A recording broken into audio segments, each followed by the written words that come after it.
In a different universe, the entire world was celebrating the defeat of the greatest villain. Hordes of people had gathered to shower praise at the hero who defeated the Demon King and brought peace to the world. There will be no more monster invasions, and no more innocent civilians will die needlessly. This fantasy world of Isgard has finally reached an era of peace after centuries of war.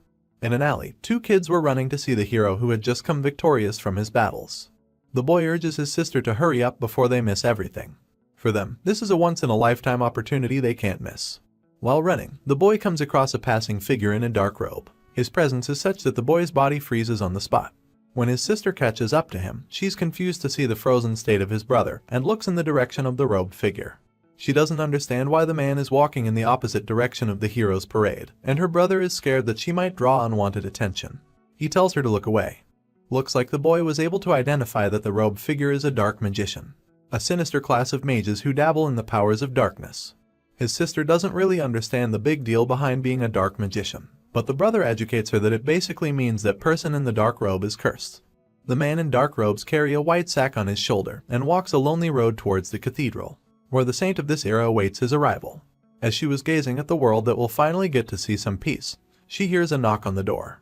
When she turned, the robed figure stands there at the entrance. Her golden hair are a symbol of her divine powers, and her white robes signify her purity. She looks at the man and welcomes him back. In contrast, the robed figure's dark clothes and silent presence give off nothing but sinister vibes. If the saint is a being of pure energy, the robed man is the incarnation of darkness. His name is Minold, and when he unpacks the sack which contains the head of the Demon King, it is revealed to us that he was in fact the true hero all along. But due to the dark nature of his powers, he had to become a shadow, while a useless man in fancy armor took all the glory. The saintess thanks the dark magician on behalf of the empire, but her words are cut short by the magician. He has but one desire. He did all that was asked of him, and now he wants the saintess to fulfill her end of the promise. The saintess wears a grim expression, but assures the magician that she remembers her promise and will be sure to fulfill it. And since that will be the case, perhaps she should refer to the dark magician not as Minold, but as Kim Min-jun, which was his original name before he was forcefully summoned to this world. Standing under the statue of the goddess, the saintess tries to have a heart-to-heart discussion with the protagonist. She tells her that she's sorry he had to bear such a heavy responsibility, and she explains that she did not give him such a job because she hated him. In fact, she will be forever in his great debt. But the man replies that he hates her so much that he could die right now. Even when met with such a cold response, the saintess says that she will do everything in her power to change the people's opinion about the dark mages in this world. She begs the man to reconsider his wish to go back to his old world.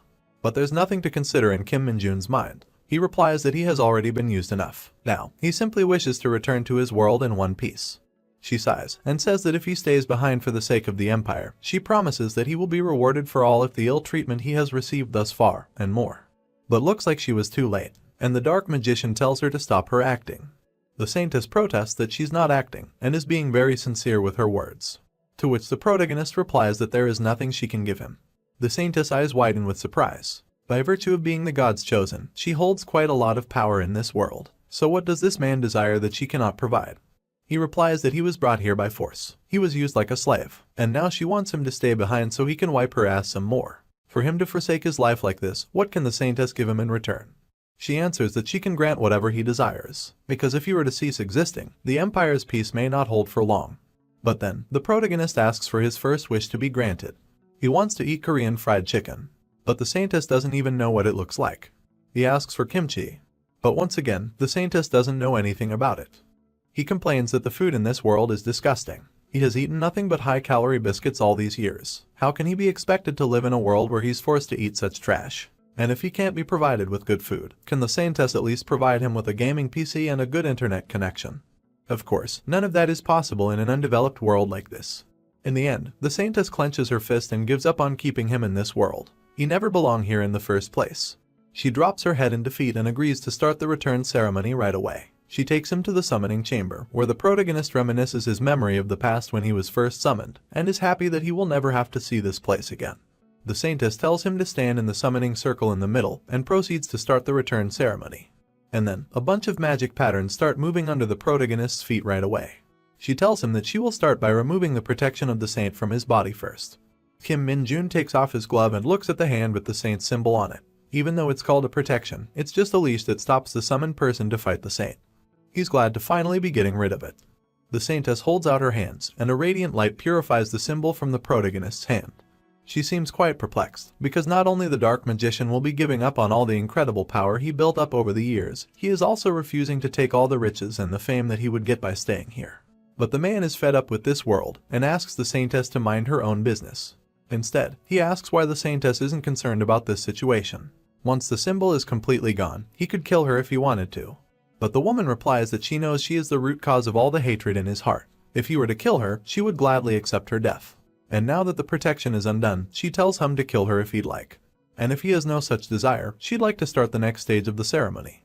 The next step involves removing the powers the protagonist has obtained in the world of Isgard, and the saintess steps back from the circle to complete this process. But this is where things won't go as according to the saintess, but how the dark magician wants. He quickly hurls a rope of binding dark energy to subdue the saintess and hold her up in the air. She tells the man that possessing the powers of this world will kill him if he uses the dimensional gate. What he's doing is complete nonsense. But this man worked himself to death to obtain these powers. There's no way he will leave them behind before going back. He drops the saintess on her ass and proceeds to open the dimensional gate himself.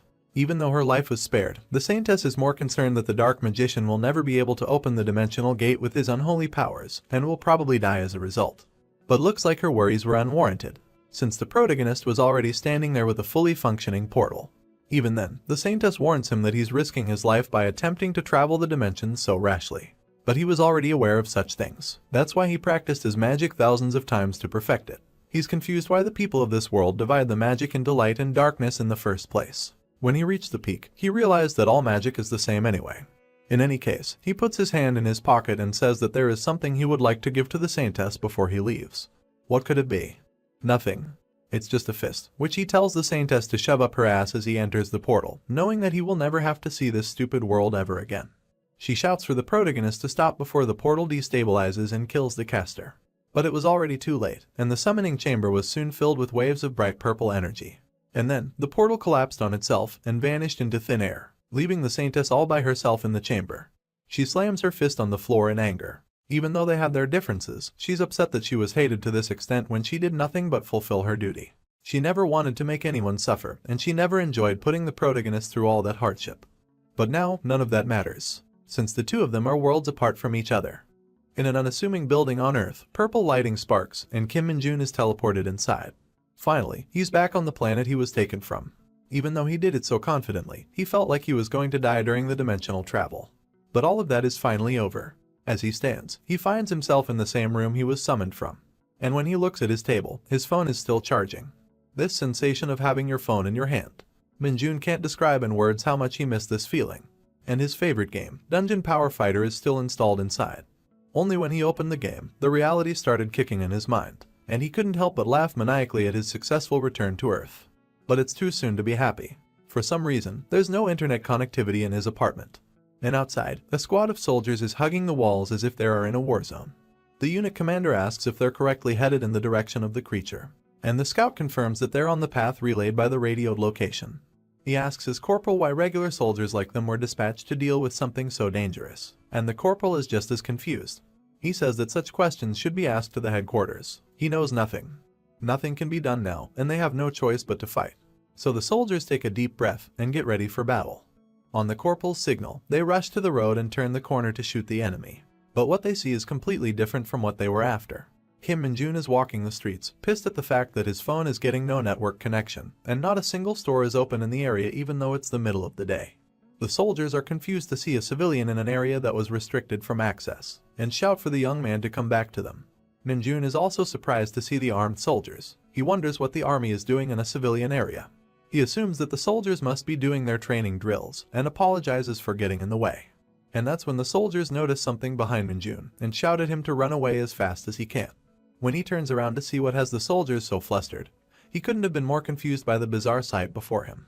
A huge wolf-like monster is leaping at the protagonist to rip him apart with its claws.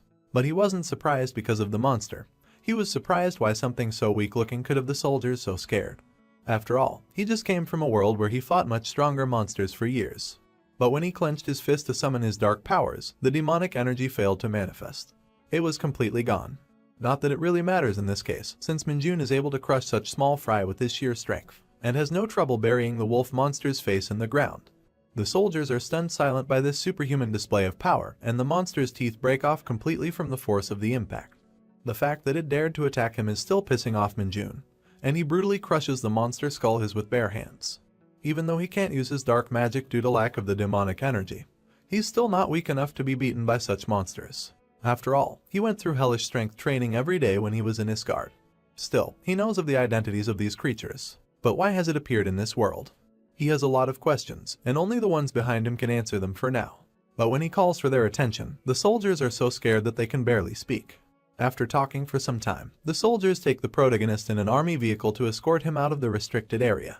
The corporal warns the man that he was wandering too far in a monster-infested area. Under normal circumstances, he could have been arrested. But since the commander told them not to escalate the situation, they're just letting him go. But how is it possible that he really doesn't know about anything that's happening in the world? The protagonist simply lies that he had been living abroad. But regardless, this isn't the Korea he used to know. The phenomenon of dungeons appeared when he was around 7 years old. Monsters from dungeons started appearing in real life. He recalls the soldiers and military beating them up like right now. And with the appearance of dungeons, superhumans called the Awakened also started appearing. They had abilities that surpassed the level of average humans. They joined the Hunter Corps, which was newly established at the military base, and completely wiped out the monsters as soon as they appeared. So prior to being summoned by that saint, Korea had no danger of being harmed in the civilian areas. And now, there's an even bigger problem. Due to the current chaotic state of the world, is it possible that the Dungeon Power Fighters servers are completely gone? If that happened, then Kim Min-jun wonders what was the point of coming back to Earth in the first place. The corporal can't help but be suspicious of this man's behavior. The world is in a state of chaos, so how is it possible that he doesn't know about anything simply because he was living abroad? But then again, he doesn't have the balls to ask questions that don't concern him. He already witnessed the protagonist's strength firsthand. Kim Min-jun calls for the corporal's attention, and asks if the people evacuated safely during the crisis, especially people like game developers. And is it possible to get a job in this day and age, especially in a game company? What about the destruction of building? Are places like the server storage systems okay? Looks like his needle is stuck on the game, and he needs some answers. The corporal replies that he will explain everything from the start. The reason the situation got this bad is because of the weird phenomenon that started to spread from the dungeons 2 years ago. One day, the dungeons began to appear much more frequently and started getting larger as well. But the biggest problem was the increasing number of giant monsters that kept coming from these strange dungeons. Because of that, the military couldn't control the dungeons anymore, and the situation got so far as to lock down some of the civilian areas. Since then, the military has been trying different methods to fight back, but they lack in numbers. Min-jun is extremely disappointed to hear this explanation. He doesn't give a crap about such matters. The only thing he wants to know is whether the game companies are doing alright, because he wants to play Dungeon Power Fighter. The corporal asks the protagonist how old he is, and he replies that he's probably 21 this year. The corporal suggests that he should enlist in the military soon if that's the case, since half of his 20s are about to evaporate into thin air. Min-jun doesn't understand. The mandatory military service used to be 5 years for the Hunter Corps and 3 years for regular troops, so why would he need to waste half of his 20s? But since the situation has worsened in recent years, all troops now serve for 5 years, not just the Hunter Corps. If Min-jun is 21, he probably has his enlistment letter ready. What a disappointment. He came back so he could live the rest of his life in easy mode and play his favorite games. But now he has to serve in the military for 5 years. He's furious that he didn't even get to connect with the game servers yet. That's when his phone finally receives some network, and he gets a message from the military. It's an enlistment date notice to join the X Division, and the enlistment date is tomorrow. The timing couldn't have been more uncanny, so the protagonist assumes that this is probably some spam message. But the corporal assures him that it's real and not a spam. Once again, it is a huge shock to the boy. How can the military enlist people without even a physical examination? And how does it make sense to notify you only 1 day before enlisting? But the corporal replies that the military is extremely short on manpower, and such practices have become very normal. And for the notice, he's sure that he just saw it late. He suggests Min-jun to go to the internet cafe close to the evacuation center and double-check his status himself. The mention of the PC cafe filled Min-jun with new life. When his parents went missing, he just holed himself up in his house and played games. But then, he was summoned to Isgard when he was in grade 12, without even a single friend. And after years of hell, he gets to experience the forgotten paradise of humanity. An internet cafe, where the servers of his favorite gamer still live, and he can play it to his heart's content. As he wastes away his hours in this haven, he keeps ordering all the fast food that he missed eating in his previous world. Even the waitress is shocked to see how much he can eat. And now that his need to play games has been handled, it finally starts hitting him how the world has changed completely. He checked the internet news articles, and everything the corporal said was true, including the enlistment date that he'd been notified about earlier. As the text message had said, the due date was tomorrow. If he possessed all of his powers from Isgard, he would have been able to clear every single dungeon by himself. But for some reason, his body is completely depleted of the demonic energy that is the main source of his dark magic. But it's not like he's defenseless. In fact, he's confident that he can still clear all the dungeons by himself. And after thinking about it for a few minutes, he shouts out loud with his newfound resolve. If it means saving his favorite games from getting wiped out, he has resolved himself to solve everything by himself. The next day, he walked into the National Defense Center as per the enlistment instructions. He was surprised to see so many people who had come for the same purpose. Some were saying farewell to their families, and some to their lovers. No matter where he looked, he was amused to see everyone's depressed expressions. And then, the announcer called for all soldiers to report to the auditorium immediately. I guess the military isn't how it used to be, but Minjun doubts it will be as tough as Isgard. Inside the auditorium, the commanders were shouting and cursing at the new recruits to show discipline and stand up straight. They're dropping the F-bombs in every sentence and forcing miserable vibes on every soldier. The recruits are surprised to see this horrible treatment when they haven't even started, and Minjun is surprised to hear these weak insults as compared to his Spartan teachers from Isgard. In contrast, the military instructors are actually really nice. This is when the battalion commander steps to the podium and calls for everyone's attention. Before starting their agendas, he asks the new recruits to raise their hands if they want to apply to the Hunter Corps and didn't get the chance thus far. He incentivizes the recruits by saying that the Hunter Corps receives a different treatment and has a much higher base pay. But even then, no one raises their hands. The commander informs the recruits that this is just a formality for now, there is no need to be so nervous. But looks like he missed someone. Among the crowd, a single volunteer had raised his hand. Of course, it was none other than Kim Minjun. The commander asks for the volunteer to step forward immediately. Heeding his superior's first command, he pushes against the ground with such force that the floor cracks, and when he jumps into the air, he's flying well above everyone's heads. He lands majestically on top of the podium, and the battalion commander can do nothing but look at him with immense surprise. This is when he introduces himself as the recruit Kim Minjun, and says that he would like to apply to the Hunter Corps. The story continues in the northern regions of Isgard. It is a dark and desolate mountainous area, a place full of rocky cliffs and lifeless dust that covets the atmosphere. There are not a lot of people populating it. Perhaps that is why it has a reputation as the Forgotten Canyon. The inside of a deep dark cave has a shining beacon of light within it as we hear someone's voice. So what I'm saying is, the protagonist, Kim Minjun, mutters, "This dark mage job has no end to turmoil." He speaks the truth. This job is much more difficult than he had known, and he definitely believed that the dark mage was one of the worst character classes out there. He sits atop a spider's head. It's just there on the ground, lifelessly letting him trample on him. He breaks into a monologue. Even though we have insane skills, if we run out of demonic energy, it's all for nothing. This was true. Dark mages had a huge reliance on their demonic energy, which served as their version of mana. It's not like it will naturally restore itself like mana of the regular mages. He thinks of the White Wizard when he says that. The White Wizard would always have mana within him. In fact, his whole motto is that mana is always within you. Just collect it. Just collect it. But dark mages did not have that sort of choice in their life. The only way to truly replenish demonic energy is by killing monsters that possess it, and then drain them of it. The hero has realized that it's not very efficient to replenish demonic energy by using it, and he's also realized that his image as a dark mage will result in him never finding any party members. He's going to be alone in every battle, and that in itself is a tragedy. It's a bit crazy, but if he ever runs out of demonic energy in a dungeon, he will most likely just die. So, why is he smiling and in such a good mood? Well, he's got a question of his own. What is the best method for a dark mage to restore demonic energy and also retain it? He asks while sitting by a bonfire, waiting for someone to respond. Who is he speaking to? Well, it turns out, there's nobody to respond to him, because everyone he's around is dead. Not to fret though, they aren't people, they are large poisonous cave spiders that can easily bite someone's head off in one swift tug of their teeth. Kim is sitting on one of the 50 spiders he's killed. All of them almost exploded with green goo oozing out of their bodies with large holes protruding from within them. He hears a large thump behind him, something piercing the very ground he stands on. He looks back through his peripheral vision and notices that behind him is the Forgotten Canyon hidden dungeon boss, Arachnist. A humongous spider 5 times the size of any he's fought so far. Its large bulbous red eyes, sharp teeth, and tweezer-like claws are staring at Kim as it jumps towards him. Kim tries to make conversation with the thing, but quickly come to realize that it's just a creature of vanity, with no self-control over what it does.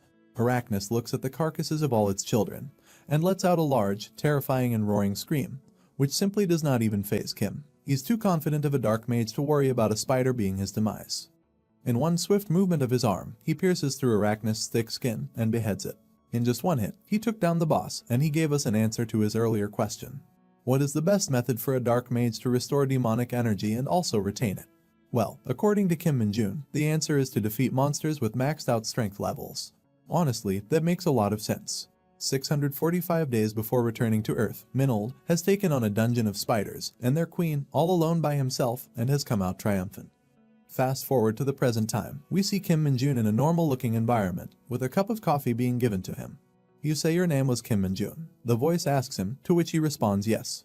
The man in the army uniform then tells him to wait there, and a troop from the Hunter Corps will come by. He thanks the man, and acknowledges that the coffee was made by the battalion commander himself, which is a big deal for Kim.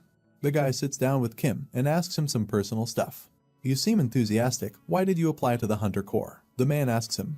Things are pretty bad these days, and most people are pushing to return back to the regular army, despite them having special abilities. Why do you want to be in the Hunter Corps in particular? The man is inquisitive. Kim simply responds by saying he has some business in the dungeons. They both stare at each other awkwardly for a minute, before bursting out into laughter at the absurdity of Kim's answer. The battalion commander then tells him that since Kim is so funny, he won't charge him for the auditorium flooring that he smashed. While Kim's internally thinking that he's not joking, so why is his answer so funny to the old buffoon? Here, we get some context. All dungeons that spawn in Korea are managed by the army, and not just by any regiment. The Hunter Corps are a unit of highly skilled soldiers, and the only way to advance through the ranks is by showing your worth, showing your power and your abilities. Min-jun wants to become part of the Hunter Corps so he can get access to dungeons. He wishes to clear a majority of them by himself, and when that happens, he thinks that he can get the ability to recover his powers. Of course, this is all Min-jun's imagination, and reality may differ from this, though it's still fun to hope. He's so confident in his abilities that he thinks he can probably gain 10 stars, advance 10 ranks and clear pretty much every dungeon in 5 years' time. After that, he thinks that he can simply relax and spend the rest of his days being a highly paid public hero figure. A perfect plan made by someone who wants to speedrun his life. While Kim Min-jun is contemplating this quote-unquote fantastic idea, Hunter Corps Sergeant Lee Seung-no enters the room and gives a commanding salute. The battalion commander introduces the sergeant to Min-jun, and the sergeant immediately is interested. He asks Min-jun if he really has hunter abilities, and if he does, he can easily open a status window. He asks Min-jun for all of his stats. The sheer energy of this sergeant seems to irritate Min-jun. What is wrong with this guy? He thinks to himself, are all Hunter Corps this frustrating? Anyways, he opens up the status window and starts to check it. He realizes that they had status windows even in Iscard, so this shouldn't be anything new to him. Although it was just numerical values of your stats and abilities, so he didn't care much for it. Status window, he says, commanding it for his stats. But then his face has an expression of shock.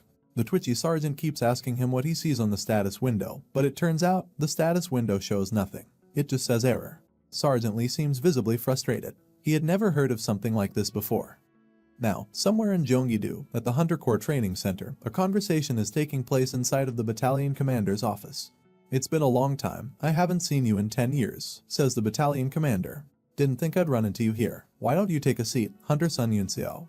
Hunter Sun Yunseo stands tall, staring into the battalion commander's eyes. She says that she isn't a hunter yet. Just like everyone else who has enlisted, she's merely a recruit. She wonders why the battalion commander has called her to his office and asks her to not give her any special treatment because of her father. The battalion commander shuts down any of her worries and mentions that she was called due to a separate matter from General Sun. He then continues with more information, saying that Hunter Sun won't be getting any special treatment, as the Hunter Corps are already a difficult organization to get into. Hunter Sun is further confused. She asks why she was summoned, to which the battalion commander gleefully responds. You're a renowned rookie, he tells her. Why wouldn't I be interested, seeing as I'm the training commander here? It turns out, the training commander just called Hunter Sun to give a few words of encouragement before she got busy with her training. He thanks her for choosing to enlist as a soldier instead of an executive, as someone with her skills would be incredibly useful in the field. He tells her that they are always short of people like her, who are skilled and committed to doing their duty, and that he thanks her both as a citizen of Korea and as a soldier. This obviously embarrasses her a little bit, but she thanks the commander for the kind words.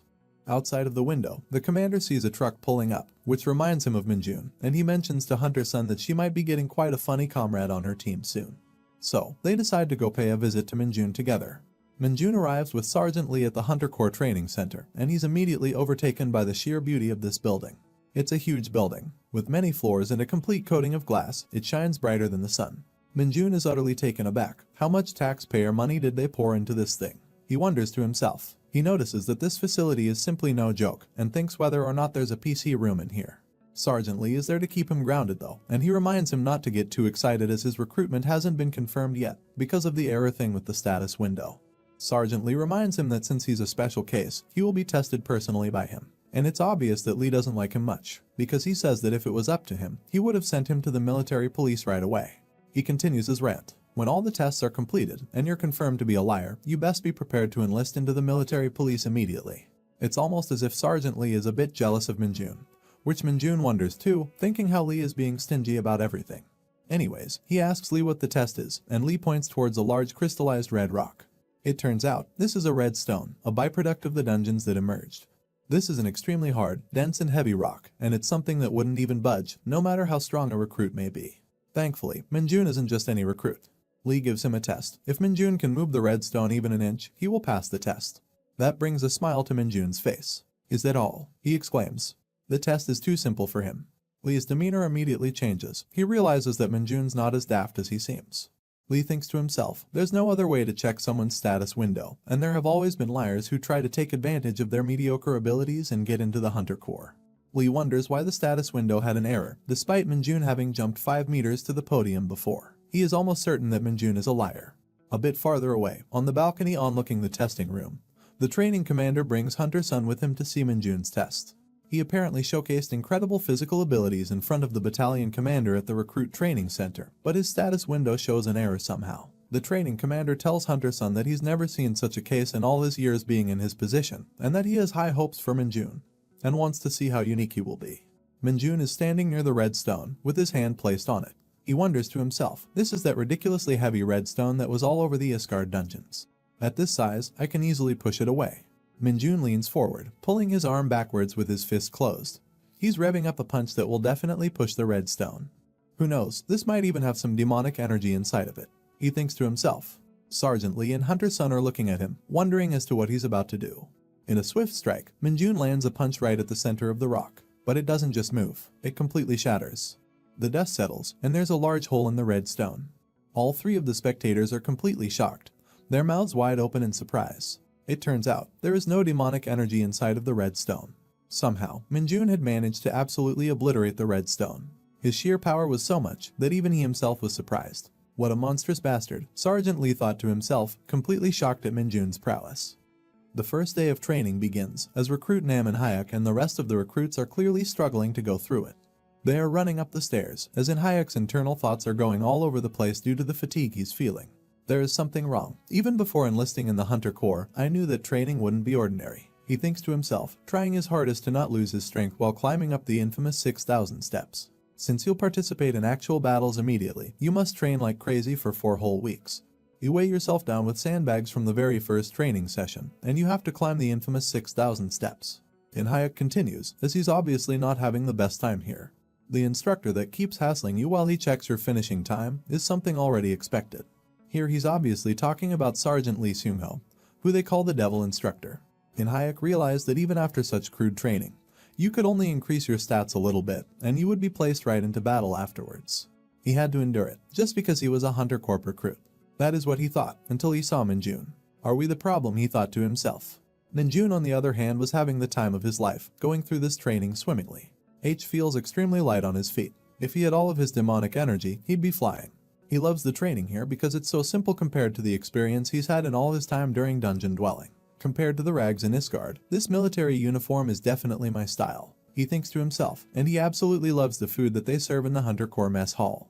Their routine is quite strict. They have to wake up at 6 a.m. and after breakfast at 8:30. Their morning training lasts up until lunch, after which they do afternoon training till dinner. However, the one thing that he loved the most about it is that he gets to have free time at night. There's a PC room inside the facility that's equivalent to the level outside of the army, and if you're consistent and truly remain a part of the Hunter Corps, you can do whatever you want with your free time. He's truly living his dreams, from getting paid handsomely, to being fed and having time to exercise and play games. It was all that Minjun wanted. He rushes up the stairs even faster due to the excitement of his thoughts, and the others stare at him confused on how he has so much speed and energy.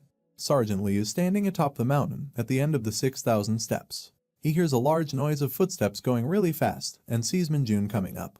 Kim Minjun. Who is this guy? It normally takes an average recruit at least 1 hour to climb the steps. How is he done already? Sergeant Lee thinks to himself. However, Minjun seems disappointed. Is this it? He asks the sergeant and begins pestering him about something he mentioned earlier. Did you say that we would be getting an outing pass if we finish in less than 30 minutes? How long did I take? The sergeant simply chooses to not respond and hands him the outing pass instead. Minjun begins thinking on where he should be using this outing pass. Meanwhile, the sergeant is checking how long it took him to finish. And Minjun made a record-breaking 21 minutes, 1 second and 43 milliseconds, something no one had ever done before. He's the first recruit ever to receive an outing pass. But it isn't everything to have high stats and good strength. The most important thing is the ability to react to monsters for the Hunter Corps. The sergeant is slowly beginning to see the potential in Minjun. Looks like he'll be paying close attention to the protagonist from now on. Back in the common room, the recruits are having existential crises, worried whether or not they'd have to go through such strict training regimens every day.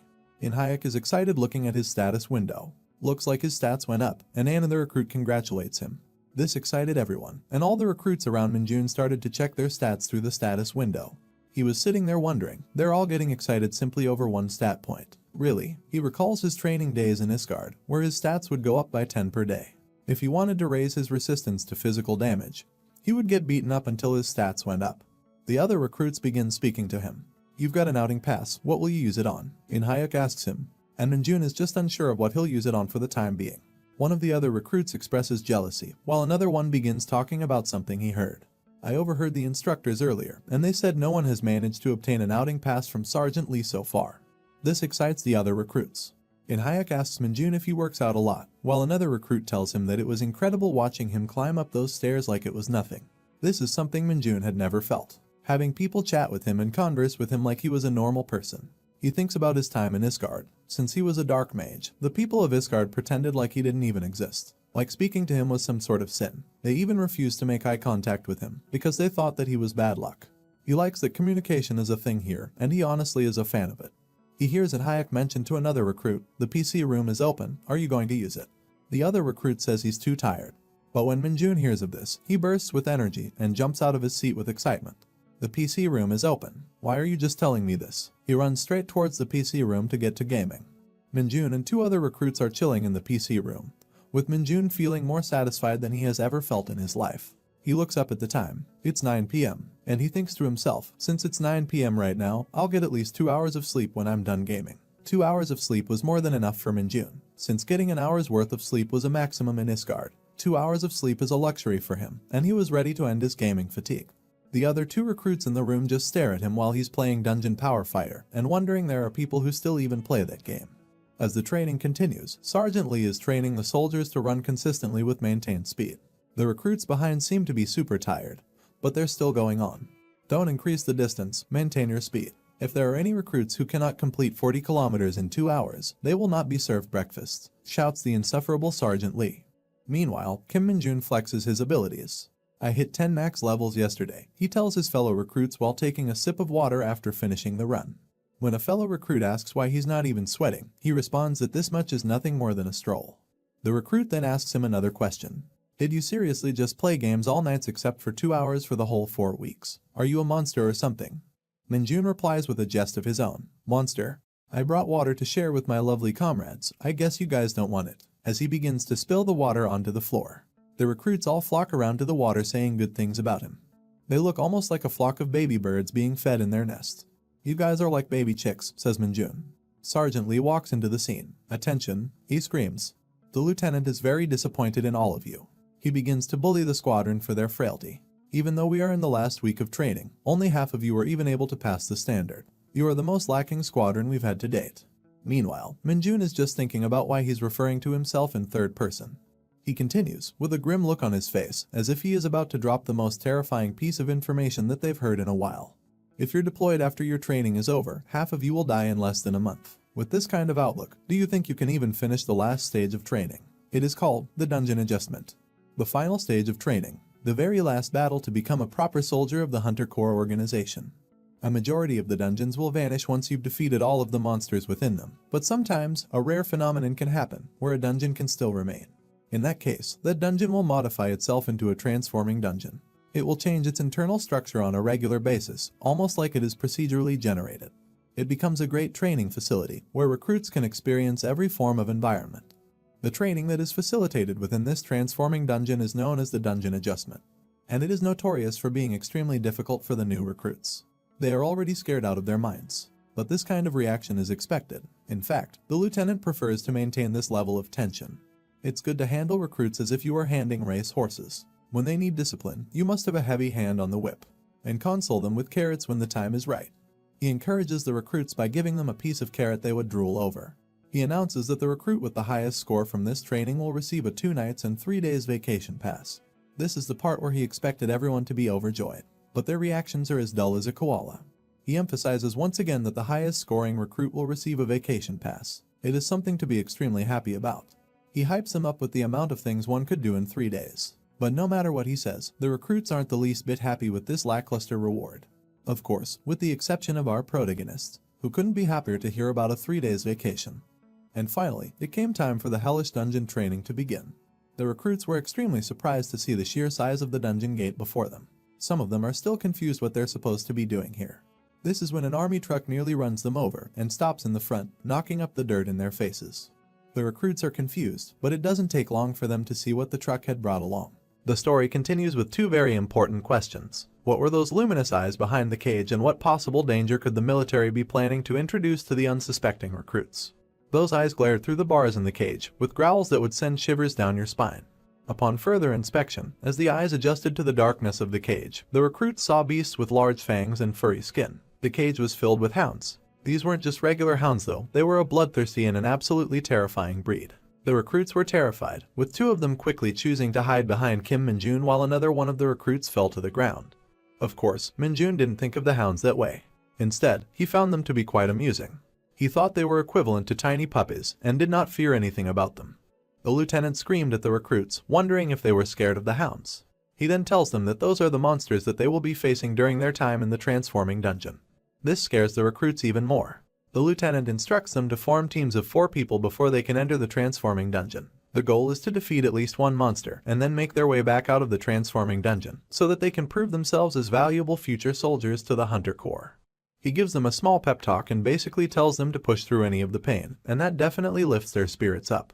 He then tells them to gear up, as it seems that they are about to get some fancy armor for this mission. One of the instructors asks the recruits to proceed one by one and pick up their Hunter Corps exclusive safety suit, also known as the Mid-2.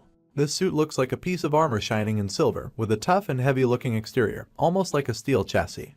However, the only purpose of this armor is to protect its wearer. It is roughly made and is quite rigid along with being incredibly heavy. The recruits seem a little skeptical about it, wondering if the Hunter Corps could have provided them with something tougher. Minjun doesn't like this piece of armor either. He feels really gross wearing it, knowing that this armor has probably been used hundreds of times by previous batches of soldiers. Since this armor cost around 50 million Korean currency to make, he asks the lieutenant if he can take off the armor quickly if he defeats the hounds fast enough. The lieutenant, being a stout bully for his recruits, just tells off the recruits for being too arrogant without even seeing who asked the question. Once he sees it's Minjun, he basically just says yes to him. He then takes a moment to remind Minjun that the transformative dungeon is a team training exercise. He has to make sure that his team is safe and secure while also ensuring the completion of their goal.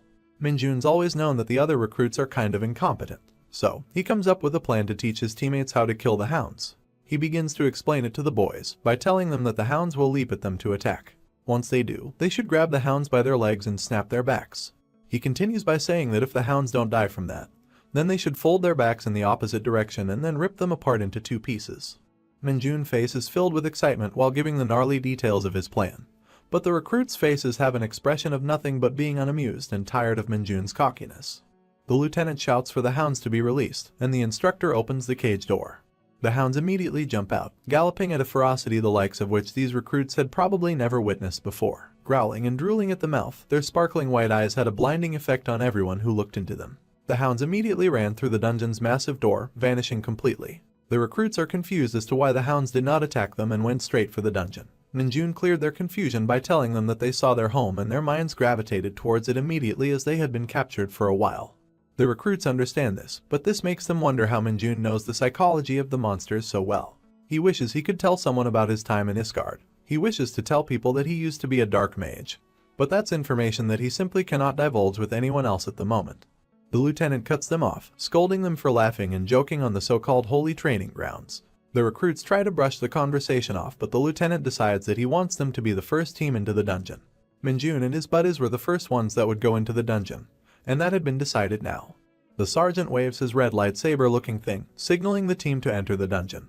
The four boys begin walking towards the dungeon, with one of them having a determined look on his face, two of them completely worried about what the future holds, and Minjun simply excited to finally get things going. He just wanted to be done with the exercise so he can take off that heavy and dirty chest plate that was polluting his body. The only commonality between these four dudes was that they all had big ears. The lieutenant picks up his radio and contacts the instructor team that is waiting inside of the transformative dungeon, just in case anything goes wrong and the recruits manage to find themselves in some actual danger. The observer radios back to let him know that the team has entered, as he spectates with a corporal from a hiding spot amidst the crystallized walls of the dungeon. The devil instructor, the one all the recruits hate, is one of the two on protection duty. He sees Minjun and is immediately surprised, and he wonders to himself about Minjun's prowess. Minjun's scores have been great during the training, and he's been performing well in general in all 4 weeks of proper exercise. However, will he be just as outstanding in the dungeon? That was the question on the instructor's mind. The bloodthirsty hound eyes stare at them from within the crevices in the walls, waiting for an opportune moment to strike them down as Kim Minjun and his team walk further into the depths of the dungeon. The wolves are seemingly ready to pounce on the 4 recruits, but Minjun is also seemingly aware of the situation and knows that they are following them stealthily. He thinks to himself on how he can take them down by just a flick on their foreheads as they pounce to attack. The problem, however, is that he can't do the exercise all by himself, otherwise his teammates won't get any stat points. Since this is a team exercise, they'll all have to contribute. So, Minjun lets his team know that the hounds are about to attack. They're completely surprised, and the shock takes over their brain as they start to scream out. Minjun reminds them that the protective suit is really strong, but they don't listen as they're frozen in fear. He decides to take the lead and walks in front. One of the hounds runs towards him, but Minjun makes a quick dodge towards the side of the hound and punches it on the head, immediately killing the furry animal. Meanwhile, one of the other recruits gets pounced on by a hound as it bites into his arm. The hound stares into Minjun's eyes while the recruit screams for someone to help him, and Minjun quickly runs to him. He kicks the hound away, sending it flying into a wall towards its instant death. He helps out the recruit, and realizes that the situation is much more dire than he thought. He starts to dish out some real battle knowledge, and tells them that they must fight back, otherwise the hounds will overwhelm them if they sense their fear. The hounds would think they are easy prey if they don't attack back, and since they are more in numbers, the recruits can easily overwhelm their enemy. He yells that if this was a real-world situation, 2 of them would be dead by now because of that fear. He tells his recruit buddies to put pressure on that last hound, and together all 3 of them begin attacking it with Minjun's guidance. The instructors hiding in the crevices of the dungeon are shocked to see this unfold. Seeing Minjun's attitude and how well he is guiding his team leaves them wide-eyed and baffled. The recruits grab the hound, overwhelming it with numbers and taking it down. The instructors begin to form conspiracy theories on the other hand, wondering if Minjun is really just a recruit or if he's a secret instructor that was deployed without their knowledge. They begin to calculate the scores of the team, and of course, Minjun scores the highest. He scores high because he not only showed great physical strength, but because he also showed great leadership skills. He helped his team overcome the challenge by encouraging them and making them work together. The rest of Minjun's squad is obviously going to get average scores. The squad celebrates and takes a sigh of relief, knowing that they have finally overcome their most daunting challenge so far. The instructors jump out of hiding and tell them that they did well. Now, all that they had to do was follow them back to the exit. Minjun wonders why there were instructors here, and he pesters them about whether or not he would get the vacation pass or a high score. He then makes fun of them, saying that they care a lot about the recruits, but act tough for no reason. The fun conversation keeps going until they reach the gate. The ground begins to shake vehemently and they are all worried if this is an earthquake. Minjun clears the recruits' confusion by telling them that the transforming dungeon is simply transforming at this very moment, so it's nothing to worry about. However, the instructors start to panic and the recruits are shocked to see that the dungeon door begins to shrink and close. The recruits also begin to panic as the dungeon door closes up. The instructors try contacting the lieutenant through their radio, but it seems the radio is dead due to the dungeon transforming too fast. They had over a month before the internal structure of the dungeon would change, but it seems that this unexpected occurrence changed things up quite a lot. The instructors decide to not think too much about that now and take the recruits to a safe space to hold out for the time being. They begin explaining the situation to the new recruits who are currently about to wet their pants out of fear. They explain to them that they will just wait for an hour and see if the door opens up, as explained in their manual, and they tell them not to worry. The recruits breathe a sigh of relief as the instructor tells them that the Hunter Corps is probably assessing the situation from the outside, and that the lieutenant is going to take the proper steps to get them to safety. Minjun on the other hand knows that they are just trying to keep the recruits calm, because they wouldn't have had the training exercises here if they knew that unexpected situations like this would come up. He understood that this was something out of the ordinary and that a situation such as this, where their exit is completely closed off, is definitely an ominous sign. Minjun wonders if the dungeon has transformed into an enclosed dungeon, and if that is the case, then it may be a bit harder to defeat. On the other hand, Minjun knows that he can make sure that everyone is safe since he is there. The instructors try to have a conversation between themselves about their situation, but decide to go somewhere else to talk. In their private conversation in a corner, an instructor tells the other that the dungeon has transformed into an enclosed dungeon, which surprises the other instructor who somehow had no idea despite being a literal instructor in the renowned Hunter Corps. He explains how the enclosed dungeons work. A transformative dungeon turns into an enclosed dungeon only when an outsider enters it. Their entry into this space made it transform into an enclosed dungeon, and the only way to get out of the enclosed dungeon is to defeat every single monster that is within it. So now there's a few things that our heroes have to get through. A bunch of monsters in a maze-like dungeon, along with the fact that they cannot be helped from the outside at all. The instructors tell the recruits of the situation, and now they're all tensed up. They have to clear this dungeon as 4 recruits and 2 instructors, and they have to do it all by themselves without knowing which monsters have appeared. The unfortunate thing here is that the instructors aren't fully equipped to deal with an enclosed dungeon, so they've got to make do with what they have and keep on moving. The head instructor knows that he'd be in big trouble even if a goblin showed up, since it would take at least 10 minutes for him to even take down one of those. The only plan he can come up with is to utilize the protective suits that the recruits have equipped. He considers using them as a meat shield, to put the recruits up front and defeat the monsters while the recruits try to hold on with their protective gear. However, he feels too responsible for them, knowing the grueling training he has put them through and the trust they have put in him. It would be unfair to them. His self-esteem would not allow it. The recruits are scared, but they keep pressing on and following their instructors. However, Minjun senses something going awry, so he looks back at one of the instructors. The head instructor notices this and begins inquiring what's happening. And then, everyone turns to look at the other instructor, who seems to be gripping on his throat, struggling to breathe. He falls down onto the floor, with thick foam frothing out of his mouth. The head instructor runs to him, and then he falls down onto the floor as well. Both of their mouths have foam coming out of them, and they are knocked unconscious. Kim Minjun runs to them. He checks on the instructors and tells the recruits that it's nothing serious, they have just fainted. He realizes that he smelled something familiar, so he picks up the instructors and throws them towards the recruits, telling them to catch them. He leaves the instructors in the care of his comrades and tells them not to follow him. He orders them to stay specifically near the exit and not go anywhere. They all scream at him to come back as he begins to go deeper into the dungeon. He begins to sprint into the dungeon. Bursting with excitement, Kim Minjun realizes what's going on. His internal monologue explains to us what has happened. The instructors apparently fainted due to the presence of demonic energy, which he didn't expect to find on Earth. It is something that even Asgardians need a protective veil for, and its very existence is that much more deadly for normal humans. It does exist on Earth though, and that's great news for a dark mage like Kim Minjun. He explains that demonic energy is like a charger for a dead phone when it comes to dark mages like him. He runs deeper into the dungeon and can begin to see the source of the super dense demonic energy. This brings even more excitement to our hero, who simply cannot wait to see the true levels of what he is about to face. However, when he reaches as close as he possibly can, he doesn't see anything, nor does he hear anything. There is nothing but the void of silence staring back at him through the glowing purple crystals in this enclosed dungeon. He simply cannot find a single trace of any monsters around him. However, all he had to do was to simply look up. The scent of the demonic energy had led him right towards his prey. Kim Minjun had finally found a worthy opponent, one that reeked of demonic energy.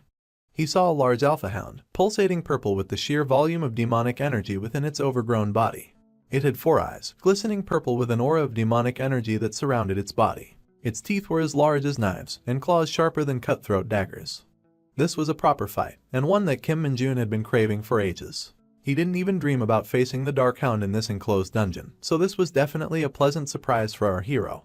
You see, Dark Hounds are extremely different to regular hounds, and Kim Minjun had already encountered this one before. When he was only a year into his time in Asgard, he had his first encounter with this monster. He had never seen something so terrifying back then, and he was quite new and underleveled to fight a behemoth like that, so he almost died during that time. However, things were different now. Kim Minjun is not the new summon, he's the final raid boss. And he was more than happy to see a familiar face. Kim Minjun decides to take this hellhound head-on. Having full confidence in his abilities as a dark mage and a hunter, he knew that he could more than easily overpower the foul creature. The monster was hanging on the ceiling, staring at our hero, and it decided to pounce upon him. He pulled his hand back, closing his fist in the exact same way he prepared to punch that redstone before he got enlisted as a recruit into the Hunter Corps.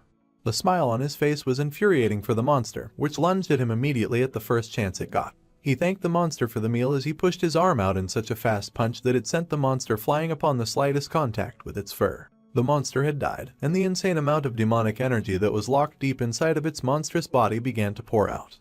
Kim Min-jun obviously took this opportunity to drain as much of it as possible, absorbing every bit of demonic energy that he could. However, the scent of its monster blood was still in the air, and it was still just as sickening as Min-jun remembered. The monster's blood on his hand was poisonous, as it turns out that defeating dark hounds is difficult due to their poisonous blood, which can cause the skin of any human to rot upon immediate contact. Min-jun stares at his hand, his veiny hand covered in the monster's blood. But if we know one thing about dark mages, it might be the fact that none of those poisonous effects apply to them. They cannot be hurt by a dark hound's venomous blood, just like the demonic energy feeds them rather than hurting them. Min-jun drained this monster of all its demonic energy. It was a feeding that he hadn't gotten in ages. However, this whole ordeal had left him wondering over a few things, and those things troubled him quite deeply. He wondered how a dark hound, a monster that is normally only found in Asgard, is doing on Earth in an enclosed dungeon of all places. He had always considered the idea of monsters on Earth being able to harbor demonic energy, but since the instructors were completely unprepared for it, he was sure that this was the first instance of something like this happening. Not to mention, he had not seen a single note about the demonic energy in any of the training manuals, or the monster education at the training center. Of course, the possibility of a monster as dumb as a dark hound being able to manage interdimensional travel on its own simply had no chances of happening. Kim Min-jun was definitely confused, but he had a theory. He believed that only a dark mage as powerful as him could have made this possible, and perhaps the saint who could utilize the god's powers would be able to do that. Anyone else stood no chance at pulling something like this off. Though at the end he did consider that he might just be overthinking things, and he tried to force himself to think that this might just be a minor occurrence or a coincidence of some sort. For now, he just decided to take the corpse of the monster back to make the report to his superiors. The instructor is being woken up by the voices of the young recruits. He opens his eyes as he hears the panic in their voice. They stare at him as their voices calm down a bit with their instructor's awakening. Suddenly, he screams out loud as if he had woken up from the most terrifying nightmare. This scares the life out of the recruits. They thought that these guys had woken up as zombies, but they just get up with concern of everyone being okay, or if anyone is hurt. They tell the instructors that they're fine, but then they speak about how Kim Min-jun delved deeper into the dungeon by his lonesome, which shocks the instructors. They begin to give him further details of what happened, and the instructors are furious in utter disbelief of Min-jun's actions. The instructor is in complete shock. He genuinely cannot believe that Min-jun would do such a thing. He thinks that Min-jun's behavior should get him kicked out of the academy immediately. However, he knows that he doesn't have the authority to make that decision right now, especially since he fainted instead of keeping the recruits safe. Just when the instructor thinks about going out and saving Min-jun, one of the recruits tells him to look to the other side of the cave.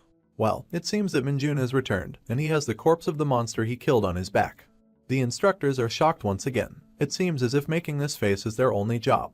They look at the hound and realize it looks very different than the regular ones. He drops the monster on the floor and tells the instructors to look at that thing. The instructors begin to analyze the body of the monster and realize that it's the creature that caused them to faint. The recruits, on the other hand, are also in disbelief, wondering how their comrade even managed to kill such a big monster. Min-jun looks towards the cave's entrance and realizes that the portal gate has opened. The instructor put his hand on Min-jun's shoulder and asked him if he really defeated the hound on his own. He simply looks at the instructor, and instead of a verbal response, Min-jun just nods.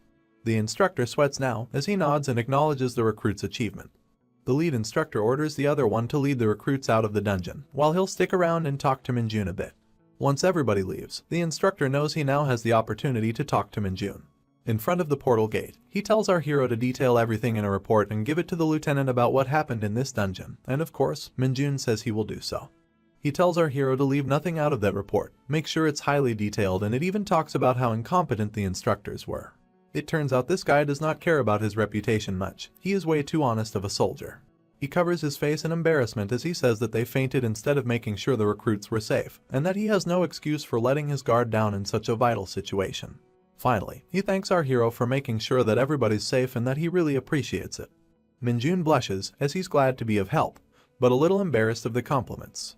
The instructor puts his hat back on, saving the little dignity he has left, and says that he must accept his wrongs as a man. He then says that they must get back. As they're leaving the cave, with the portal glaring blue lights, the instructor wonders how to report the cause of his unconsciousness. Min-jun, on the other hand, is ecstatic. He's just received a bunch of compliments from his comrades and his instructors. It's a good day for him. As he's about to leave the dungeon through the portal gate, a notification window pops up and tells him that the error has been fixed. Minjun is frustrated as he questions what kind of error this even is. He curses at the system, stating that it's as ridiculous in this world as it was in the other world. The window pops up again, and this time it shows him his stats. He has 60 points in strength, agility, and stamina. He also has 10 points demonic energy and an E-ranking possessed skill called corruption. He looks at the window and wonders if that's all, because he finds it extremely strange. Then his eyes glanced at something on the window. It states that he's the founder of a cult named Lumi Nuna is my favorite character. He's shocked to find this embarrassing information in the status window. Here we get some background to this particular embarrassment in our hero's life. He started the cult out of his love for a character named Lumi from a game named Dungeon Power Fighter. You see, he created this cult as a joke when he reached the peak of his powers in Isgard. This was to get rid of any of the stalkers and creeps that followed him around. They used to pester him a lot and would annoy him into pursuing the world domination quests with him, so he just came up with it to get rid of them. Of course, that barely worked, as that only made them like him more. As he looks at his stat window, he realizes that he's gotten much weaker and that his stats are much worse than he expected. He already knew this would happen though, because this was his penalty for the dimensional travel when he returned to Earth. The one thing that bothered him most though, was that out of his endless skills, only one remained, and that too was a low-ranking one. He's really annoyed now, as an expression of pure frustration takes over his face. He compares this situation to a third-rate novel, where the hero is sent back to start from level 1. Stories like this made him extremely nauseated.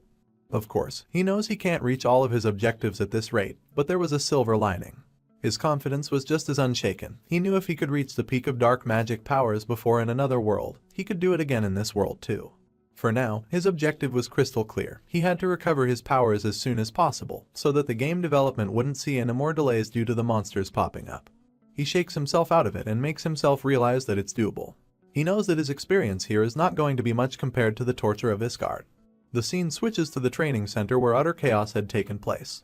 There were 3 reasons for this: the dungeon gate closing while training was in session, a lack of clear instructions from the lieutenant, and the fact that a single recruit destroyed a new species of monster they had never seen before. This all happened despite the instructors being unconscious. And due to these unforeseen events, the recruits should have received private ranks so that they could enjoy their freedom until they were dispatched. However, that wasn't going to be the case. In the recruits' conjoined sleeping room, they wonder why they're on standby despite the crazy events that occurred in the last week of training. They're annoyed that they don't even get to watch TV. One of them asks Minjun's teammate if he managed to capture a huge hound by himself, to which he responds by saying that he did indeed see it. Some wonder if Kim Minjun get the rank of sergeant within 2 years, but the rest aren't so sure, because the Hunter Corps exams are known for their extreme difficulty. In the battalion commander's office, we see our hero posting up and saluting the commander. The commander salutes back and tells him to come in, whereas the lieutenant is there on the floor in a very awkward-looking position. The commander tells the lieutenant to get out, and he salutes him before leaving the room with only the commander and Minjun inside. The commander laughingly talks to our hero, telling him that a lieutenant who doesn't check the dungeons properly should be punished. He puts his hand on his seat, beginning to sit down as he tells Minjun that they should leave the pleasantries aside. Minjun looks with wide eyes in confusion as the commander tells them that they need to talk about something. He tells them that since Minjun has received the highest score, he's going to give him a special proposal. He asks Minjun if he wishes to hear it. A crane in a flock of chickens, that's the commander's metaphor. This idiom is used to describe an outstanding person, someone who is much more skilled at a certain thing than the others in their batch. We see the commander sitting in his chair, looking at our hero and thinking how truly extraordinary he is. He is glad that he's alive in the presence of such talent. He never would have thought that there would be a crane in his flock of chickens. Kim Minjun is simply so good at what he does, that he makes everyone else seem like nothing. The commander's mind is going places. He questions placing Minjun in the regular ranks because it would be a waste of his talent. He realizes that a certain group needs people. Maybe he could fit Minjun in. He tells Minjun that he knows about his ambition to rise among the ranks as fast as possible, but according to the rules, privates cannot take the promotion exams for at least 1 year after passing their recruitment finals. However, the commander proposes an exception to this rule for Minjun. Hearing this makes Minjun's eyes sparkle. The commander begins to laugh out loud, speaking with his commanding voice. He tells Minjun that if he joins the Hunter Corps in Chiorwan, he will use his authority to grant him that exception. He tells him that if he wishes, he could take this opportunity, and he wouldn't have to wait another year. Minjun marinates on this opportunity, and the two stare at each other quietly for a moment. The commander wonders if he has proposed too tall of a task for the recruit, because even someone of his Minjun's skill would think before agreeing to joining Chiorwan. Now, Minjun is still thinking about this opportunity, and he wonders about Chiorwan. The 104 division known as the Invincible Hunter Squad is there, a place that all his comrades told him to avoid. You see, this is a place with constant snowfall and freezing weather, but it isn't a boring place, because monsters and dungeons appear out of thin air there. It is the most extreme version of the front lines you could imagine. What would Minjun's initial thoughts be? Well, he thinks it's a fun opportunity. He just wants to advance, doesn't matter where he's placed, and he's also going to be granted a promotion exception. Not to mention, there's a bunch of dungeons full of monsters, which are the best conditions for him to become as powerful as possible. He needs to advance at any cost for his plans to work, because the higher his rank is, the more leveling opportunities open up for him. He looks at the commander, and with a determination in his voice, he agrees to the proposal. The commander doesn't believe it at first, shocked completely at Minjun's answer. He tells him sternly that he will go, and he has a look of nothing but accomplishment and self-confidence on his face. Outside of the Hunter Corps Training Center, we see a group of newly made privates standing outside with their bags in their hands. We see Private Rocket crying his eyes out while saying goodbye to Minjun, telling him to keep in touch. He straight up puts his head out of the car and pesters him about it, but Minjun swears he will. There's another guy just looking at them and cringing. Raka asks why Minjun would volunteer to go to Chiorwan, and Minjun just looks at his friend and says it's a bit too difficult for him to understand, and that his goal is something insane. The sky looks beautiful as the two friends talk. Raka asks him whether it's something like achieving max level 100 times. However, Minjun says he's already hit max level 30 times, so it shouldn't be too difficult to reach 100. His friend tells him he's crazy, with a sense of admiration in his tone. He bids Raka farewell, as Raka is still heartbroken to be away from his friend. Afterwards, Minjun looks at him going and realizes that the loudest guy has left the base. He's standing alone outside the training center, wondering why he's the only one standing here. Suddenly, a large military truck pulls up in front of him, and it brakes right near his feet. The door opens, and he hears his voice being called out. He looks towards it, and a large man, with a heavily muscular physique and thick sunglasses stands before him. His name is Kim Minji, according to the name tag. He looks at Minjun, and asks him if he waited long, telling him that it took too long because of the snow. He looks at the guy with a sense of wonder, telling him that he hasn't waited too long while also wondering what month it is for it to be snowing already. Minji begins to walk away orders, tells our young hero that they must depart for the squad, and orders him to get in the back of the car. Minjun quietly gets in the back, and puts his stuff down on the ground, as the ride of his life is about to begin. On the ride, Minjun was glad that he gets to start his life as a soldier from now. He's not the sort to care much about going through difficult training exercises or battling monsters frequently. However, there is one thing that worries him. He's terrified of hazing. He doesn't want to be in miserable situations where he's getting trolled or pranked by his comrades. He simply lacks the patience for it at the moment. He is mature enough to know that he must endure it for now. The ride seems to be going quite smoothly, but then the thought comes into his mind that if he hits his superior even once, he will be sent to military prison as a regular soldier. The ride was calming, with pristine views of scenery and architecture. Minjun had fallen asleep, but he woke up to see pieces of snow falling everywhere. He couldn't believe his eyes as they reached the Invincible Hunter Corps headquarters in Chiorwan, because there really was snow here. Minjun was walking with Kim Minji through the halls of the headquarters. Minji opens a door with his veiny, muscular hands and pushes Kim Minjun inside, announcing that he's a newbie. Minjun enters the room and sees a bunch of boys either cleaning or relaxing. He orders them to feed and instruct Minjun on what to do. The boys' eyes begin to glisten when they see a newbie. They rally around him, asking him his name, and once they find out, they talk about how Minjun was called Super Soldier and he was the guy who killed that hound by himself. One of them picks up Minjun's bag and throws it at another boy, telling him to unpack Minjun's stuff. Minjun looks at them and realizes that these might be the alphas of this dorm.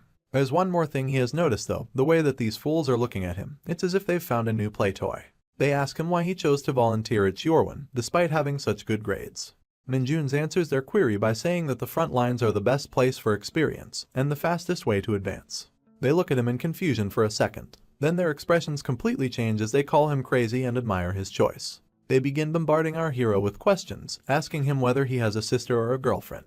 He says no to both of those questions, so they asked him to show them his talent. Minjun wonders if they'll buzz off if he shows them his talent. He raises his finger and tells them that he'll show them one-finger push-ups. One of them speaks out in anger, saying that they can do that all day. However, the other one tells him to go ahead and show them. Their expressions change so fast that it feels like someone took the light out of their life. However, it was just Minjun putting his finger on the ground and doing full-fledged vertical push-ups using just his finger. They're completely shocked, because they never expected him to do it vertically. They wonder if anyone else in their platoon could do that, and one of them mentions that a particular someone they know could. As they're talking about that particular someone, we see a man dressed in uniform arriving at the door of the dormitory. He walks up to Minjun, who is still in the vertical push-up position, and tells him to go away. Minjun recognizes immediately that voice. He knows who this is. It turns out, it's none other than Sergeant Lee Seung-ho. Minjun is taken aback by seeing his previous instructor, Sergeant Lee, in the same dorm room as him. However, the other guys have gotten used to him, and they begin to berate him and annoy him for being dispatched as an instructor. They ask him how many days he's left of his time here. He just doesn't respond to them, and they begin to annoy him even further. In an act of frustration, he screams that he has 4 days left, and he tells them to leave him alone. Funnily enough though, they were already tired of his conversation, so they fling him the bird and move on. The sergeant says that he's pretty mad, but he can't really do anything about it. Meanwhile, Minjun is just glad they left. The sergeant lays down on a bed, turns on his phone and starts watching a video about volcanic dungeons. Minjun realizes that even in a space as tiny as this dorm, the rank difference between those occupying it is vast. The sergeant calls out to one of the privates named Dongjun, telling him to instruct Minjun since he's a junior here. Minjun looks at the guy introducing himself and wonders how that guy is his senior. Dongjun asks our hero if he wants to talk over some food because he has a permit to visit the PX. They head to the PX, and Dongjun tells Minjun to pick out whatever he eats. He tells our hero to eat as much as he likes, and Minjun figures that this guy is just really nice. At the counter, the basket full of food leads to a bill of 300,000 won. Dongjun pays it, but he's shaking in his boots. Minjun is chowing down on the food that he's bought, and Dongjun tells him to enjoy it. Minjun asks why they're not allowed to use the PX regularly. Dongjun tells him that it's a rank system. Privates first class and below are only allowed to go there on weekends. On top of that, one needs to be a private first class or above to use gyms, and if you want to use the PC room, you need to be a corporal. Minjun almost choked on his food when he heard this news. He found it crazy that you needed to be that high of a rank to use the PC room. Dongjun agrees that it's unreasonable but knows that he can't really change anything at his rank right now. Minjun asks with curiosity in his voice whether there is a way to change that, surprising Dongjun. He says that the only way is by getting to the rank of sergeant to even attempt it. Minjun is heartbroken and extremely frustrated, because he was really looking forward to the PC room. Dongjun dives deeper, and he tells him it's very difficult to become a sergeant in the Hunter Corps. He gives a little info about himself, saying that he had failed the advancement exam many times, so he's been stuck as a private first class for 3 years. Minjun thinks that he should get promoted quickly so he can bring Dongjun up with him as well. He encourages him to keep trying as he will surely get it in the next attempt. Here enters another bully, who puts his arms around Dongjun. He asks them if they're eating the delicious food by themselves, and Dongjun offers the guy to join them, seeing as he's a corporal. Of course, he says yes. The corporal begins chowing down on the food, eating away the chips and drinking all the soda. Minjun looks at him in disdain, thinking that this guy is a creep. After eating, the corporal tells them that he won't say anything about them chatting, but he wants them to be present during the firearms training tomorrow, or it will be their funeral. Dongjun steps in and says that he was about to explain firearms training to our hero, since it's a bit different in Chiorwan than in other places. The corporal takes offense to this and begins to mock and ridicule Dongjun. Dongjun apologizes, but the corporal just bullies him further and further. Minjun is annoyed at what this guy is doing, so he decides he won't just sit there and watch. From under the table, Minjun sends demonic energy into the food that he's eating, cursing him to spit out the food. The corporal cannot eat anymore, and his face goes numb as he simply stands up. Dongjun asks him what the matter is, but he doesn't respond. Suddenly, he says that there's something weird looking at the expiration date on the food.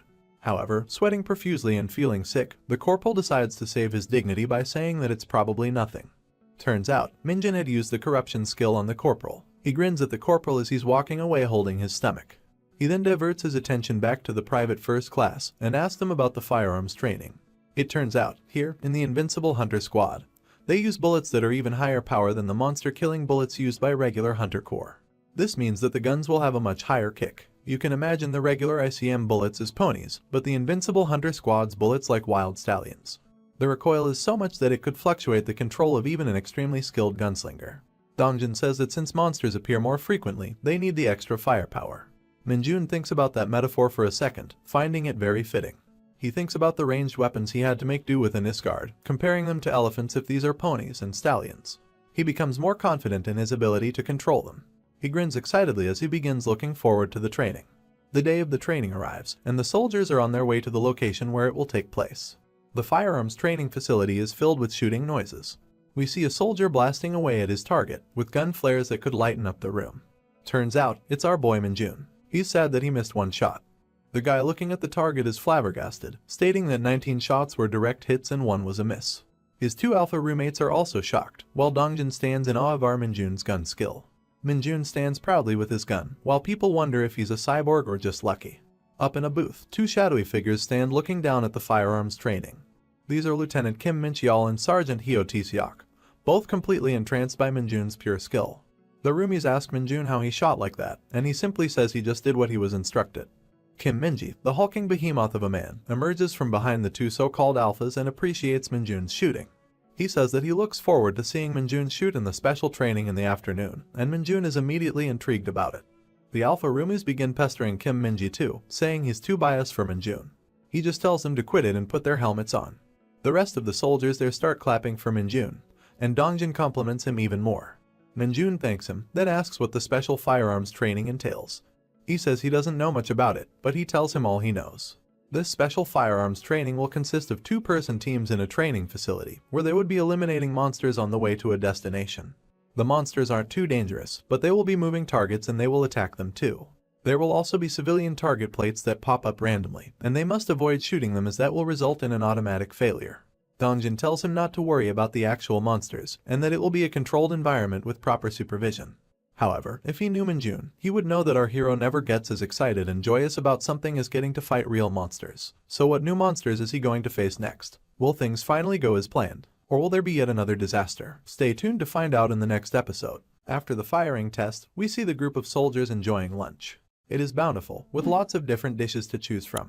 Dongjin is completely shocked at the fact that Minjun managed to hit 19 shots at the target, while he compliments Dongjin for hitting 13 shots of his own. Dongjin mentions that how he has had some experience but he's not very good. On the other hand, he believes that Sergeant Lee is one of the best soldiers he's ever seen. On average, Sergeant Lee shoots at least 17 shots, which made him the #1 shooter in the whole squad. Minjun is listening to this while eating. He acknowledges that since 10 hits is the squad's average, Sergeant Lee is much better than the rest. However, he also realizes that he is officially the #1 shooter now. Dongjin then gives our hero a word of encouragement, saying he's sure that Minjun will do great in the special firearms training. Minjun asks him that he had told him before that there would be two-person teams. Yet, he is speaking as if he was not going to be joining him. Dongjin tells him that the executives will be deciding the teams, which means they never know who they're going to be paired with. Which makes Minjun curious, and he asks what the method and criteria was to decide teams. Dongjin begins going into a rumor he heard, which stated that the deciding is done through the ladder lottery. Essentially, the ladder lottery is a method of raffles. It is particularly designed to create random pairings between two sets of things, people or commodities. Anyways, the scene switches from the cafeteria to the special firearms shooting range. The big and burly Sergeant Minji is standing there barking orders, telling the soldiers to get into their bulletproof vests, and be on standby as the training would commence in 5 minutes. Every single soldier in the room is gossiping, wondering what the special firearms test would be like. Yet, Minjun was just standing there, minding his business. Of course, he wasn't going to get peace for too long. A man dressed in uniform comes yelling that he's in the team with the newbie, looking at our hero. Well, it turns out that our hero was teamed up with none other than the corporal that enjoyed hazing. He walks in saying that a corporal and a private are world apart, boasting his own skill. Minjun is definitely taken aback by this, wondering why he had to team up with this guy of all people. He also realizes something from Guangxik's behavior, but he hadn't learned his lesson yet. The corporal starts talking to our hero, telling him that the average finish time in the squad is 3 minutes, and that Minjun should aim to improve upon it. His face has a devious look as he says that Minjun must finish within 3 minutes, or he's going to regret it. Minjun simply looks at him, without responding at all. This annoys the corporal. He asks Minjun why he isn't replying, pestering him by saying that he's lost confidence, and his 19 perfect shots were just a fluke. Minjun is internally frustrated, thinking about how big of a lost cause this guy is. However, he just says that he will try his best to the blithering idiot to make him shut up. The corporal doesn't care about that though. He wants Minjun to just provide results, and he says if Minjun finishes later than him, he would die. He points at the squad talking to Sergeant Minji and says that he should observe the team going ahead. The two soldiers stand in different elevators, whereas Minji stands in the middle as he tells them to get ready. It's Kim Moongi and Jeong Hanyoung, and those two state that they're ready, hence they start descending. The special firearms training is a special kind of creature. It involves two members of the same team in separate elevators being sent down to the underground facility. This tactical training taught soldiers to slay monsters and protect civilians. However, now it was something different, almost a competition amongst the troops. It was a race now, and the whole purpose of the trial was to see who reached the end fastest and cleanest. The final objective was to press the finish button at the end before your opponent. Minjun was looking at the large scoreboard to ensure he knew what was going on. There were different sized monster icons, and Minjun wondered why. The corporal told him that it showcases the threat. The more dangerous a monster is, the bigger the icon will be. He begins explaining Minjun the format of the special firearms trial. He explains that there are 2 monsters on each lane, and that 1 encounters will be randomized. You will have no clue what you're getting into due to this format, and it will surprise you in the lanes. We see a participant currently in the trial running into a rake toad, which is a large and powerful creature. The rake toad attacks him with its tongue, and he seems to have gotten unlucky in the monster selection. On the screen, we can see that the participant that ran into the bigger monster ahead. Minjun realizes that even if he moved fast, he got unlucky with the monster. He knew that his opponent would catch up to him. Of course, the opponent ran into a large rat and shoots it to shreds. He walks away from the dead rat's body, confident that he'll have an easy time in the trial. However, he immediately runs into a large earthworm, which is humongous in size. Meanwhile, the guy who fought the rake toad just got another rake toad to battle. He's visibly frustrated after killing the second one by unloading a whole clip into it. Annoyed, he thinks that his opponent probably won already. But when he reaches the finish button, it's empty. There is no one near it. He walks over to it and presses it with a big smile on his face. The buzzer sounds, and the crowd celebrates as the challenge was completed in 2 minutes and 24 seconds by the trooper as the others discuss the sandworm thing. The winner mocks the loser, meanwhile the loser just complains about his bad luck. It turns out that they had a bet, and now the loser must give him a treat at the PX. On the way back, they notice that aside from being late, the loser had also shot a civilian, which disqualifies him. The 2 walk out bantering about what they will buy, and the corporal notes that 2 had made a bet before going in. This catches Minjun's attention, and he's intrigued by the idea of a bet. Surprising the corporal, he tells him that they should make a bet too. He says that the loser should grant the winner any one wish. This makes the corporal laugh, but he decides to indulge Minjun out of overconfidence. He then says that there is nothing a mere private can offer him, but there is always something a man like him needs. He decides that Minjun will need to give him his salary for 3 months if he loses. Minjun is a bit disappointed to see that he couldn't come up with anything better than money, which is such a typical mob behavior. He agrees to his condition, and the corporal is glad because he is confident in himself. Dongjin notices the 2 talking, and he starts getting a bit nervous for Minjun. Minji shouts for the next group to get ready. Minjun and the corporal get into their separate elevators, ready to get going into the trial. Minji asks if they need to say anything before going in. The 2 synonymously deny. Minji notices they're ready, and he initiates the trials. The elevators begin to descend, and we see Minjun lost in his thoughts as he is heading to the underground levels. He notes that he fell for the corporal's provocation, and he's a bit unhappy that he made himself noticed. However, he is well aware that he's not mature. He's never going to let provocations slide by. As the elevator doors open, his demonic aura begins to sense the demons in the trial. At the top level of the building, the other candidates are looking at the score screen and excited to see the trial. They're talking about how the 2 candidates made a bet, and they're confused how a private could possibly hope to win against a corporal. Suddenly, all of them are shaken as the ground exempts a harsh tremor. It begins to move rampantly, and some of them lose their footing in fear before the tremor stops. The candidates ask each other whether that was an earthquake. Dongjin says he doesn't think that it was. They look at the screen, shocked to see that one of the monsters is moving towards the other monster in Minjun's lane. The door opens and Minjun is making his way through the lane, wondering what that tremor was. His face is taken over by confusion and instinct, and his eyes are left wide open.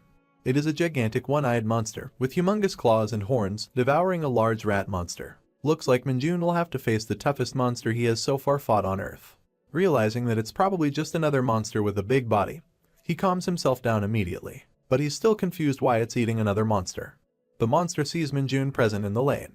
Minjun looks up, directly into its big ugly eye. The monster begins to rage, pulling the rat out of its mouth. It throws the rat at Minjun, but he jumps and maneuvers around the hit. He lands safely on the ground, and a thought enters his mind. He wondered whether fried chicken was on the menu in dinner, and he wants to get this through fast so he can eat. He notices the civilian target he's not supposed to shoot, and realizes that he cannot shoot mindlessly. The monster takes a step towards Minjun, as our hero notices that the creature is trying to attack him. He loads up some demonic energy in his left hand, as he wonders why the creature is rampaging.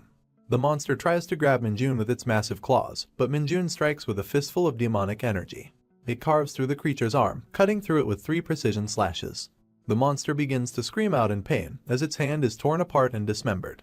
Minjun sees this and smiles. Now all he had to do was shoot it down.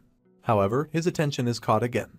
You see, the monster's arm begins to regrow right in front of Minjun's eyes. And to make things more interesting, instead of regrowing its hand, it regrew a giant sword in its place.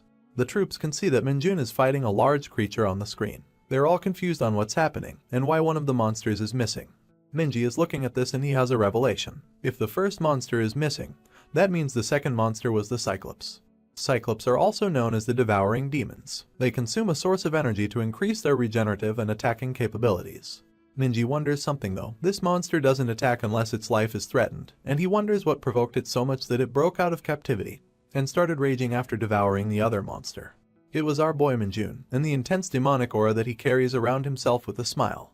As Minjun was dodging the excessive slashes from the Cyclops, he found himself high up in the air, battling the overly aggressive creature. He loaded up his gun, knowing it would be easy to kill it with his hands, but he'll indulge the gun fun since it was firearms training. He began raining bullets at the Cyclops' face. The bullets tears through its eye, and the monster roars out in pain. Minjun lands on the ground, as the monster is suffering but not in silence. Minjun notes that its eye isn't regenerating very fast, so he can end it now. The monster quickly turns its head towards our hero. As Minjun is running towards it, ready to strike, the Cyclops retaliates by swinging its sword arm. He is taken by surprise. He notes that the Cyclops knows his location even after losing its eye. Minjun pulls a Neo bullet dodge and ducks out of the arm slash. The monster takes the opportunity to attack with its other hand and slams Minjun into the ground. At first, it looks as if it's over, but Minjun had the strength to block its attack. As he was holding back the monster from squishing him like a tomato, he considered how strange this whole thing was. There was no shot that the training center would use a monster this violent, and even though he squashed its eye, the monster knew where he was exactly every time. This is where he has the epiphany. Was the monster reacting to Minjun's demonic energy? The scene cuts to the elevator door opening within the lane. Minji walks into the second lane, carrying his incredibly large LMG. He is worried about Minjun's safety. He blames himself for letting something like this happen, as an energy-fed Cyclops isn't something a private could go up against at all. He runs through the lane as fast as he can, hoping Minjun hasn't succumbed to his death. Meanwhile, the corporal has had a great time in the trial.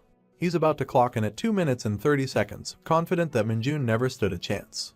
The corporal wonders what to do with Minjun's salary. He decides he will spend it on his vacations as he nears the finish line. Once he reaches it, his hopes and dreams are crushed. Minjun is already standing there, inspecting the finish button. He looks back at the corporal with an incredibly indifferent expression, before sprouting into a really devious smile and pressing the button. The corporal's reaction shows that his life is ruined, at least for the time being. Minji makes it to the place where Minjun fought the Cyclops.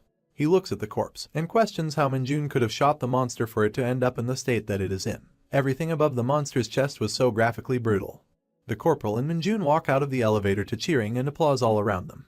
The others show appreciation for Minjun defeating a fed Cyclops. Dongjin comes running in, asking him if he's alright. Minjun is glad to see his buddy and tells him he's not hurt at all. Dongjin asks him how he defeated the Cyclops, and our hero tells him that it was all thanks to his teachings. Meanwhile, the corporal is fuming out of jealousy. One of the troops reminds everyone that this team placed a bet and that the newbie won. The corporal smacks him in the back of the head. He threatens him and tells him that it's an unfair situation, so the bet was off. He starts giving excuses, saying he couldn't have won in that situation. He said the special firearms training was designed with 2 monsters in mind, and he did defeat 2. He then asks how many the newbie defeated, and reminds everyone that Minjun only defeated 1 monster. He points at them and tells them it was an unfair situation, and tells Dongjin to say something too. Dongjin is a meek person, and he feels a bit daunted by the question. The corporal orders him to say something and threatens him. Minjun wonders why the corporal has to be the worst. He thinks about how despite this scenario being unexpected, he doesn't feel good that he killed the monster with his fist. This is why he was planning to forget the bet. However, looking at him pestering Dongjin, he doesn't want to let it go. Someone walks up to the crowd after hearing the commotion. The assertive voice mocks the corporal, saying that the newbie took the bigger risk and that the corporal should be ashamed. The corporal looks back and sees who said that. The mystery man divulges information about the Cyclops, saying they're harmless, but once they turn, they are horribly difficult to fight. He tells the corporal that the newbie faced a much bigger threat, and everyone knows this. They're all shocked to see who said such wisdom-filled words. It was none other than our very own, Sergeant Lee Seung-ho. We appreciate the casual appearances he makes. The corporal is embarrassed. He tries to mock Sergeant Lee, saying he's showing off his rank in front of the juniors. Sergeant Lee shuts him down, saying he's the one always showing off. The corporal tells him to stop embarrassing him over his jokes, and the sergeant decides to double down.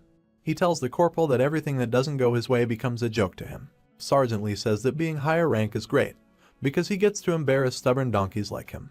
Minjun smiles as he now knows that's how things work. Meanwhile, the corporal is fuming red with embarrassment, anger, and every other bad feeling. Honestly, this is the face I wanted to see him make ever since this fucker made his first appearance. Comment down below if you're satisfied as well. Sergeant Lee turns his head to him, seeing his reaction, and asks him if he has anything to say. The corporal brushes it off and says he doesn't. The sergeant tells him he's right. He doesn't have anything to say because he shouldn't, leaving the corporal embarrassed in front of his juniors as he walks away.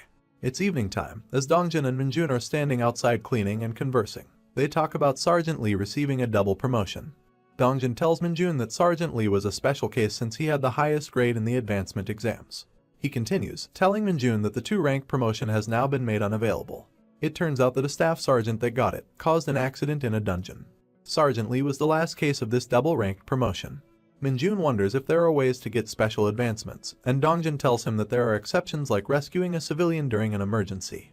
There's also achieving outstanding accomplishments in a monster hunt, but they're all subjective cases. He tells our hero to forget that the regulation even exists, as there have been next to no hunters who have advanced with it. Minjun acknowledges that, while realizing that subjective means the commander will have the final say. He's quite desperate for an advancement at this point. He doesn't wish danger on civilians, but it's as if he's almost disappointed that there aren't enough incidents happening on this border as they said. He wants to advance already after being a private for 2 days, whereas Dongjin is just standing there encouraging him. Minjun wishes for a gate to appear, and just as he thinks that, there is an alarming all over the camp. The broadcast comes from the control center, telling everyone that middle bat monsters have appeared at an oil reserve. They instruct all hunters to gather there and immediately install the protective shield. Dongjin tells Minjun that they're going, and Minjun has a huge smile on his face. Middle bats are monsters the size of a human child.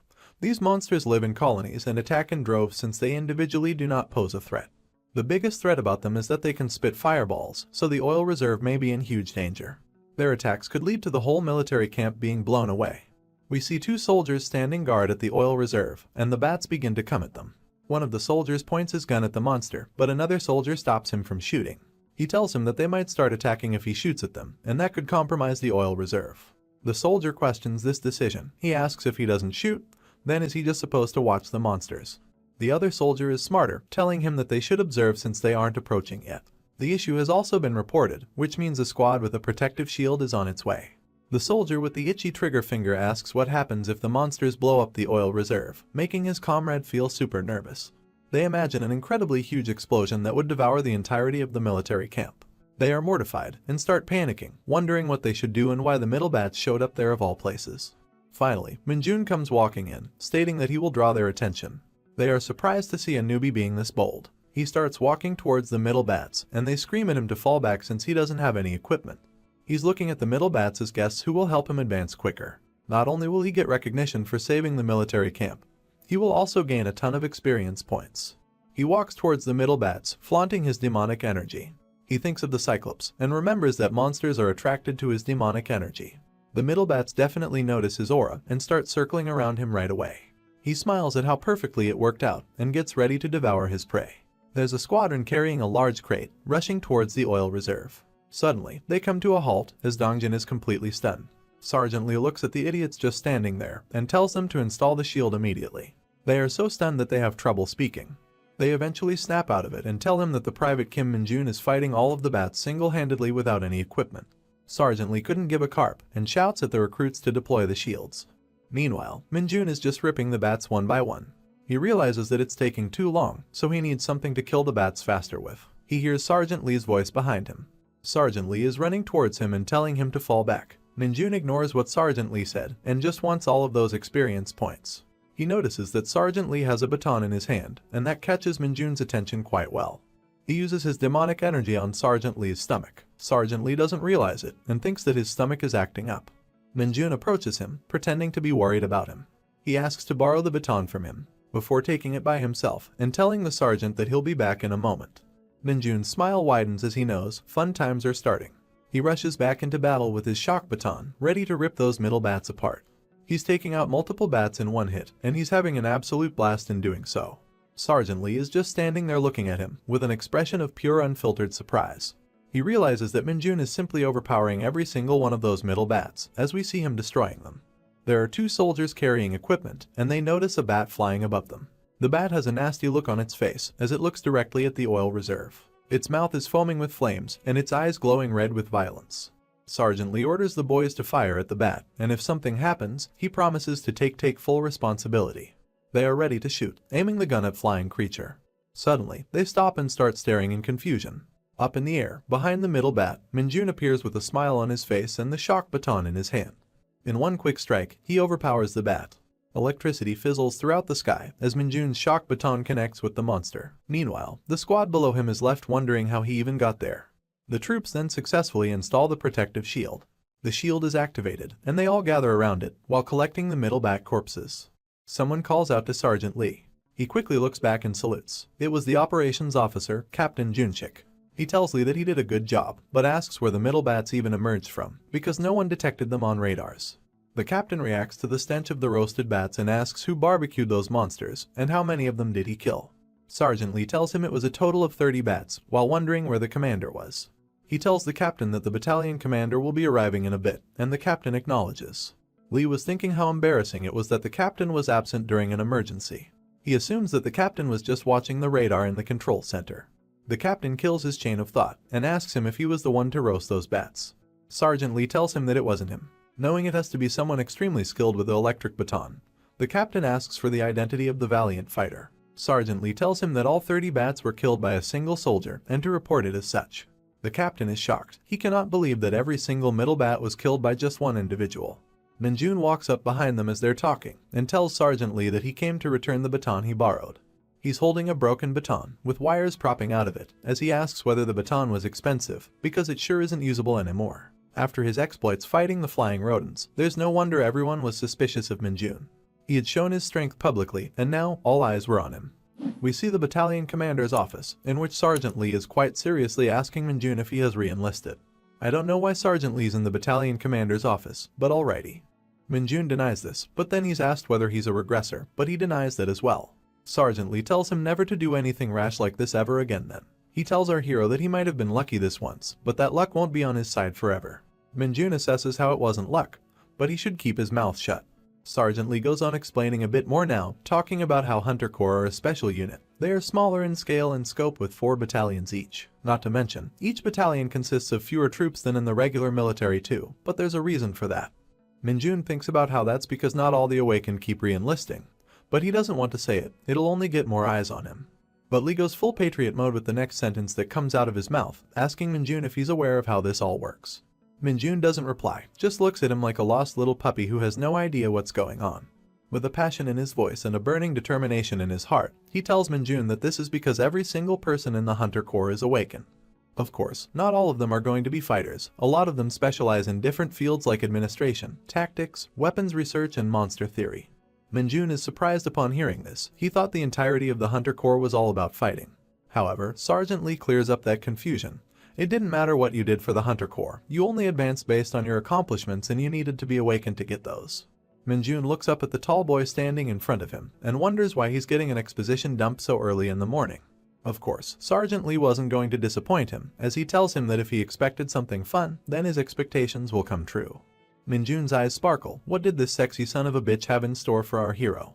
Well, as we see a car driving in towards the HQ, we know that someone is coming. It's not just a regular person, as the car has a number plate with 2 golden stars. The 104th Hunter Corps resident celebrity was coming, the hunter who had killed the most amount of monsters out of any. We see the bearded man sitting in the back of the car, looking like he was being driven around by Colonel Lee Junbyum. The car drives into the HQ and stops. The door opens, and from within it, a burly man walks out. This deadly hunter was about to visit their battalion, and he probably had a whole lot to teach everyone. The battalion commander, Lee Junbyum, was saluting hard and yelling the word at the top of his lungs. Meanwhile, the smaller fry, the captains and stuff were also there sweating nervously as they stood in presence of the most terrifying Hunter Corps member in the world. The man came up and shook hands with none other than our boy Sergeant Lee Seung-ho. He was genuinely shocked, but still appreciative that a man of his caliber was greeting him. Meanwhile, Minjun stood there thinking that this guy was quite lively. Our hero wondered how strong this guy was. He was a 2-star from the Hunter Corps, so he had to be something special. Right then, he walked up to Minjun and asked him if he was the Kim Minjun while shaking hands with him. Minjun was surprised and shook hands with him out of courtesy, even though he doesn't care much about anyone. And immediately, our boy noticed how strong this guy's grip was. He patted Minjun really hard on the back and told everyone to be at ease. He asked them all if they figured out which gate the middle bats came from. The battalion commander said that they did, stating that the gate was on 1.2 kilometers north of the battalion headquarters on a hill. They were also already investigating the gate's rank, and had restricted access to the area. The 2-star told them to inform the division commander's office directly once the gate's rank was confirmed. He then asked them about their problem with the radar, and one of the captains noted that the alarm had not gone off until the middle bats approached the battalion. But there was no equipment malfunction, so they were still checking if there were any blind spots. The 2-star had knowledge of this, and he said that it might have to do with the sheer numbers of the demons, and to report it to the Divisional Ordnance Office so that they can set up 2 more radars. The captain screamed in agreement, showing pure respect to this 2-star legend. On the other hand, Minjun was having the time of his life watching everyone shitting themselves and being so tensed up. He then turned his attention to our hero, telling him that while he was indeed courageous, and his initial response was good, he should have been more careful and brought equipment. Minjun apologized, while still disagreeing internally, thinking that if he took time to get the equipment, the battalion might have gone up in flames. It turns out though, the 2-star was just joking. In fact, he was quite proud of Minjun for defeating the middle bats by himself, saying that if he hadn't reacted this fast, the oil reserve would have exploded. The captains were stunned listening to this. They wanted some of that appreciation, but they weren't getting any for being cowards. The 2-star brought a gift from the division commander for our hero. He slapped a sticker onto his chest. Minjun had finally achieved the rank upgrade he wanted. The 2-star congratulated him on the advancement, stating that it wouldn't have happened like this under regular circumstances, but a soldier like him who's achieved something exceptional should be rewarded as soon as possible. Our boy was now Private First Class Kim Minjun, and he was thankful. He ordered the battalion commander to give Minjun a vacation. He was getting 3 days and 2 nights of relaxation, while our hero was slightly shook about getting the advancement so quickly. The vacation made him really happy though. He could go in and vibe in the PC room now without any exceptions. The life in the military was getting more exciting by the minute. Minjun started walking out with Captain Kim, and as they were walking through the hallway, the captain began to show his appreciation. He was glad that Minjun had accomplished so much, but also happy that even he got commended due to Minjun's overwhelming performance. Minjun thanked him. He was as joyous as anyone could be. The captain asks him what he was going to do outside of the HQ. It was his first time going home after enlisting after all. Our hero had no idea though. This was entirely uncharted territory for him. The scene switched to the bustling city streets, lights and banners everywhere, people walking around and cars to be seen on the roads as Minjun walked with a pep in his step. But first thing our hero would obviously had to do was to find himself a PC room. He knew that all he wanted to do was play Dungeon Power Fighter at the PC room, and nothing could stop him now. He didn't want to go home, because he would have had to enter a restricted area. The worst part is that they didn't have any internet connection there. So, he was going to just spend the next 3 days and 2 nights in this PC room without wasting any time on traveling. As he was walking into the PC room, he heard a commotion behind him. It was 2 friends, and one of them talked as if he was wronged by the soldiers. The other one asked him if he went out to that cave again, and the hat guy mentioned that he was going there just to pick some mushrooms. He was angry at being stopped, even though he had already obtained permission from the owner of the mountain and even deposited the money. The hat guy asked for a drink, but the buddy denied him. Talk about a low blow. His buddy mentioned that someone he knew went there before it was completely restricted, and the mountain smelled foul with toxicity. He continued, saying that the guy had a headache for a few days afterwards, so it was just pure trouble going in there. The hat guy said that he'd wear a mask or something when he entered, but their conversation was cut by our eavesdropping gamer, Minjun. Minjun asked them where that place was, and they looked back at him nervously because he was in uniform. They looked at each other for a moment, thinking of what to say, but at the end they decided to tell him eventually. Actually, instead of just telling him, they took our guy. They dropped him off at the side of the road, just near a place called Huechin. They couldn't drive him any further due to it being a restricted area, but Minjun thanked the guy for the ride. The chonky boy asked him if he could really resolve whatever was on the mountain. Minjun looked into his eyes with determination, telling him that the restriction will be lifted by tomorrow and that they will be able to go there again. They noticed the 2 stripes on his chest, realizing that he was a private first class. They stared at him for a few moments, not knowing what to say. Then they drove off. They weren't going to hang around for someone to see them. Minjun looked up at the mountain, and he could sense the demonic energy that was radiating from within it. He had decided to come to Huechin for his vacation instead of spending it all on the PC room. He had smelled it from afar, that familiar scent. He could visualize it, that purple energy in the air and that foul smell. It was demonic energy, and our boy was happy he had found this opportunity to take it all in. There were guards protecting the cave entrance. They were wearing gas masks on their faces, because the demonic energy was too overwhelming. Minjun was hiding between the trees, looking at them. He noted that the security was quite heavy near the entrance, but he had to find a way in by any means whatsoever. He didn't want to get noticed, so he gestured his hand and a wave of demonic energy emanated from within it. It floated towards them like air. They couldn't see it, but they ended up breathing it. As soon as they inhaled it, they could feel that their stomach was hurting, as they clenched their tummies tightly. They looked at each other and thought about what to do, thinking that they'd just hold it in, but then they couldn't. They decided that they needed a potty break after all, thinking how no one would come here anyways. The entrance was now empty, with no security at the cave's opening whatsoever. It was time for Minjun to head in. He started walking into the cave, slowly placing one foot in front of the other. As soon as he entered, he could see the place was glistening with demonic energy, and that put a smile on his face. However, there was one problem. When he placed his hand on the ground to sense anything in the area, he couldn't sense any monsters whatsoever. He wondered why the demonic energy was so dense in this cave if there weren't any monsters. As he went in deeper, it didn't matter if there were no monsters here. All he wanted was that sweet, sweet demonic energy, and he began to suck it all in. The demonic energy was flowing into his palm, giving him the power that he craved so much. His demonic energy stats were increasing. It was rising so steadily with every moment.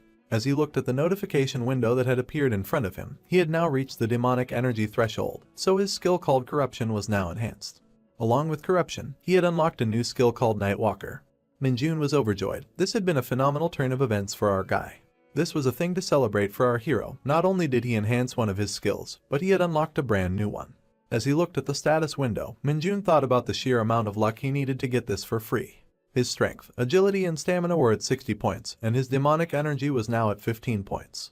He looked at his hand, feeling the power surging through him. Free demonic energy, and a usable skill without having to put in any effort whatsoever. This was a major dub. The Nightwalker gave him the ability to summon a shadow, called the Nightwalker. He knew about this because he had used it a lot in Isgard. This shadow's specialty was that it was great at assassinating targets from the safety of stealth, but there was one downside. This summon needed to be fed demonic energy on a regular basis to be maintained. He raised his arms, ready to show off his new powers, and ordered the Nightwalker to emerge. This little ghost was worth all the demonic energy he had to feed it. He might look cute, but the Nightwalker was more dangerous than anyone could ever anticipate. As soon as he emerged though, Minjun was kind of shocked by how tiny this guy was. He was confused. Was this a part of the dimensional travel penalty? Why was he this tiny? Was it maybe that his demonic energy stat was too low? He needed to know, because this was fucked up. It was awful. He thought the Nightwalker would be way bigger. He's afraid that such a tiny weakling would be eaten up by the sun and won't have much use. Then he came to a quick realization. This creature was tiny in size, which means that it can hide in shadows. This was its strength. Behind that tiny, cute little body was a monster of assassinations. After a small time skip, the 3 days and 2 nights had now passed, and Minjun was back at HQ. He saluted his comrades as soon as he got back to the dorm, and mentioned he was back from vacation. His comrades gathered around him, noticing that this is the guy who advanced in the shortest time to date, and that he also got a vacation from the division commander, and he got a badge from the 2-star as well. Minjun looked backwards as he noticed someone familiar. He had brought a gift for this person. It was for his buddy, Dongjin. He hands him the gift, which is apparently a bottle of moisturizer, which is weird because I thought soldiers moisturize themselves with the blood of their enemies. Anyway, Dongjin thanked him. He pulled the bottle out and was genuinely gleeful at the sight of it. He told Minjun that he would use it really well. And here comes the dickhead who Minjun beat in the special firearms training, mocking their friendship. He had asked Minjun to bring him some Maxim magazines, but the thing that Minjun brought along was just some instant coffee with the same name. He gave the guy his Maxim packs, and he left accepting his gift with a sad and annoyed look. Meanwhile, Minjun and Dongjin bantered about how he would become corporal one day. Now enters the redhead and his lackey, who mentions that he saw Minjun's name on the advancement examination. The lackey notes that the application period for that was already over before Minjun even transferred. It hasn't even been a year to Minjun's enlistment, which means he shouldn't qualify. Redhead notes that it had to be the division commander who got him in, otherwise it didn't make any sense no matter how you saw it. The comrades look at each other and discuss how this was even possible, but they decide to show him some respect now that he was a private first class. As they wait on Minjun for an explanation, Minjun begins to talk about how it was the training commander who had made him a special offer. If you remember, that guy sent him here on a special recommendation, and he had a huge interest in seeing Minjun succeed because he was so exceptional as a soldier. Minjun told them the whole story, and afterwards he was looking at them for their reaction. Their faces were filled with nothing but confusion. They had no idea what this all meant. Redhead noted that Minjun came here because he wanted to start advancement exams a year in advance, calling him a crazy fucker for having the balls to do this. The lackey notes that since Minjun is already a private first class, his advancement exam would turn him into a corporal. The comrades talk about how if he passes, he might be the most terrifying new recruit in the 104th Battalion, while the actual corporal himself is just making his Maxim to drown his sorrows with. Lackey mentions that the advancement exam candidates will have an orientation, and that a special weapons training would happen afterwards too. They said that he'll be suffering the whole week. As the two leave the room, they banter why they aren't taking the advancement exams right now, even though they are both sergeants. Minjun thought about the specialty weapons training, and wondered if this was different to special firearms training. Another time skip happens, and we find ourselves at the orientation for the Hunter Advancement Examinations, where the instructor is talking about a quick orientation on how the examinations will go. Minjun sat there listening, as the instructor bullied those who were being overconfident for already knowing the details. Minjun listens carefully, while the corporal falls asleep. The instructor mentions that the examination will consist of 2 parts. There is a written exam and a practical exam. The written part is usually a basic written test, which makes it super easy to clear. Minjun walked out feeling quite confident about what he heard, remembering that the practical exam is what really mattered. It would basically be a test of their stats, their specialty weapons proficiency, and their ability to handle monsters. Minjun knew that he would pass, but he wondered what perks he would receive for getting the perfect score again. As he walked through the hallway, he thought about being more serious in his approach to the examination. The sun rose up, and it was time for the specialty weapons training. These were usually close quarters weapons, swords, throwing knives, daggers, maces, and all that other jazz. The instructor stood above them, ready to teach them all how to get it done. He ordered the privates and privates first class to not pick any weapons other than swords. The academics yell in agreement. He orders corporals to take their weapons and go train far away, and if they're slacking off, he would bury them alive. He told the rookies that he will teach them basic swordsmanship from the Hunter Corps manual. However, he also warns them that following the guidelines blindly won't do them much good. He tells them that they must use it as a foundation to create their own styles and adapt to any situation that comes their way. He asks them if they understood, loudly yelling at the top of his lungs. The rookies agree. After all, they can't really say no. He tells them to follow along with him, to concentrate on what he does and to look at nothing other than what he's doing. It doesn't matter if a naked girl was standing to their left. They had to keep their eyes peeled on him. He picked up a sword and showed them some incredible moves. He was flowing around like water, jumping from place to place, swiping and dashing, ducking and slashing. This dude had seemingly mastered the art of swordsmanship. As the sword let out dust, our hero stared at it knowing something was different about this weapons training. He understood why it was called the specialty weapons training, as he was joyful that he'll finally get to show off some moves. He knew that you can't just keep fighting monsters with rifles, and this lets you hone your skills if that situation ever arose. The rookies were trying their best to move their swords around, showing off their subpar skill levels. Meanwhile, Minjun was making the air flow around them with his swordsmanship, channeling the specialty weapon's true power. He knew how this shit worked, and the rest were suffering from a skill issue. As he swung those swords, his opinion on this swordsmanship was that it was better in Isgard.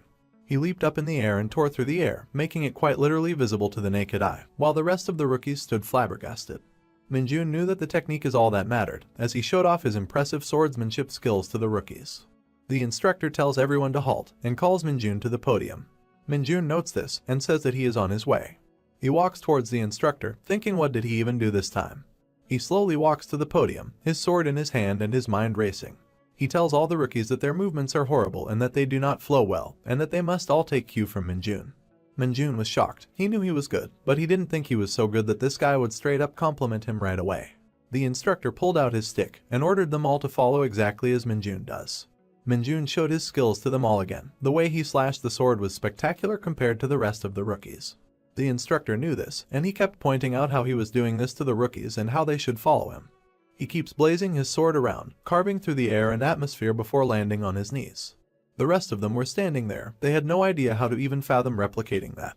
Minjun sat tired. It was a hot day and he basically served as the training instructor for the private and the private first-class soldiers. The instructor showed up behind him. He told Minjun that he did good while pulling something out of his pocket. He handed it to Minjun, telling him to eat it when he was alone. I hope this isn't an advertisement, but if it is, please pay me. Anyways, Minjun had a pack of something in his hand now thanks to the instructor, while he wondered if the instructor just carries this shit around. He looked at the pack, and just as he was about to start eating, someone else showed up. It was none other than Dongjin, who asked our hero to look at his form during the break. Minjun wondered why he wanted him to look at his form while hiding the packet given to him by the instructor. Dongjin said that his specialty weapon is the sword, but it's still tough for him to fight monsters with it. He wanted Minjun to take a look and give him pointers. Minjun had no idea what to say, but this was his boy, his homie, and he agreed to help him as much as possible. Dongjin showed off his form, and he seemed to be doing quite good with the sword while Minjun leaned against the wall, snacking away as he looked at his buddy's skills. He ate the chocolate sandwich, noting that Dongjin seems to have been training for quite a while from his moves. He noted that Dongjin's movements weren't the problem, but he lacked something, and that something wasn't easily achieved. Private First Class Lee Dongjin's problem was confidence, and our hero knew this right away. He remembered his time in Isgard, and how he used to lack confidence too. He knew that it might not be the right time yet, but that there will come a day. On that day, Dongjin will transform with the help of our hero. He will turn Dongjin into a top-tier hunter, a confident one who is always ready for combat. The last chapter ended with the anticipation of the advancement examination, and it was the day that they would finally begin. People at the HQ were spending time doing different things, taking it as respite from the preparation that they had done. Some were watching TV, loving the music as they looked at idols. Others were playing basketball. Sports was always a fun way to relax. There were others that were playing board games. Suddenly, an announcement blared on the speakers. It was telling all of the hunters who were scheduled to take the advancement examinations to proceed to the military training ground immediately. Everybody was knocked on the head with this news, except for our hero. Kim Min-jun stood ready to take on anything in the upcoming examination. He had a determination in his eyes, as he knew that today was the day he would be becoming a corporal. The sun was shining on the faces of the young examinees as they stood in the military training grounds. The instructor for this exam was 2nd Lieutenant Kim Cheolman, because everyone is going to be called either Kim or Lee in this series. He tells everyone that he will be their guide through the exam. The examinees listen carefully, but before that, he wants to see the number of personnel from each company. A bus comes up, as it seems that they will be taking the exam somewhere else. The 2nd lieutenant stands and checks as everybody enters the bus in an orderly fashion. Once everybody's in, he talks about how the exam will be held at the 105th Division. The bus takes off, and he tells them to look at their practice questions while they were traveling. In the bus, the examinees are a bit flustered to say the least. Min-jun starts eavesdropping on a conversation between two examinees. He hears them talk about how the 4th Battalion is coming to the advancement exams, which means that they, and by extension we, would get to see some females in this series after so long. One of the examinees is really excited to show his weapons proficiency in front of the girls. They talk about how the girls might want their numbers and stuff. Meanwhile, Min-jun is just listening and laughing. He knows that they're going to try their best, but it doesn't matter, he was too confident in himself. The road to the 104th Division was filled with beautiful vistas. It was very evident that this was a military establishment when they finally arrived, full of perimeters with security and shit. The scene switches to written examination room number 7. Here, all the examinees are seemingly done with their written examinations, and it was time for them to get their results. The invigilator, Kang, says that everybody has passed except for Cho Jeongwook. This was the same guy who was talking about getting the girl's number, and he's about to be really embarrassed because everybody is laughing at him. He starts to sweat nervously when he finds that out. He was not even gonna get to show his skills off anymore. On the way outside of the written examination, his friends are bullying him for failing the exam, which was easier than a driver's license test. Min-jun wasn't paying attention to anything. He was having the time of his life vibing on his own. Everybody was walking in a straight line, as it seemed that it was time to take the physical exam. Here, a familiar face pops up. This is someone we haven't seen in a while, but this blue-haired woman was staring at the examinees walking away. Inside of a beautiful-looking building at the 105th Division HQ, we hear a speech going on. Inside the auditorium, we see a bunch of soldiers as the speech giver is applauding the examinees on having come so far. This was Lieutenant Colonel Lee Cheolju. Like I said, it's just gonna be Kims and Lees in this series. This was the man in charge of the advancement exam. He talks about how his objective is not only to find people worthy of promotions. In fact, they wanted to showcase a friendly competition between 3 different divisions. Min-jun is looking at this and feeling sleepy. He wanted the exam to start already so that they could finally advance. However, Lieutenant Colonel Lee talks about how there are members who are attending this examination based on special exception. He calls out Min-jun's name, but he wasn't alone, as LC Lee takes the name of the blue-haired girl, Private Sun Yunseo. LC Lee keeps talking about how they are hunters who enlisted a year ago, but they're very exceptional at their job. Meanwhile, Min-jun is incredibly happy to find out that there's someone special other than him. At this point, almost nobody is giving a shit about anything that LC Lee is talking about, except for the nerds. The nerds talk about how if you applied to the front lines you can get special exceptions. While there's another one talking about how a lot of people rejected the offer to join the 104th Division, and if they didn't, they could be like Min-jun. There's another one who talks about how Min-jun already became a private first class. They all get very excited and start looking at our hero. He was turning heads everywhere. His head-turning skills are so great that he eventually turns even the blue-haired girl's head. Of course, he pays no mind to the attention from anyone else. However, when he notices that Sun is looking at him, he can't help but look back. Sun immediately gets shy though and turns her gaze away. Min-jun pretends that he didn't see anything, even though he did catch her looking at him. Anyways, LC Lee tells everyone to do their best, which is something no one probably heard either. Finally, someone useful gets up on the stage. Thankfully, this guy isn't named Lee or Kim. This is Captain Jeong Sang-cheol, and he announces the commencement of the test for strength, agility, and stamina. The first one is going to be the strength test, which is going to be really simple. All they had to do was push back examiner Dave Bautista. Min-jun remembered how there was an exam that made him push a huge red stone, and he wondered why all of the exams were like that. They only had a time limit of 1 minute to do this, and it looked like a piece of cake pretty much. If they managed to move him 10 meters backwards, they get the highest score out of a 100-point scale. Dave Battista stood in front of the 10-meter squares that they had made on the ground, and they would be called up one by one to try their luck. A private named Kim, once again, from the 103rd Division was called forward first of all. This dude looked pretty bulky, wearing a tight t-shirt that showed off his muscly physique. He walked up to Dave Bautista and grabbed his shoulder, pushing him as hard as he can. I want to call this guy the Boulder, because he was not even feeling a hit. He was pushing so hard that his face was going red, almost as if he was giving birth. Dave Bautista shoulder tapped him, and sent the guy flying away. This man, who looked as if he was about to score some winning points, was immediately disqualified. As the loser lay on the ground, the invigilator mentioned how if you don't earn a score of 40, you disqualify immediately. The rest of the examinees start shitting themselves when they see this ludicrous display. I mean, I would be too.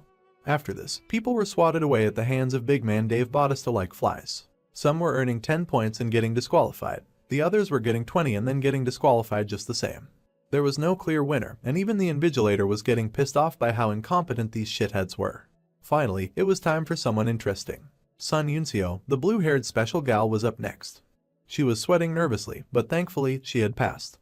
I mean, would have been cool if they showed us how she scored 50 points, but whatever. Everyone was shocked. They had no idea how this frail little girl had managed to get this done when they couldn't. Somehow, she had moved him 5 meters backwards. She walked away looking like a Chad. This is what you call a real girl boss. The boys were taken aback by her beauty, while some others were talking about how she's a nepotism baby because she's the daughter of the division commander. These guys were fanboying hard, and it was very pathetic to see in all honesty. She looked back at them, and I'm pretty sure she was judging them like me. She walked through the crowd of admirers, but the only one disinterested in staring at her was Minjun. Of course, Minjun was thinking about her too, how she's the one who received a special exception like he did. It was our hero's turn. The time had come for him to show off his incredible strength. He announced his arrival, mentioning his private first-class title as he came forward. He walked up to Dave Battista, and he had an idea in his mind of how this was going to play out. He knew that he shouldn't treat this situation like the Red Stone, because if he did, Dave Battista would die. However, if he manages to push him past the 10-meter mark, he might get a special bonus. So, he decided to go for it. Put both of his hands front and center, all 5 fingers open, ready to push hard and brash. Dave Battista went flying. I'm pretty sure nobody in his entire life had been able to push him this far. The crowd was shocked. Their faces went white with envy and fear. Thankfully, Battista managed to land on his feet. He wasn't just burly like a bear, he was nimble like a cat as well. His feet dragged him the ground with him, leaving behind a broken wood chips. Not only was Battista shocked and enraged, even the invigilator had no idea how this was possible. Private First Class Kim Minjun was the only person here who had managed to acquire 100 points. He was smiling. He knew this was coming, but no one else had any clue, not even the blue-haired Nepo baby. As he walked away, feeling Sun's gaze, he realized there weren't any bonus points after all. Of course, Minjun wasn't the final examinee, and there were more yet to be disqualified. A girl was sent away crying because she failed to push Dave Bautista more than 1 meter, resulting in her disqualification.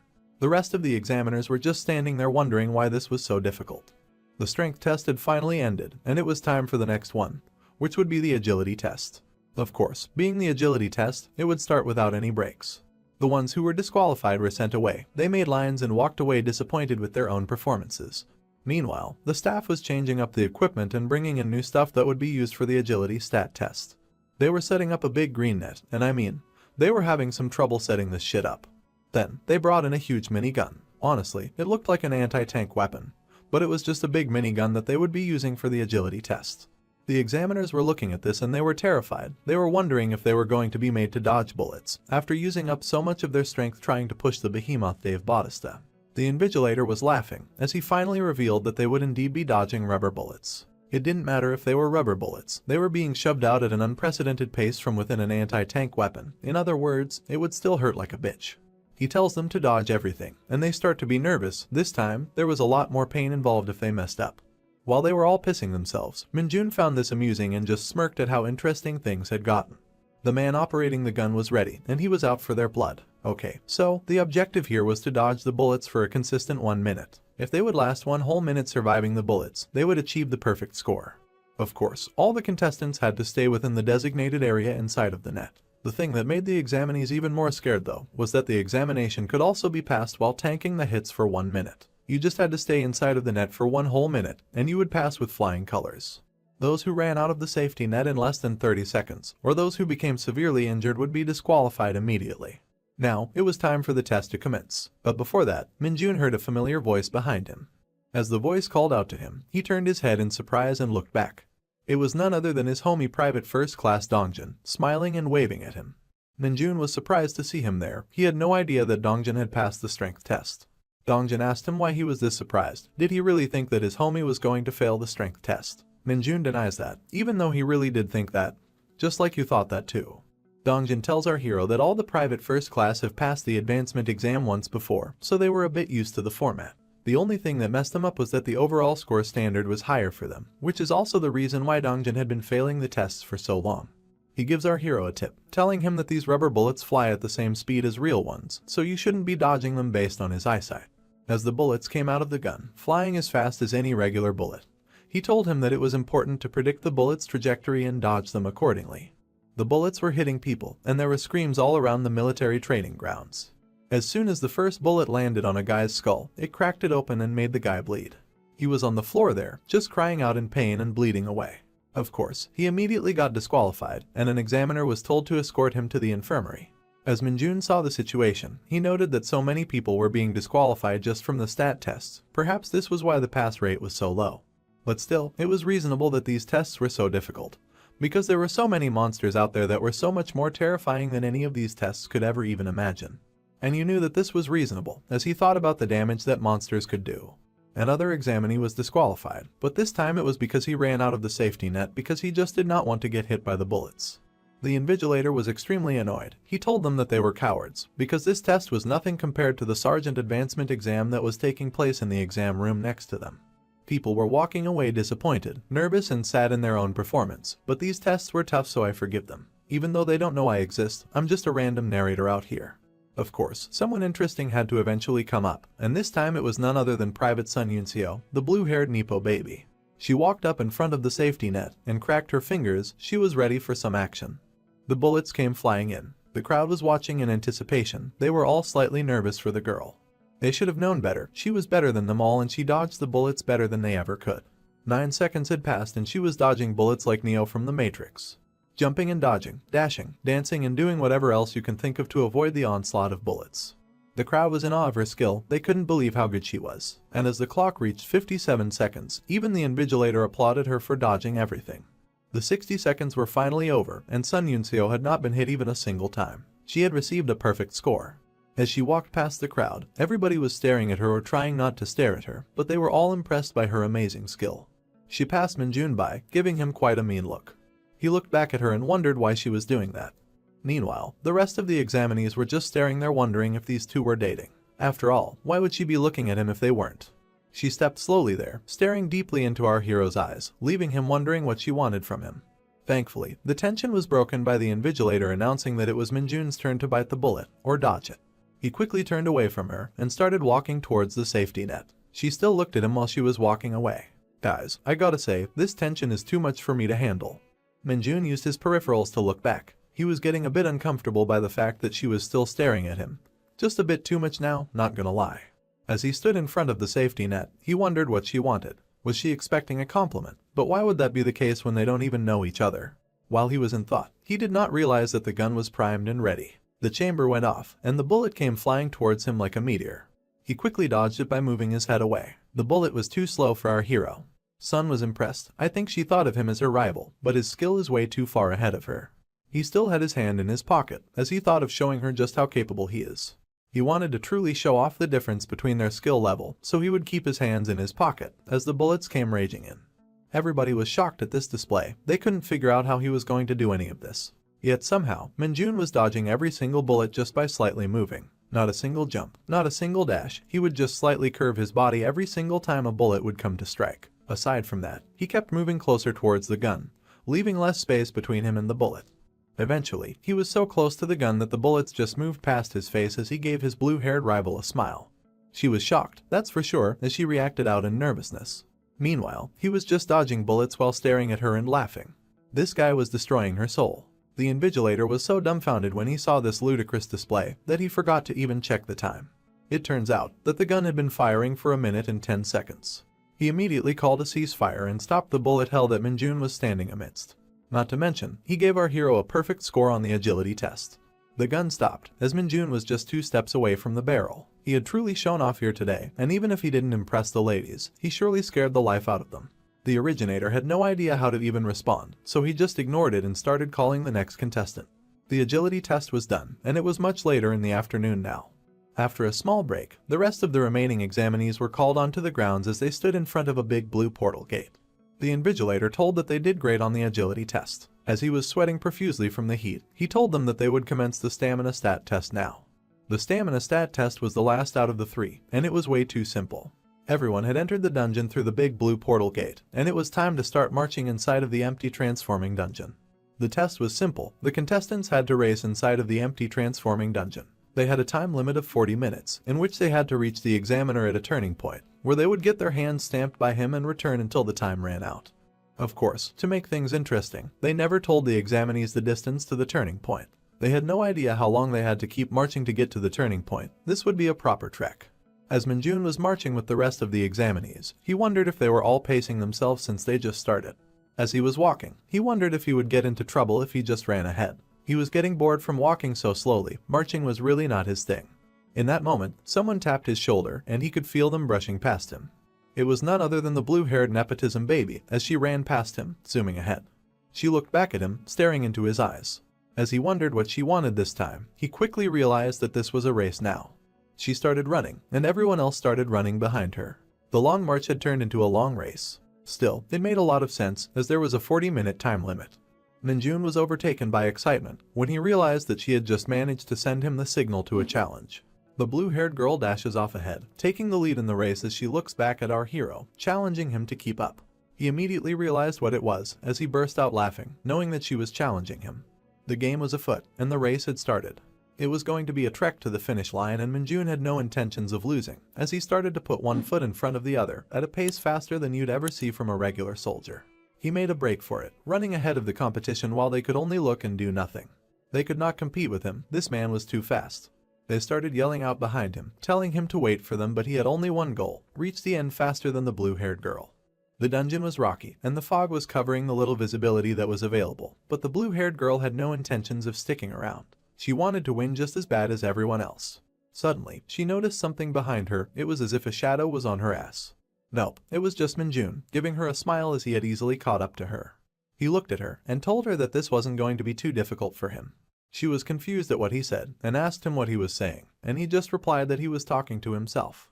He dashed ahead of her, leaving her behind, confused and shocked at his incredible pace. He laughed hysterically as he took the lead. He couldn't help but show off. She was stopped dead in her tracks, terrified of what she was up against. As she was standing there, panting, she wondered what the hell kind of power our heroic MC was made of. Her mind started to wander, remembering how when she left the battalion commander's office, she was greeted by a whole crowd of reporters. This is where we were going to get Sun Yunseo's backstory. We were finally going to learn more about her mysterious past. She was shocked at first. She wasn't used to so much attention from the world. They kept questioning her and bugging her about her meeting with the battalion commander, and asking her if the rumors were true and that she was indeed the daughter of a general and had incredibly high stats. She had no idea how to respond. It felt as if there was too much responsibility on her shoulder. As she walked away from the crowd of reporters, she could hear them whispering about how she was a nepotism baby, but that she was still a normal person and not too arrogant. They didn't know much about her. As she was walking away, she heard them and how they assumed that she was going to be the best recruit in the enlistment year. She took off her jacket. This is still the flashback, by the way. She wondered about our hero and how he broke the redstone in one hit. She was surprised and impressed by his strength and wondered what his deal was. The scene switches to a training center where an announcer is stating that the white team has won. What did they win? Well, let's find out together. Sun was standing atop a catwalk, waving a blue flag while she was in her training attire. She had a smile as sweat was dripping down her face. She made her way off the catwalk and went back to her team to celebrate. The announcer screamed that the blue team's flag was captured by the white team, and they had set a whole new record of 3 minutes and 34 seconds. He also told the white team to take a break for 10 minutes. He called up the blue team towards himself as another trainer walked towards the white team. She told the girls that they've set a new record for the training center and that they can rest here for now. The girls were happy. They had accomplished something great. Her team was celebrating as they rested. They were proud of our comrade for doing everything, recognizing that they hadn't even done anything. So they decided to cheer on their comrade, Sun Yunseo, who had won them the training. She was blushing. At this point, we know that she doesn't know how to take a compliment. However, she did have a faint smile on her face, as one would expect in this situation. Later, we're brought back to the girls' locker room. There, the women are engaged in different activities. Most of them have gotten changed, while others read books, fold their clothes, and use their phones. Suddenly, a short-haired blonde girl slams the door open as she enters the room. She came in and announced that the record they set for Capture the Flag in the morning was broken in the afternoon training. She seemed hella worried. Then she began to recount about how quick the new record was, which stood at 1 minute and 2 seconds. The girls were confused. How could such a record even be made? It turns out, it was none other than Kim Min-jun, our MC, who had broken it. This immediately alerted Sun Yun-seo. She remembered who it was, as she had been bested by him without much difficulty. In the girls' shower, we don't get to see much, but they seem to be vibing. However, Min-jun's name is on every person's mouth at this point. This was during the time where he got a near-perfect score shooting the ICM bullets, and Sun Yun-seo was starting to get annoyed by his constant record-breaking performances. Blondie kept talking about Min-jun during every other activity or training, and at this point, our girl had had enough. It didn't even stop during midnight, when they were supposed to be sleeping, as she kept mentioning about how he caught a hound which was the size of an elephant in the dungeon. Sun finally told her to shut up and go to sleep. Blondie was not shutting up though. It's almost as if she was zoned out while talking about our hero, and Sun just wanted her to be quiet. Eventually, she spaced out herself into a sleep that would bring the memories of her past in her dreams. A solemn figure was tying the laces on their boots. They had rough hands, the hands of a soldier. It was a bulky figure. The physique seemed to belong to a man who had seen many fights in his lifetime. A little girl approached him. It was none other than Sun herself as a child. The man was her dad, a veteran of the Hunter Corps. She looked up to her father, and in her dream, she was staring at him while the background was completely white and colorless. The entirety of the color went into that man. It seems that he was a huge source of joy for Sun, and his smile brought her happiness. He gave her a pat to the head, roughing up her hair and showing her some fatherly love. As he left through the door, she looked at him in yearning, almost as if she didn't want him to leave. In that moment, a small smile appeared on her face as she knew exactly what her goal in life was going to be. She was going to become strong. Just like her father, she was going to keep everyone safe and make a name for herself as a powerful soldier in the Hunter Corps arsenal. The scene switches to the battalion commander's office, who compliments her on the phenomenal training she's been doing for the past 4 weeks. He called her in his office so that he could discuss something important with her and asked her if that would be alright. She thanked him for the consideration and wanted to know more about what he wanted to discuss. He asked her where she wanted to apply and told her that since she has exceptional grades, she can be dispatched to any division that she wants. It was as if she was standing in a winery, but instead of wine bottles, these were military headquarters. She just had to pick her poison. She thought about her answer as the battalion commander insisted on knowing where she wanted to go. Did she want to be near her father or somewhere else? She just mentioned the name of our hero, Kim Min-jun. This confused the battalion commander, trying to understand what she meant. She decided to clarify things after taking a deep breath. She asked him which division did recruit Kim Min-jun apply to, because that was going to be her poison of choice. Finally, we are brought back to the race. As Sun Yun-seo is running, splashing her feet through some muddy water, she remembered that she didn't apply to this division just so she could have childish competitions with her fellow recruits. As she's trying to gain more momentum, she realized that she provoked him because she was a little upset. Perhaps that is why he was mad and showing off. In her mind, she kept seeing him as the main rival during this assessment. He bested her each time they competed, first during the strength stat test, and then during the agility test. She realized her errors. Her jealousy had gotten the better of her. So, as she decided to run faster, she noted that she would apologize to him first. The goal was clear. She wanted to become stronger. She never intended on becoming number 1. She came here just so she could get stronger without her father's help. But making enemies was not part of the plan. She knew that she had encountered someone extremely skillful here, and instead of being her rival, he should be someone that she learns from. She was not going to be childish anymore, as she had finally reached her destination, the Turning Point stamp validation booth. Yun-seo noticed that Min-jun had already gotten there, and the man in charge of the stamps kept telling him to go away. He was wasting time just standing there. However, he was just standing there in spite, just so he could show her that he got there first. As he ran past her from the turning point, he told her that he almost fell asleep waiting for the slowpoke that she was, which embarrassed her. The embarrassment quickly turned into rage. He had pissed her off real good this time. She started yelling at the invigilator to stamp her quickly because she wanted to get back in the race really fast. As she started dashing away from the turning point, she decided to fuck the apologies. Even the very sight of Min-jun's face had enraged her so bad that she wanted to take revenge. Unfortunately for her, when they made their way out of the portal, they were all tired beyond expression. Of course, Min-jun was just having fun. This was just another day at the office for him. The invigilator told everyone that Private First Class Kim Min-jun was in first place with a record of 29 minutes. On the other hand, Private Sun Yunseo, the blue-haired Nippo baby, was in second place with 32 minutes. The invigilator congratulated Minjun, telling him that he got a perfect score in every single stat test. He thanked the invigilator, he was happy to just be there. That was the end of the stat tests. Every single hunter who passed would get to eat a delicious meal and then gather in front of the training grounds for more assessment action. All of the hunters yelled out an acknowledgement, showing their enthusiasm even though they were so tired they could fall on the ground. The hunters picked their jackets off the ground, as it was time to head back for lunch. For a brief moment, our hero made eye contact with the blue-haired woman. Instead of being mature though, Minjun simply showed her the tongue and taunted her more. She was not annoyed anymore, she was just embarrassed at this point. As he walked away from her, a familiar face found him. It was none other than Lee Dongjin, who told him that he was being rude while the girl just stood there watching.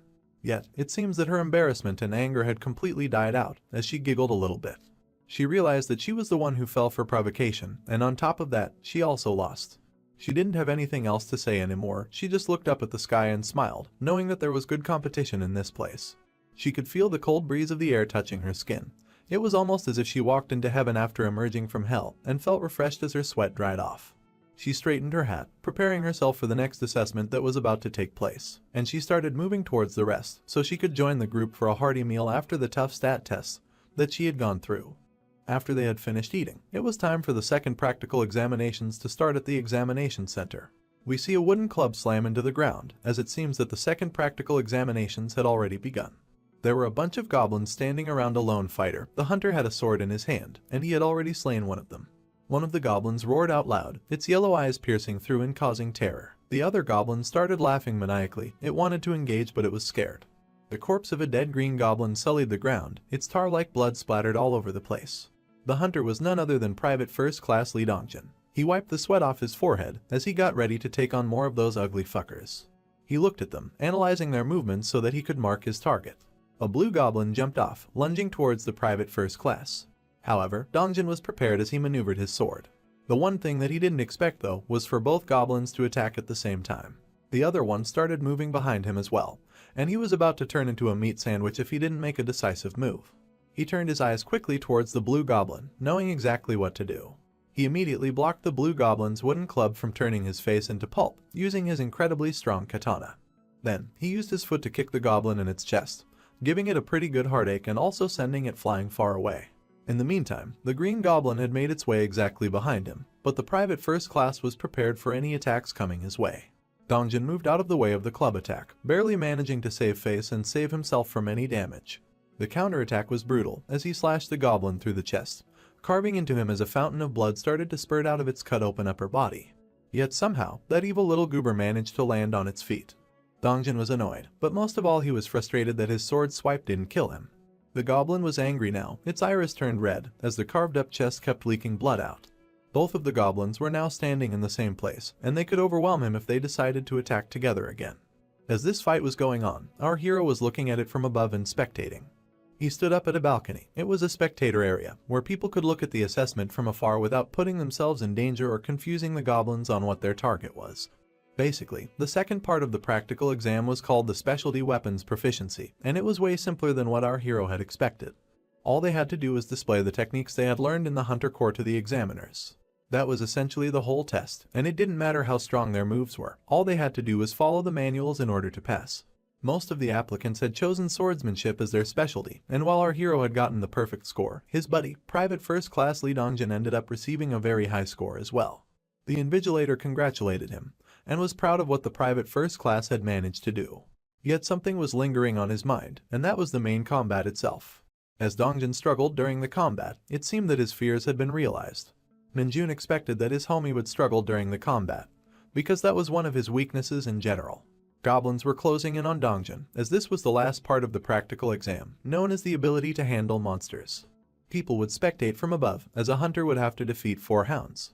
However, since Dongjin was a Private First Class, he had to defeat 3 goblins while wielding the chosen specialty weapon. As the goblins closed in, Dongjin managed to cut the green one into half, slicing through it like butter. Now, only the blue one remained, and it wasn't going to be much trouble alone. A splash of blood poured out of the blue goblin. It fell to the ground, breathing its last breath. Dongjin stood above it, with the sword pointing downwards as he was about to stab it through the chest and end its life. He pushed the sword down, cutting through the skin, bone and muscle tissue to pierce the goblin's heart. The invigilator announced that it took our boy a total of 7 minutes and 52 seconds to finish the ability to handle monsters tests. I guess this wasn't a good enough number, because instead of saying anything else, they just told him to return to his seat. The homie looked quite disappointed in himself as he was drenched in sweat, huffing and puffing from tiredness. As he walked away, he knew that his performance wasn't as good as he wanted it to be. Minjun stood up there spectating still. He noted that his buddy had many opportunities to kill the goblins, but he hesitated each time. He would either fall back or keep defending himself by guarding with his sword, and at times, he would also get overwhelmed instead of attacking them himself. Minjun wondered if his boy had no confidence in his own abilities, but he did not want to make any assumptions. Dongjin emerged through the gates, but his head down in disappointment. He felt as if he let himself down. He walked past our hero, still feeling depressed after that subpar performance. Now, it was the turn for our hero to show off his ability to handle monsters, and no matter what happened, today he would become a corporal for sure. He had confidence in himself, and he was going to tear his homie piece by piece until he gained confidence in himself and his own abilities. The other examinees stood by in shock, looking at their fellow hunter as it seems he had made a weird choice. Even the examiner himself, and even Sun Yunseo, the blue-haired Nippo baby, were shocked by his choice. It was a black baseball bat, not just a regular one. It had nails poking out at the head. Yup, our hero had chosen a baseball bat with nails. This was going to be his specialty weapon for this test. The examiner was confused. He assumed that since Minjun had picked this weapon, he was going to have a tough time during the ability to handle monsters tests. However, our hero had a smirk on his face, because he knew that the one thing you require for such a test was something he already possessed. As the gates opened, and the 3 goblins emerged from within it, our hero was confident in his abilities. He knew that all he needed was some powerful impact, as he smiled with his teeth out. The goblins immediately began to rush towards our hero. The fat one was running towards him, while the green ones were jumping around like monkeys towards his direction. But he just stood there nonchalantly, not worrying about anything. He gripped the baseball bat as hard as he possibly could, to the point that the veins on his hand began to show. You see, in his mind, these goblins were nothing but a frail little rabbit. As he swung his bat at the most aggravating pace, he thought of himself as a hawk that can kill rabbits with a simple grip. As the goblins had finally reached him, the swing of his bat was about to reach them as well. They looked terrifying. They had bloodlust on their minds and heavy clubs in their hands. Yet in one fell swipe of his baseball bat, it seems that they completely vanished. Just like a hawk only leaves behind a feather as a sign of its killer instinct. In only 4 seconds, Minjun had accomplished something that took everyone else minutes worth of effort. The goblins had turned into small pieces of demon meat, with nothing else left of them aside from their tiny pieces of flesh. The examiners couldn't believe it. Not only did he receive a perfect score in every practical exam, he simply destroyed those goblins in one hit. The other hunters cheered for him, while the main examiner and Sun Yunseo stood there in shock and nervousness of his ability. He looked up at the spectators, specifically at Sun Yunseo. She gleamed into his eyes, trying to understand what he had just accomplished. However, Minjun simply gave her a wide-jawed smile. He stood there, with his hands raised up, knowing that he was the most powerful hunter to ever touch this assessment. As the other hunters were clapping and cheering, Sun Yunseo was left wondering what kind of a reckless fucker our hero was. It was evening now, and the exam was over. All the hunters stood outside of the building near the buses that had initially brought them there. The examiner congratulated them on doing a good job on the exam. In particular, he praised our hero for doing a phenomenal job. Minjun was about to say his name with private first class before it, but he remembered that he was a corporal now. The examiner laughed it out as he tapped his shoulder, telling him that he was advancing so quickly that he was forgetting his rank. He told him to keep it up, as he continued laughing. The examiner told them that he was concerned since he was the only one from their battalion who advanced this time, but the battalion commander was overjoyed with the report. Everyone circled around our hero, congratulating him on passing, because if he didn't pass, the squad would have gotten bullied when they got back home. They also told him not to bully them when he becomes a sergeant, because he was advancing rapidly. Minjun was overjoyed. He had somehow ranked up so quickly that nothing was off the table anymore. As they made their way back into the bus, he looked behind and saw his homie. Dongjin had a look of disappointment on his face, but our hero gave him a pat on the shoulder. This made him a bit nervous, but also happy that his friend was still being nice to him even though he had ranked up. However, being the menace that he is, Minjun had an entirely different plan in mind when it came to training Dongjin with the specialty weapons. In the bus, the other hunters looked out awkwardly at Minjun. This wasn't for no reason though, because Sun Yunseo had finally decided to approach him for that apology. She stood there, staring at him like a weirdo as he was about to head into the bus. He noticed that she had a private first-class tag on her breast pocket. He knew immediately that she had advanced, and why wouldn't she? She was the second most achieving candidate during the exams. She had done phenomenally well at the ability to handle monsters test, and she was the only one even trying to compete with him on mostly everything else. He knew that it was obvious she would be passing, and with passing came the advancement. He didn't have time to chat though, as he got into the bus and sat down on his seat. However, when he looked outside of the window, there was so much more than the beautiful evening colors to behold. Sun Yunseo was still standing there, staring at him like a lost little puppy. As she looked at him, she wondered if she should take this opportunity to apologize to him. She didn't want to come out as rude like earlier, and started to try her best to apologize. Just as the words were about to leave her mouth, she saw something that made her eyes open wide. It was Minjun, with his face squashed against the glass window. He pointed at his lips to tell her to focus on what he was saying, and began to tell her to never provoke him again. If she ever tried to provoke him again, he stated boldly that she would be dead. I guess he didn't mean that literally, but that still shocked the girl who had just witnessed the incredible amount of strength he had. The bus immediately took off, blazing away in the evening light before the sun set. She stared at the bus as it drove away, leaving nothing but a trail of dust behind it. As she looked at them leaving, specifically Minjun, she finally realized what a crazy son of a bitch he was. This episode starts with the bus speeding away from Sun Yunseo. Although we don't see her, she was told to buzz off by Minjun. As the bus gets onto the freeway and starts to stabilize itself on the speedy motorway, we see that Minjun is about to have a crowd annoy him. The boys in the bus start pestering him, asking him why Sun Yunseo looked so interested in him as they left, and how she would keep staring her down even during the tests. They want to know more about what's going on between them, and they're adamant on knowing. Minjun doesn't know what to say, but he decides that honesty will work just fine. He tells them that she provoked her, so he just showed her who's the boss by bullying the life out of her during the tests. The guys are stunned. They look at him in surprise and slight shock. Then they exploded, asking him how she even provoked him. According to them, the look in her eye was definitely not provocation, more like some sort of infatuation. They surround him like wolves. They're mad that he didn't take the chance to get with the hottest recruit in the 104th Division. She was the girl of many soldiers' dreams, and they were pissed that he bullied her a little during the tests. Minjun could do nothing but sit there being annoyed.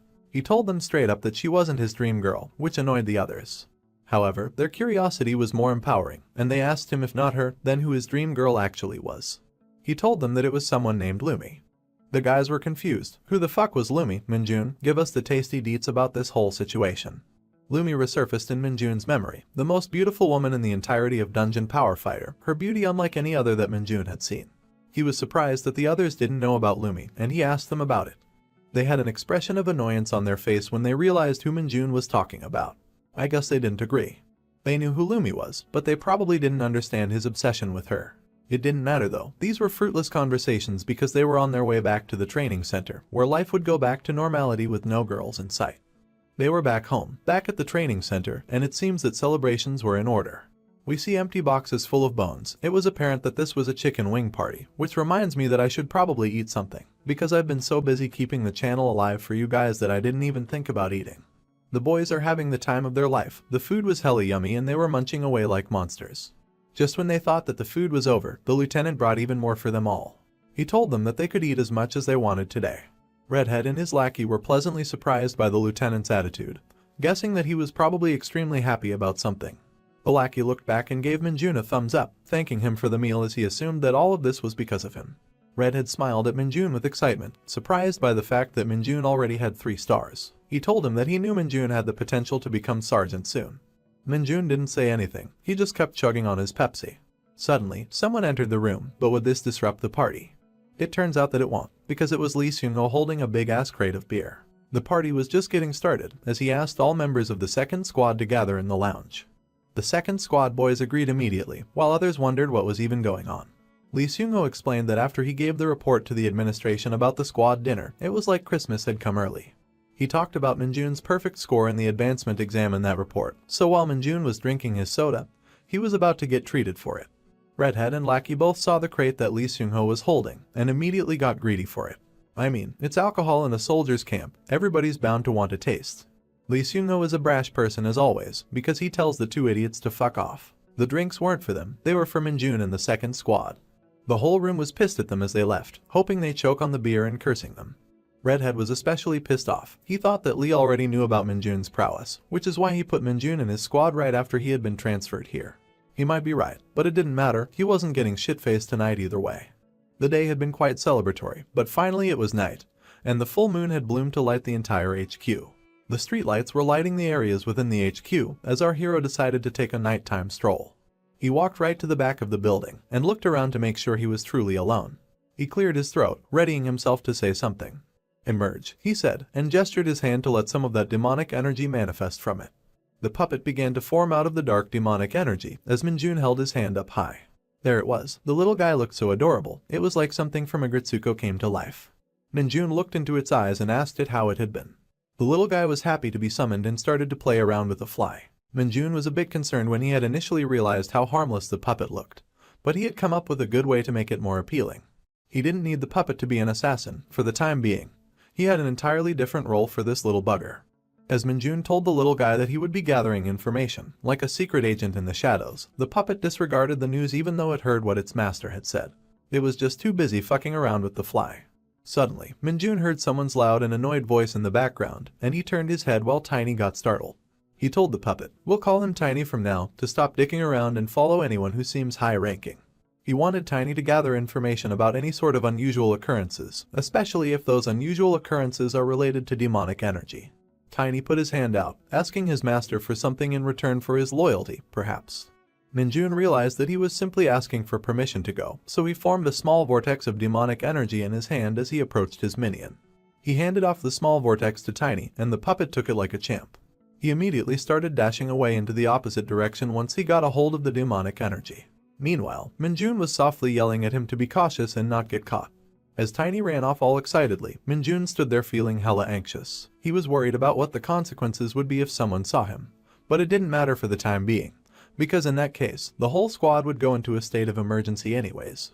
Suddenly, he was about to feel even more anxious as Sergeant Lee Seung-ho came up behind him and asked him what the hell he was doing out back. Minjun stood there stunned for a bit, thinking of a good excuse to slap the sergeant in the face with. He turned around slowly and said it was because he hadn't gotten drunk in a while, which is why he needed some fresh air after the beer. Lee asked him if he had low tolerance. Minjun surely wasn't going to admit that, because dark mages quite literally cannot get drunk. You see, they're built quite different to your usual homies. It didn't matter whether it was alcohol, anesthesia, poison or any sort of disease. As soon as it entered a dark mage's body, it immediately detoxified itself and killed the effects. Sergeant Lee congratulated our boy on the advancement, and Minjun thanked him for the celebration and the beer. However, the sergeant told him not to get too comfortable or cocky now that he was ranking up, but to also ensure that he was keeping up the good work. Minjun nodded his head. He was going to make the sergeant proud.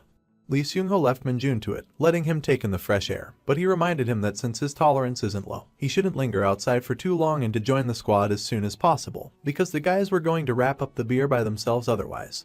Minjun breathed a sigh of relief as the sergeant walked away. He knew that he would need to be even more careful from now on if he didn't want to make anyone feel suspicious of him. In any case, the more Minjun had gotten to know the sergeant, the more he realized how normal and by the book he was. Though, that was never going to be an issue for him. Minjun never cared much for anyone's personality type, and he surely wasn't going to care about Lee's. The moonlight was as beautiful as ever. It was radiant and glowing. The next day, as morning came rolling in and brightening everything around the HQ, it was time for those in charge to have a conversation. The two in charge, the captain and the commander, were looking at the scores from the advancement exams and realizing that Minjun was a separate beast. The commander was thinking of killing all of the fuckers who attended the test, but Minjun saved them by getting a literal perfect score. The captain mentioned how Minjun had set an entirely new record of 4 seconds in the ability to handle monsters test. This reminded the commander how much Choi Soonbyum from the training center kept praising him. Now he realized why. He had surpassed every single one of their expectations and had raised the standards for all soldiers in the Hunter Corps. The commander then reminded the captain that Minjun was also the one who defeated all of the middle bats at the oil reserve. The captain knew of this. Minjun had been the first to jump into combat. He was the only one who had the balls to take action right away. The commander was so severely impressed by Minjun's skills, how he had become corporal in less than a month, and how extraordinary his advancement was. The commander knew that Minjun would be someone exceptional in just a short while from now. However, something lingered on his mind. He knew that soon the entire Hunter Corps will know about him, and when that happens, he will start to get observed by them. The captain asked if he meant the Hunter Special Forces Brigade, and asked the commander if he really trusted Minjun to that level of responsibility. The commander had full confidence in Minjun at this point. He had seen countless hunters till this point, and these hunters that managed to join that Special Forces Brigade were known as Hunter Corps legends. It was time for a new legend to rise up, and the commander had high expectations that it would be Minjun. The scene switches to a desert landscape. Among the tall sand dunes and rocky cliffs, a foggy aura lingers. We see a soldier, geared up in his battle suit, walking through the sandy arena. Suddenly, reptilian monsters started to emerge out of one side. The other side saw rock golems jump out. Meanwhile, you had brutish orcs and small goblins accompanying the lizard folk. This soldier was surrounded. As the monsters glared this lone warrior down, screaming at the top of their lungs to intimidate the man, he realized that they had him surrounded, the orcs, the goblins, all of the monsters' combined forces. It was none other than Minjun, as he looked at them and smiled. He asked if they had all finally gathered in one place for him, as he bonked his own helmet with his spiked baseball bat. The scene switches once more to a hunter chugging on a grape-flavored energy drink right out of the bottle. Perhaps he was trying to get rid of the hangover. Dongjin woke up, looking bizarrely overtaken by the effects of last night's drinking. Minjun, on the other hand, walked into the room looking as fresh as ever. The other two saw him, looking absolutely okay, while they were diving in their own nausea. They looked at Minjun, and he looked back at them. The ponytail guy, tired out of his mind, asked Minjun if he was alright. Minjun said that he was completely fine, which shocked Ponytail because Minjun had drank so much. Ponytail admitted that Minjun really was a monster, but our boy's attention was elsewhere. As Sergeant Lee walked into the room with a towel wrapped around his neck, Ponytail asked if he was alright. Turns out, Sergeant Lee was covered in sweat, but he was okay. He had been sweating himself out and had managed to detoxify his body. Minjun had a fruity moment where he admired Sergeant Lee's body and thought of how soldier-like he looked. Do not ship this, we ship Minjun with the Nepo baby. Sergeant Lee asked Minjun if he had been to the gym already, but Minjun hadn't had the time to give it a look-see so far. Turns out, Minjun could use it as much as he liked now because he was a corporal, and he yelled yes sir in acknowledgement. As Sergeant Lee was leaving, he stopped as he was reminded of something else. He turned his gaze towards Minjun and told him that the VR device for their squad was pretty good and that he should give it a try sometime. This perked Minjun's attention immediately. VR was going to be his playground. He got insanely excited as he wondered if it was truly time to test out the Hunter Core VR room that he had heard so much about. Minjun stood outside gym number 2. This is where the VR device was also located. He stood at the door and readied himself to enter a new world. His excitement knew no bounds, and he wanted access as fast as possible. So he grabbed the doorknob and turned it to enter the fantastic room full of new technology. It was an awe-inspiring moment for him as he took it all in. He saw how realistic the room looked, but I mean, it is a real room, so I am confused why he would think that. The idiot. He headed towards the control panel and tried to figure out how you manually choose a scenario. After fiddling around with some options, he saw a selection of monsters that he could choose from. Hounds, monster rats, goblins, and orcs were available, and he immediately picked an orc. He could also select the number of monsters, and since Minjun wanted to truly have fun, I guess you know what happens next. He gave a devilish smile, as he knew exactly what he was going to do. He started smashing the plus icon and adding more and more orcs into the scenario. He wanted as many orcs to fight as he could. Turns out, the maximum number was 30 monsters. That was quite disappointing for our boy. He wanted to feel like he was inside of a Dynasty Warriors game, which really does have you fighting like 100 enemies all at once. There's nothing like it. Unfortunately, he had to go next, and now it was time for him to select a weapon. This was exciting, and as always, Minjun knew what he wanted. He had made his selections, and the only thing remaining was to now get into the fun. He grabbed the VR headset and the controller, putting the headset on. This started to initiate the battle. As he stood there in the VR room, he saw the room transformed from a regular training room to a literal desert. He was now fully suited in battle armor, holding a baseball bat with nails sticking out of the top end. He was really surprised by what he saw, and looked around to find that he was in a completely different place. Immediately the orcs started to spawn in front of him as the countdown began. Once the countdown had finished, the orcs started to punch and stomp the ground, while running towards our hero with a rage in their eyes. Minjun was ready, though, with a baseball bat in his hand and excitement in his eyes. He appreciated how well made the VR scenario really was. One by one, he started to smack the orcs away with his baseball bat as they kept approaching him. As the hits were connecting, he realized how satisfying the impact against the enemies was feeling. He was destroying the enemies though, cracking open their skulls with his baseball bat and sending them flinging around the whole area. There were still more of them coming though. They kept emerging out of thin air and they looked brutal. Minjun was loving how realistic it felt as he yelled at them to come at him. As he broke another orc's skull, it fell to the ground and started to despawn. It seems that he had taken care of all of the enemies, because there were no more left as the final few vanished. That was it, the battle had completed. Minjun was a bit disappointed though, because the battle felt a little lacking due to the quantity of enemies being only 30. So, when he got a dastardly idea, he knew right away that he had to give it a shot. He selected 30 goblin units. He then selected 30 orc units, along with 30 stone golem units and 30 lizardmen units. As Minjun fixed his helmet, he knew that he had done what he intended on doing. He was excited as this was now a real monster hunt. The army of enemies surrounded him, the stone golems on one side, the orc units, lizardmen and goblins on the other. They had all gathered, and it was time for Minjun to get into the combat, as the countdown started. 3, 2, 1. The fight started, and the lizards were the first to jump at him. The orcs started to dash towards him as well. Scratch that. It seems all of them were doing a combined attack, but Minjun was just happy to meet them all and introduce them to Lucille. That's a Walking Dead reference for you uncultured swines. As he leaped into the air with a horrifying look in his eye, he called them all cuties that he was going to kill.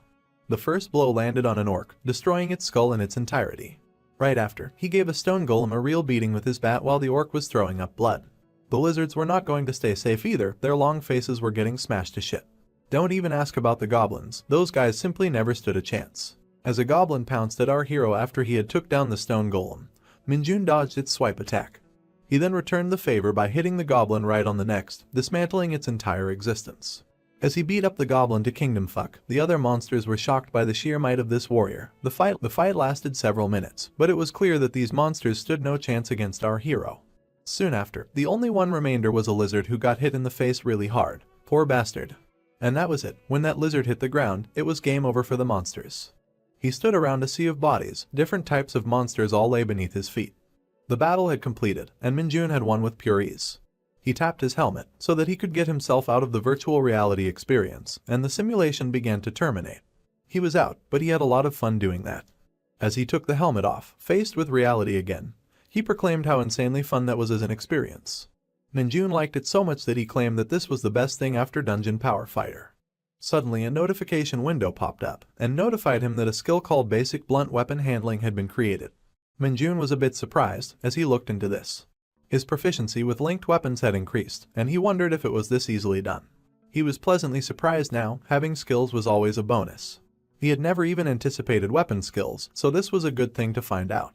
Now he knew one thing that was a game changer. He didn't need dungeons anymore to acquire skills, he could do that simply in the gym. As he walked out of the VR room, he noted that he should come and play with other weapons too when he has free time. He noticed someone walking towards him. It was none other than our boy Dongjun, but he seemed to have a concerned look on his face. Minjun asked him what's going on. The private first class was terrified, pointing towards the board next to the VR room door. Minjun was confused as to what he was talking about, but as he looked, he realized what it was. All of the units that he had defeated in the second simulation were mentioned on the board. This was unprecedented, and everybody was going to find out about it soon. For a moment, both of them just stood there in silence. Dongjun asked him if he really defeated all of them. Minjun was a bit hesitant to answer, but then he got an idea, one that could both free him of this record and also help Dongjun get past his fear of handling monsters. He looked at Dongjun with a high-rank superior dickhead look on his face, and told him that they were going to have a little chat in the gym. Dongjun was confused and somewhat scared. He asked Minjun why. The corporal was not going to give him an explanation though, as he carelessly looked away. Psych. He gave him a terrifying look of pure horror and told him that he was going to be training. He pushed Dongjun into the gym, while Dongjun pleaded that he was still hungover, but Minjun told him that he'd be fine once he breaks a sweat. The door closed shut, and I cannot imagine the horror going on behind it. In any case, someone else wandered around to the gym side. He looked at the record on the board, which stated how 120 monsters had been brutally killed in the simulation. It was none other than Corporal Dickhead, and he almost shit himself when he saw that list. He had never seen anything like this in all his years of being a hunter, and I'm sure that he was going to spread this news around. Another snowy day at the base, and Corporal Kim is walking out of the command building with a face that certainly tells a story. A story about a man who may or may not have seen a literal god in action. When he comes back to the barracks, he finds his fellow douchebags loitering around in the locker room as usual. A private gets up when he sees the corporal walking inside. The corporal asks him if he has seen the others, but he's mainly only interested in knowing about Kim Minjun. The nervous private replies that everyone has gone to the storage room to fetch the snow removal equipment. And as for Corporal Minjun, the private states that he would be staying at the gym until the start of their scheduled activities. However, the poor private messed up his act by mistakenly calling Kim Minjun as the corporal in front of a narcissist bully. He was expecting to get punished for that, but surprisingly, Corporal Dickhead is now an enlightened being. He shows no signs of jealousy or hatred, and calmly orders the private to find Kim Minjun and tell him that the platoon commander is looking for him. The private accepts the orders, and immediately rushes out of the room before the bully changes his mind. The said bully then pulls up next to the remaining guys in the locker room, asking them what they're doing. It turns out, the men were being men and betting on something utterly stupid. In fact, they even asked Corporal Dickhead to join them if he wanted. It was a bet with their entire monthly salary on the line, and they were guessing how long it would take for Kim Minjun to rank up and become a sergeant. The corporal took a look at the sheet, and wondered why these idiots were always trying to bet on everything that happened at the base. But what's more interesting here is the fact that the ponytail dude wagered that Minjun would rank up in 6 months. The purple hair laughs hysterically at his ridiculous assessment, but Ponytail is confident in his bet. He makes the point that Kim Minjun is definitely not normal, so it wouldn't make sense to judge him with common sense either. Meanwhile, the corporal was simply looking at the sheet, making an assessment of his own. While the purple hair kept teasing the Ponytail on his terrible decision, the corporal decided to take part in the bet as well. He put down the sheet with the pen, and Ponytail picked up on his entry immediately. His eyes popped open in surprise when he noticed the time that the corporal had estimated for Minjun's next advancement, and shouted at him that he cannot be serious. And if he is, he won't be able to take this back later. The Ponytail kept shouting that he would lose his entire month's salary with such a stupid bet, but Corporal Dickhead simply did not care. He waved his hand and quietly exited the room. Seeing his confidence, the Ponytail comments that Corporal Dickhead is even crazier than himself. And I don't blame him either, because looking at the betting sheet, we see that Corporal Kim wagered that Minjun will become a sergeant within a single month. The scene then switches to the gym, where a bunch of weirdly colored dumbbells are placed neatly on their racks. Weighted bars are propped up on their stands. And a big sign on the wall warns us that using the equipment made out of redstone is prohibited, unless you have someone to spot you. I guess that explains the weird color of the equipment. And that would also explain why our boy is using the heaviest redstone bar by himself to do some squats. I mean, we all know that he doesn't really need a spotter. As he gets up with the bar, we get to witness the incredible buff body that he's always hiding under his unassuming clothes. I don't know about the accuracy of this anatomy, but I'm low-key drooling over his muscles. His back isn't the only thing he has to show either. My man has the arms of a Goliath. After a good few sets of dumbbell curls, he lets go of the incredibly heavy redstone weights to look at his gains. Although the special equipment is making him bulk up, our boy has been using these weights regularly, but his stats haven't increased all that much. In times like these, he can't help but remember the world of Isgard, where he had access to all his OP skills, and he could increase the level of his skills by increasing his stats. If he had such a skill in this world, Minjun is sure that he would be nothing less than a Super Saiyan.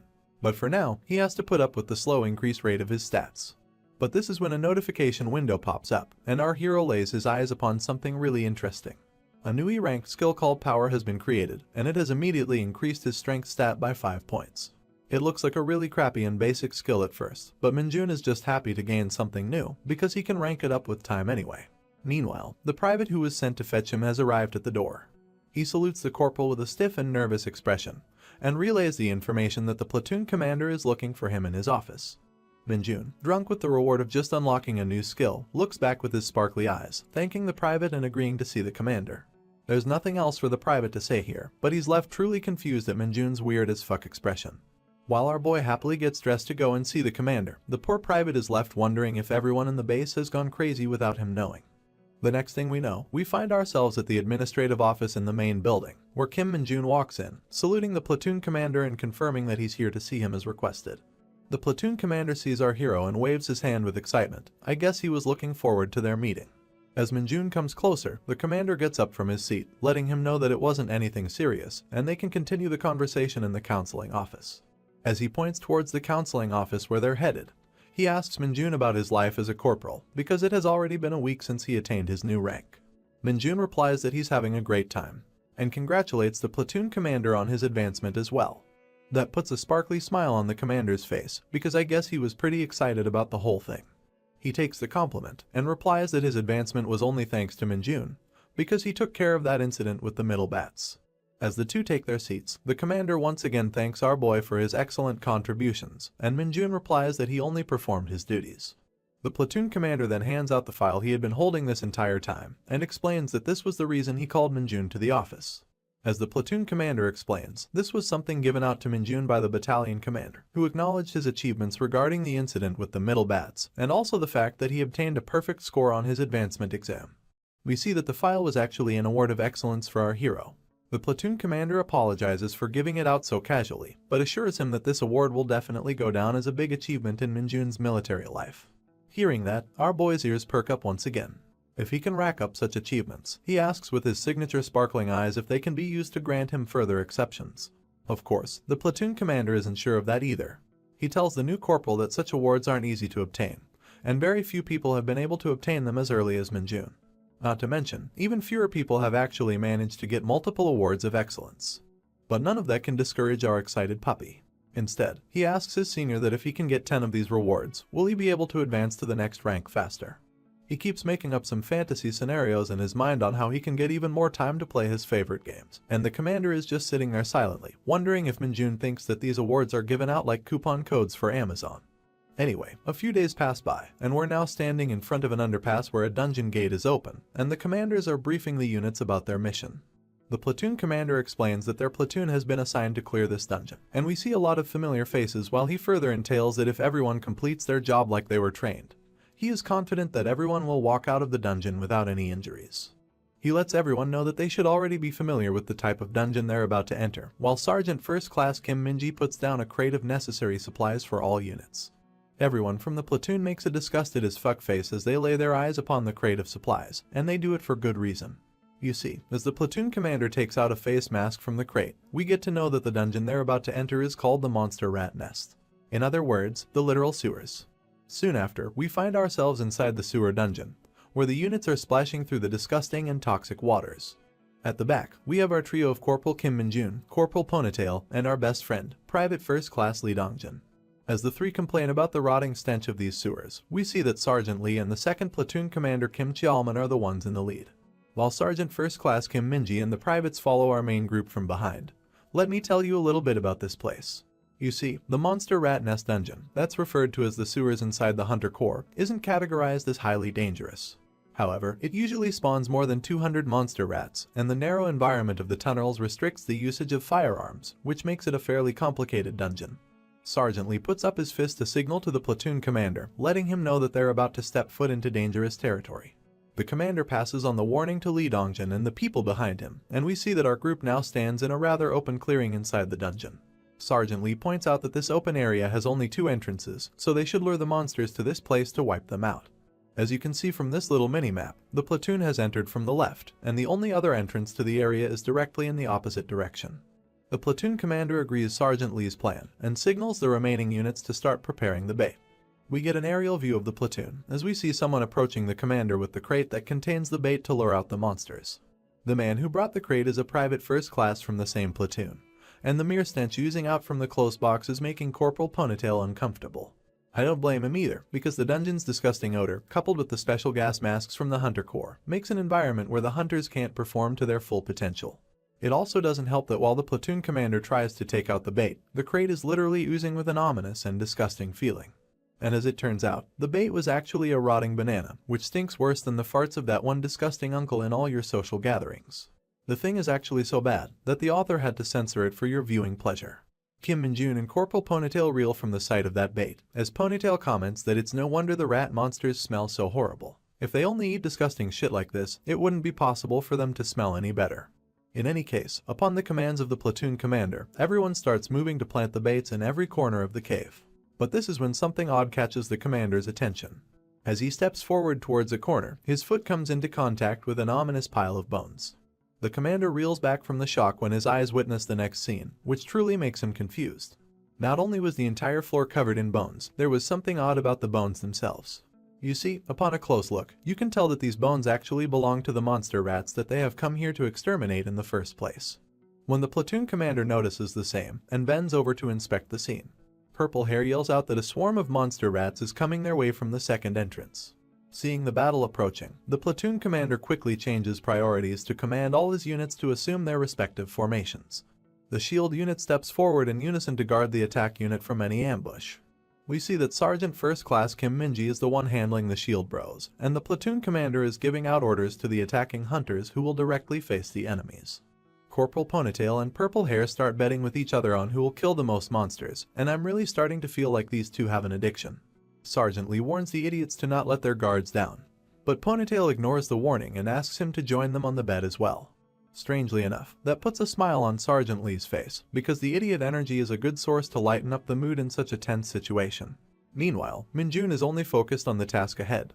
The crappy bananas seem to have worked better than I expected, because the monster rats literally start pouring out in hordes from the other end of the cave. The platoon commander takes out his sword and orders all units to hold the defense line and to not break the formation at any cost. That means the soldiers will engage the monsters in their current standing positions, and as the rats leap out with their gnarly claws, Minjun is finally feeling excited to get in on the action.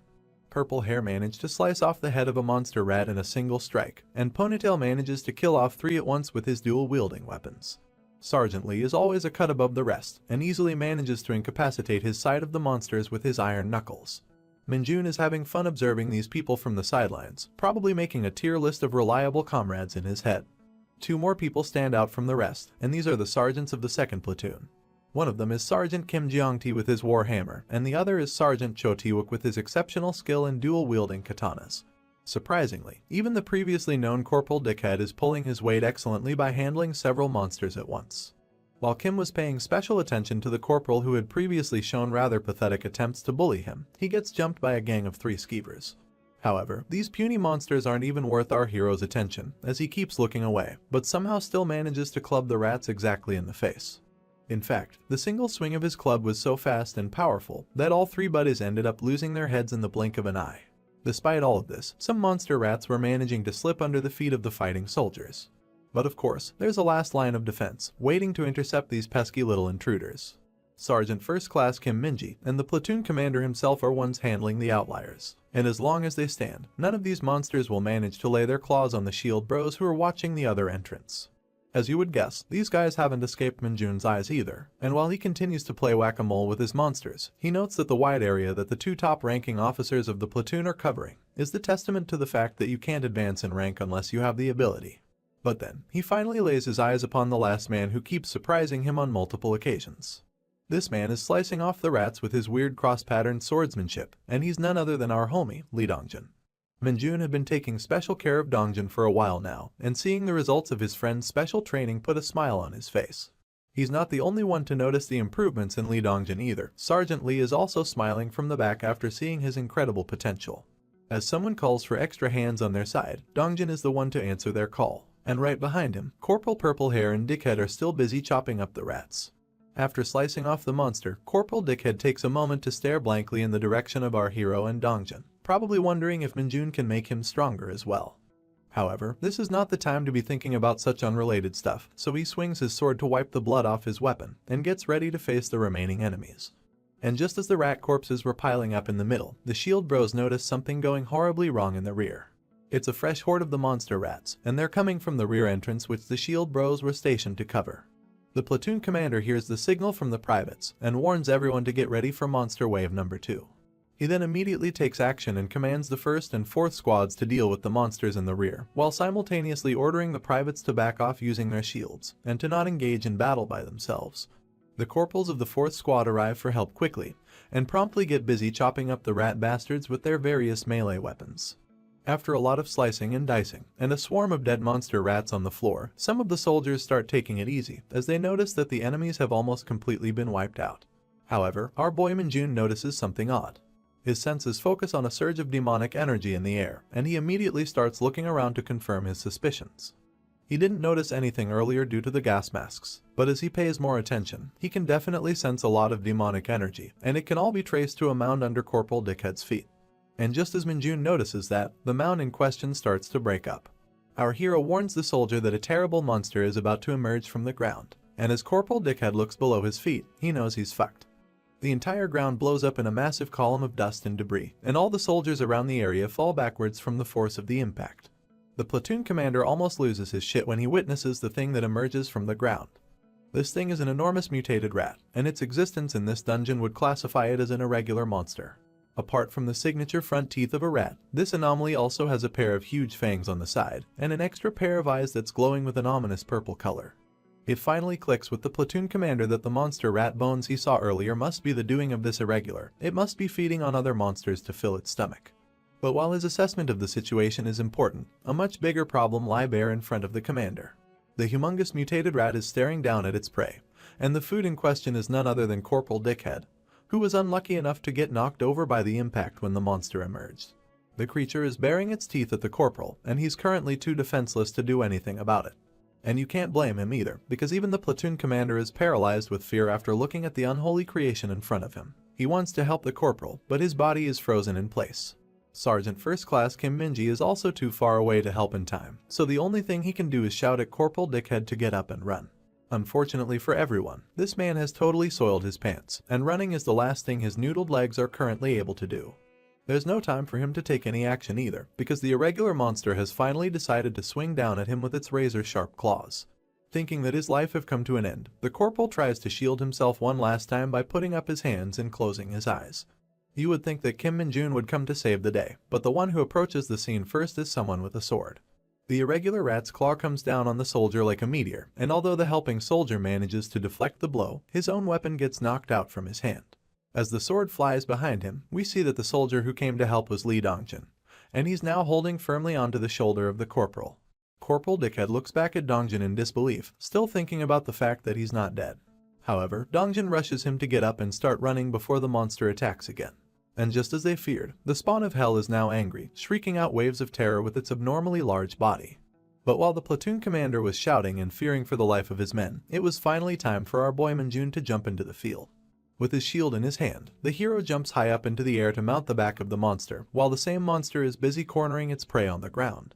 Kim Min-jun draws back his shield, preparing to unleash a devastating shield bash on his enemy. However, he takes one last look at the rat before attacking. He notes the defocused eyes of the monster and the exceptional fearlessness in its actions. There is no longer any doubt in his mind that this creature is possessed by the demonic energy. And since that much is clear, he turns himself into a literal human comet, pummeling down the face of the monster into the ground. Lee Dongjin and Corporal Dickhead jump back from the impact, shielding their eyes to protect themselves from any oncoming shrapnel. And then, out from the dust emerges a thumbs up of excellence. It's our boy Min-jun, and the thumbs up is signaled towards Lee Dongjin for his valiant effort in protecting his comrade, without any fear for his own life. After seeing Kim Min-jun arrive on the scene, Dongjin lets out a smile of relief. He knows that his homie will take care of the rest. So, he takes the corporal and rushes back to the defense line, where the platoon commander is shouting for Min-jun to fall back, and Kim Min-ji is commanding the remaining corporals to get into formation. Meanwhile, Min-jun is simply facing forward at the enemy. The irregular monster is up and about once again, baring its disgusting fangs at the latest attacker. It unleashes an attack filled with demonic energy at our boy, and as we see from the aerial view, a shockwave of the purple energy starts traveling in all directions. This causes the stalactites on the ceiling to break and fall, and the platoon commander finds himself surrounded by a rain of rocks. All the dust knocked up by the stalactites act as a smokescreen for Min-jun, who thanks the monster for helping him conceal the fight from the others. The gigantic monster is now going for a claw attack at our hero, almost feeling like it's ripping through the dimension itself. However, its opponent is a literal god amongst men, and we see his eyes sparkle with his own brand of demonic energy. Min-jun can afford to go wild now, since the monster already went through the trouble of providing him with a smoke screen. In the very next moment, he shoots forth like a bullet, striking the monster rat in the leg, breaking it completely. He follows up that attack with a shield rush, and manages to bash the monster with such immense force that it actually gets knocked back at supersonic speed. But it's still not over, as Min-jun abandons his shield and rushes straight towards the monster to deal the finishing blows. He ends up unleashing a barrage of superhuman fist strike, and the poor monster can do nothing but screech in agony. After a few seconds, he stops his punch in midair to look at the condition of the monster. And needless to say, this poor bastard couldn't be any more dead. Its muscles have caved in where the punches landed, pieces of its ears are missing, and almost all of its teeth are gone. Seeing that, Min-jun opens up his fist and begins harvesting the demonic energy of the monster. The energy leaves the corpse in waves and gathers on our hero's hand in the shape of a cackling ball, fueling him with even more power. As all the remaining energy gets sucked out of the rat, its eyes slowly start to lose the purple glow that once made it scary. And when that is over, a notification window pops up, letting our hero know that his demonic energy stat has increased by 1 level. Kim Min-jun didn't expect this creature to hold so much demonic energy. So, as a gesture of politeness, he takes out his metal bat, and thanks the monster rat for its awesome loot, before proceeding to beat it to a pulp. The fight inside the sewer dungeon was now over, and we stand outside at the base where the army is guarding the entrance. The boys from the 2nd platoon are exhausted, and catching their breaths on the road until it's time for them to head home. Looks like Purple Hair managed to pull ahead of Ponytail in their bet, so he keeps telling him to admit his defeat. There's nothing for him to refute here, so Ponytail swallows the loss, but we all know these two idiots will bet on something again. Now we take a look at the platoon commander, who's on phone with the HQ, briefing them about the situation. He explains how they were attacked by an irregular monster, and how all squads have managed to escape safely. He also confirms that there was only one such monster in the dungeon, and looks over at our boy Min-jun, as he tells the HQ that the monster was defeated by a member of his platoon. Meanwhile, our hero is busy smelling the stink on his clothes, kind of like how you can't help but smell your hand after scratching your balls. But of course, you always regret your decision later, and Min-jun's reaction is no different.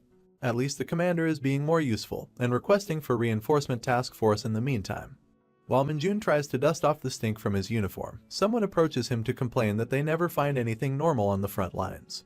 It turns out to be Ponytail, and as he takes a seat on the ground, he just wants to thank our boy for saving everyone's ass inside the dungeon. He even mentions how he was frozen in fear when he saw the irregular monster. Minjun decides to turn polite for once and says that he did nothing more than his duty. In fact, he apologizes for jumping ahead without any orders from his superiors. But as Ponytail remembers the monstrosity that rose in front of them, he knows that orders wouldn't matter in such an obvious state of emergency. He thanks Minjun once again for taking action, because if he hadn't, Corporal Dickhead and Dongjin would have died by the hands of that creature. Right now, Corporal Ponytail is worried about our hero instead. He asks him if he's alright and whether he got hurt during the fight. Minjun doesn't say anything, but simply nods his head to confirm that he's okay. His expression tells us that he's glad to see that someone cares about his safety. But then, someone else asks him the same question, wondering if he's really not injured at all. This time, it's the platoon commander himself, and the seriousness on his face is a clear sign that he's starting to grow suspicious of Minjun. Still, our boy shows no signs of nervousness and replies that he doesn't have a single scratch on his body, at which even Ponytail wonders if the dude is even human. The commander lets out a huge sigh while holding his head and orders Minjun to meet him in his office when they head back to base. Looks like he has a lot of questions, but very little answers. Minjun finds it odd that the commander would need to talk to him, but he agrees to the orders anyway. Even when he was walking back towards his truck, Ponytail noted that the commander wasn't looking very happy. Just as we see him holding his head in confusement, Kim Minji can be heard on the phone right behind him. After getting off the phone, he informs the commander that all members of the platoon have only suffered minor injuries. Dongjin has also completed his examination and is headed back to the camp. The commander's face finally starts to lighten up when he hears that even the dickhead corporal only suffered minor bruises on his head and will be able to join the camp by tomorrow. The commander lets out a huge sigh of relief, and Sergeant First Class taps his shoulder to assure him that everything is fine. He then turns around on his feet in an attention stance and shouts the final command to all squads. He lets them know that due to unforeseen circumstances, they will finish their attempts to clear the dungeon for today. He then orders everyone to check their equipment and get ready to head back, and all units shout yes to the command. We now find ourselves back at the administrative office in the main building of the camp, where Minjun is sitting next to the commander, as the commander states that he called him here because of his report. He wants Minjun to write down in detail how he defeated the monster, and he will then submit the report to his superiors. Our boy takes up the pen and paper, but he doesn't really know what to write on it. I mean, he tried to beat the thing with his shield, but since that didn't kill it, he just finished it off with his fist. But if he writes something like that, he can't really imagine if the people at the HQ would even believe him in the first place. The commander notices his hesitation in the matter and puts down his bottle of 5-hour energy on the table. He couldn't see clearly because his vision was obstructed, but there's something he really wants to know about the fight, so he asks Minjun directly. With a bead of sweat rolling down his face, he asks our hero if he defeated the monster with just his bare fists. Minjun's knuckles were already bruised up a little from the last fight, and his hand twitched when the commander called him out. He was caught in the action, and our boy isn't exactly a good liar, so instead of making up an elaborate story, he just admits that he had to use his fists because he couldn't really think of anything else in the heat of the moment. His words make the commander lose the light in his eyes as he blankly asks Minjun to reveal his stats. As casual as ever, our hero reveals that his strength stat is 65, whereas his agility stat is a solid 60. Obviously, that makes the platoon commander flinch in surprise. Even as a first lieutenant, his stats are only 40, which are already above average. But somehow, a seemingly regular soldier in front of him claims to have both of his strength and agility stats above 60. The commander falls back on his chair to look at the ceiling, when he realizes that Minjun's stats are more than double than that of an average sergeant. He lets out a sigh when he thinks that Minjun could have been a part of the Hunter Military Academy, especially when he has such exceptional stats. But when he looks at the innocent face of our hero again, he remembers that Minjun is supposedly a high school dropout, which would complicate his enrollment into a prestigious academy, even if his talents were exceptional. Still, the commander plays his part of a responsible superior, and informs our hero that if he ever plans on becoming an executive, he should take the GED tests to go to university. He further entails that once Minjun becomes a sergeant, he will be able to take up some online programs, which would help him prepare for the exams. But as you can already see from Minjun's face, he's not too keen about the idea.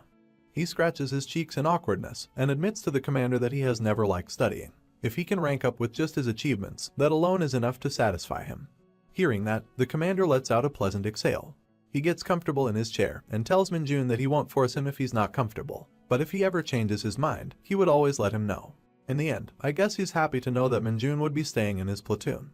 It's already nighttime at the base, and the commander tells our boy that he will fill out the report on his own, ordering him to head back and get some rest. Minjun thanks the commander and opens the door to get ready to leave. But before that, the commander has one last thing on his mind.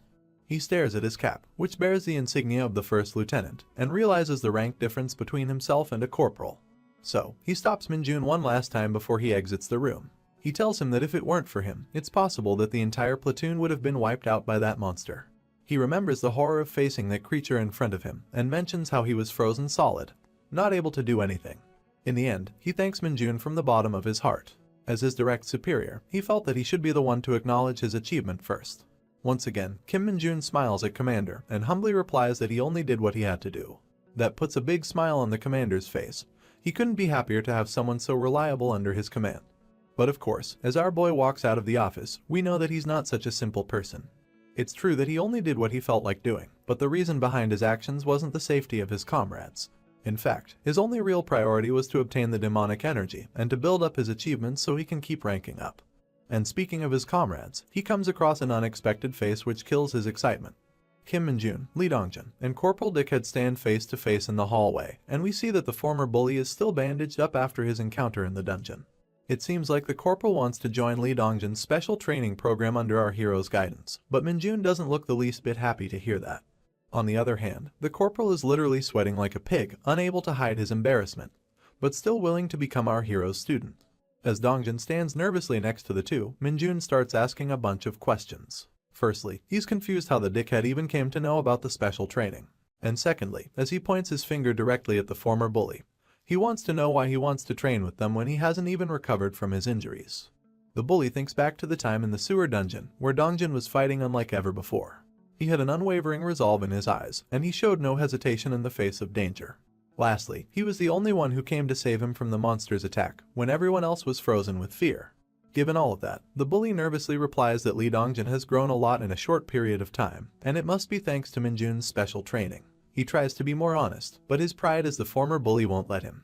The dude can't even look our hero in the eyes when he says that he wants to join their training to become stronger. It's taking him a lot of courage to even voice these words, but at least his heart is in the right place. Now, we tend to forget because Minjun has been acting nice most of the time, but our hero is a natural-born bully. Even right now, he's having a really hard time holding back his amusement. In the end, we can see his inner devil stand behind him as he tells the corporal that he would never accept him so easily. With a wicked smile on his face, he actually calls the corporal by his full name, Kim Gwangshik, and lets him know that there is a certain order of doing such things. Gwangshik knows exactly what Minjun wants, but he's too embarrassed to say the words. But after a moment, the apologetic corporal finally decides to swallow his pride for the sake of getting stronger. He bows down in front of Dongjun, aggressively thanking him for saving him in the dungeon, and apologizing for bullying him previously.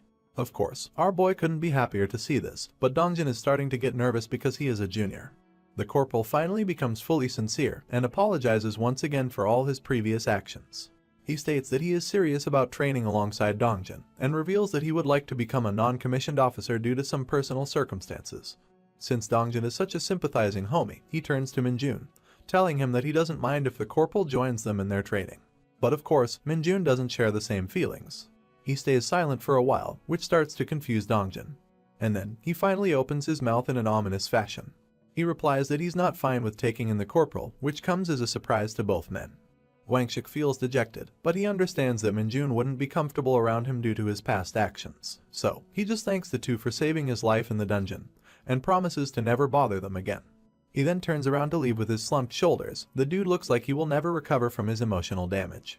But then, our hero tells him that he can take him in, but only on one condition. That perks up the ears of the corporal, as he immediately turns his head to hear what Minjun has to say. But in all honesty, no one would have expected him to say the word pigeon. Of course, a big question mark dangles on the corporal's face, as he has no idea what Minjun means by pigeon. But the misunderstanding soon gets cleared when our hero makes the face of a divorced auntie whose only hobby is to ruin others' marriages, and tells the corporal that he will accept him if he acts like a pigeon for an entire day. Gwangshik's head starts boiling with rage when he hears that, but Minjun tells him that he would never accept him if he doesn't comply. So, as enraged and angry as he is, the corporal starts puckering up his lips. Every single vein on his head starts to pop out. His eyes start to twitch, and all of his teeth grind against each other as he starts to slowly coo like a pigeon. Dongjin can't believe how far the corporal is pushing himself for the sake of receiving this training, and right behind him, Minjun is starting to look like one of those smiling titans from Attack on Titan. I mean, just look at this dude's face in a close-up, he's not even bothering to hide his amusement.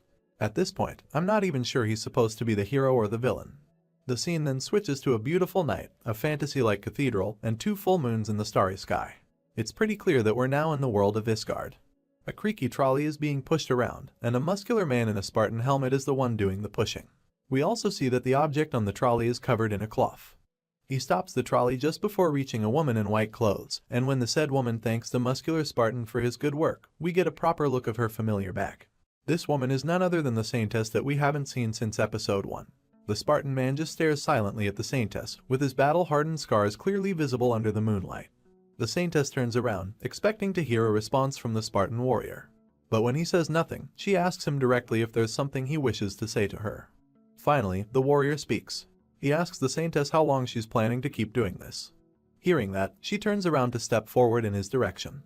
But instead of standing in front of him, she goes past him in the direction of the trolley that he brought here. Her face now fully visible under the bright light of the moon, and her features as holy and beautiful as one would expect from a person of such charisma. As she slides the curtain on the package to take a look inside, I think I speak for everyone when I say that we can all appreciate this elegant view. What peeks from behind the curtain is the purple glowing eyes of a beast, whose angry growls can audibly be heard to the Saintess. She lets go of the curtain to conceal the monstrosity and lets out a small exhale of satisfaction. The concerned warrior once again tries to call out to the Saintess, as if trying to convince her that she should reconsider her actions. But then, the holy maiden holds her left hand in front with her palm open, and on her command, a massive purple magic circle opens up in the middle of the room.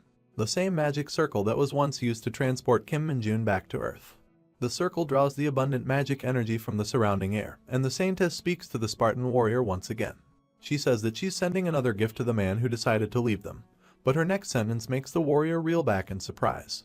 Much like Minjun, this bitch knows how to change her expressions fast. And with the devil riding her shoulder, she proudly claims that there's no such thing as too much anger when it comes to revenge. So I guess now we know why our boy kept running into irregular monsters inside every dungeon. I swear, I'm never letting a woman become my enemy. Now we head back to Earth, where a soldier is busy digging up dirt with a shovel. It turns out to be a sergeant from the 2nd platoon, and purple hair is right beside him. Even though they just came back from a dangerous dungeon, it looks like the army is already using them for manual labor to erect a new camp. When the sergeant finally loses energy and slumps over like some damsel in distress, purple hair makes an astute observation. He asks his superior if all these new camps actually help when it comes to fighting monsters. And when they look over at the other guys digging holes, even the orange hair sergeant is forced to wonder about the camp's functionality. But in the end, they're just soldiers who can't disobey orders, so it is really not up to them to decide the functionality of anything. And while they were discussing, a military vehicle makes a stop right in front of the squad. The sergeant and the purple hair corporal both drop their jaws when they see the vehicle. Their faces tell us that they just received more work. And that is indeed the case, because the truck just brought in a material called stetl, which makes every single soldier sigh in unison. This stetl thing comes in the form of cubes, and the squad members immediately get busy transporting them, with Sergeant First Class Kim Minji handing them out from the truck. We see that Kim Minjun and his student are also hard at work, transporting the stetl cubes to their designated locations. And now, it's turn for the newest member of the main roster to make his appearance. Corporal Guangshik is also on duty, and it feels like he has something to say. Out of nowhere, while obviously looking over encumbered with the weight of a single cube, he starts explaining why this material is called stetl in the first place. According to him, stetl is a nickname given by the soldiers, because they're not sure whether it's made out of stone or metal. This unassuming looking cube is extremely hard, and weighs a lot more than what it looks.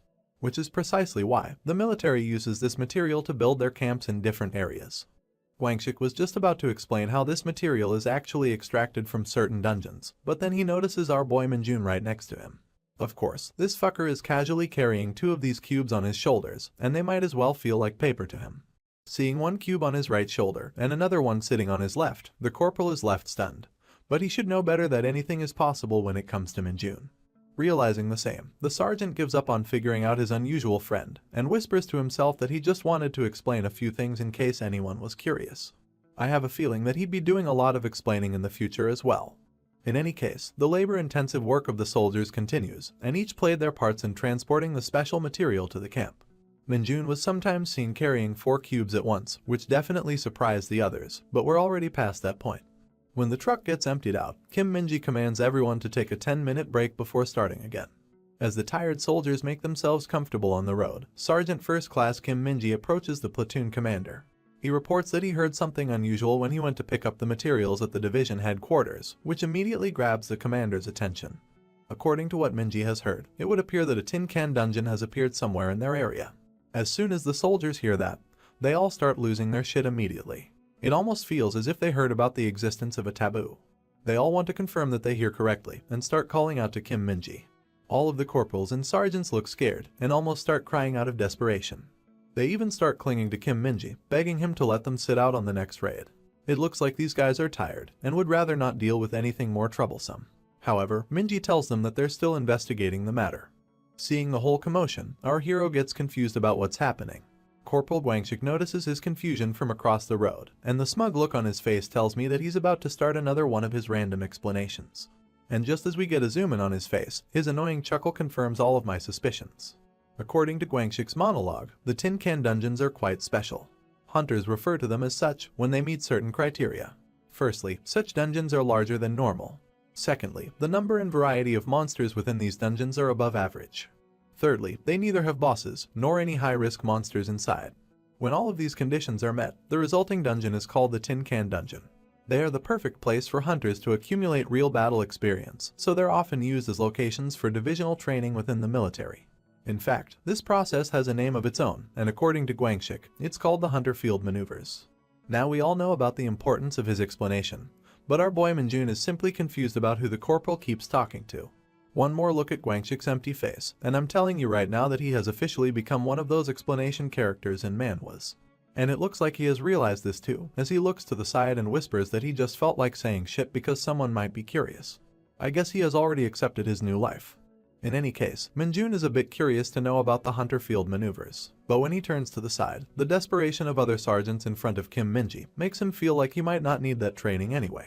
As Minji was just about to lose his patience with these idiots, the platoon commander stated that they don't have the option to skip this training. Not to mention, it's the perfect opportunity for the soldiers to build up their accomplishments. And of course, the word accomplishment is sure to get our boy's attention right away. He thinks about all the awards of excellence he might be able to stack up by participating in such trainings, and suddenly, he's the happiest man on the planet. He feels glad that he decided to join the front lines, because this gives him the best opportunity to stack all of his achievements.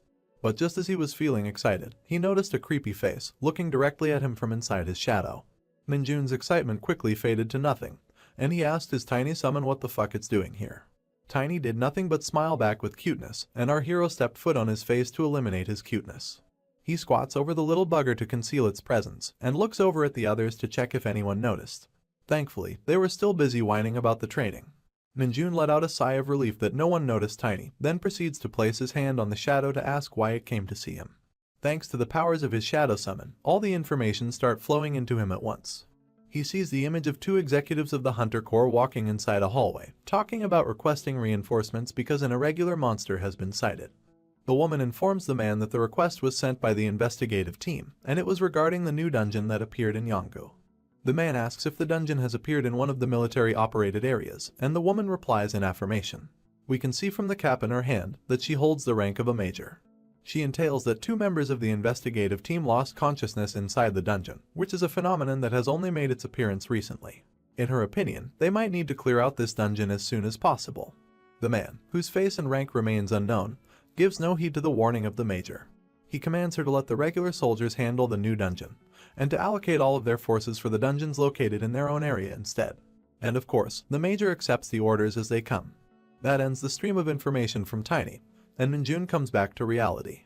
He looks down at his little friend with a smile on his face, and Tiny over here is looking hella cute as ever. But of course, Minjun steps on him anyway. He stands tall over the struggling minion with an ominous smile, and says to himself that he's going to take a day off soon. The story continues with a bright sunny morning in a normal residential area. Our boy was busy packing some stuff for his vacation, that he applied in order to explore a rather peculiar dungeon. We see him putting on his hoodie, and his Hunter Corps uniform can be seen in a paper bag on the floor. The boy zips up his clothes and gets ready to leave. But before stepping out of the apartment, he takes a look at his surroundings.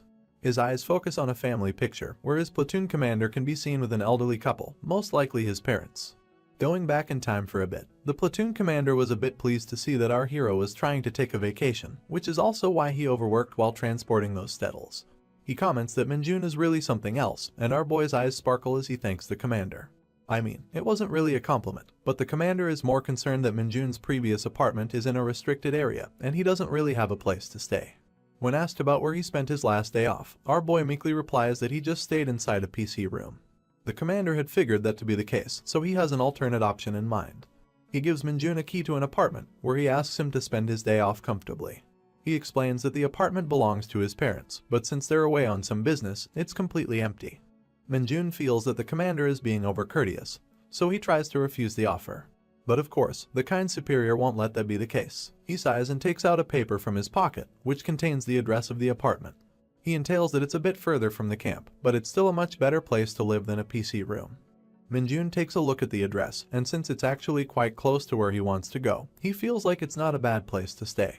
In any case, the commander doesn't care if Minjun stays in the apartment or not, but he tells him to take the key with him anyway and have fun with his day off.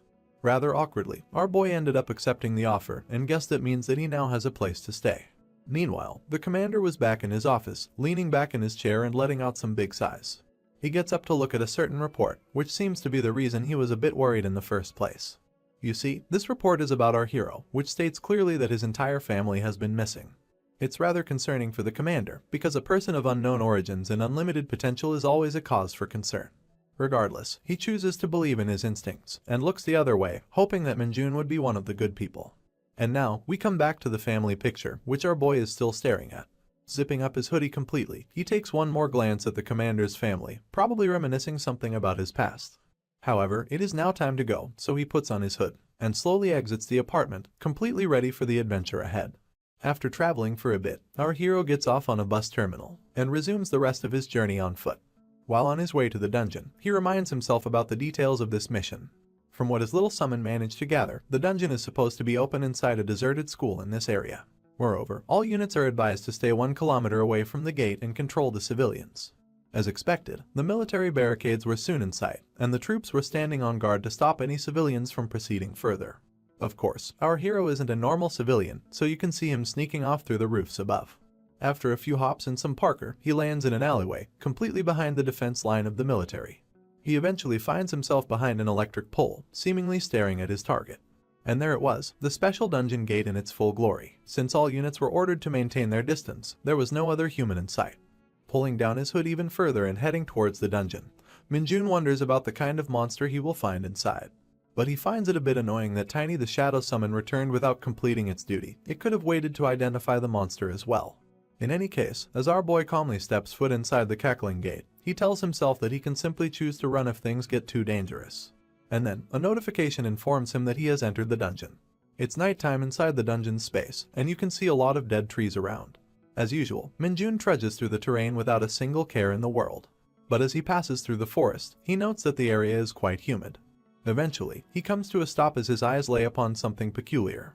He finds a broken sword on the ground, the likes of which the Hunter Corps units use very often. As he bends down to inspect the weapon, our hero wonders if a battle took place in this spot. But as he was staring, something felt odd. He could feel the presence of a creature trying to hide in the bushes, so he called out to it directly. Minjun openly told the creature to stop wasting its time and come out if it's hostile. And the next thing we know, a huge thing dangles over a pair of legs, and we can see our boy staring directly at it. Thank God it was just the cloth. I would have lost my shit if this was something else. In any case, the eyes of this creature glow ominously with the same purple energy that we always notice in other demonic monsters. It has a really huge and bulky build, and for a second, Minjun wonders if the creature is a goblin. He then takes a second guess, calling it a kobold, because goblins aren't usually so big. But whatever the creature is, its size is unusual for its species, which definitely puts our boy on guard as he gets up from the ground. He gets himself into a fighting stance, wondering how the investigative team managed to come alive after facing off such a monster. In the next instance, the massive creature leaps off the ground, and we can see him in the air, going directly for our hero. With a burst of the demon energy, the creature attempts a swipe attack at Minjun, which he dodges immediately. He takes this chance to go on the offensive, and aims a punch towards the monster. As always, the punch explodes in the face of the demonic bastard, with shockwaves of Minjun's energy scattering in all directions. However, as the flash of the impact dispersed, our boy laid his eyes upon a sight he hadn't experienced in a while. You see, the demonic creature was not only unharmed, but it smiled in the face of its enemy. But as soon as it opened its mouth to bite his hand, our hero shifted gears, knocking up the creature with an explosive kick to its face. The impact of the kick was so high that the monster was lifted a foot off the ground. With the agility of a cat, Minjun managed to land on his feet after the attack, keenly observing the impact on his target. And as it turns out, the monster was still fine, and it actually managed to absorb the impact from the kick as well. This is quite possibly the sturdiest opponent that we've seen our hero fight. The creature is not only sturdy, but also pretty reckless as it continues to swipe its claws at our hero. Minjun dodges the attack once again, but this time, you can tell from the smirk on his face that he prepared something extra. The creature's leg starts getting sucked into the ground where our hero was previously standing, and a notification informs us that he has used the D-rank corruption skill on the ground. It turned the solid earth into quicksand, and the monster's leg kept getting sucked inside. This was the perfect time to resume the attack, so our hero started rushing straight towards the demonic creature with his superhuman speed. He followed up the dash with an onslaught of powerful blows, each landing on different parts of the monster's face. Even while pummeling his enemy to death, Minjun was impressed by the monster's tenacity. It wasn't even trying to block. And then, as one more punch goes for the creature's side, a bluish hue lights up in the shadows. It swiftly blocks our hero's attack, which is the first time the monster tried to defend himself since the start of their fight. As the counter swipe reaches for our hero's face, his eyes get fixed on the blue light from before. As expected, something is definitely shining at the sight of this weird troll-like monster. But in his fixation, Minjun lets down his guard and gets rocket launched by the swipe. As always, he manages to land on his feet, and the monster is just growling without moving from its place. This is the first time an attack has landed on Minjun since his return to Earth, and the fucker managed to rip up his brand new hoodie. Now that things have gotten this far, our boy looks at the broken katana again, and equips himself with the weapon. Pulling back his hoodie and getting up from the ground, he looks at the monster to comment that his enemies on Earth so far have been nothing better than ants. However, he calls the troll a rhinoceros beetle, which is probably the highest praise it has given to any monster. The angry creature screeches at the top of his lungs, his ugly nose covering his entire mouth. And right away, it comes swinging at our hero with yet another powerful swipe of his massive hand. It goes without saying that the monster's jaw remained open, and its eyes started to show a hint of fear, when our hero not only didn't budge from its attack, but looked him dead in the face, commenting that a bug is still nothing more than a fucking bug. Minjun was now pissed at the monster, too pissed at it to give it a peaceful end. And with veins popping up on his face, he stabs the creature's side with his broken sword, demanding it to pay him back for his new clothes. Finally, the troll bastard had a reaction, and it opened its mouth wide to screech in absolute pain and agony. But our boy wasn't done with it, so he winds up another heel kick to smash the monster's head. His kick came down with lightning speed, and the effects of the attack made his eyes glow in adorable rage. However, the aftermath of the attack wasn't quite so adorable, as the troll was now a bloody mess, and Minjun stood on its smashed head as the victor. Naturally, the next step was to absorb all of its demonic energy, and just as usual, it started to gather in our boy's hand as a ball of purple lightning. After that, we're bombarded by a wall of notifications, each notifying our hero that his demonic energy stat has increased even further. Eventually, another notification informs us that since the demonic energy has reached a certain threshold, Minjun has the Dark Arrow skill. After the unlocking of the Dark Arrow, his Nightwalker skill gets enhanced, and a new skill called Basic Swordsmanship is added into his arsenal. Excited by such plentiful rewards, Minjun gets curious and calls out to the status window to see his current stats. As the status window comes out, we get to see all the newly added skills in his information. Upon further inspecting the skills, we find out that Dark Arrow is a skill that uses demonic energy to shoot an intangible projectile. On the other hand, Basic Swordsmanship can slightly increase our boy's proficiency with swords. At the moment, both of these skills are ranked E. Minjun absolutely loves the fact that he has now unlocked a long-range attack option, but he's a bit confused why Basic Swordsmanship was added. But then, he remembers that he used the broken sword to defeat the monster and was lucky enough to land a critical hit.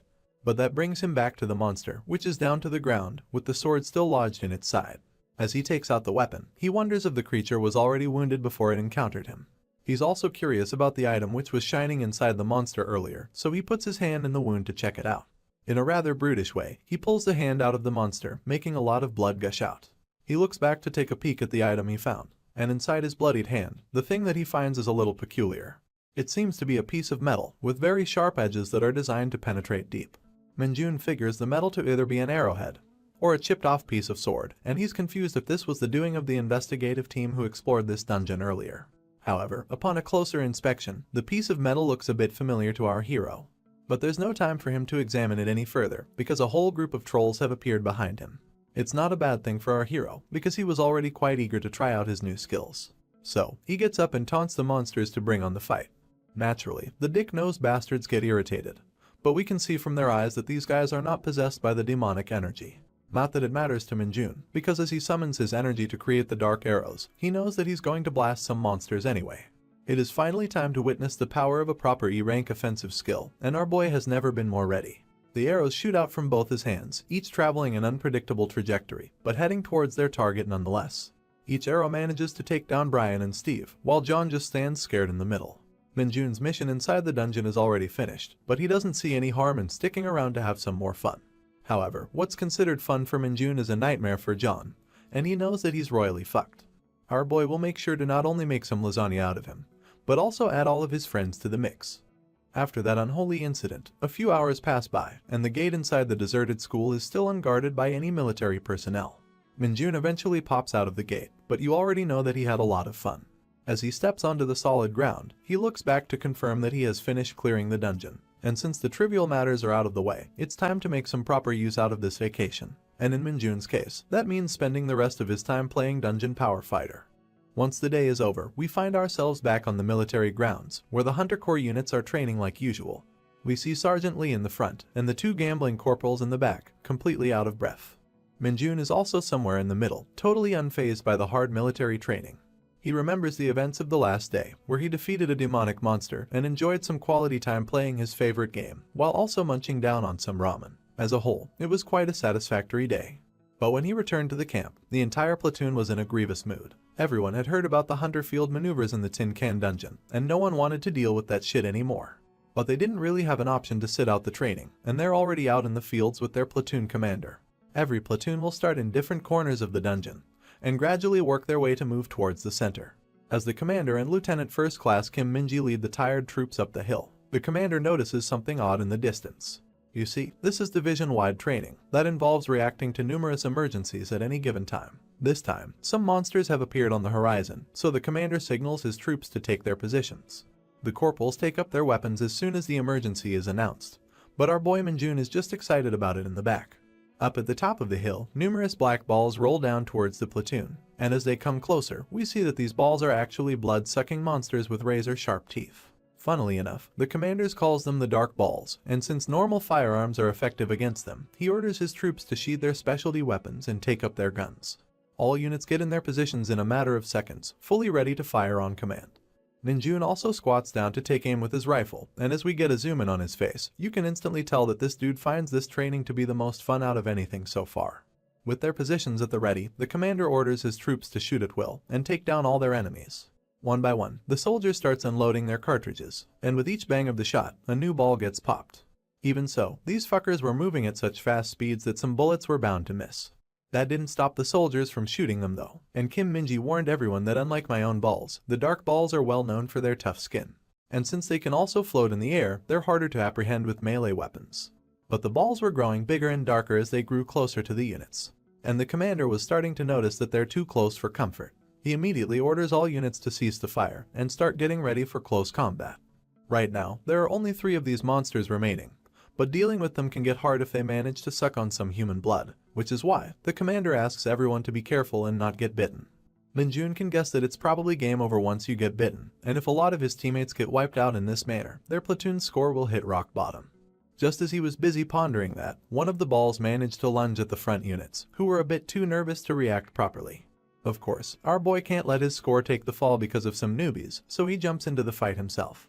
Approaching the free-falling ball, Minjun calls out to Sergeant Lee so he can get ready. And immediately, as the dark ball comes down, he kicks the thing up in the air with his incredible soccer skills. Sergeant Lee and the rest of the units are left staring at the bizarre sight in front of them, because the ball was shot up straight on a vertical axis, and it wasn't showing any signs of slowing down. Heck, even Kim Minji and the commander are just looking at the thing go up. Minjun has a proud look on his face, but if he could openly shoot the targets with his dark arrows, he knows that this would be a lot easier. Anyway, the troops took point and started to shoot at the dark ball while it was still in air. And of course, the monster exploded immediately upon being blasted. Following its demise, our boy sends another pair of big black balls into the sky, and the commander told all his troops to fire at will while they were still in the air.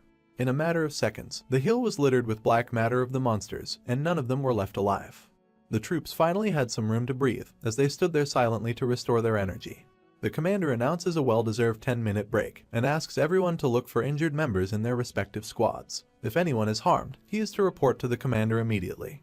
With that, the commander taps Minjun's shoulder for a job well done, and our boy gets some more thumbs up from Sergeant Lee, and Corporal former bully as well. Lee and Guangxik accidentally meet eyes with each other, feeling a bit awkward while they're simultaneously commending a former junior. And with that weird exchange, the two decide to go their separate ways. Meanwhile, the other two sergeants take a seat on the ground, so exhausted that they can feel their souls leave their bodies. Orange Head comments why the training is so much more difficult than usual, because they have already gone through a great deal of monster encounters. The Sleepy Eyes replies to his comment that he's not sure about the reason, but he has heard some rumors that this may not actually be a tin can dungeon. When the Orange Head asks him what he means, the dude replies that according to some other platoons, there was apparently a boss inside this dungeon. But when the designated team went to clear it, they were left stunned by the sight before them. The monster was some sort of giant elephant, and it was already defeated by a familiar face. That familiar face was none other than the living celebrity of the military, the 2-star Hunter Corps officer. And judging by the blood on his fist, you can guess that he defeated the giant monster with his bare hands. He approaches the soldiers after noticing them, and the poor guys start shaking in their boots. The 2-star had nothing but a huge smile on his face, claiming that since the boss monster has been defeated, they can use this dungeon for the divisional training. Sleepy Eyes explains that killing the boss would close the dungeon, so they captured it alive in its incapacitated state, and are keeping it somewhere in a cave so the dungeon be used for training. Needless to say, this makes the two sergeants cry out in streams of tears. Their sorrow is only further intensified when Kim Minji hugs them from behind, telling them to get off their asses because the break was over. He drags the two sergeants away to get going, and Minjun over here was quite pleased with their talk from earlier. He had an idea, but he's now sure that the 2-star from the Hunter Corps is actually pretty good, and he's possibly looking forward to meeting him again. The platoon was now following their map once again and headed towards their destination, but just as the commander reached the top of the slope, he noticed something odd while signaling his troops to stop. The thing that he saw was so surprising that it left him with a meme face of absolute shock. The other units all started noticing the same as they reached the summit, each showing an expression of puzzlement on their face. Minjun was no different, as he looked down below and recognized a certain man. In the clearing after the slope, a man was sitting by himself with his legs crossed. He was wearing a tag that said injured, and as we zoom out, we see the face of the 2-star with his massive smile, looking eagerly towards the approaching platoon. Meanwhile, a different scenario was playing out in the world of Isgard. Amidst the flourishing green nature of this world, a jacked as fuck old man sat next to a stone building, smoking a mean-looking pipe. His ears perked up as he heard someone approaching, and when he looked up, the giant Spartan warrior was standing in front of him, with his hand over the sword on his hip. The old man comments that the warrior has come back really soon, and the Spartan shrinks in embarrassment when he adds that he must have broken his weapon again. But the old man knows that the loyal warrior was probably only taking care of the saintess's dirty business, so he asks him to hand over the sword, which the warrior does so politely. I guess this old man is probably a blacksmith, and as he looks at the weapon, he can't help but wonder how it got into such a bad shape. So when he inspects the blade up close, he asks the warrior if he had been hunting demonic monsters. The story continues at the central dungeon assembly point, where a bunch of military officers are discussing something important at one of the camps. The name of this glasses-wearing man is Ko Jiangxiao, but we'll call him Colonel Ko for the sake of simplicity. Colonel Ko is a battalion commander in the 104th Division, and he's currently worrying that something might go wrong in the Tin Can training dungeon. The person on the other end is Colonel Jiang, commander of the 1st Battalion in the same division. He states that the training is being held because the higher-ups are worried about the gradually decreasing combat power of the soldiers. Even so, Colonel Ko isn't pleased with the idea. He thinks that they're pushing the poor men too far. That's when Colonel Junbyum, the 2nd Battalion's commander, walks into the tent, holding an assault rifle over his neck. They all salute each other, and Colonel Junbyum asks for the whereabouts of the division commander. The 1st Battalion commander snickers, while Colonel Ko nervously tries to answer the question. A huge shout is heard from the tent when Colonel Junbyum hears that the division commander is currently inside the Tin Can dungeon. The fat man simply laughs wholeheartedly, claiming that they should know about the troublesome nature of their division commander. There's no one in the military who can stop him. But that doesn't reassure the poor Colonel Junbyum, who's worried why such a monstrous man has gone over to see the training of his soldiers. That's when the glasses dude steps up with the answer. Like every glasses character in any manhwa ever, the dude adjusts his frames to create really needless suspense. He states that the division commander said something before leaving. He said that there is a certain soldier he wants to see in action with his own eyes. And with those words, we come back to the man in question, the 2-star smiling emoji, the commander of the 104th Division, who sits patiently at the center of the dungeon. The arriving platoon is more than just a little confused to see such a man, and they honestly don't know what reaction to give. In fact, they didn't even remember to salute him. For the first time ever, we see Kim Min-ji cower behind the platoon commander, who is also just as stunned to see the 2-star. He knew that they were supposed to escort an injured person during the mission, but the role of the injured man was supposed to be performed by someone from the HQ, not by Brutus from Popeye. And if you don't see Brutus when you see this cartoonish man, I will be very disappointed. In any case, the platoon commander doesn't look any less than a cartoon himself, as he sees the behemoth of a man tower himself next to him, dwarfing the poor soldier in comparison. Brutus shows the commander his injured side and smilingly tells him to take good care of him during their training.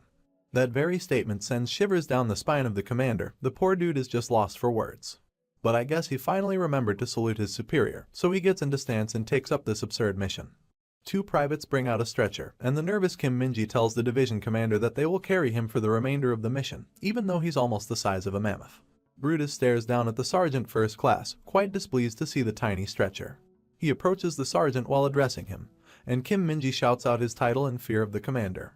And with just his bare hands, Brutus spins up the stretcher into a ball, breaking all the supports like they were twigs. I guess he really didn't want to lie down on this thing. He then claps his hand to clear off the dust and walks away from Kim Min-ji with an annoyed expression. But I guess Min-ji is a good soldier since he still tries to reason with the division commander, telling him that the injured person needs to be on the stretcher for the purposes of the training. Of course, Brutus denies his attempt and tells them to continue their training without minding him. And while the sergeant was busy crying, the 2-star spots our boy right behind him. Just from the excited look on the division commander's face, it becomes pretty clear that he came here in person to observe our hero. Kim Min-jun notices the expectant gaze of the commander, which also makes him spark a vicious smile of his own. He knows that something exciting will happen soon, and he can't help but feel that this training is seriously fun. After all, there's still plenty of the dungeon to explore beyond these hills, and the amusing parts are still not over. We then roll into a montage of events after their meeting with the division commander, where the platoon fights off a bunch of monsters while the 2-star observes our hero with curiosity. When monsters attacked, Kim Min-jun always had the most kills. Whenever an unexpected threat visited the battalion, Kim Min-jun was once again the first to react properly. He carried the giant division commander on his back, managing to evade all the traps and eliminate the enemies, adding more fun to the training for our hero. However, soon enough, the other soldiers were standing on their last legs. They were completely out of breath and sweating profusely under the weight of the heavy military equipment. This occurred during their fight against some peculiar lizard monsters covered in a disgusting layer of slippery mucus. One of the privates swung his sword with his remaining strength, landing a slashing attack on the weird lizard. Just as it got cut in half, another emerged from behind him. At this point, the private was thoroughly drained of energy. His eyes rolled, and he slowly started losing his balance until he eventually collapsed on the ground. The lizard took this chance to launch its sticky tongue at the private, but quickly had its face sliced off with a swift horizontal cut.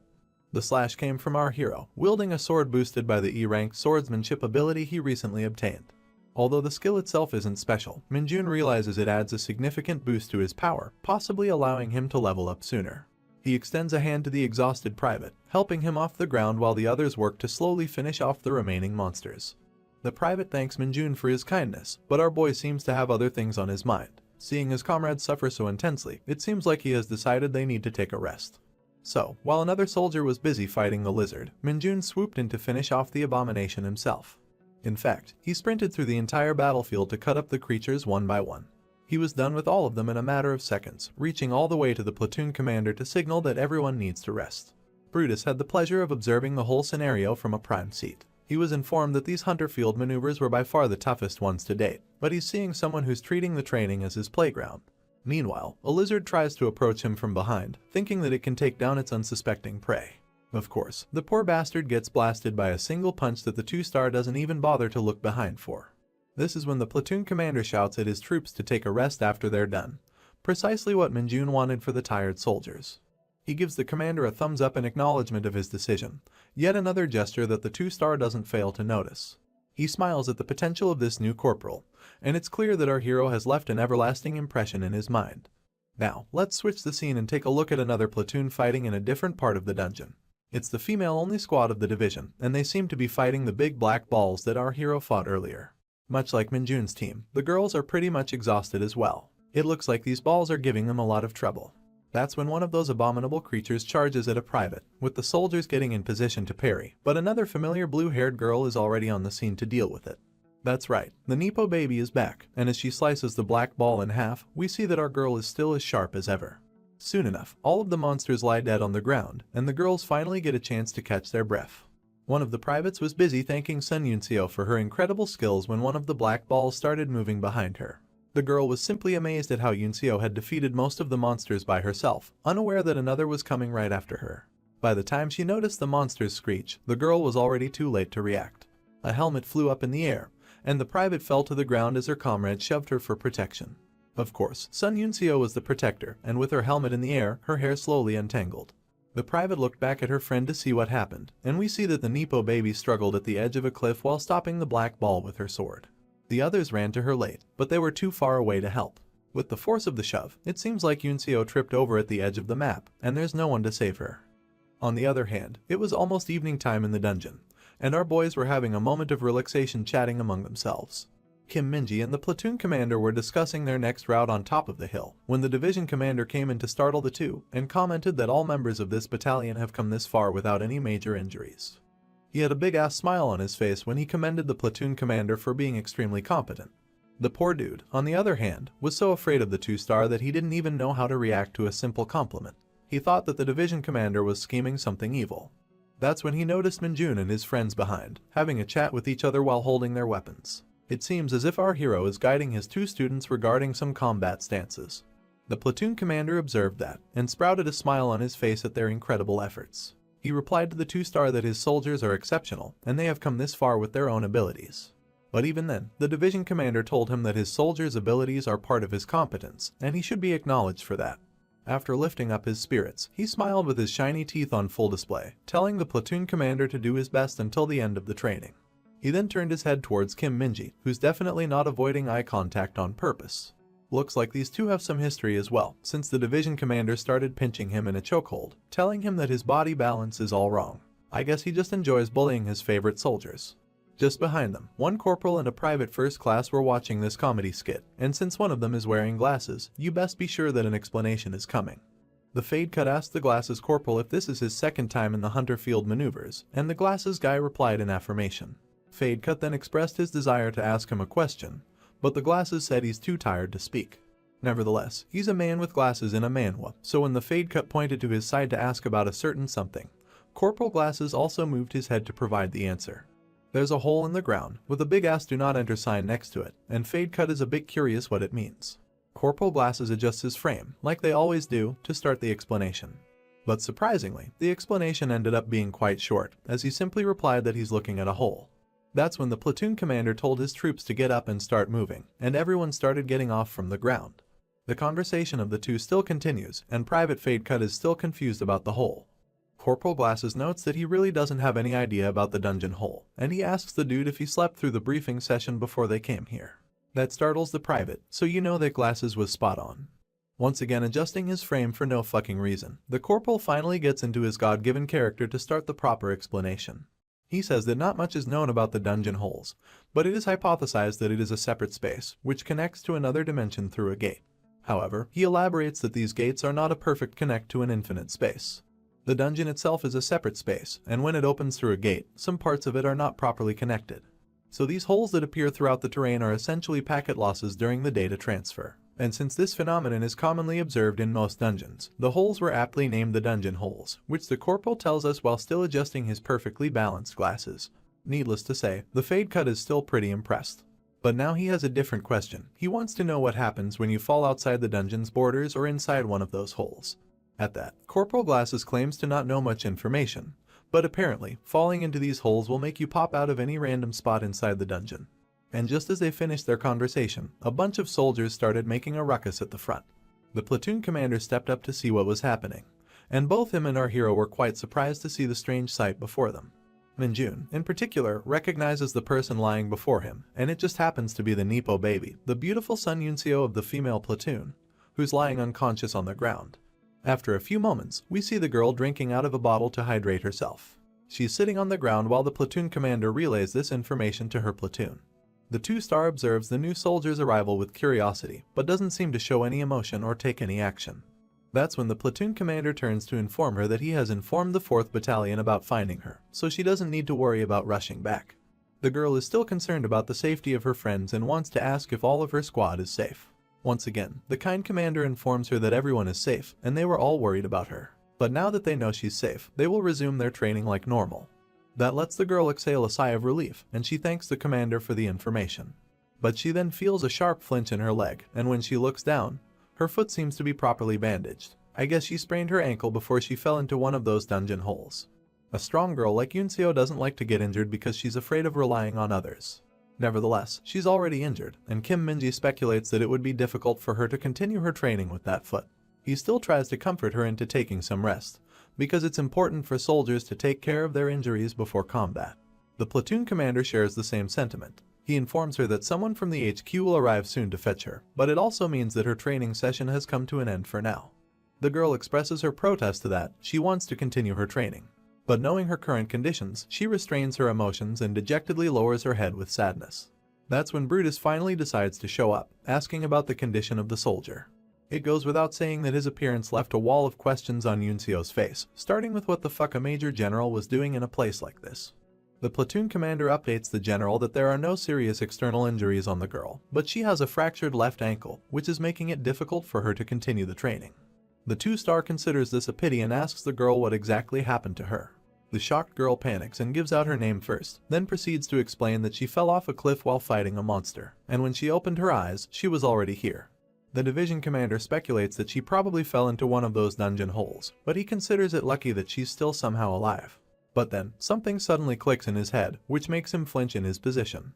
He asks the girl for her name once again, and the Nippo baby replies that she's a private first class, and her name is Sun Yunseo. The division commanders seem to have an overreaction at that information. He yells if she's actually the daughter of Sun Tiho, who belongs to the 4th Company of the 4th Battalion. The girl seems a bit shy of her status, but reluctantly agrees with the general since he was right. In the very next moment after hearing her say that, the man puts on his injured tag on our girl and frantically starts looking around for someone in a panic. Everyone else in the platoon looks dead tired and unable to be of any use, but there's someone here who still looks to be in perfect condition, and is even training his friends for combat. The Major General calls out to Kim Min-jun, which makes our boy look in the direction of his voice. He comes running to the general and the platoon commander, and upon seeing him, the Nippo baby hides her face in embarrassment. Her face is blushed with a red color, and she's a bit hesitant to look our hero in the eye, probably because she still remembers their weird encounter from last time. Anyway, her expressions soon make a 180 when the division commander asks Min-jun to carry the girl so they can resume their training. For a moment, our boy doesn't understand what the fuck is happening. But it looks like the Major General is mad, and she wants Yunseo to stay in their platoon until the end of the training session. Min-jun then looks at the shy girl and starts calculating this weird situation. The girl is still hiding her face in her hands, and the commander is simply fuming with unexplained anger. But regardless, this looks like an opportunity to earn another accomplishment during the training, so Min-jun happily accepts the task from the 2-star, confirming that he will carry the injured soldier. He then proceeds to walk towards the Nippo baby, who's quite startled to see him approach. My man squats down on the ground to give the girl a piggyback ride, and it goes without saying that she's not happy with the idea at all. Min-jun knows that the girl has no choice, since not agreeing would be the same as forfeiting from the training, which would plummet her evaluation score. Looks like the Nippo baby is aware of that as well, but she's still extremely hesitant. In the end, she closes her eyes to resolve herself and shyly agrees to get on the piggyback ride. Our hero couldn't be happier to hear that, as it means he's well on his way to unlock a new achievement with the general. The others look at Min-jun like he's a monster, not understanding where he gets his bottomless stamina from. But they're happy since they don't have to carry a person instead. Our hero picks up the girl on his back, and the platoon commander walks next to ensure they're okay. He tells Min-jun to follow Vice Commander Kim Min-ji on the back and let him know if he gets tired and needs rest. Of course, this bastard over here doesn't have any intention to rest, and it's not like he's gonna get tired either, he's just too happy at the prospect of a new achievement. He looks at the Nippo baby with the same excitement, thinking of her as a ticket to his bonus. Of course, the girl averts her gaze to avoid looking into his eyes, she's still too shy about their last encounter.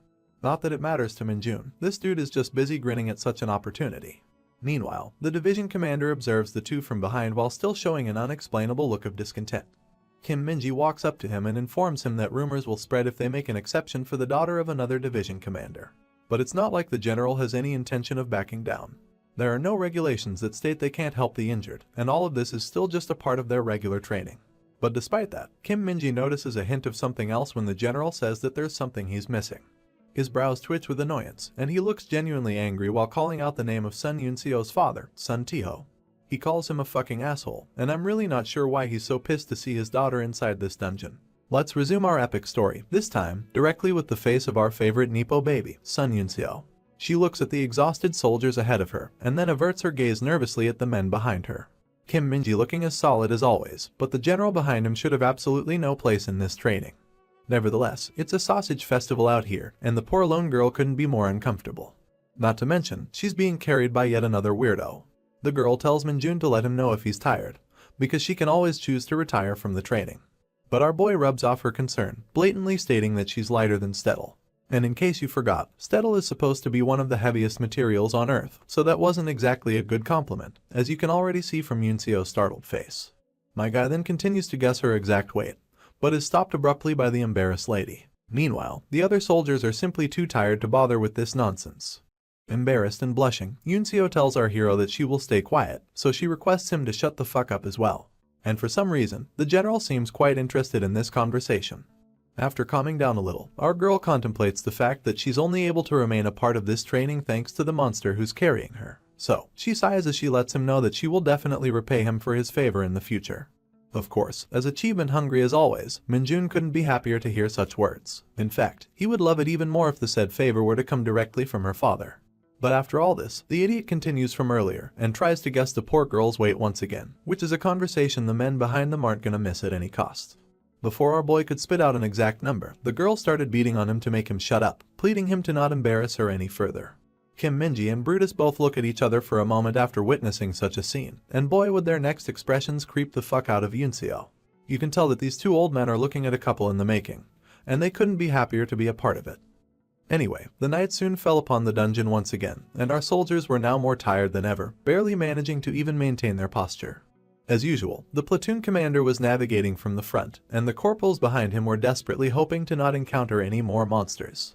While crying their eyes out, they couldn't help but curse the very handsome individual, who threw them inside a training dungeon that was set to hell level of difficulty.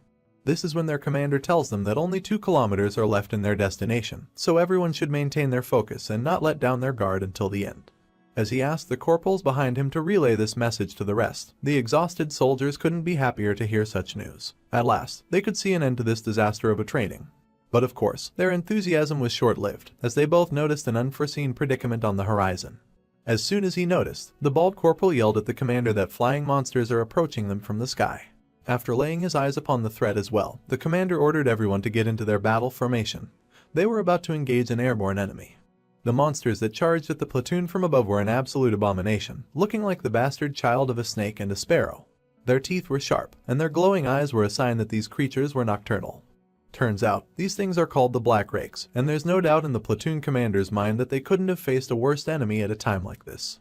The creatures circle above the panicked soldiers, and the general observes this whole situation from a distance. After taking a look at the monstrosities himself, the general can't help but consider the platoon unlucky.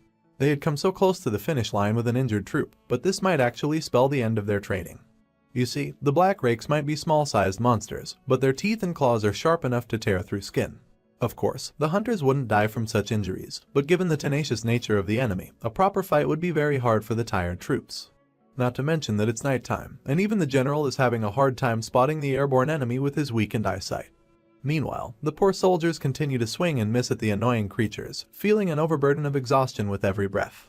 Kim Minji is staying at the back line to protect the injured, but it's clear that he's quite disappointed at the sorry fight being put on by his troops. Heck, even the general is forced to comment that such pathetic reaction times should be grounds for point deduction, and the poor sergeant first class can only listen. He sees the sorry state of his soldiers and how much they're struggling to fight these monsters, but he knows that he can't use the excuse that they're tired and have low visibility.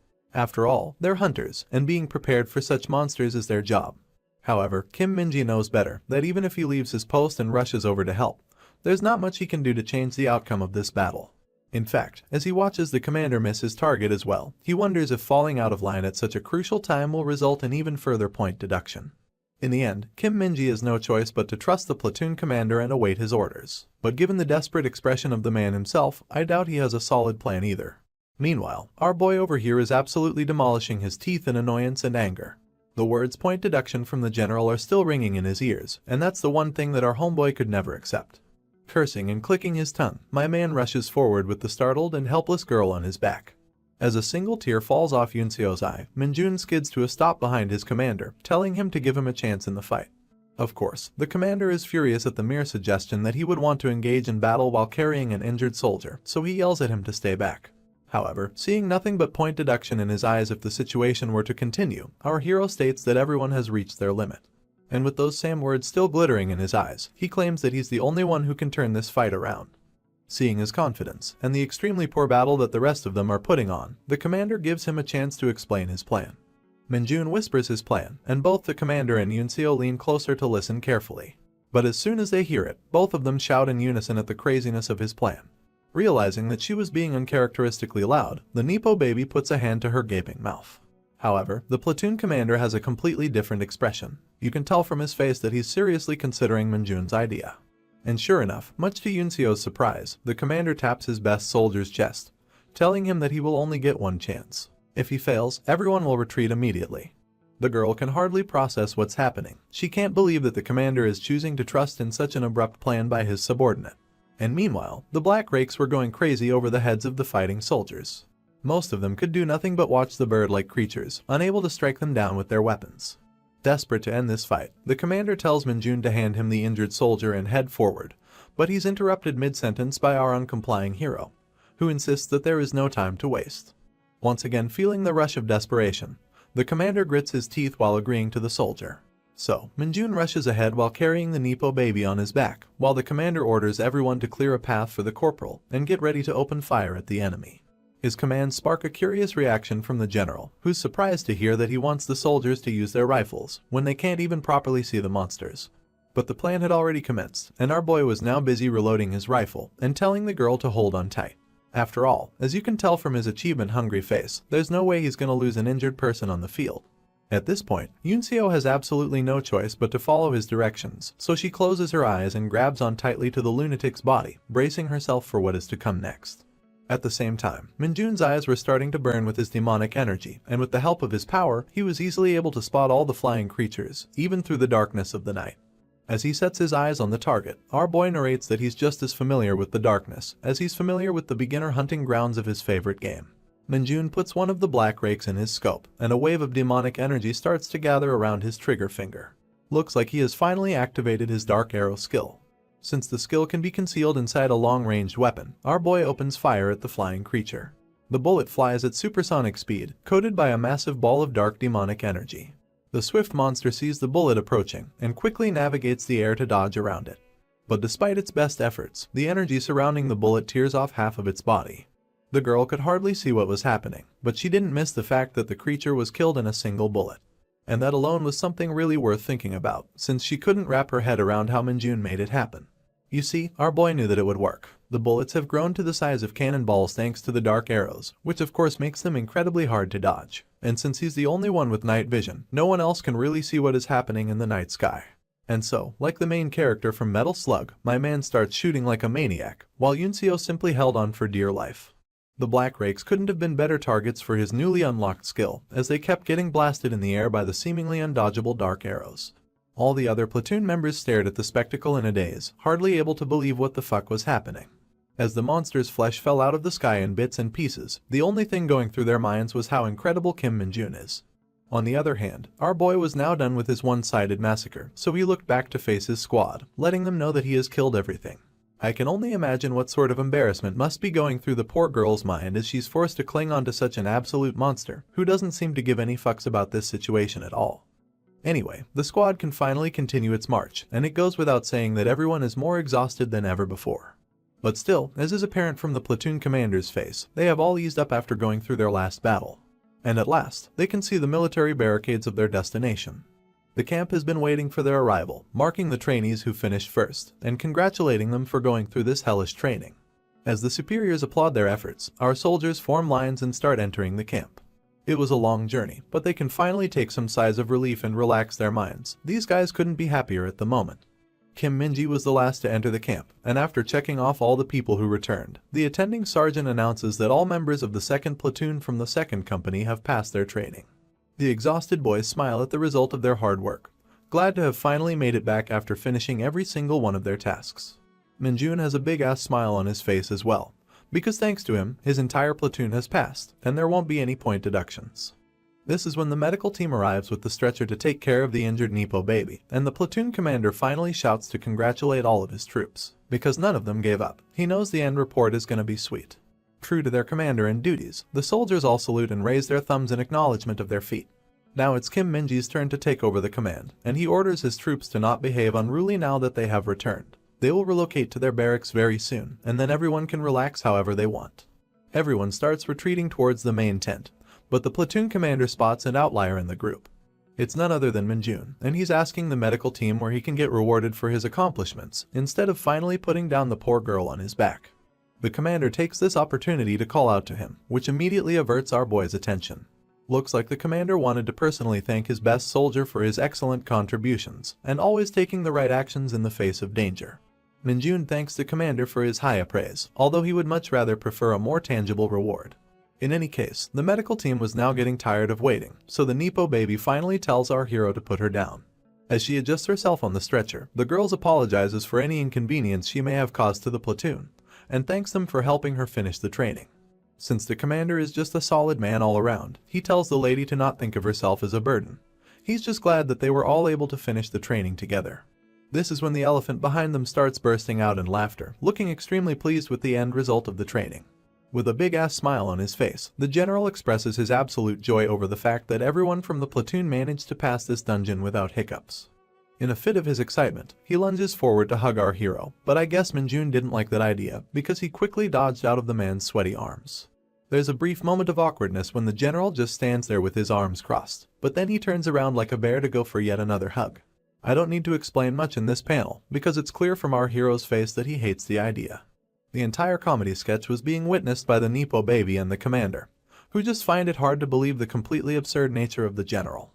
But then again, it's not like they can't understand his excitement either, because it's only thanks to Minjun that they were able to finish their training at all. When the general had finally managed to catch the poor soldier, his attention was averted by someone's salute. And immediately when he laid his eyes upon that person, the general froze up like a deer before a truck.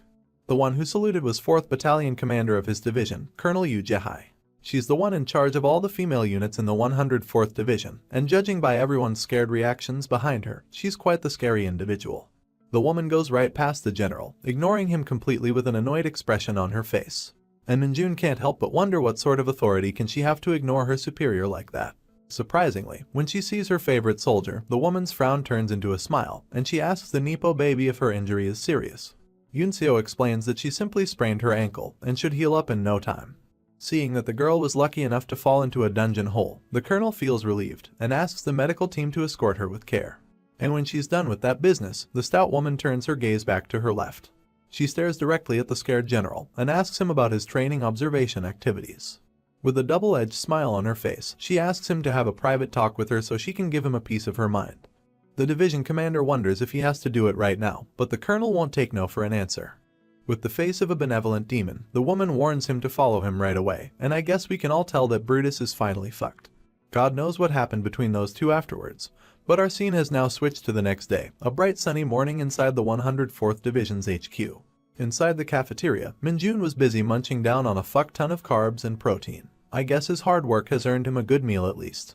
Other than the chef who seems to be carrying even more chicken, our boy is the only one inside the cafeteria at this moment.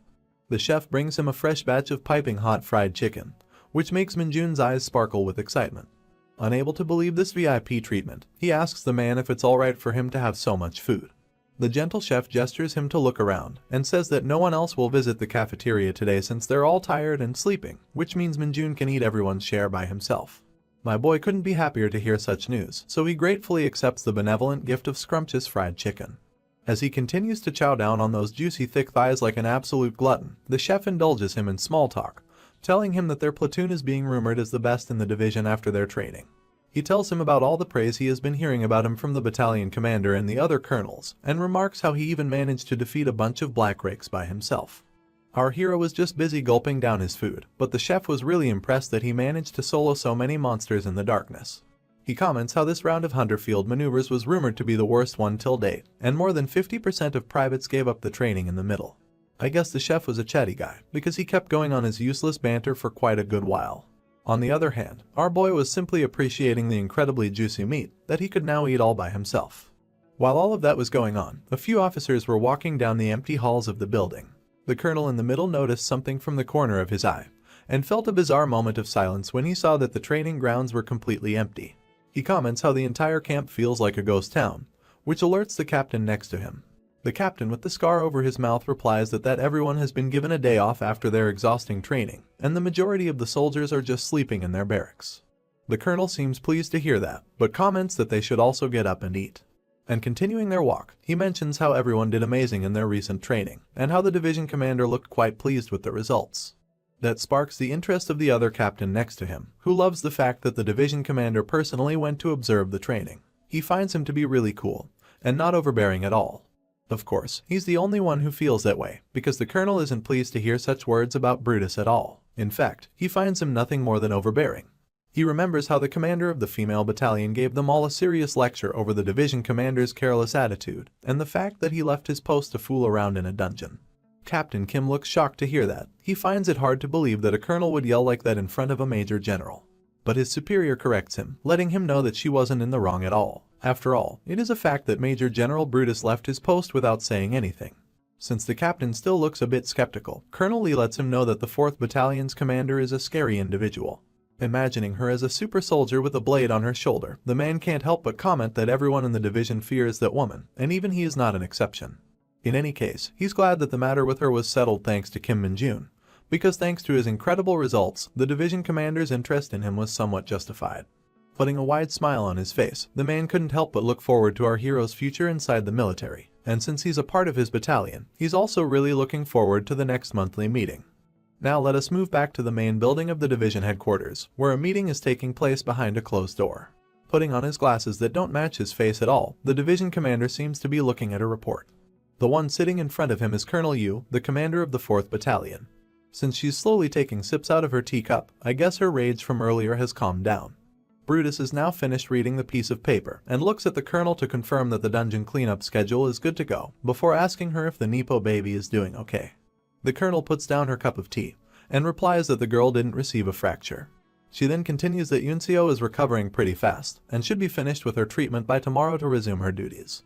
Hearing that, Brutus remarks that the girl really seems to take after her father, and that's exactly when his phone starts to ring. Without wasting a single breath, he picks up the tiny phone in his hand to answer the call, almost as if he was looking for an excuse to get himself out of this meeting. But his day only got worse when the voice on the other end greeted him by calling him a bearded bastard. Annoyed at such words, the Major General demands to know the person's name. In response, the man on the other end doesn't really give out his name, but expresses his disappointment that Brutus has already forgotten his voice. Looks like the Major General has finally recognized the voice, and he asks with a look of shock if he's really talking to the person he's thinking about. His sudden change in tone seems to have alerted Colonel Yu as well, and the scene finally switches to the other side, where the man confirms the division commander's suspicions. We see on his title plate that he's also a Major General like Brutus, which means that they both share the same rank in the military. And as we finally zoom out to look at the man, we see his angry face with popping veins. This man is the division commander of the 107th Division, Sun Tiho, and also the father to our favorite Nepo baby. He seems absolutely pissed about something, as he refers to Brutus as an annoying fucker, and challenges him to a duel. Last we left off, Nepo baby's father was on phone with Major General Brutus, giving him an earful of insult and challenging him to a duel. And now, as we start this episode, Brutus is retorting back while fuming, complaining why Sun Tiho called him a bearded bastard. In the background, it seems like Colonel Yu is already invested in this conversation. On the other side of the phone, Tiho won't stop insulting his rival division commander and desperately wants to duel him to settle their scores at once. At this point, Brutus is already holding his head to control his anger and questions if Tiho is acting so weird because his daughter got injured. Colonel Yu listens carefully as Brutus calls the guy a nerd and tauntingly asks if he's even a soldier who's worthy enough to fight him. Of course, Major General Sun Tiho fires back, telling Brutus that he just needs a little exercise and he's the perfect punching bag to warm up. Finally, Brutus acts like the bigger man and shouts that Tiho is acting extremely childish. But if you ask me, he's not much different either. My statement is backed up by the incredibly concerned look of Colonel Yu, who's observing silently while Brutus fails to explain that it's not his fault that his daughter got injured during training. This is when Tiho crosses the line and says that Brutus couldn't even get married. There's no way he'd understand his feelings. The bearded dragon finally snaps, crushing the phones in his hand while banging his fist on the table, demanding to know the location of the bastard who's so keen on having a duel. But of course, he's just talking to himself now that his phone is broken, and me and Colonel Yu are both wondering if this dude is okay in the head. He keeps hurling threats at Tio, and gets mad when he doesn't hear an answer. Finally, he replies back to the thing that got him triggered in the first place. He shouts that he didn't marry on purpose. It's not because no one wanted to marry him. Poor guy, I can really understand his struggle.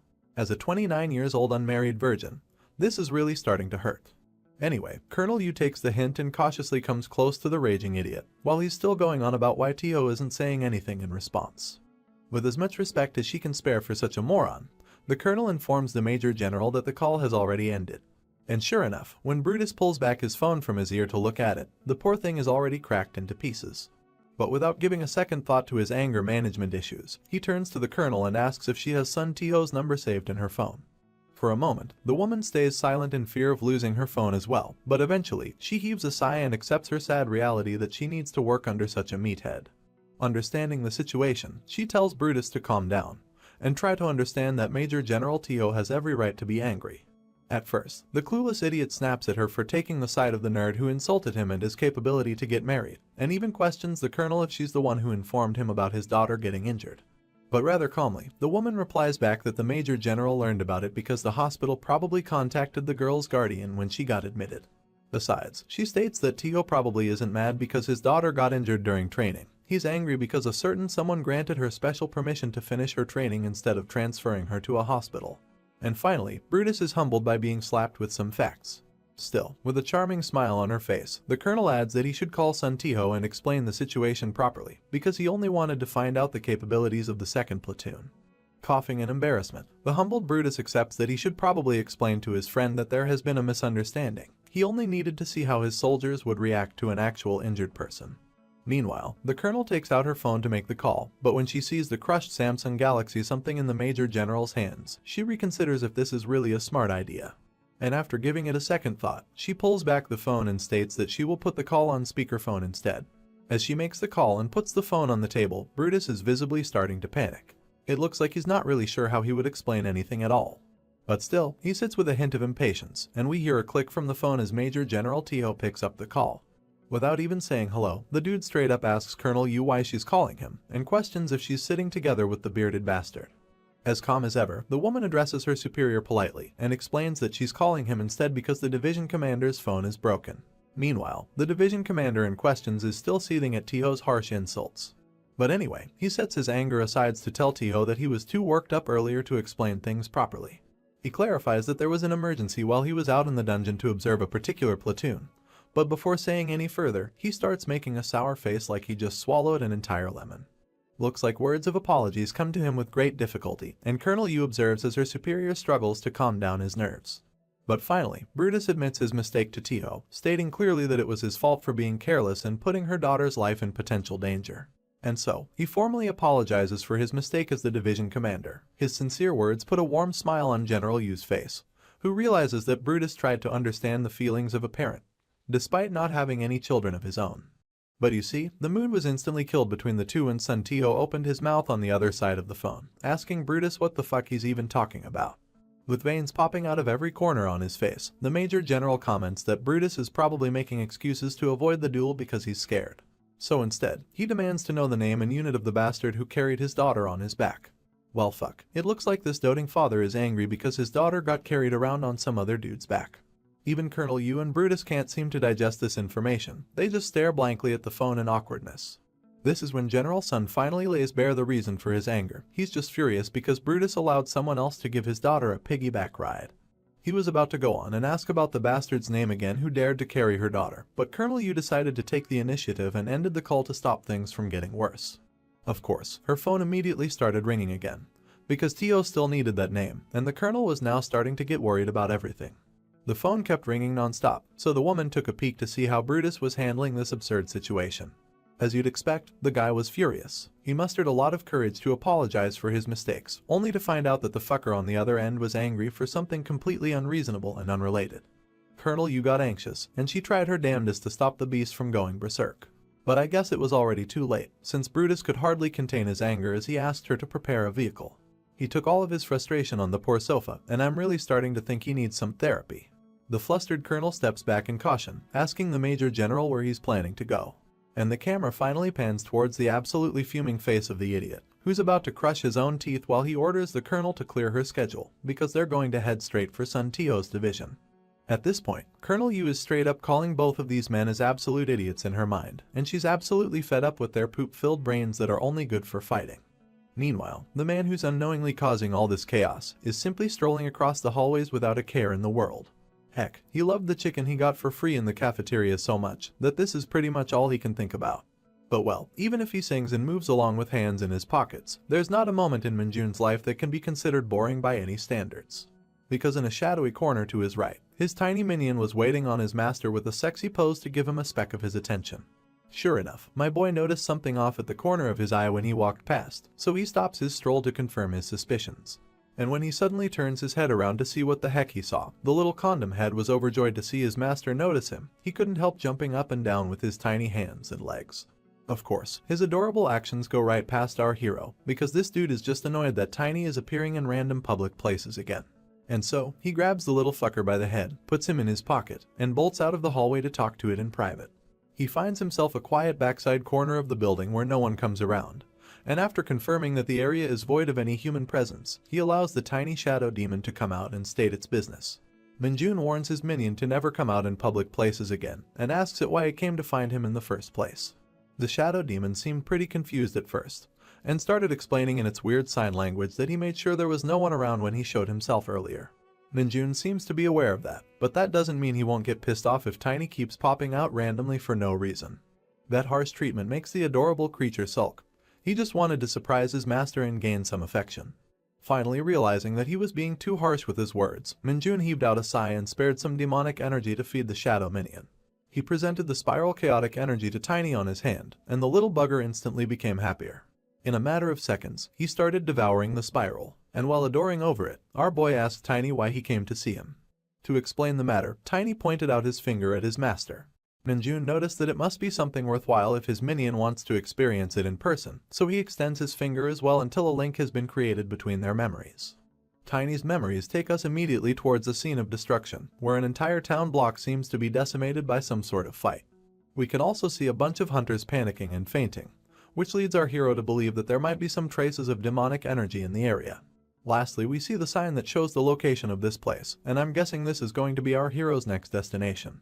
A lot of stuff has been happening in that area, so Minjun can easily guess that this should be worth the trip. He commends Tiny for going so far away to find some traces of demonic energy, and the little dude is getting cocky with just this minimal amount of praise. It's not surprising that he was able to travel so much though, because Tiny has the Nightwalker skill that lets him travel great distances in the shadows throughout the night.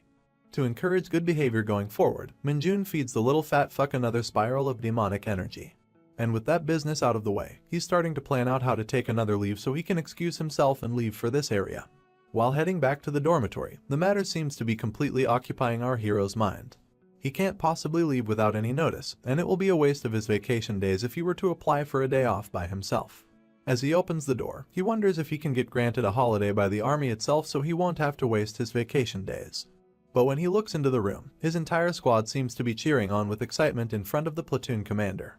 Minjun doesn't know what the fuck is going on over here, but it doesn't take long for the commander to notice him and congratulate him for being selected as the best soldier of the hunter field maneuvers in the entire division.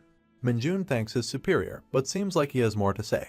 The commander explains that the best soldier will be given a separate reward later, but thanks to his excellent contributions in the dungeon, the entire platoon has been given a day off. Well, what do you know, this shit was exactly what our boy needed to hear, so it's no wonder that his eyes are now sparkling like an excited puppy. Without wasting a second, he asks the commander if he can use his day off tomorrow, and the question seems to surprise everyone. It's not impossible, but the commander can't help but ask why Minjun is in a rush to avail it so quickly. Of course, our boy won't be explaining his plans to him, he just states that he needs to do some private stuff tomorrow. Since no one can really argue with this psycho who always seemed to do things at his own pace, none of them question his reasoning. And after a short delay, the commander approves his leave for the following day, which Minjun doesn't forget to thank him for. And so, here we are in Huechin, the scene of destruction that Tiny showed to our hero in his memories. Minjun definitely arrived at the correct location, but this is not what he had expected to see. A bunch of female hunters were busy cleaning and sanitizing the area, and when they notice a shadowy figure standing close to them, all of a sudden, we zoom in to find an incredibly bored expression on our hero. It seems to him that the situation is already over, but he doesn't understand why there's so many female hunters in the area. He stands there awkwardly as he tries to process the information, and comes to the conclusion that he'll need to ask Tiny to give back all the demonic energy that he fed him earlier, because he can't find anything for him to do here. But that's when a familiar voice calls out his name, and as the girl takes off her mask to reveal her face, we see that it's our favorite Nepo baby, who looks a bit confused to see what Minjun is doing here. Let's rewind the time a little, so we can get an explanation to what is going on in this place. Before Minjun arrived, the girls were already busy sanitizing the entire scene of decimation. A pink-haired corporal was getting tired and irritated. She couldn't process why they had to do something so tedious right after their hunter field maneuver training. The tall black-haired beauty right next to her was also a corporal, and she knew that their training results were quite bad, so this is a sort of punishment from their battalion commander, Colonel Yu. Even so, the pink shorty can't help but complain. Bad results or not, all of them are tired, and now they have to clean up after a monster outbreak without getting any rest. On the contrary, the tall girl is just happy that they weren't part of the attack team, who had to deal with the stampede of monsters that broke through the dungeon gate. And while the pink lady was busy cursing and grumbling, the tall mommy spotted someone familiar to her side. Even from a distance, you can look at the girl's blue hair and guess that it's the Nepo baby, doing her best with her duties as always. The corporal approached Yunseo, asking her if her injury is fine and requesting her to not overdo it with the work. As serious as always, the private first class stands on attention in front of the corporal and states that she has already recovered. The tall corporal commends her fast rate to recovery, but as the girl's superior, she advises her to take it easy for the time being. Looks like Yunseo really appreciates the corporal's concern for her well-being, and thanks her for worrying about her all the time. That's when they hear murmurs from the other girls, who are all wondering what a male hunter is doing here. The corporal may not know what's happening, but our Nepo baby has recognized the person right away. That's right, the dude is none other than our hero, and while some girls can tell that he's from the same division, none of them seem to know more about his identity.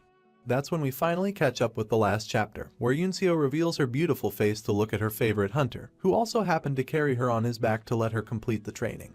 Minjun, on the other hand, couldn't be wearing a more opposite expression on his face. He's just lost to see what this girl is doing here, probably because he didn't intend to get identified while conducting his shady business. Yunseo walks closer, and the two have a little standoff in front of the other female troops, who all seem amazed to see a male soldier in their midst. With a calm expression, the Nepo baby asks what Kim Minjun is doing in this area, because only the female battalion was asked to come here for support. In response, our boy makes a rather annoyed face, and replies that he's here on vacation. I can't even blame the Nepo baby for being mad at his response, because it doesn't really make any sense. She bluntly asks him if he's lying, but then my boy presents her with an application of leave signed by his platoon commander. After reading that, there's no more doubt that he's actually on vacation. But the girl still finds it hard to believe, and now our boy is wondering if she has some sort of trust issues. Giving back his paper, she asks him why he would come to a restricted area during his vacation, and Minjun is now starting to fizzle out on excuses. Averting his eyes, he lies through his teeth and explains that he had some business in Huachin, but came here first because he had heard about there being some sort of emergency. Just then, his sight falls upon a blue fracture in the air right behind the troops, which quickly expands in all directions to become a full-fledged dungeon gate. Of course, this is the sort of thing that makes our boy happy, and he quickly assumes a stance to get ready for some actions. The cackling sounds of the gate make Sun Yunseo turn around as well, and now everybody is panicking that a dungeon gate has opened. As they all rush to vacate the area, the pink-haired corporal cries that her day is only getting worse. They now have even more mess to take care of. For now, the tall beauty seems to show the most reasonable response, as she orders everyone to rush back and report the situation to the platoon commander before taking any unnecessary action. It's a total mess out there, and while everyone is heading back to their camp, only our hero is walking forward. The Nepo baby notices that, and quickly urges him to evacuate with the rest as well. But you see, this is exactly the sort of thing that Minjun was hoping to encounter when he came here. There's no way he would leave now. And so, he makes the excuse to the girl that monsters may start pouring out of the gate soon, so he will be the one to stay behind and buy time for everyone else to get themselves armed and ready for combat. I mean, just look at this dude's grin, he couldn't be more happy. Sun Yunseo can't understand his reasoning though. She thinks it's too dangerous because they don't even know what sort of monsters will come out of the gate. But once again, Minjun reminds her that the attack team has already left the scene. And if monsters actually come out, then everyone in this area will face a lot of danger. He assures her that he will make a run for it if the situation gets too rough, and if she has any equipment to share for him, he urges her to let him borrow it before retreating with the rest. One last time, the concerned girl tries to talk him out of this terrible idea, and this time, Minjun reminds her of her injured foot. He tells her to hurry up and start running, because it might be too late once the monsters come out. At last, the girl grits her teeth and gives up on having this argument, so she proceeds to take out the knife from her belt so she can hand it to our hero. Putting the hunter knife in his hands, she begs him one last time to evacuate if things get too dangerous. And with those words, the girl finally starts running away from the gate, promising to bring back the rest of her platoon soon. Now that everyone is gone and out of the way, our boy is free to face the gate and get ready for some juicy action he's always craving. He walks closer towards the gate, reminding himself that many monsters chose not to come out of a dungeon gate when it opens in the human world. He takes the hunter knife out of its sheath and drops the cover along with his military bag on the floor.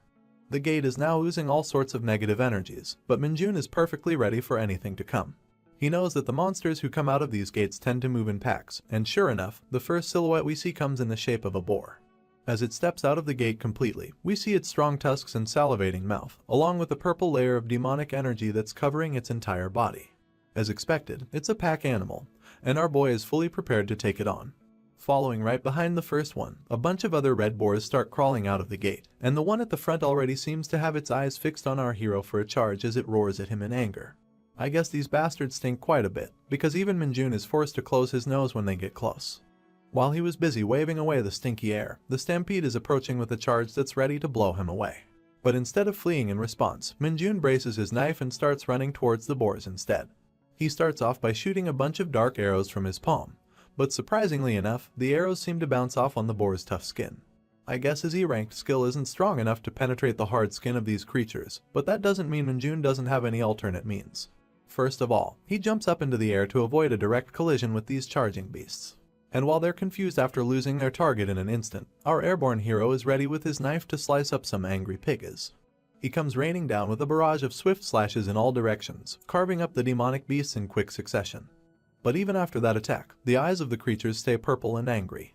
And although they're all staggering, none of them have fallen to the ground or lost their balance. Minjun acknowledges that their skin is tough, but that doesn't mean their organs and insides will be the same. And so, my boy unleashes his D-ranked skill, Corruption. It sends out waves of volatile demonic energy out of his body, and enters the insides of the monsters through their various cuts and bruises, corrupting their wounds from the inside. With an evil expression, Minjun taunts the creatures if his demonic energy doesn't suit their taste. On the other hand, the sturdy boars are finally starting to bleed to their imminent death. But first, one of them decides to charge one more time with its last remaining strength. Of course, it doesn't take our boy any effort to dodge the attack, and it even works out in his favor as the stupid boar team kills its friend by charging into it instead. It's now time to reap the benefits, so our boy starts absorbing the demonic energy out of the fallen creatures. In a matter of seconds, the light starts to leave the monster's eyes, and the last remaining few also buckle to their knees after having their life force sucked out of their bodies. Now that they're on the verge of death, my boy comes back with his knife to finish the job. With another barrage of quick slashes, he finally manages to carve up the beasts one final time to end their miserable lives. And with that, a bunch of notifications start informing him of his achievements. His demonic energy stat increases by 3 points in total, and his Nightwalker skill gets enhanced to a new level. Moreover, since he was handling a blade, even his basic swordsmanship skill receives a level up. Now that he's done with the ones who rushed out first, Minjun gets ready to face the next wave of monsters. He hopes that more will come pouring out soon, and he can't wait to absorb all of their demonic energy as well. But just then, his enthusiasm is killed when he hears someone call out his name from behind. He turns his head to see what's happening, and it looks like Yunseo is already back with her friends who are now fully armed for combat. Our boy didn't expect them to come so soon, and he gets greeted by a heavy-handed shake-up to his shoulders by one of the girls. This short-haired lady is the Nepo Baby's platoon commander, and she seems desperate to know if our boy got hurt by the monsters. Of course, Minjun replies that nothing happened, but the commander finds it hard to believe. She scans him from top to bottom for any injuries, and asks him why he stayed behind to fight the monsters on his own. Once again, Minjun's response stays the same, as he claims that he had to stay behind to buy some time for the rest. His words are sparking a lot of pink hearts and love bubbles inside the thirsty girls of the platoon. Because let's be honest, these poor girls don't get any bed action in the military. On the other hand, our boy is just angry that they came over and ruined the entire purpose of his vacation. He didn't even get to step inside the gate. Anyway, the platoon commander finally asks him about the man's unit number and asks him what he's doing here in the first place. Our hero then takes out his signed leave paper once again and explains that he's Kim Minjun from the 2nd Company of the 2nd Battalion. The female commander verifies the leave, and Yunseo stares awkwardly in the background to see if her reaction will be any different afterward. Naturally, the commander has to ask why a corporal would be strolling around in a restricted area on his rare holiday, and wonders if it's because he lives nearby. That's not really the case, of course, so our boy gives the same excuse that he gave to Yunseo, that he had some business in the area, and came over to see if he could help when he heard that a gate had opened nearby. As a skeptical person, the commander finds it hard to wrap her head around the soldier's reasoning, but that doesn't mean the other girls feel the same. They're just swooning over our guy for his heroic behavior. Not seeing any point in interrogating him any further, the commander turns around and tells everyone to vacate the area until the investigative unit and the attack team arrives to properly resolve the situation with the gate. And as soon as she steps away, the rest of the girl rush towards our hero to ask him a buttload of questions that he's too annoyed to answer. The commander lets out an exhausted sigh after witnessing the unbecoming thirsty behavior of her units, and Yunseo is the only one who stays behind to observe from afar. Meanwhile, my dude is fed up with everyone and everything, and simply wishes that all of them would fuck right off and let him charge into the gate to clear it out himself. Looks like being surrounded by a bunch of hot military girls isn't enough for this fucker, but I guess he has a separate list of priorities. Welcome back to one of my favorite series on the channel, where we start episode 16 during the night time in the camp. A loud shout of confusion is heard coming from the administrative office, and we head inside to see that the platoon commander is on phone with someone, who's updating them about the recent stunt pulled by our hero during his vacation. Unable to believe the report, the shocked commander once again confirms if they're talking about Corporal Kim Min-jun from the 2nd Battalion. The man confirms that he's one of his subordinates, and is currently supposed to be on vacation. The next part of the report included our boy's current whereabouts, and the fact that he solo killed a bunch of red boars after volunteering for work. The commander can't help but get up from his seat after this information, surprising his colleague from across the desk. As it turns out, the person giving out the report was the Nippo Baby's commander. She explains that although the gate has been closed and they are currently disinfecting all of their troops, there's something else that bothers her. She's too confused by the fact that Min-jun is still deciding to volunteer and help out with the disinfection, which is a case she has never encountered before. My man's excellent sweeping techniques are being witnessed by the corporal duo from last episode, and the tall beauty can't help but wonder why someone would waste their precious vacation on something so bothersome. The pink shorty, who is already too fed up with the cleaning tasks after her dungeon training, is already head over heels for our hero who's sacrificing his own time to help them out. I swear, these gals are too thirsty to be falling for someone who's literally just being a janitor. Ignoring the heart-filled eyes of her short friend, the tall beauty wonders how our hero managed to kill the dungeon monsters with just a knife. After all, she'd heard that a charge from one of those boars feels like getting hit by Truck-kun and sends you straight to the other world. Meanwhile, the man who has already returned from that other world is a bit frustrated that he couldn't reap the full benefits after killing those monsters. Still, he has decided to help out with the cleaning to leave behind a good image. That's when our favorite Nippo Baby approaches him from behind for a talk, surprising the little fucker because his mind was filled with impure intentions. Following up that exaggerated reaction, he proceeds to piss off the girl by saying that he was accidentally about to hit her in the face. You'd think that this would be a start of an interesting conversation, but my man just ditches the girl and tells her to move out of the way when he's cleaning. Surprisingly, Yunseo doesn't look too bothered by his actions and the fact that she keeps getting ignored. It almost feels as if she's accepted our hero's nature. But there's still something she wants to discuss, so she gets direct and asks him if he can spare some time for them to talk.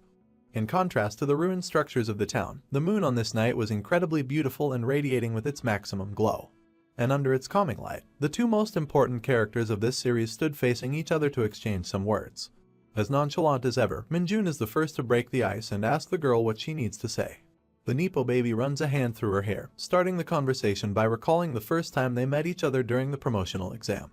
Back then, she remembers that she was too arrogant in her behavior, but there's one more thing she just can't seem to forget. She confronts our hero about it, asking him if he cursed at her from the window seat when he got on that bus to leave. Naturally, this Saitama clone with hair has absolutely no idea what she's talking about, and there's no way he'd remember every time he goes out of his way to piss someone off. But then it clicks to him anyway, the scene of him pressing his ugly mug against that window glass to threaten the girl standing outside. After remembering what happened, he corrects the girl that he didn't curse at her, he was just threatening to kill her if she tried to mess with him again. Of course, that shit is even worse on its own, but Min-jun doesn't care. The girl heaves out a heavy sigh after hearing him out, and rolls her eyes like a defeated wife who knows her husband would never quit smoking, even if he says otherwise. In any case, Nippo Baby realizes that she was the one who instigated him first, and although her apology is late, she makes sure to say sorry to the man she's now greatly indebted to. Min-jun sees her proper nature and sincerity, but for a wild nut like himself, he finds her way of living to be very tiring. On the other hand, the girl looks up at the man with a concerned face, hoping to see a reaction. And when he says nothing, she asks him directly if he will accept her apology. As you'd expect, Minjun tells her that there was nothing to apologize in the first place, and if that's all she had to say, he will now be taking his leave. But the girl stops him from leaving once again, and points out that there has only been one case in history where a private managed to get a perfect score on the promotion test.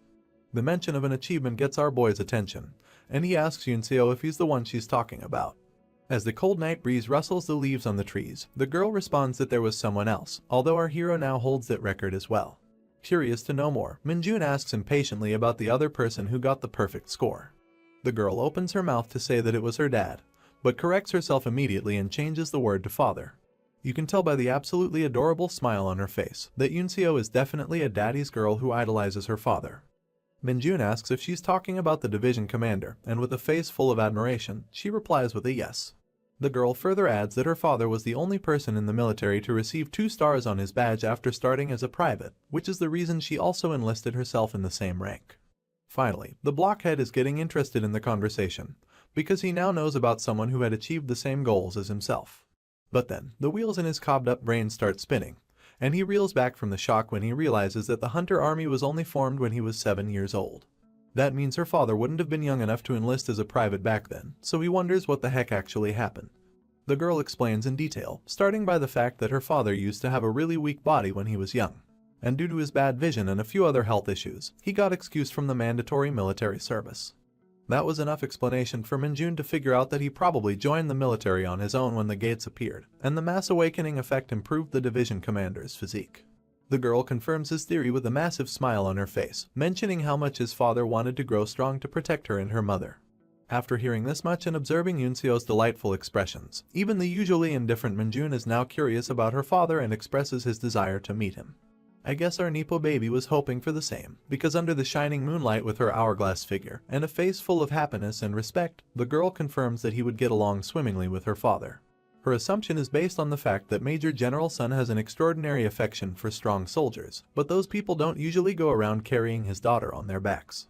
And we now head to the location of the man in question, where massive sounds of pounding tremors are vibrating throughout a gymnasium, and a poor colonel on the sidelines is absolutely losing his shit over what's happening.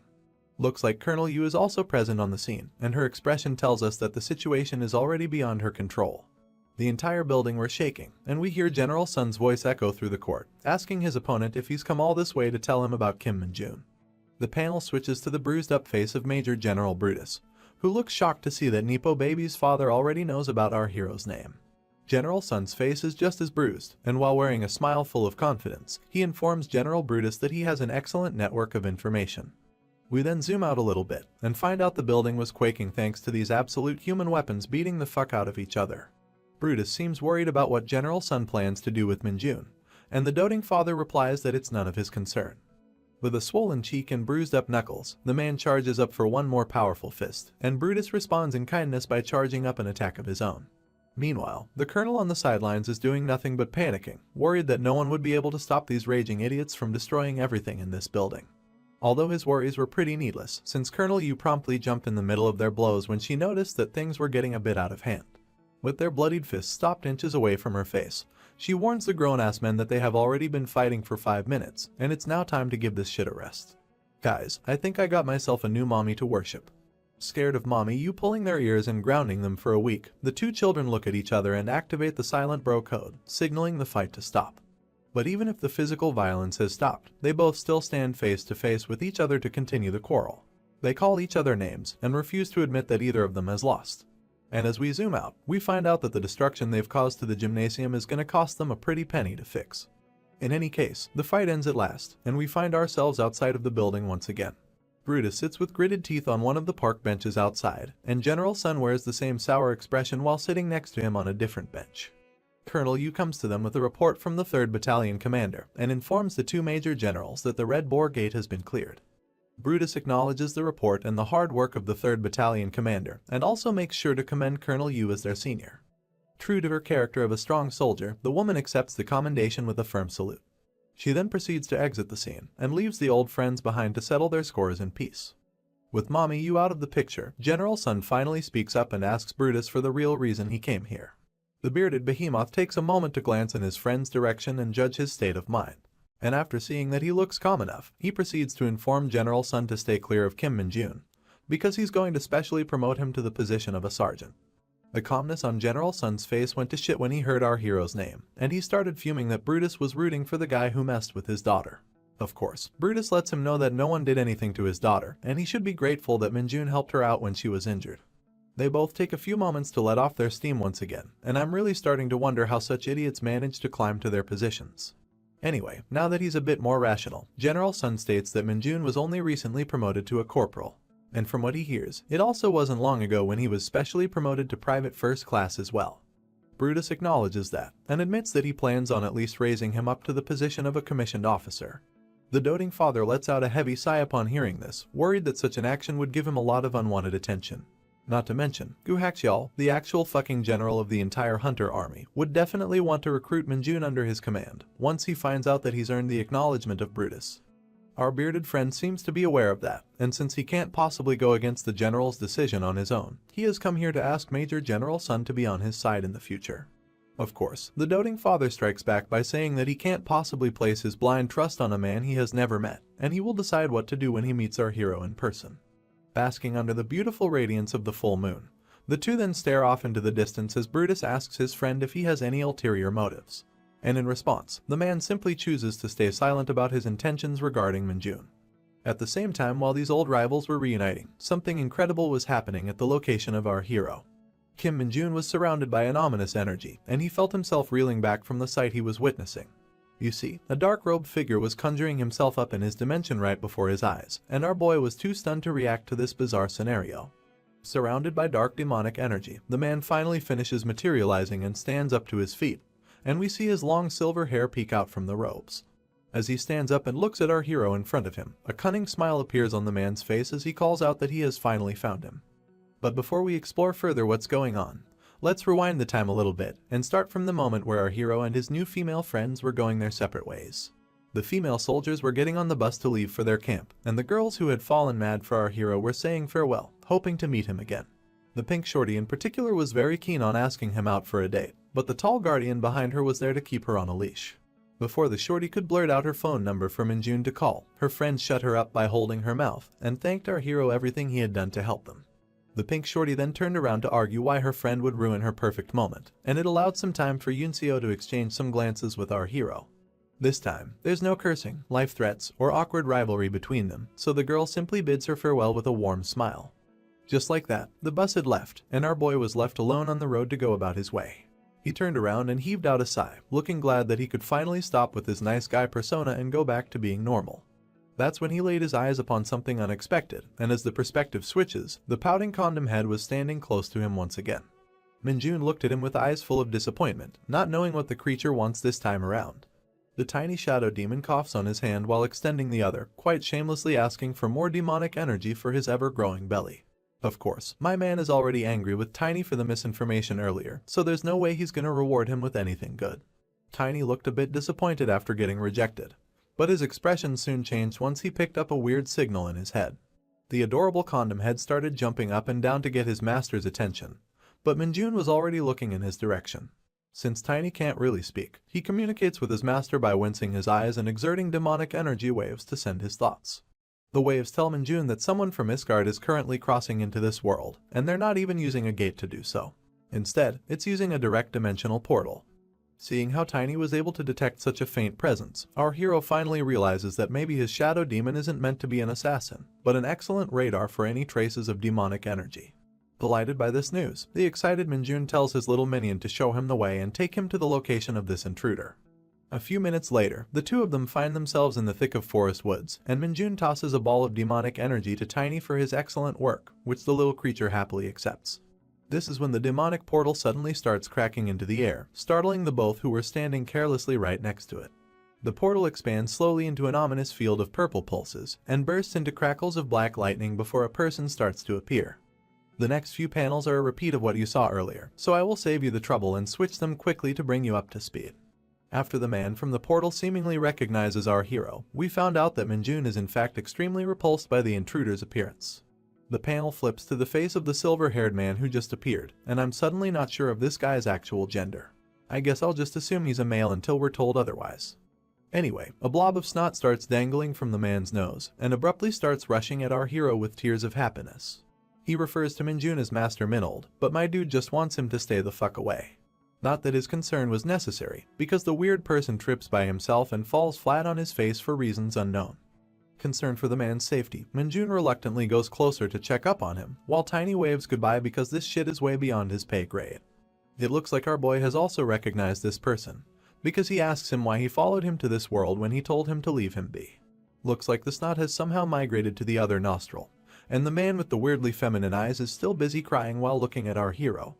Minjun sees how the man's devotion to him is the same as he remembers, and heaves a sigh of relief as he remembers their first meeting.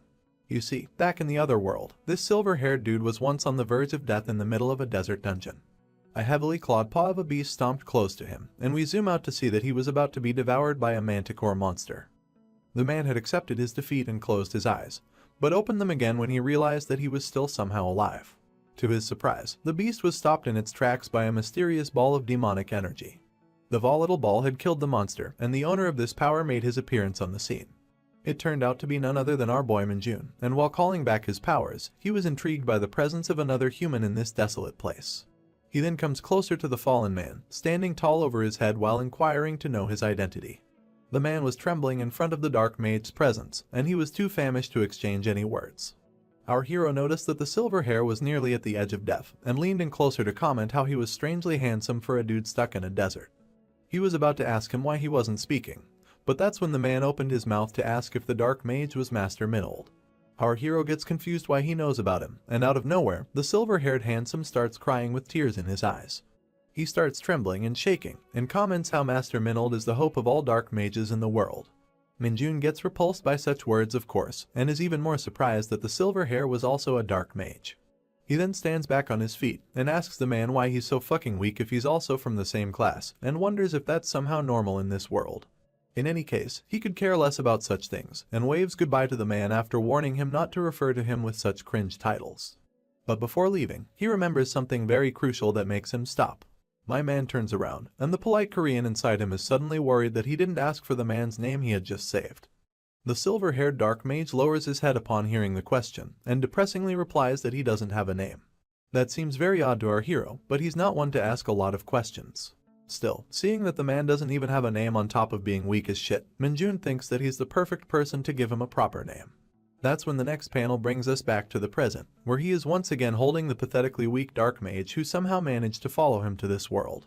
He calls the man Lee Bongu, and shakes him aggressively to ask why he would risk traveling to another dimension. Now I know you guys are also curious, so I went ahead and googled what Bongu means in Korean. And holy fuck, my man actually named this handsome dude as Lee Fart.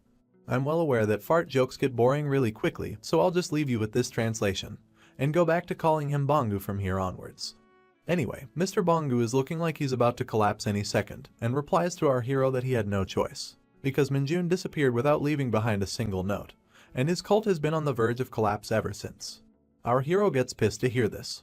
He never wanted any loose screw fanatics to start worshipping him in the first place, so why the heck would he tell them before leaving? Looks like my guy had a very devoted fan club in the world of Isgard. And one such fan followed him back to Earth after all, so he once again gets annoyed and pushes the silver-haired dark mage back to the ground. Just like how you would wave away the air after farting. The man starts crying like a maiden in distress, complaining that he should at least have taken him along as his right-hand man. Needless to say, I doubt that this weak-ass dude is gonna become anyone's right-hand man in the near future. In any case, Minjun is now starting to get annoyed at how easily the guy keeps collapsing, so he extends his hand and injects him with some of his demonic energy to recover his strength. And just like that, the famished dark mage springs back to his feet like he ate a senzu bean from Dragon Ball. The man feels blessed to have been saved by our hero once again, and promises to repay his kindness with the rest of his life. However, Minjun has had enough of his nonsense, and he now wants him to quickly tell him how he managed to come here. With a serious look on his face, the man replies that his arrival in this world was a miracle, created by his longing to always stay next to his savior. This shit is getting gay really quickly, so Minjun tells him to cut the crap and get serious. I mean, he knows that there's no way such a weak dark mage could possibly gather enough energy to open a dimensional gate, and he suspects the Saintess of Isgard must be the one who sent him here. Once again, the fanatic replies that Minjun devotees never follow anyone's orders, and he's the only one they worship. Fed up with his cringe, my dude pops a vein on his forehead, and threatens to kill this so-called devotee if he doesn't tell him the truth. So, finally understanding his situation, the cultist Dark Mage starts explaining that he was keeping an eye on the Saintess due to some disturbing rumors. The scene switches to Isgard, and we explore the man's memories as he was surveilling the giant cathedral in the body of a raven. After successfully crossing the barrier and infiltrating the building, he turned back to his human self to keep tabs on the rumors. People were reporting that strange sounds were coming from the temple every night, and the Dark Mage was hiding here to investigate. He took a peek at what was happening, and found a bunch of temple guards transporting some cages. From the cages, you could see the silhouette of some growling beasts possessed by demonic energy, and from the tusk of this one in particular, I'm pretty sure it's one of the red boars that Minjun defeated later. Rumor had it that the temple was catching a large number of monsters, and from the way these guards are transporting the cages, it's safe to say that everything was true. Bangu followed them up to the door, and what he saw inside had completely left him shocked and bewildered. Although the Saintess and the guards noticed his presence, he managed to find out why none of the monsters were ever seen leaving the temple. And following his intuition, the man jumped straight into the summoning portal in the chamber instead of trying to run away. He had wondered how these monsters could have disappeared without a single trace, and without a doubt in his mind, this ominous summoning circle was the reason. Minjun quickly grabbed the man's collar when he finished explaining, and threatened him with a serious face to make sure he's telling the truth. But of course, there's no way such a devout person would lie to his idol, and Minjun was now left wondering how dirty the Saintess really wants to play this game. And since he now knows that the blonde bitch was actually behind all the demonic monsters he was encountering, Minjun figured that his new friend may also know about a certain item he found a few days ago. He shows him the piece of Damascus steel that he found in a troll monster he had defeated, and asks him if he recognizes this metal. Judging by the pattern and the shape of the metal, Bangu can easily guess that the fragment resembles the blades that the temple guards carry on their person. In particular, it strongly resembles the blade of the guard captain, who was also our hero's Spartan teacher in Isgard.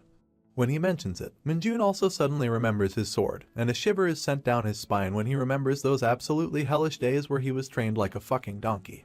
In any case, now that he knows the truth, our hero wonders why Bangu decided to enter the circle instead of running away, especially when there was no guarantee where he could have arrived.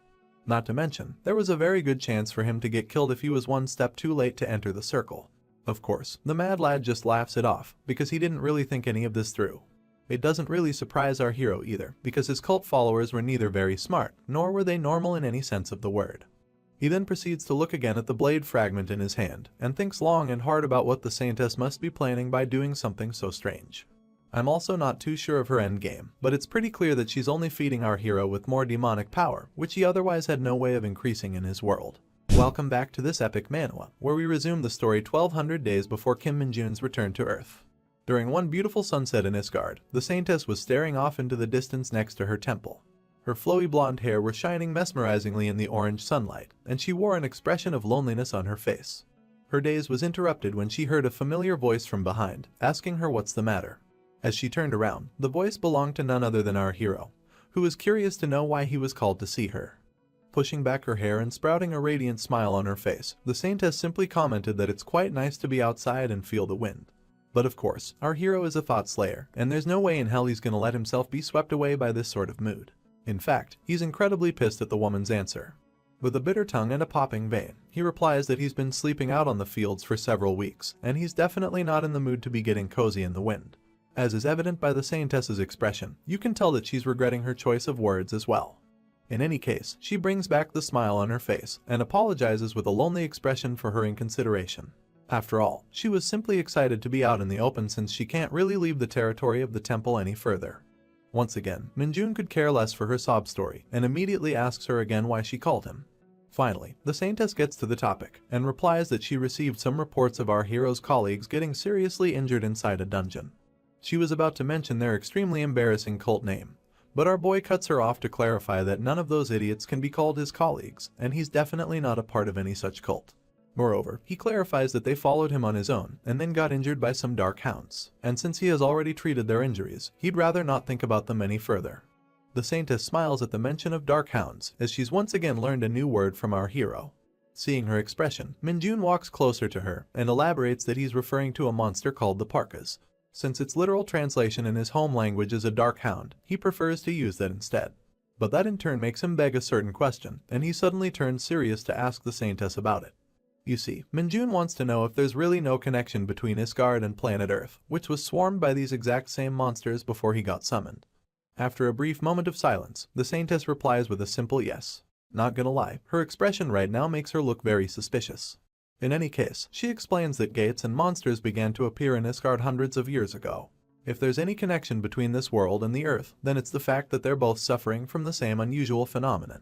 Although she admits that it makes sense for him to be suspicious, especially because he came to Isgard through a gate. But she also clarifies that dimensional travel is not so easy. A lot of energy and resources were spent in summoning only Minjun to this world, so it would be impossible for them to conjure so many dungeon gates and monsters through different dimensions. Our boy gives the woman a keen look of observation after hearing her explanation, and after confirming her answer, he starts walking back while giving a singular warning. When the time comes for him to go back home, he simply wants the Saintess to not go back on her words. Once again, we see an unexplainable smile of confidence on the woman's face as he watches him leave, almost as if there's a lot she has planned that she's not yet willing to reveal. Regardless, that marks the end of the little flashback, and we now find ourselves back in the present timeline. Inside the mountains where our hero discovered his #1 fan. He thinks about the exchange with the Saintess that we just witnessed. Since he never really trusted her, he investigated a lot about Isgard on his own, and unfortunately, whatever the Saintess said appeared to be true. At that time, it was indeed impossible for her to move large dungeons and monsters to his current dimension, but things now seem to be very different. He has been running into demonic monsters one after another, and he can't really figure out why the Saintess would spend so much of her holy power to do something so pointless. One explanation that comes to his mind is the presence of holy artifacts, which could make it possible for her to be able to perform such a feat. But even then, it doesn't really answer if she's actually going to so much trouble just to catch our hero. In any case, while he was wondering about all of this, his attention is diverted by the creature in front of him. Mr. Fart, also known as Lee Bongu, is currently bending the knee to proclaim his eternal loyalty to Master Minold, who has once again saved his life. Minjun knows that there's nothing he can do to dissuade such an absurd fanatic, so he tells him to at least call him by his real name, since Minold was just an alias back in Isgard. With a face full of excitement, the fanatic tries referring to his master with his proper name. But Korean is hard, and he fucks up the pronunciation in a way that I can't even describe. Minjun tries to correct him, but immediately gives up and asks if Bongu is able to utilize some imitation arts. The man confirms that he can, but our boy is a bit doubtful since he could only spare him a little bit of his demonic energy, as it's an extremely hard resource to collect on Earth. Once again, the fanatic thanks his master for whatever he was spared, and confirms that he's still able to transform into a small animal with his current level of energy. Minjun is happy to hear this, and points Bongu's gaze at a nearby crow, telling him to mimic the bird. Without a moment's delay, the dark mage coats himself in his demonic energy, and phase shifts into a crow within seconds.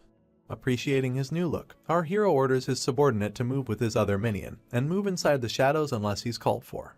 The minion in question is staring daggers at his new rival already, and I'm pretty sure he doesn't approve of his presence. With his tiny and chubby legs, he moves closer to the fanatic.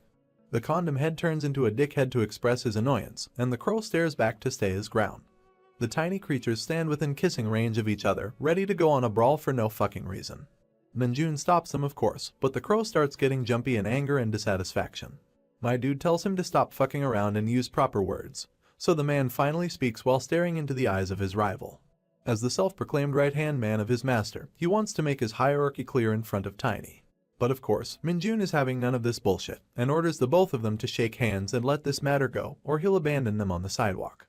For a moment, the two familiars stand comically in anger like Tom and Jerry, but after realizing that they can't go against their master, they both shake hands and save the matter for a later time.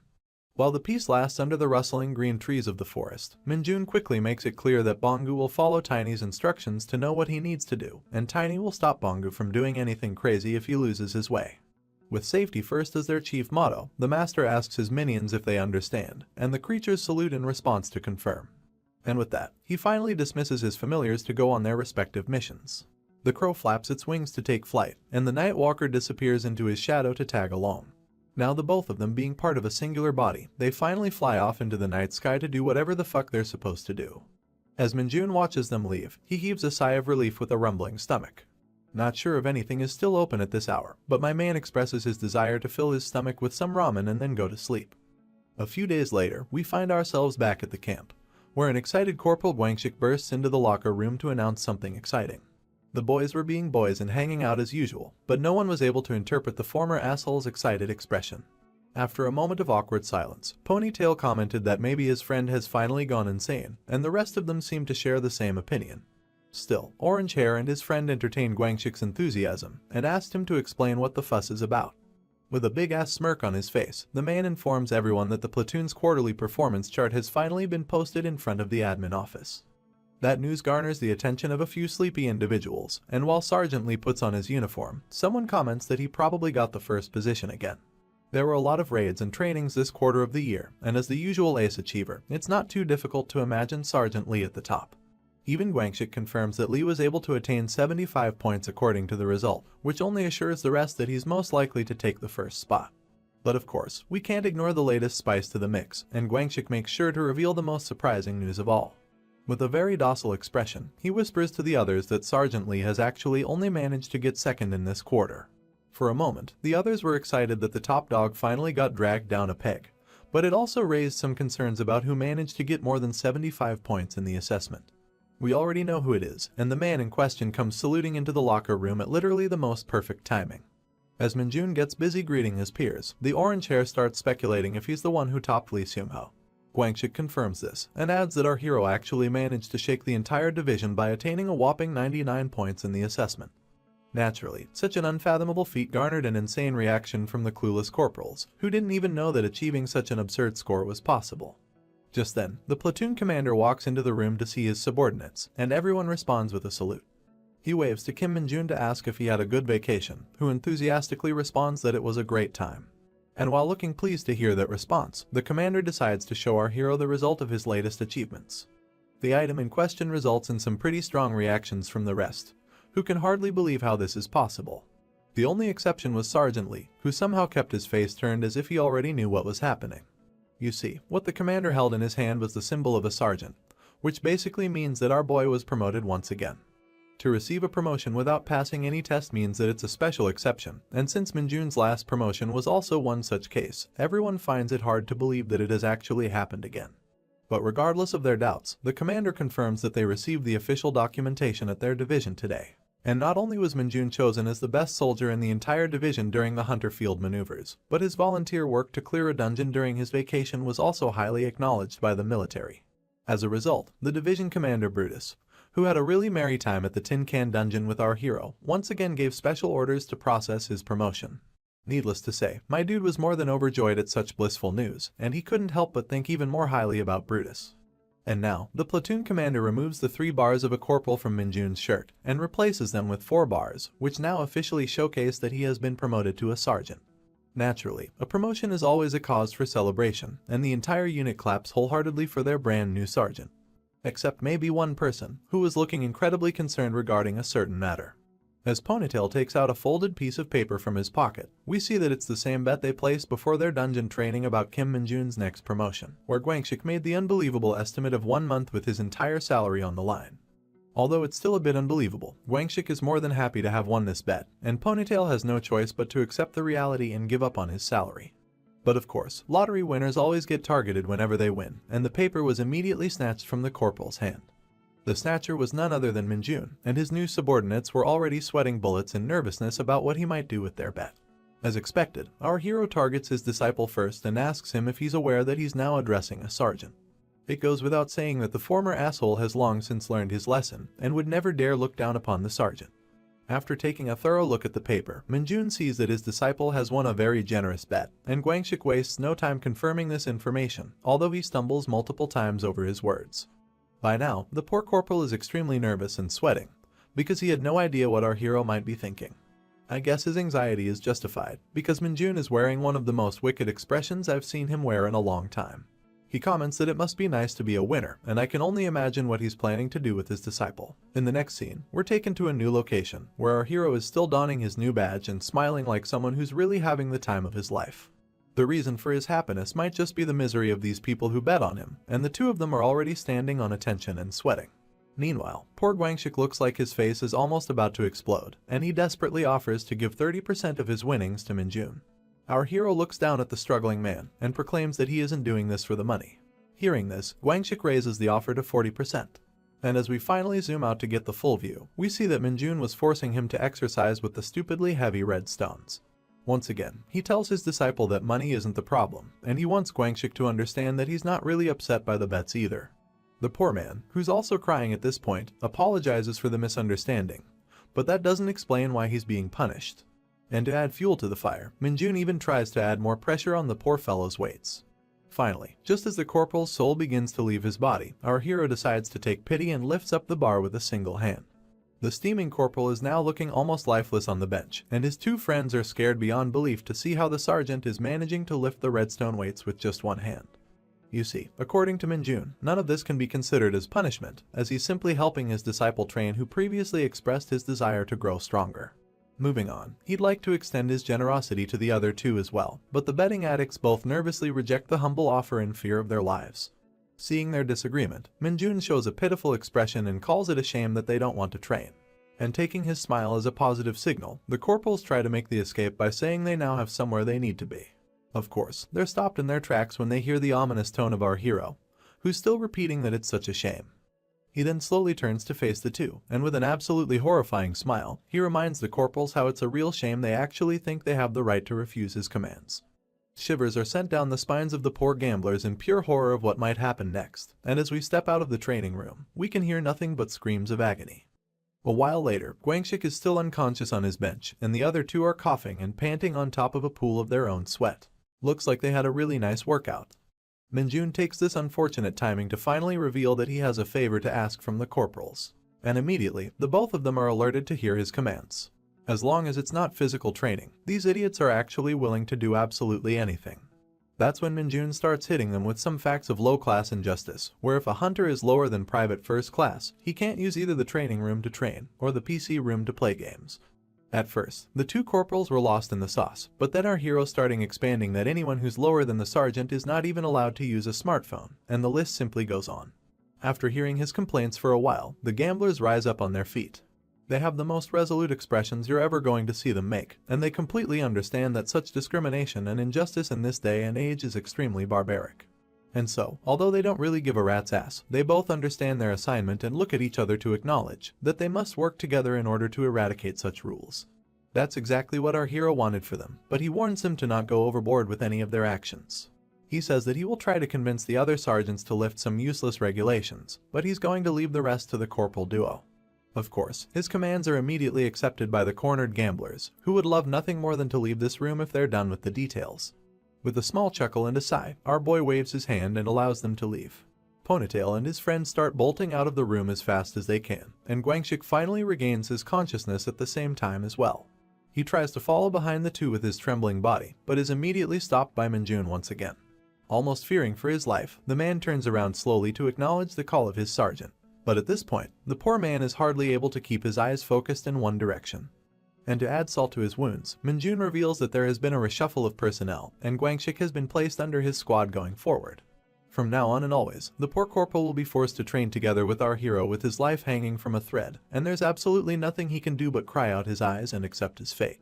Although I feel a bit sorry for him, I'm sure he'll turn out to be a solid companion for our hero in the future. Next up, we jump through time to get to the next event. But first, let's take a moment to learn about a certain monster. This slithery thing is called the snake mind, and it's a snake-like monster that lives underground for the most part. They are often found in large groups or colonies, and unlike most snakes from Earth, these monsters are not venomous. Other than their 4 green eyes, their most distinguishing feature is the 2-headed rattle on their tails. When these snakes are killed, they explode themselves in a small but lethal radius.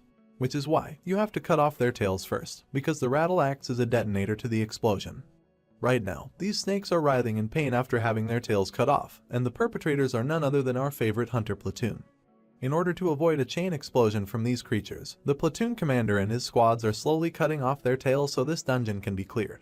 Normally, a small team of experienced hunters is usually dispatched to deal with the snake dungeon, but this time seems different. Before Sergeant Lee had a chance to react, a mine snake had already leapt into the air to aim for his throat.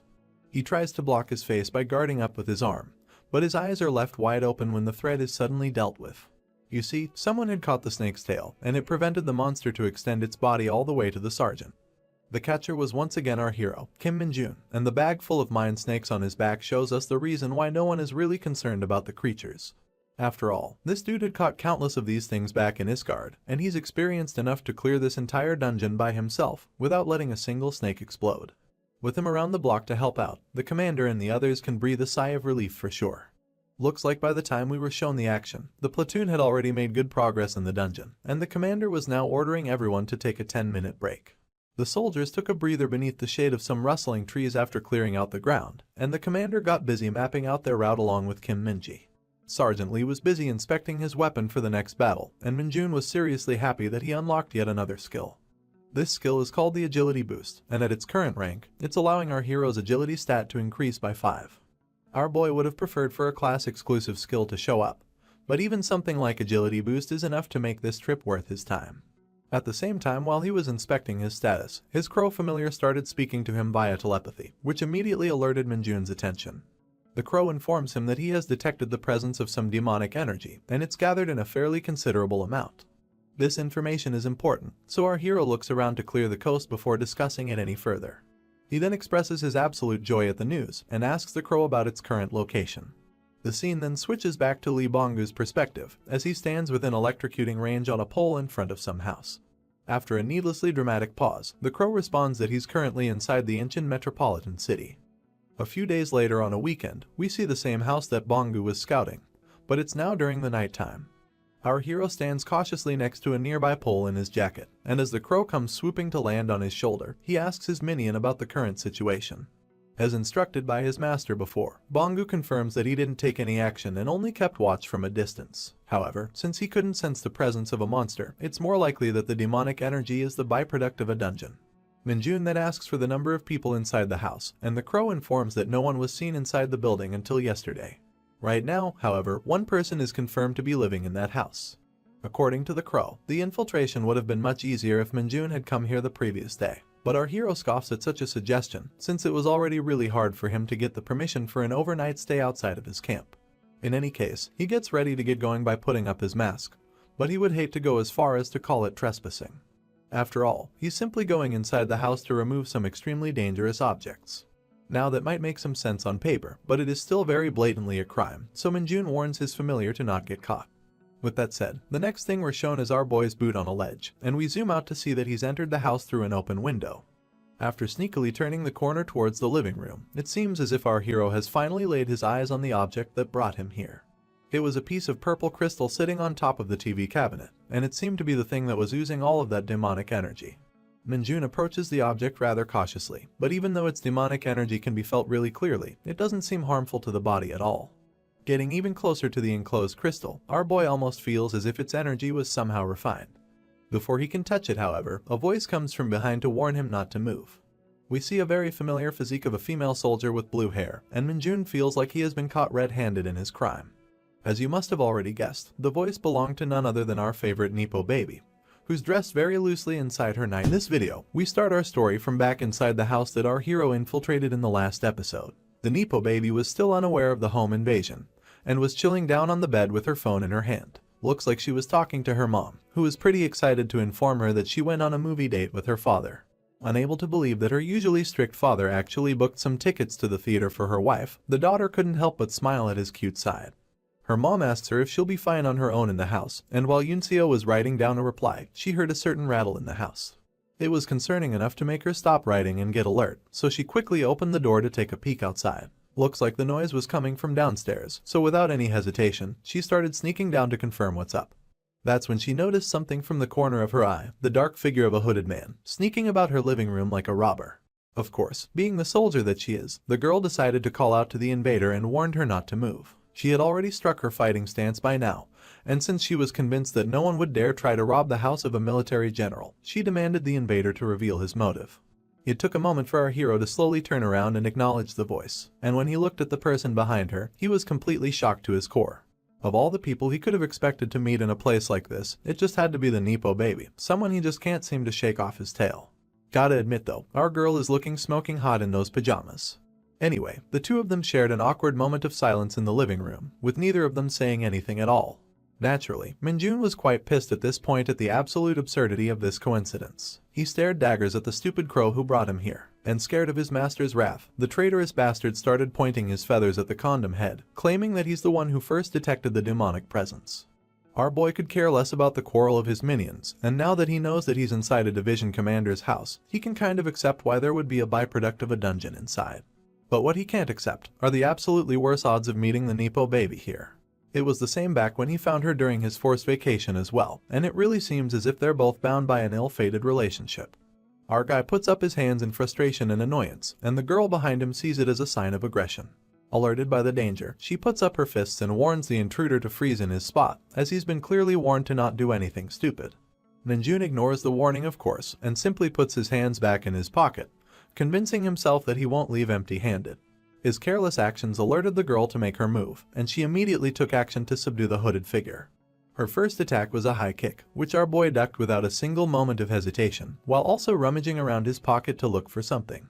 He took out a pen and a folded piece of paper that he was randomly carrying, probably because he expected to leave a note of apology somewhere during his mission. Determined to drive the bastard out of her house, the girl relentlessly kept attacking him with a 1-2 boxing combo, but our boy simply dodged all attacks and continued his writing on the paper. Naturally, Yunseo was getting quite pissed at this point, so she decided to close things out with a heel kick to the robber's head. That's when our boy was finally forced to pay some attention to his attacker, and he noticed that the girls had improved a fair amount since the last time he saw her. In fact, he believes that she has the potential to get promoted to the position of a sergeant pretty soon. Still, after dodging away all of her kicks, Minjun got quite bored when a karate chop was coming to his neck, and instead of dodging once again, he simply chose to block this attack with his hand, utterly surprising the girl in the process. It's quite clear that our Nepo baby is still 1,000 years behind this bastard when it comes to combat. And even though she didn't know who she was fighting, the girl was finally starting to realizing the gap between herself and her opponent. Quite nonchalantly, he pushes her hand down to waist length and grips it tight with the other one, almost like a dirty businessman sealing an unfavorable deal with a company on the verge of bankruptcy. Naturally, the girl got disgusted and snapped her hand away from him in anger, demanding to know what the fuck he was doing. Her eyes were now laser focused on her opponent, since it became quite clear that she wasn't fighting with an ordinary civilian, but a high-level awakened. Determined to take this seriously and do her best, Yunseo once again took her stance to fight, and swung her leg at our hero with an axe kick. Of course, it was dodged once again, but Minjun also took this chance to gain some distance from the soldier. His eyes were only focused on one thing alone, and it was nothing other than the crystal full of demonic energy. So this time, instead of avoiding his opponent, he went charging straight for the girl. Given his extraordinary speed, Yunseo instinctively put up her guard, as she knew she wouldn't be able to dodge in time. But as you'd expect, the dude simply twirled around her, grabbed the bottled crystal, and bolted out of the living room in a single go. By the time our Nepo baby noticed what had happened, Minjun was already up on the balcony and out of the house. She tried to go after him and make him stop, but it's pretty clear that she was a step too late. My guy was already hopping out of the fence by now, accompanied by his bird companion. Yunseo stared at the crazy bastard in astonishment, absolutely stunned at the fact that she couldn't hit him even once. That's when she noticed the paper in hand, which Minjun secretly put it there during the dirty handshake from earlier. Curious to know the contents, she opened it immediately to see what it's about. Surprisingly, you would expect a few words of apology, but all we see is a single taunting word that I'm too old to understand. Still, it's very clear that the word was actually meant as an insult of some sort, because this is the first time I've seen our girl get so mad. As the perpetrator in question escaped the scene of crime in the middle of the night, the entire block could hear the faint echoes of curses getting thrown at him by Yunseo. A short walk away, the hero managed to hide himself inside the woods, and immediately got to inspecting the weird crystal that brought him so far away from his camp. He was surprised to know that the object had a lot more demonic energy than most mutated monsters, and since it was inside the house of a hunter, it's safe to assume that its energy isn't harmful to the human body. We get a weird angle from the crow, shivering and commenting that the crystal probably belongs to a monster itself. And as we zoom out, we see that both these goons are currently facing punishment for their previous misinformation. Minjun of course replies that he's aware that this is a monster crystal, but he doesn't remember giving anyone permission to talk. But even so, the fact remains that this monster crystal contains demonic energy, which is something that our hero never even encountered in Isgard. Usually, monster crystals are precious minerals that can occasionally be found inside some monsters. Their size varies depending on the danger level of the monster itself, but they all contain mana inside that's proportional to the crystal's size. Among all the materials that you can obtain from hunting monsters, this mineral is most definitely the most valuable item. But Minjun just drops it on the floor and watches the container break open as the crystal lies scattered on the ground. Since a crystal full of demonic energy instead of mana has been unheard of, our hero of course seizes the opportunity to crush it in his hand and start absorbing all of its plentiful power. And just like that, an absurd amount of demonic energy starting floating around the soldier, seeping into his body to make him even stronger. Multiple status windows popped up in front of him, informing about his increase in stats and the amount of energy absorbed. With such an immense power-up without having to face any consequences, Minjun is more than happy to have made this trip. He doesn't know what schemes the Saintess is planning against him, but he has no time to overthink each of his choices. That's when the system also announced the addition of 2 new skills to his arsenal. The first one is named Demonic Energies Singularity, and the second one is called the Demonic Energies Grasp. Needless to say, Minjun is extremely delighted to obtain 2 new skills at once. He opens up his status window to see his complete character stats, and we get a rundown of all his skills and their proficiency thus far. Pleased to see his ever-increasing weapons, our hero opens up the details of his latest additions. First up is the Demonic Energies Singularity, which is a toggle skill to erase the odor and corruption effects of your own demonic energy. Since Minjun has been becoming extremely overpowered at an actually alarming rate, it was becoming hard for him to control all of his absorbed power. But with the help of his new skill, his concerns have been taken care of completely. I swear, the timing couldn't have been more perfect.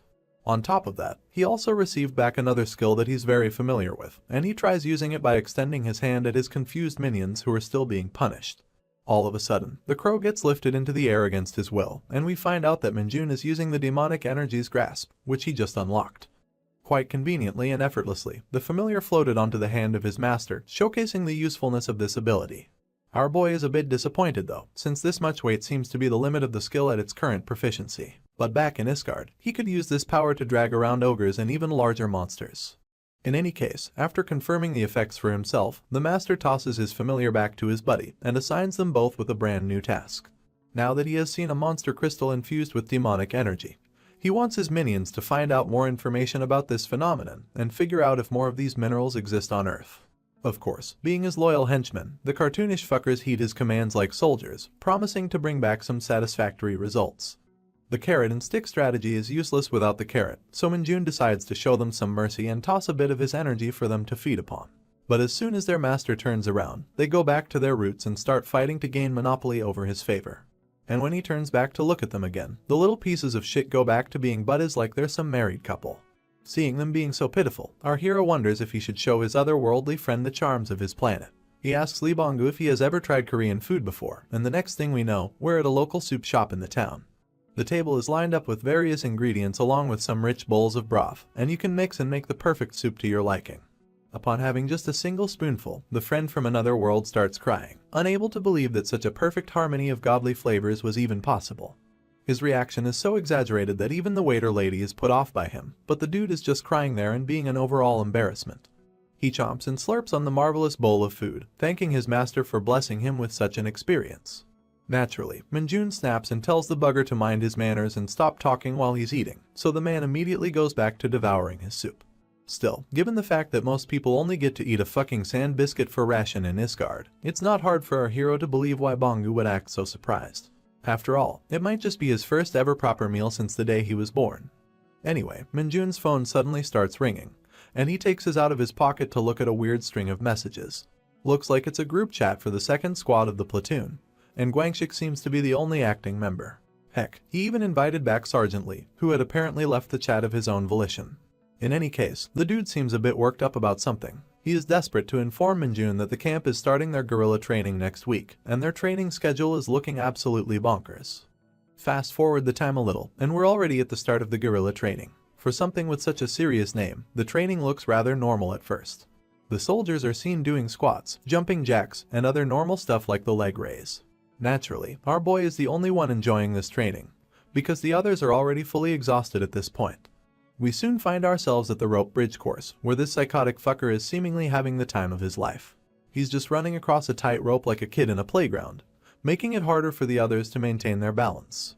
Next up were some drop-down trainings, and once again, Minjun was like a kid on a field trip. Lastly, we see a hazmat suit, and a very bored-looking man inside it, teaching the soldiers to remember their national anthem in a rather toxic environment. I don't know why it's so important to do this, but you can tell from everyone's faces that no one is having any fun.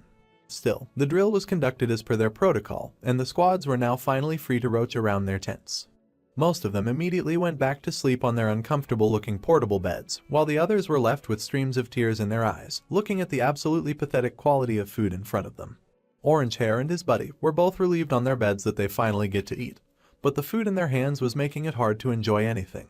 Heck, Colonel Orange Hair could hardly believe his eyes that this is the kind of meal he's being forced to eat during his final year in the camp.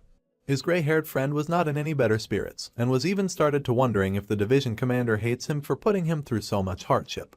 Still, in the midst of all their misery, there was one psychotic individual who looked extremely satisfied with everything. You see, guerrilla training doesn't really hold a lot of meaning for the awakened soldiers with superhuman strength, but these absolutely abhorrent living conditions are what makes it incredibly notorious. As disgusting as the food might be, the Orange Hair is getting his fill and wondering why his friend isn't doing the same. But the gray-haired colonel is looking completely depressed, worried that eating more would make him need to use the toilet. And a shared toilet in this sweaty camp is bound to be nothing more than a pile of filth. During the night, the platoon commander brings along the company commander for some regular inspection. Sergeant Lee salutes his superior and reports that the platoon is currently under personal maintenance. The company commander tells everyone to be at ease and informs that since everyone is tired, the instructors will stand watch on the camp instead. He also congratulates everyone for doing good in their training, but is rather concerned about something else. With a fist full of determination and fire in his eyes, he shouts at everyone to do their absolute best in tomorrow's trench combat, which just so happens to be the real highlight of this training. The next day, under the partly cloudy sky, each platoon was busy cheering their individual squads for battle. Two incredibly bulky soldiers were duking it out in the arena, and as we zoom out, we finally see that the so-called trench battle was currently in full swing. The rules are simple. Inside this square arena, you have to either defeat your opponent completely, or push him out of boundary to secure your win. Currently, the mughead with a huge grin on his face seems to be the leading contender. After testing the waters with his opponent, he lifts him up in the air and very casually throws him out of the platform like a ball. And immediately after, he swiftly tackles down the rest of the opposing squad to eliminate them as well. The defeated soldiers fall on top of each other, and the referee calls for the battle to stop when the victor has been decided. The winning squad belongs to the 1st platoon of the 2nd Company in the 1st Battalion, and they have now officially been announced the victor in their combat. The guy who single-handedly wrecked all of his opponents was still smiling confidently, almost making it seem like he's gonna win the entire thing. The judges were the battalion commanders sitting under a tent, and someone in particular looked a bit displeased with the results. This person is Colonel Jundium, commander of the 2nd Battalion, and even though he admits the exceptional skills of the mughead, he can't help but feel a bit disappointed. That's because the mughead is apparently the winner of the last year's trench combat as well, and he belongs under the command of the 1st Battalion commander, Colonel Jian, who's currently very happy to see his squads in the lead. Colonel Jundium knows the man's skill is real because he just saw him push off an entire squad on his own. The 3rd Battalion commander takes this chance to chime in as well and slyly slips that the mughead was actually offered a promotion, but the 1st Battalion pushed it off for the time being. That immediately alerts Colonel Jundium, and the reason is actually pretty valid. He starts yelling at the 1st Battalion commander that he delayed the man's promotion on purpose, just so he could use him again to win the trench battles. Because otherwise, his rank would not permit him to participate in this training. Of course, the cunning man gets aggressive at the accusation, blatantly refusing to admit any such intentions on his part.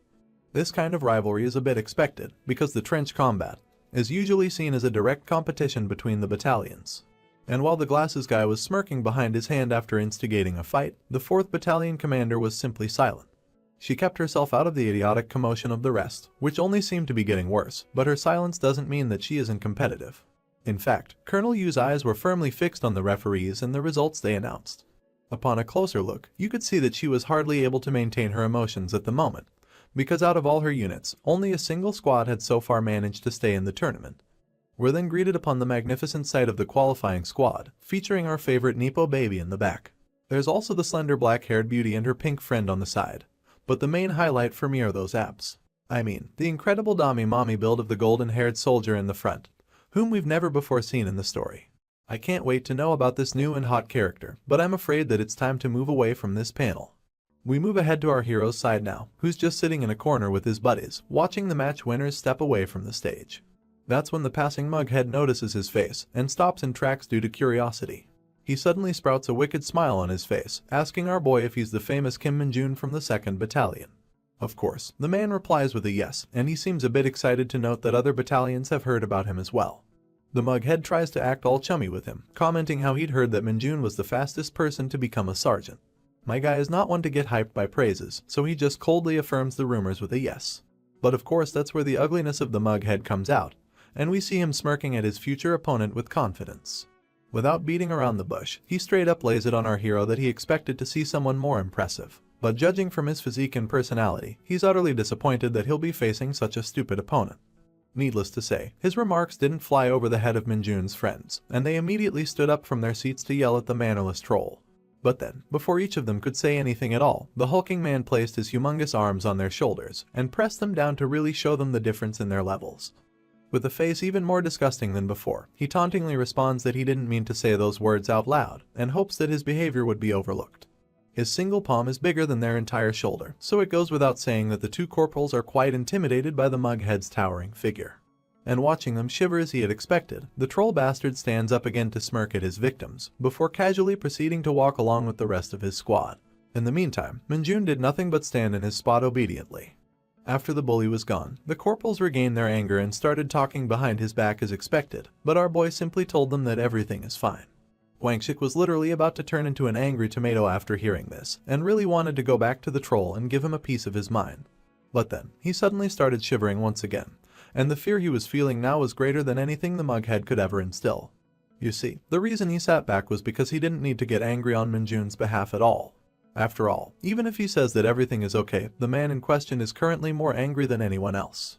I'm already extremely excited at this development, because Minjun's anger means that the poor mughead is soon about to get his ass handed to him in a royal fashion. Anticipated episode 19 is here, and we're starting off by resuming the trench combat event in the training camp. The babes of the female squad are currently on standby, and it looks like our pink-haired shorty has something on her mind. Her name is finally introduced to us as Cha Mary, and she's irritated because she doesn't see the point of these battles. Not only are they tiring, but she's also someone who doesn't enjoy touching the sweaty bodies of other people. Surprisingly, it seems that her tall friend, Ms. Yoon Hyeju, is also inclined to agree. She seems to believe that the combat is slightly unfair, and they also get chewed by their superiors if they don't perform well. Not to mention, Mary is even more concerned that they are the only female squad who made it to the current round, and as she glances over at the direction of her battalion commander, she can't help but worry that she must be very angry. Her concern isn't baseless either, because we clearly see that Colonel Yu isn't pleased with these results at all.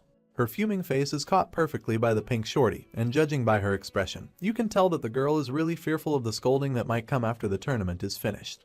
That's when a certain mommy figure walks into the scene, assuring her team members that there's absolutely nothing to worry about. Right on cue, the referee calls for the female squad to step forward for their next battle, and we finally get to see the absolutely dominating figure of the mommy, whose abs I kept praising in the last episode.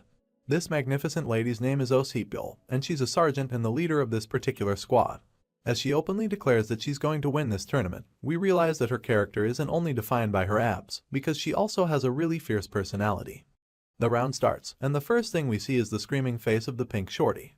Looks like the ladies are off to a bad start, as Mary is running off from a guy who's trying to chase her, while the tall lady is trying her best to push back her own opponent. In the background, two more ladies are really struggling against a single giant, who's hardly budging an inch despite their combined efforts. These two ladies are merely private ranks, and they really can't compare to the build size of their opponent. However, as a single hand grabs the man's collar from behind, we remember that there's someone in the female squad who far exceeds his caliber. That's right, it's the Sergeant Dami Mommy, and we see her strength on full display as she effortlessly flings back the humongous soldier in the air. The man barely stops his momentum from pushing him out of the boundary, but the lady sergeant is already on the move to take away his initiative. The woman gives a single spear tackle to the man's body, completely uprooting him from his grounded position. And of course, the impact is so strong that he spit out all the oxygen in his lungs, and falls unconscious without getting a single chance to retaliate. The man lands outside the arena's boundary with his ass in the air, and the sergeant gets up elegantly to clap the dust off her hands and look at the rest of her team. Guys, I won't lie, but I think I'm in love. Anyway, even though the woman is a literal force of nature in the arena, it seems like the rest of her team isn't doing as well, because the pink shorty is still just running away from her chaser without fighting back. Looks like the soldier's hand is finally about to reach the girl, and just as he got excited that he'll be able to eliminate her from the round, Mary shows an unexpected display of skills out of nowhere.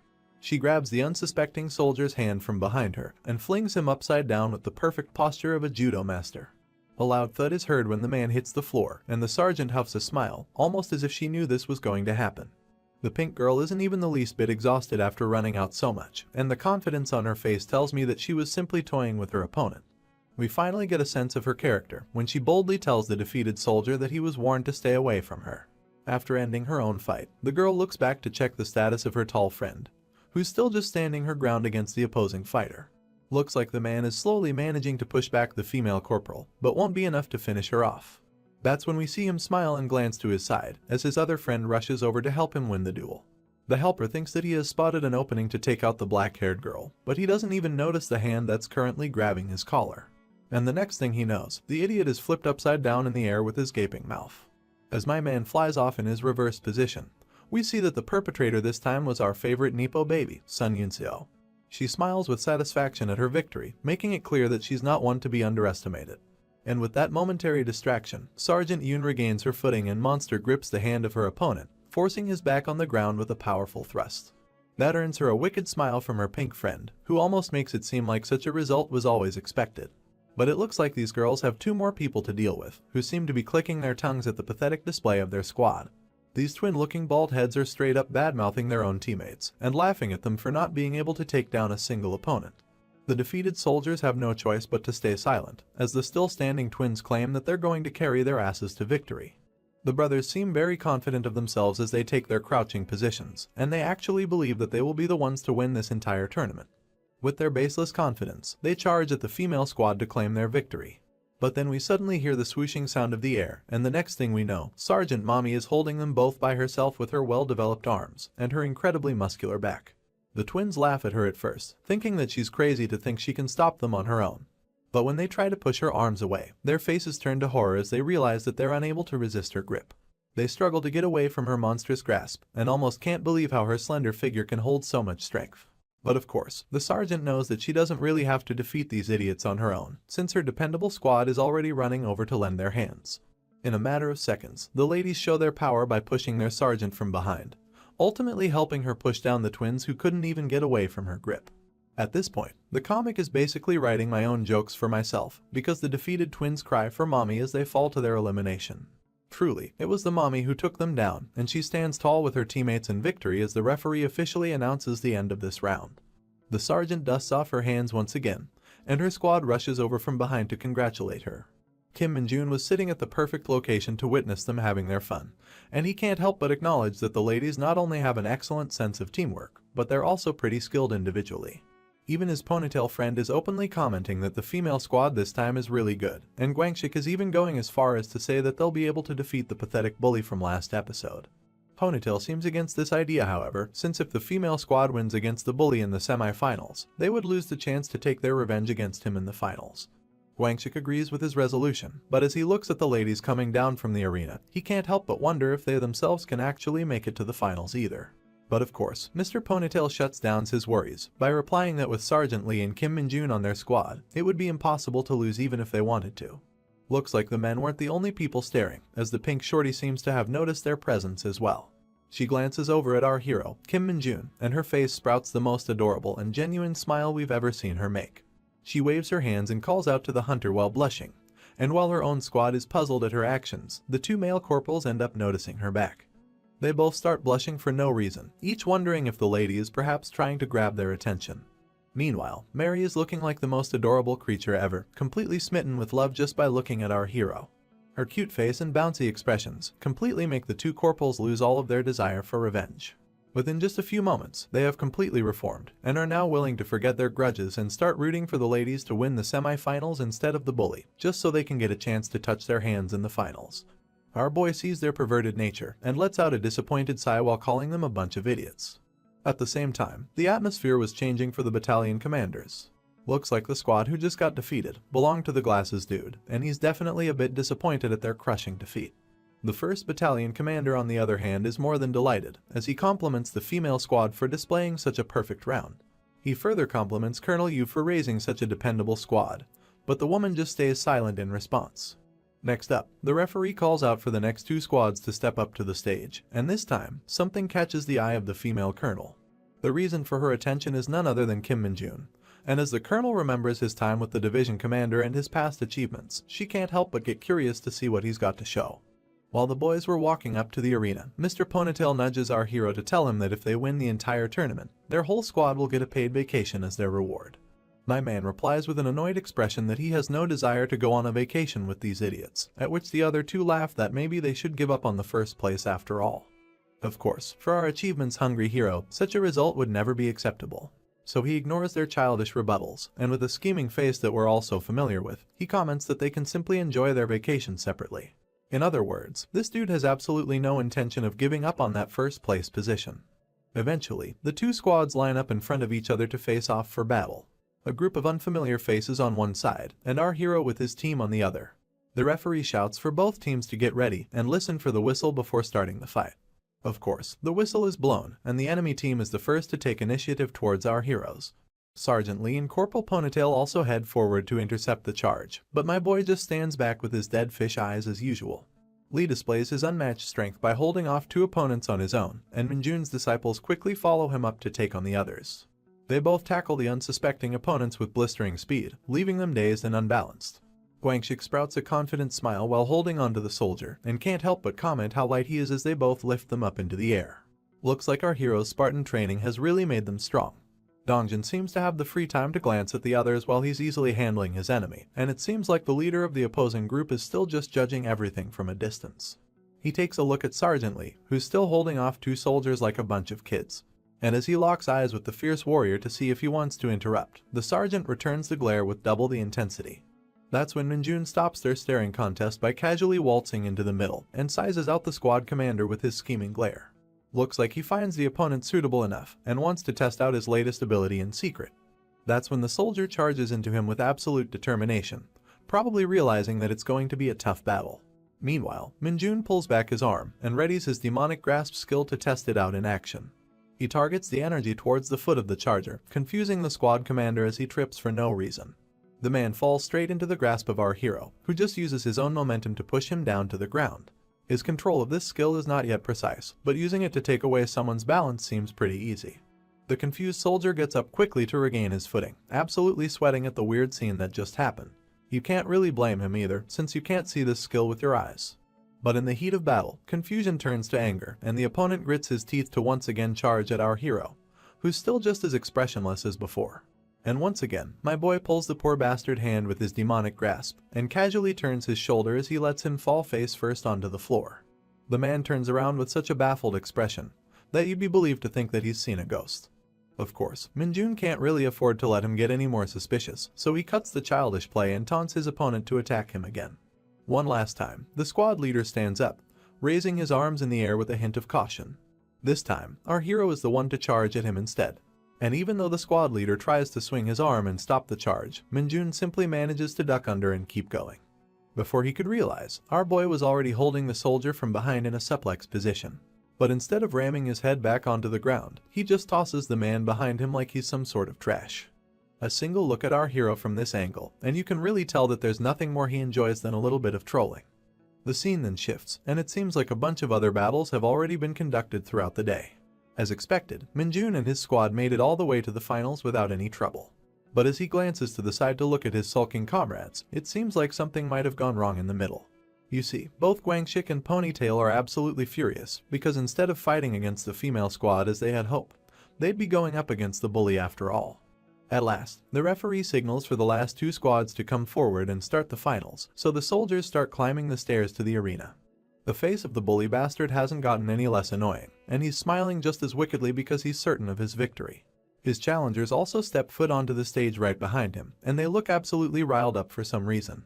Ponytail asks Guangxik if the bastard actually used to be a wrestler, and the corporal replies that he was pretty well known in high school competitions, up until he had to stop because of his awakening. The both of them seem to agree that the man is definitely very skilled, and Guangxik even adds that he used to win all of his competitions. But naturally, it doesn't mean that they feel any sense of respect for the bully, because Ponytail is simply furious why someone so skilled would also resort to playing dirty. As the both of them burn their heads hot with anger, Sergeant Lee grips them in place with a defeated sigh.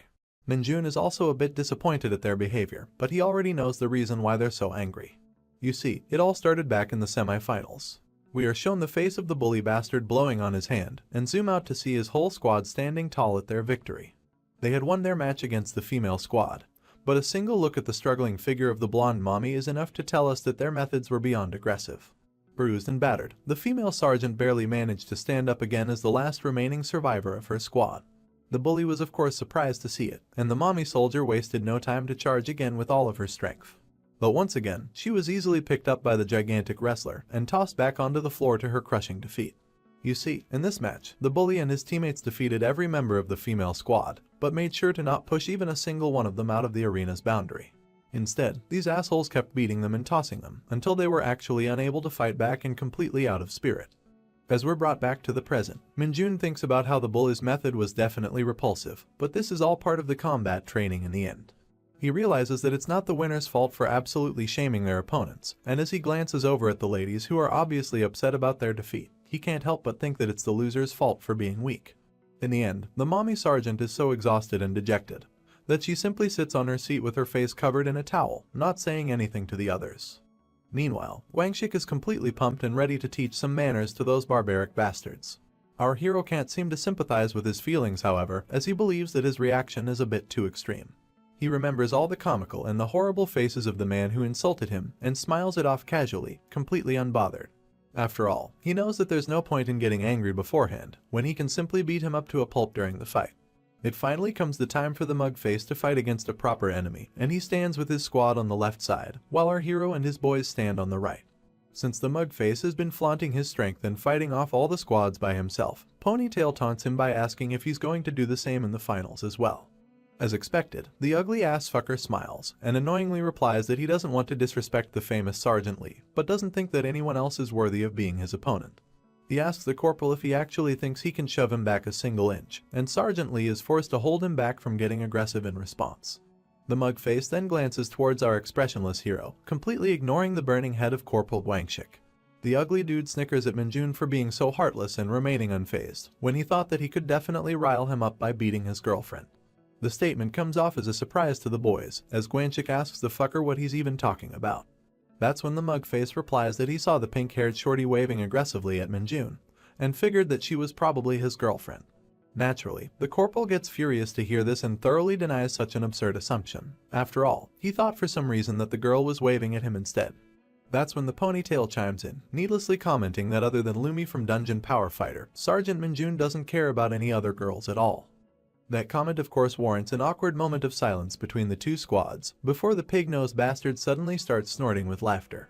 The mere thought of having a crush on a beginner NPC from a trash game from ages ago sends the man and his squad in a fit of hysterical laughter. He repeatedly mocks our hero for being a loser, which puts all the boys in our hero's squad in a state of panic. No one knows better the anger and strength of our hero than his scared friends, but the mug-faced idiot just keeps fueling the fire and laughing at Minjun while calling him a pathetic loser. At last, the referee decides to signal the teams to get ready for their match, and asks them to wait for his whistle before engaging with each other. Tearing up with laughter and grinning like an idiot, the bully tells Minjun that he'll go easy on him in battle, so he can go back safe and sound to his two-dimensional wife. That's when the referee puts the whistle in his mouth, and the mug-face takes his stance while still laughing and snickering. The whistle is finally blown, and other than our hero who stands his ground, all members from both squads start charging at each other. The camera zooms in on Minjun, and since we don't see what sort of expression he's making, we can only assume that shit is about to go south. I guess his non-responsive state puts him as a target for the bully, who's currently flying at him from his position, while asking him why he's still spacing out. We see from his perspective that his hands reach closer to our hero, and just as he was inches away from grabbing him by his shirt, something unexpected happens. Rather than using his fists or his abilities, my boy chooses to stop the gigantic man with a straight-up headbutt to his face, sending shockwaves in the arena. At long last, as we start off the 20th episode of this series, we're greeted by the confused look of our hero's teammates after witnessing Minjun's headbutt to the bully's face. Needless to say, the colossal idiot is already holding his face in agony, barely able to utter a word. Still, despite the pain, he has to keep playing the tough guy, so he tells the referee that this happened because he tripped, and he doesn't want to penalize our hero for hitting him. He and our hero both look at the referee with completely different reactions, confusing the man on what to do. Hitting someone blatantly in this tournament is a clear violation of rules, but since the bully wants to pay back our hero for this humiliation, he wants to let it slide. The referee then looks at the colonels from afar, and a simple wave of hand from the 1st Battalion commander gives him the answer he was seeking. The man with the red cap acknowledges the instructions, and proceeds to announce to the contestants that the current hit would be marked as a mistake. But in the future, he makes sure to inform that hitting your opponent would result in an immediate disqualification. With the referee out of the way, the bully was now left alone to contemplate his next course of action. He thoroughly believes that he was caught off guard and calls our hero's earlier attack cute, while also vowing to crush him thoroughly in the match. Minjun does nothing but smile in response, confused at the mughead's choice of words. And when the referee once again shouts for the match to be resumed, our boy replies in a cold voice, letting his opponent know that he's not done being cute. In the very next moment, we see him leap away from his current position in a completely unexpected direction. The bully's expression is relaxed to see this, as he thinks that our boy is now just trying to run away. But of course, it doesn't take him long to realize that something is terribly wrong. After all, this psychopath was charging straight at his own teammates with a murderous intent. Corporal Ponytail was already scared of Minjun, and seeing him charge at his face literally gave him the chills of his life. But before he could even shriek in surprise, him and his friend were both blown out of the arena with a thrust of our hero's shoulder. While in the air, the only thing the poor corporal could do was cry and wail at his horrendous luck. That's when the bully finally processed that the damned idiot was throwing his own teammates off the arena, and he was already on the move to his next target. Friendly fire was now on, and not just his own teammates like Guangxik and the others, but my guy was also flicking off the enemies at the same time. It eventually came time for him to face Sergeant Lee, who seemed pissed to see his absurd actions. While flexing his massive muscles to brace for the impact of Minjun's tackle, the soldier called him a psycho and asked to know the reason for friendly fire. Unlike the others, who were blown away simply from the impact of their clash, Sergeant Lee was able to hold off our hero for a brief moment. At this point, the bully was completely lost in the sauce. At one hand, he was able to admire our hero's monstrous strength, but on the other, he had no idea what the absolute fuck was happening. Sure enough, Sergeant Lee could also not hold on for long, and was quite softly thrown out of the boundary by Minjun, leaving the mug face completely baffled. After all, Lee was quite famously known for being the strongest sergeant in the division, so watching him lose so easily was nothing less than a shock. I mean, when you look at our hero in his current form, he looks nothing less than a demon incarnate, and it's not really a surprise that no one else stands a chance. Meanwhile, at the tent of the colonels, the 1st Battalion commander was absolutely fuming at this absurd shit show. But in response, Minjun's own battalion commander shouted back that our boy wasn't really breaking any rules. However, while that might technically be correct, the 1st Battalion commander makes a point that it's definitely not normal to be eliminating your own teammates. This was absolutely correct, so the opposing colonel lost his grounds to argue back. He had no choice but to turn his face back to the match, fully knowing that he can't afford to make any more excuses. The 1st Battalion commander kept going on his tantrum, asking the 2nd colonel if he would be the one to take responsibility if someone got hurt because of this nonsense. But that's when Colonel Yu chimed in, replying to the fat idiot with a sharp gaze that the judges will take care of this situation on their own. She recalled how her own squad was brutally beaten to a pulp in the previous match by the same people, and everyone simply left the bully bastard's actions to the judges. In her eyes, this situation is not any different. That fact, along with the scary personality of Colonel Yu, immediately put some ice in the 1st Battalion commander's ass to cool him down. After all, he knows that his squad is guilty of many fouls in the previous matches. Seeing him shut his yapping hole, the woman lets out a sigh and chooses to forget the matter. Her gaze is then refocused on the match, where Minjun and the massive bully are finally fighting in a 1v1, since no one is left standing to interfere on the arena. Even now, there's nothing but confusion on the ugly asshole's face. He can't figure out why he would eliminate every other player in the arena, only to engage in a simple wrestling match where his smaller body isn't favored. That gives him confidence though, since despite our hero's overwhelming strength, the bully knows that your technique is a lot more important when it comes to wrestling. So, with a smug look on his face, he proceeds to hook his leg behind Minjun's, hoping to trip his balance and slam him down with the weight of his body. But of course, as we all saw it coming from a mile away, the massive onion wasn't able to move our boy a single inch, let alone slam him anywhere. On the contrary, Minjun was able to lift his elephant body in the air with ease, almost as if he was trying to lift a baby. But unlike how you would catch a baby after bumping him into the air, this asshole deserves absolutely no love, and gets brutally slammed to the ground on his back. The impact made his mouth open with a gasp, emptying all the air in his lungs. As he laid there with his eyes rolled back, contemplating how his technique didn't work, Minjun simply asked him to get his ass up for a second round. Somehow, the bully managed to lift his torso. But when he looked at the demonic figure of Minjun, completely relishing in the thrill of his revenge, he knew that he was fucked. Of course, he tried to surrender right away to avoid further pain and humiliation, but our boy got close to grab him before he could finish his sentence.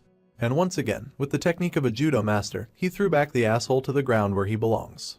Right upon impact, we could see that the bully was now crying, horrified at the fact that he aggravated the worst opponent. Minjun didn't need to wait for him to get up again, as he simply lifted his body on his own, telling him that he had no right to surrender. Flailing in our hero's grip like a baby, the mughead cried once again that he wants to surrender, but Minjun had a piece of his mind to give him first. He uttered the name of Lumi, his favorite character from Dungeon Power Fighter, and it immediately shocked the bully. And while proclaiming that Lumi isn't just some 2D character, he actually spun the wrestler around in circles in the air. Needless to say, his teammates were no more than stunned at this display, and the ladies were absolutely smothered by his gallant figure. Even the Nepo baby, who idolized her father for his strength, began to really look up to Minjun in this very moment. By the time our boy was done with him, the bully was already foaming at his mouth, lost and confused. That's when my guy reveals that Lumi is his absolute favorite, and he would never forgive anyone who taints this relationship. The dude actually went off on a rampage because someone laughed at his 2D wife, and I can't decide whether that's alpha as fuck or cringe as hell. Either way, the disaster he unleashed on his hapless victim would forever be ingrained in his body, and never again would he dare to laugh at a gamer. With this absolutely satisfying end to battle with the bully, the referee finally announces the winner of the match, concluding the end of the tournament. But even though the tournament was won, some footsteps of mixed emotions are seen approaching our hero. Minjun takes note of this, and we see that his teammates, other than Dongjun, are giving him some weird looks. I guess even someone as dense as our hero would now realize that he crossed the line earlier, so he nervously tries to apologize for his actions. However, his squad could actually care less about their unnecessary eliminations. They're just glad that he really humiliated the bully, and properly avenged the female squad for the humiliation they were made to suffer. Guangxi goes as far as to say that he just witnessed the most impactful match of his life, and couldn't have hoped for a better outcome. Even the ponytail guy, who was the first to get eliminated by Minjun, has nothing but a thumbs up to give to the champion who allowed him to watch such a refreshing match. To be honest, our boy is a bit baffled by their positivity, but he can't complain that it's a good thing for him in the end. But not everyone in this squad is a happy-go-lucky idiot, because there's someone who has taken a stance to reprimand our hero. This man is none other than Sergeant Lee, and he doesn't hesitate to announce that he's very disappointed in Minjun.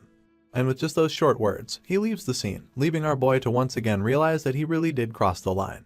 The camera follows the angry sergeant for a bit, but we soon see him letting out a sigh with a faint smile on his face. He remembers the look in our hero's eyes as he was charging at him with the tackle, and can't help but admit that he would eventually get swallowed by the rookie if he doesn't manage to keep up. With a refreshed determination, he tells himself that he's definitely going to win against Minjun the next time they fight. In the end, it looks like this gym bro is actually quite happy to finally have a rival in this division. A few moments later, the soldiers from each battalion line up for the reward ceremony. Colonel Yu gives the opening speech and proceeds to grant the gold medal to our hero as the winner and MVP of the tournament. The others salute the victor, and hence the tournament finally comes to an end.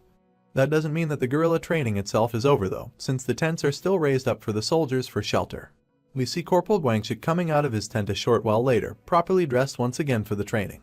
His purple-haired friend asks him where he's going, but my man simply replies that he needs to hit the toilet. His irritated expression returns at the same moment, because he still can't figure out why this stupid training routine exists for the Hunter Corps when it doesn't even help them become stronger. This is when he's called out from behind by a female soldier with familiar hair, and immediately starts blushing for absolutely no reason whatsoever. As we guessed, the soldier is our favorite Nepo baby, standing timidly with her blushed cheeks and a charming smile. Not gonna lie, she looks really cute in her armored uniform. The next day, after the short but intense training of the 104th Division, it started snowing in the campgrounds. We see the familiar hairstyle of Corporal Guangxi, carefully whispering to his friends that they should be careful with the matter at hand.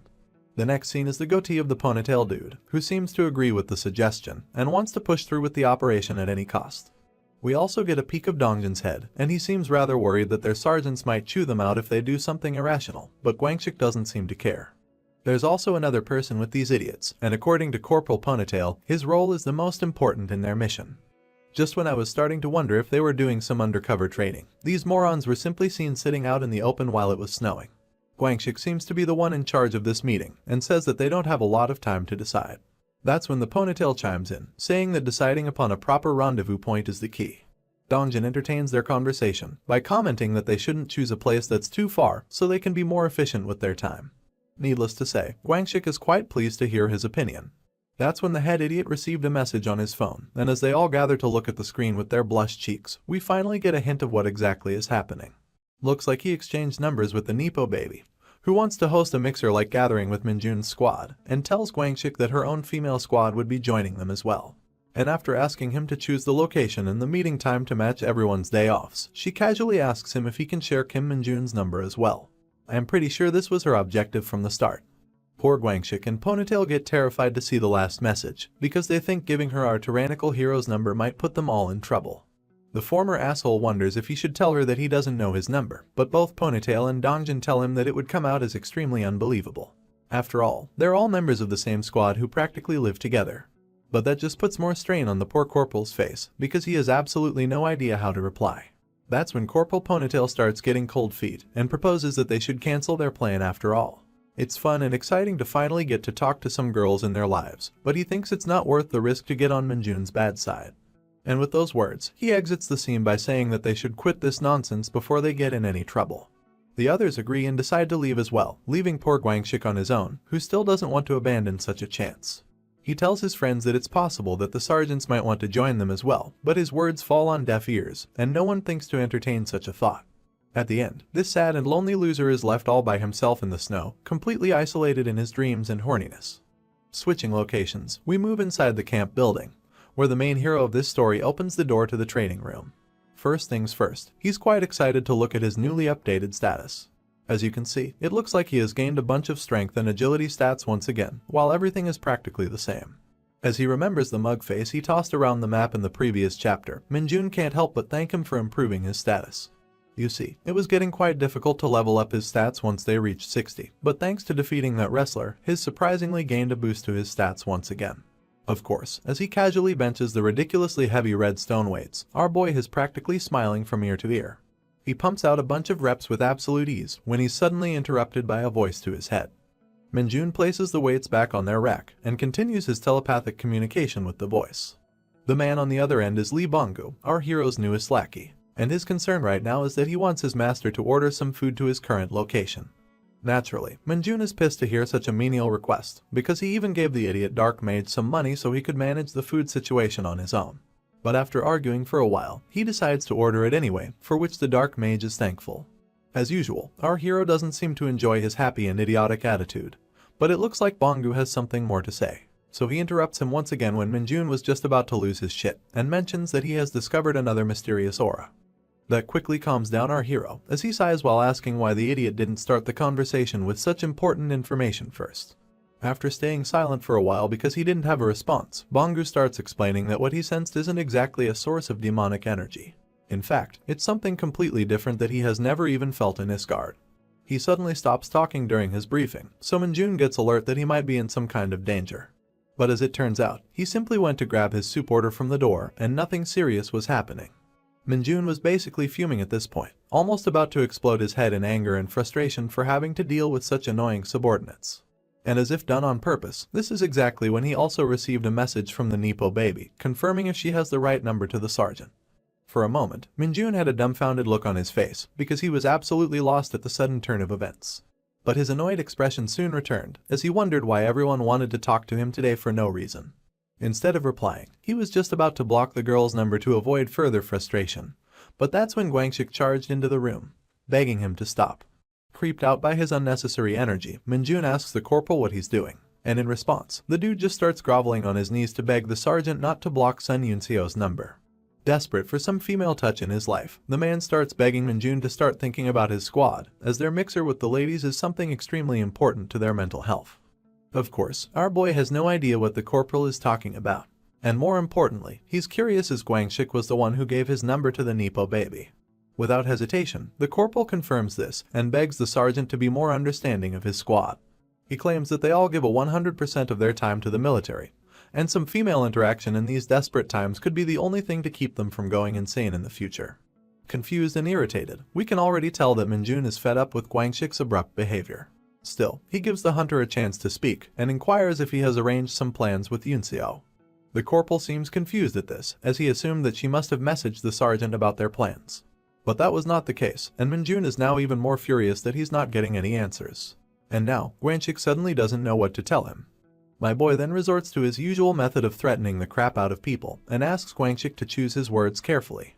Suddenly, all of the corporal's confidence and energy drained out of his face as he gulped down his saliva to brace for what's about to happen. But surprisingly, an entire week after this interaction, we find ourselves looking at the front entrance of a knockoff from Disneyland. The boys start walking in with their freshly polished boots, and although all of them are straight up dressed for war, they all sparkle with delighted expressions.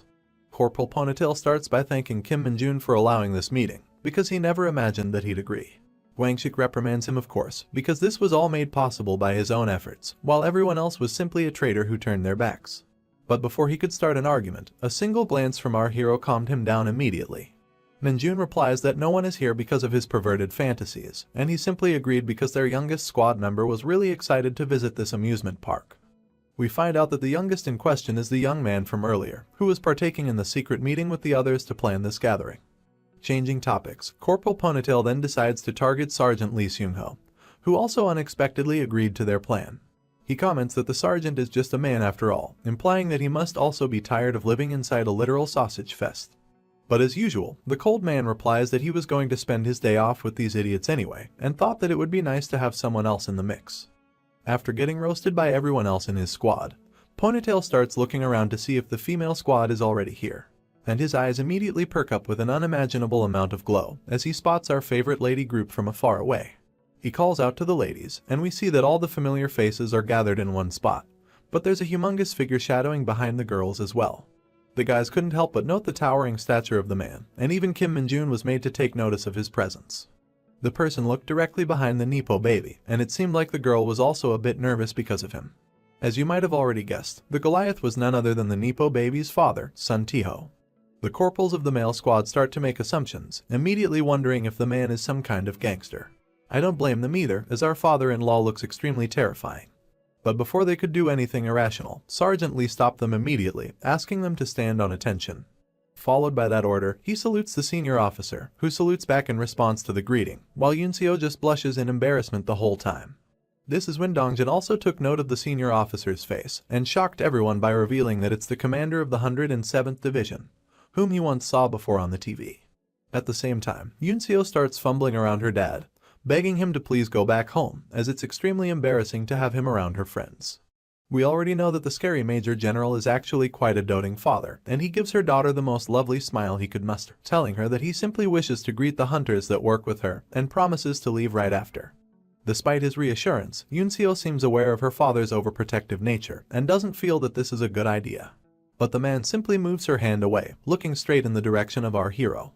Min-jun is actually quite delighted to see that he got noticed by the senior officer, as he always admires strong people from Earth. At the same time, the smile fades from the man's face completely, and he's almost starting to resemble a yakuza. He walks closer to our hero with his leathered boots, and towers over him menacingly, blocking out the sun. And sure enough, with the face of a threatening yakuza boss, the man demands our hero to confirm if he's the hunter known as Kim Min-jun. Story resumes, and we find ourselves once again at the entrance of the amusement park. Looks like the gang has checked in with their tickets, and the pink shorty is leading from the front with her usual bubbly energy. With a smile as bright as the sun, she urges the rest to hurry up as well, because they only have a limited amount of time to enjoy everything. As expected, she's sticking oddly close to our hero, which the male soldiers aren't happy to see. Seeing her trying to lock her arms with Min-jun, a wave of mixed emotions washes over the rest of the party. The boys are feeling jealous, while the girls are just embarrassed of their comrades' actions. But well, the party spirit rules over everything, so the men display a burst of renewed energy, hoping to get as lucky as our hero. The girls seem to respond in kindness, as this was a well-awaited and well-deserved vacation for all of them as well. And so, together, they all rush towards the center of the park, leaving the two remaining sergeants behind. Sergeant Mommy and the ever-so-serious Sergeant Lee look at each other, not sure on how to react to the current situation. Our blonde girl is the first to speak, commenting on how she's not really fond of such rowdy places.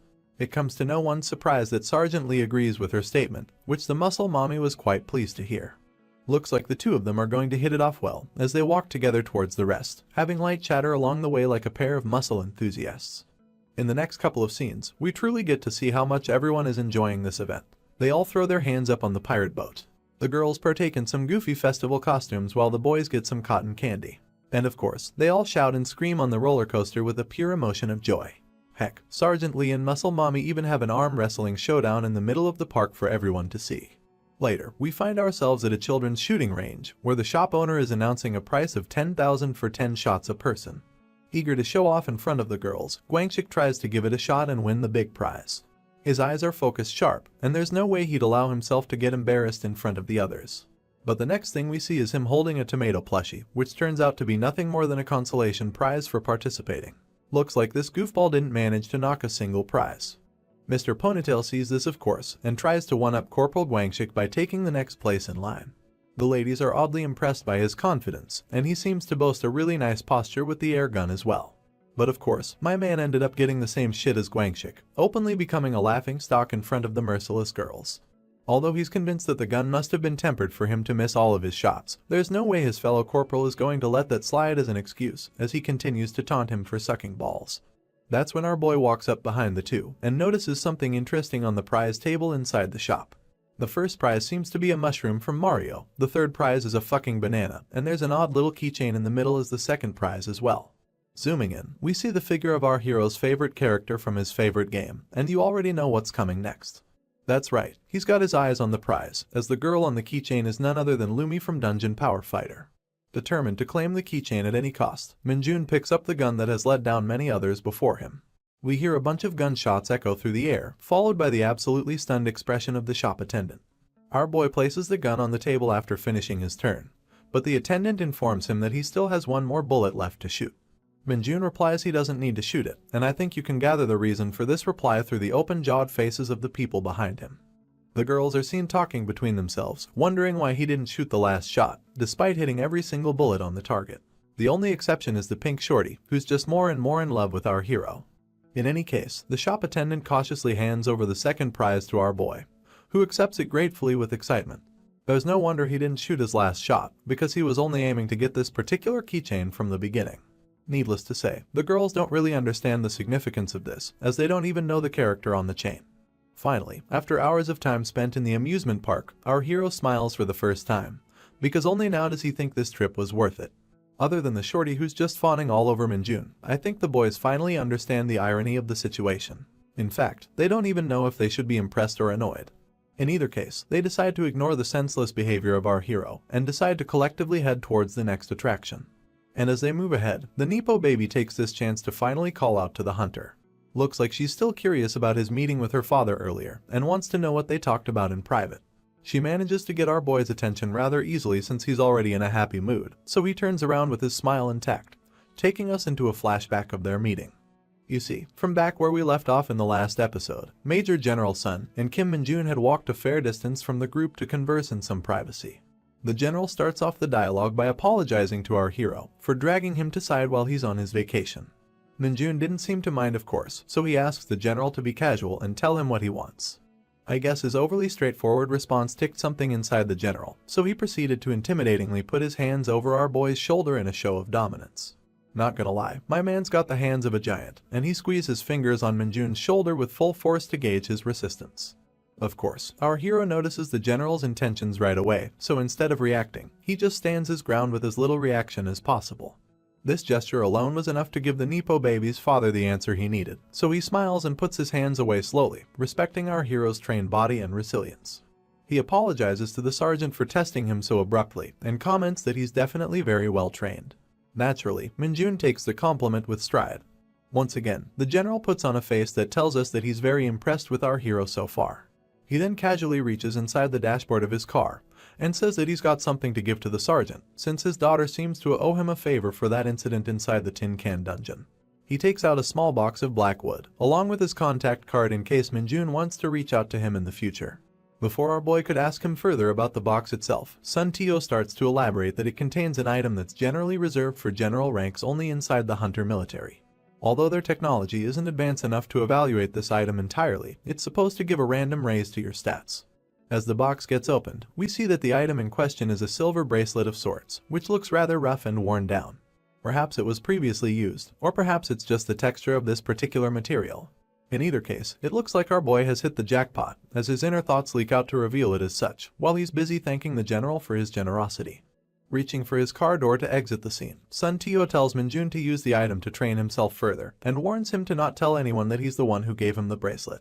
He then offers to treat him to a meal if he ever decided to visit his division, and follows it up with one last warning. As we all saw coming, the devil's face returns on the general, telling our hero loud and clear that if he ever tries something funny with his daughter, he would make sure to kill him with his own hands.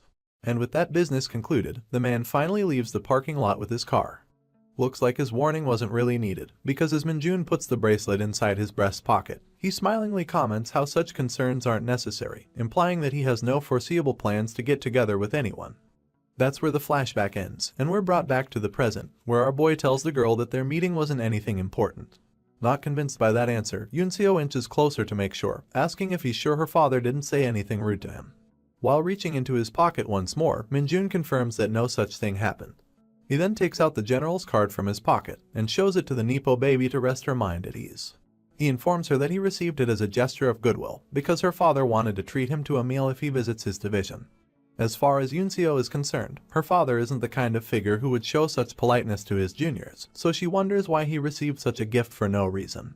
That's when Minjun replies that it's probably because the general is bothered that his daughter owes him a favor.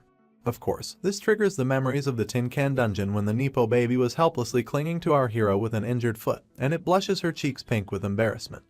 With the same shy expression, she tries to shake off the memory by addressing the sergeant once again, apologizing for the fact that he had to put up with her overbearing father.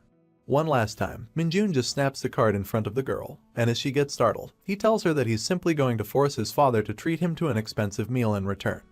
Continuing on, we once again return to the main group, who's now just strolling inside the busy pathways of the amusement park. Guangxik tries to meekly approach the pink-haired shorty and starts getting embarrassed for no reason. Looks like he just wanted to thank her for this wonderful get-together, as she's the one who initially proposed this idea. But still, he's also curious to know the reason why she wanted to do this. The girl responds to the gratitude with a smile and proceeds to elaborate the reason as per his request. She reminds him of the trench combat and how her squad lost miserably to the mughead bully. And since Hunter Kim Minjun stepped in to take revenge for all of them, she just wanted to repay him for his kindness and effort.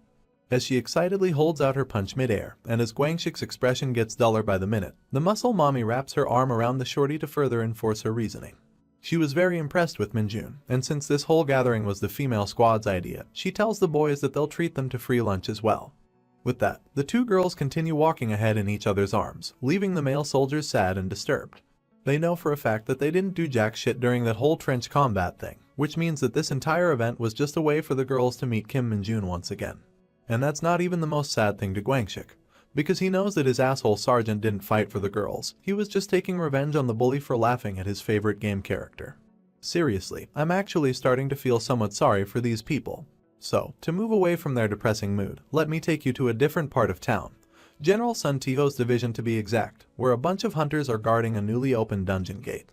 A raven lands gracefully on top of an electric pole, and we zoom out a little to see that it's our hero's latest henchman, Li Banggu.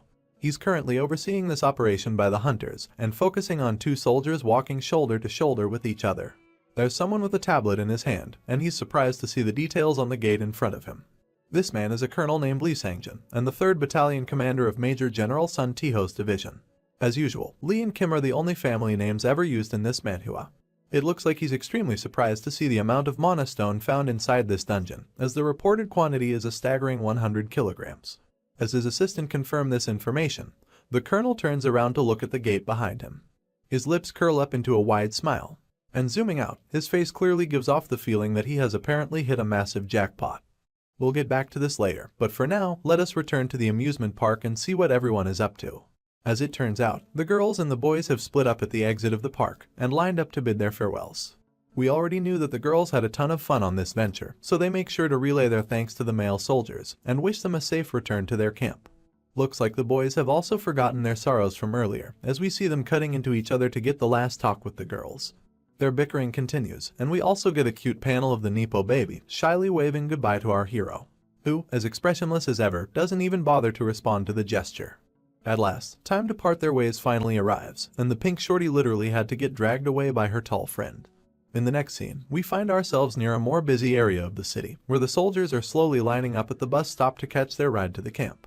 That's when Li Banggu finally starts talking into Minjun's head, annoying him and telling him that he has encountered an issue. As our boy asks him to give details, the perspective shifts back to the raven, and through its eyes, we see the full view of the violent dungeon gate, which Banggu comments to be a bit suspicious. He previously informed his master that the gate was under investigation and properly guarded by the hunters, so Minjun doesn't understand what's so suspicious about it now.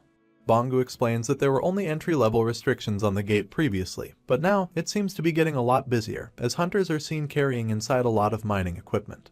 The perspective then suddenly shifts to a split screen on our hero and the Colonel on site, both with polar opposite facial expressions to each other.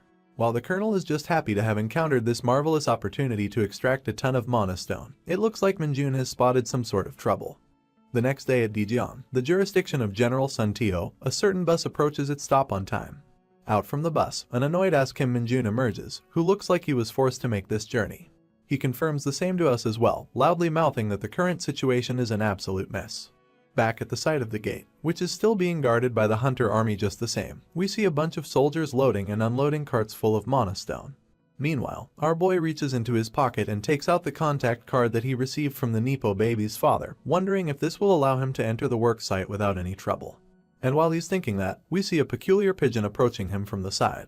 Minjun notices the cooing sounds of the bird, and as he turns to face it, the camera zooms into the goofy-looking creature, which is just Lee Bongu changing his appearance. Our boy recognizes him and tries to ask why he looks different, but the minion just replies that he's been keeping diligent watch over the site up until his master arrived. I guess Minjun isn't in the mood to argue, so he simply lets out a sigh and asks if it's true that they discovered 100 kilograms of mana stone inside the dungeon. Bongu isn't aware of the weight system on Earth, so he doesn't know how much 100 kilograms is supposed to be, but confirms that this is definitely the figure he heard. This amount is definitely very suspicious to our hero, because it's 100 times more than what you would find inside a dungeon in Isgard, and that's only if you get really lucky. Sure enough, it finally surprises the little goofball as well, since he knows that such an amount is not normal. Minjun further confirms that it's an incredible amount of energy, and since the forces on Earth are currently working to weaponize it, it's no wonder that they're extremely greedy for it. Once again, he looks at the cackling and pulsing blue gate of the dungeon, and his brain picks up a strange energy signal that feels out of place. To confirm his suspicions, he asks Lee Bongu if this is the strange aura he talked about earlier, and quite frantically, the pigeon flaps its wings to respond, confirming that this is definitely what he sensed from the gate. He can't sense any monsters inside the dungeon, but still can't help the feeling that the energy is very evil in its origin. This is when Minjun outs on his serious face at last, replying to his minion that it's no wonder he didn't understand it, because he has also only felt this type of energy once before in his life. And when Bongu asks if he knows what this energy is supposed to be, our hero starts gritting his teeth with frustration. He replies with a yes, and immediately starts bolting towards the gate at full sprint. Meanwhile, the workers at the site were still busy doing their tasks like before, but I guess that's not going to last for long. Because right in that moment, a bunch of slithering tentacles start shooting out of the gate. Chaos takes over the chain of command on the site, as the soldiers try to run away from this abomination, and the colonel tries to figure out what the fuck is happening. The platoon commander shouts that some of his squads are still operating inside the dungeon, but the colonel warns him to run away and save his own life first. Posing like a true hero, Minjun arrives on the scene just on time, confirming all of his suspicions from earlier. He comments that this is a fake dungeon, which might explain all the unnatural events surrounding it. As he's approaching, a guarding soldier warns him to stay away because the situation isn't looking good near the gate. But of course, Minjun just sprints past him without heeding the warning. He tells the soldier his name, division, and battalion number, and informs him that he'll rush ahead to open the dungeon from the inside. His words make no sense to the corporal, of course, as he just panics to see him rushing in. Making his way through the others, our boy also catches the attention of the colonel, who's the most superior officer on the site. Surrounded by tentacles, he tries to ask what the soldier is trying to accomplish. But once again, Minjun simply continues his charge, and jumps straight into the mouth of the tentacle hazard. We see him disappear inside the electrical blue energy of the portal, and right after, the tentacles retract themselves in a swirl to shut the gate close. The bizarre turn of events leaves the colonel agape, because now, the once presumed dungeon gate is just a mass of winding tentacles, with no way for anyone to approach it. The colonel swallows his spit in fear of the sight, and realizes once again that he's truly fucked. Meanwhile, a system window informs our hero that he has entered the dungeon, and we see him landing in the cavernous surroundings of this dimension. He notices a presence and looks up, only to find a bunch of mining hunters, scared of his sudden appearance out of nowhere. This is the point where the comic gives us the names and the class of each of these hunters, but I'm too lazy to remember them, so I'll just make up my own names as we move forward. Our boy notices from their badges that they're all privates and private first-class soldiers at best, so he asks to know if anyone else is present on the scene. One of the soldiers replies that this is all of them, and asks to know the identity of the intruder. Once again, Minjun gives them his name and other details, and responds that he just happened to be passing through this area when he found the gate. Before the privates could raise any further questions, he tells them quickly that the current situation isn't favorable, and he has no time to explain the details. He then asks them to ensure that no one is hurt, and confirm that they're all in possession of their equipment. After a quick inventory, we see that the privates were only carrying 3 katanas, 2 daggers, and a bunch of energy bars each. Naturally, Minjun is disappointed to see this, but the soldiers inform that they're just the transportation team, so this is all they get, and the inspection team has already left. Even so, our hero doesn't understand why someone in their right mind would decide to dispatch a transportation team without any backup. And as he once again looks at the inexperienced privates, he can't help but wonder that something is definitely wrong. In any case, he decides to put the matter on hold and orders the soldiers to take back their equipment. He then proceeds to inform them about the bitter truth, which is the fact that they're currently standing inside a fake dungeon. It's a bit hard for him to explain the full essence of it, so in order to make things simpler, he tells the squad to think of this entire dungeon as a giant monster. Of course, the scared soldiers get all up on his face with surprise, and he continues to elaborate that this monster lures people inside to swallow them. And this time, the bait was nothing other than that ridiculous quantity of mana stone which the colonel was so greedy to extract. Shivers of fear run down the spines of the privates as they look at the crystals on the ground, but Minjun assures them that there's no need to worry. With a carefree smile, he tells them that he'll take responsibility and make sure to safely get everyone out of this shitty place. This relieves the soldiers' sense of worry, but they wonder if he really knows the way out. First of all, our hero tells them that they must follow all of his orders, and proceeds to inform that from now on, they will have to kill monsters and start moving towards the center of the dungeon. That statement surprises one of the private first-class soldiers, who was under the impression that they only had to deal with a singular monster. That's when my man glances at his surroundings to gauge the danger. He informs everyone that the fight has already begun, and as they frantically turn around, we see a bunch of muddy figures looming in the darkness. Zooming out, we get a good look at these abominable monsters, who are somehow managing to trudge onwards with their melting bodies. While the rookie hunters were still wondering what the heck they were looking at, Minjun disappeared from their group with lightning speed. And right in the next panel, we see him smacking the fuck out of one of these mud monsters at the front, startling the ones behind it. The remains of the creature splatter and fall to the ground, while our hero orders the jaw-dropped hunters to stay behind from now on. Seeing this immense display of power, one of the privates with thick brows addresses his brown-haired superior, wondering if he's the same Kim Minjun from the 104th Division they'd heard rumors about. The private first class confirms his junior's suspicion, as he also thinks he's looking at the same legend from the rumors. We then get a montage of our boy beating the shit of these creepers one after the other, and the hunters become more and more certain of his identity. That's right, he's the man who became a sergeant in the shortest time in history, and is notoriously dubbed as the invincible monster of the Hunter Corps by his peers and admirers. The story resumes, and instead of starting from our hero, we're greeted with the startled expression of Colonel Lee Sangjin, who's being called out by someone above his rank. This senior is none other than the Nepo baby's father, who seems to have rushed over to the site after hearing about the ongoing commotion. Without any pleasantries or a moment of respite, the threatening general grabs the collar of the colonel and drags him closer to demand an explanation for what the fuck has he done. The frantic man tries to explain that he merely discovered a lot of mana stone in the dungeon and wanted to extract it. But that's not the answer the general was looking for, and his eyes get bloodshot from the colonel's words instead. He shouts at the ignorant man in front of him, laying it out that he was never ordered to do any extraction, and even made the stupid decision of sending in soldiers without a proper raid team. Not to mention, this gate isn't even linked to a real dungeon. The colonel, who's visibly crying at this point, explains once again that the gate was confirmed to be empty after 2 weeks of investigation, so he simply wanted to extract some mana stone for the hunter army. Once again, that's not what the major general wanted to hear, and he's beyond pissed that the stupid colonel deployed soldiers without his permission after merely 2 weeks of investigation. He's more than aware that the man decided to cut corners and put his soldiers in a dangerous situation, all for the sake of his personal track record. And for that, he can't help but shout at him with a threatening voice. After laying it straight for him, General Tio flings the man aside, telling him to be ready to take off his uniform, regardless of the outcome of this event. He then worryingly turns around to look at the dungeon gate once more, and is forced to witness the incredible mess this asshole created. One last time, he threatens the colonel that if there's a single casualty among his soldiers, he'll personally make sure to send him to prison. And with those words from our father-in-law, we finally head back inside the fake dungeon, where Kim Min-jun is blowing apart the mud monsters with his fists. After leaving a long trail of their mudded bodies inside the cavern, our boy gathers the team of soldiers in front of him once again. For some reason, he looks incredibly pissed, and we soon find out the reason why. He asks the noobs why they're interfering in his fights, when he clearly told them that he'd handle the situation by himself. Of course, the soldiers simply wanted to be of help, so the sergeant lets out a huge defeated sigh to calm himself down. He looks back at the mud piles behind them, and reminds the noobs that he told them he had to defeat all these parasite monsters and reach the center of the dungeon. The privates look at him and nod in agreement to his statement, and that's when our boy explains that these monsters are created by the fake dungeon to absorb the prey that walks inside it. They will increase in number once he gets close to the heart of the dungeon, and start swarming their team from every direction. Which is why he wants all the privates to save up their stamina for that crucial moment. And as soon as the soldiers hear this, their eyes lighten up with confidence and admiration for their leader, who has just assured them that their presence is not useless. Once they get hyped up and start cheering, Minjun is finally able to smile, because he knows that this rescue mission is now plausible.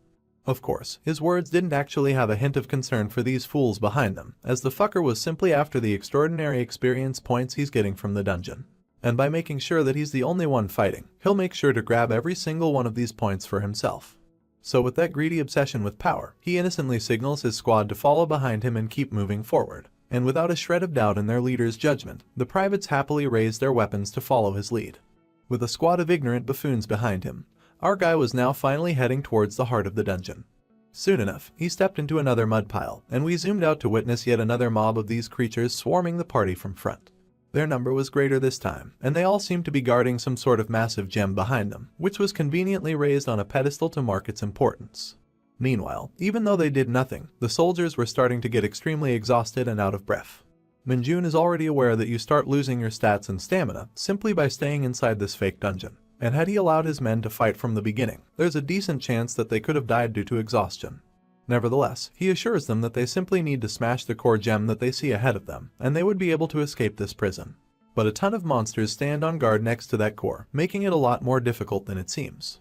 But this is when our boy tells them to play their part properly, which is to make sure that no one gets killed or hurt, no matter what happens. He almost slips in his inner thoughts and blurts out that their health is necessary for his track record, but quickly fixes his words to tell them that they just need to focus on defense and stay safe in the rear. Once again, the soldiers shout in resonance, heeding the command of their leader while striking a defending formation to ensure everyone's safety. That reassures Minjun that he's free to leave their side, so he leaps forward into the battle, trusting the defensive capabilities of the privates. The mud monsters charge forward at the same time, but our boy simply splashes through them without any sort of resistance. He has to nerf himself and not use his demonic skills though, because the privates are watching, and he doesn't want any unnecessary rumors. So, without using anything flashy, our hero slips past the sluggish monsters with ease. They try to swing their liquefied bodies to intercept his path, but then he simply jumps into the air, while John and Ted eat the full brunt of Dave's attack. And while poor Dave was still horrified at the fact that he accidentally killed his own friends, Minjun was crashing down on him from above like a goddamn meteor. With the mightiest axe kick you've ever seen, he lands gracefully on top of the mud creature, splashing its body apart. Rest in peace, Dave. May you be remembered by someone in the comments section below. Well, anyway, Minjun uses this moment to leap forth once again and bounces ahead, leaving the majority of the monsters behind him. Dave's family steps up to block his path once again, but Daddy Mudface over here gets punched in the neck by the ruthless fist of our hero. He does the same to the second monster, and once again continues to breeze past his enemies. By now, it seems as if even these mindless monsters are instinctively starting to back away from our hero, which of course makes him sprout a huge smile, as he demonically orders them to keep coming at him with their sweet experience points. But then, all of a sudden, the purple core of the dungeon starts to radiate with its pinkish energy. It seems to have surrounded itself with some sort of mist, and Minjun's eyes widen immediately as he recognizes the threat. He knows that the core is starting to emanate poison, so he shouts at his squad to stand back immediately. That's when the core practically bursts with a purple cloud of poison, adding another layer to the already difficult situation. Our boy is immune to most poisons thanks to the demonic nature of his innate powers, but that doesn't eliminate the danger for his subordinates. He starts gathering a spiral crackling demonic energy in his hand to somehow deal with the situation, but he's aware that depending on the type of this poison, it might not be possible to keep his men alive. Plus he's already running out of time, so his only option is to quickly clear this dungeon as soon as possible. This is the moment when a certain ringlet starts to shine silver. The shining power is coming through from Minjun's pocket, where he kept the silver bracelet that was given to him as a gift from the Nepo baby's father.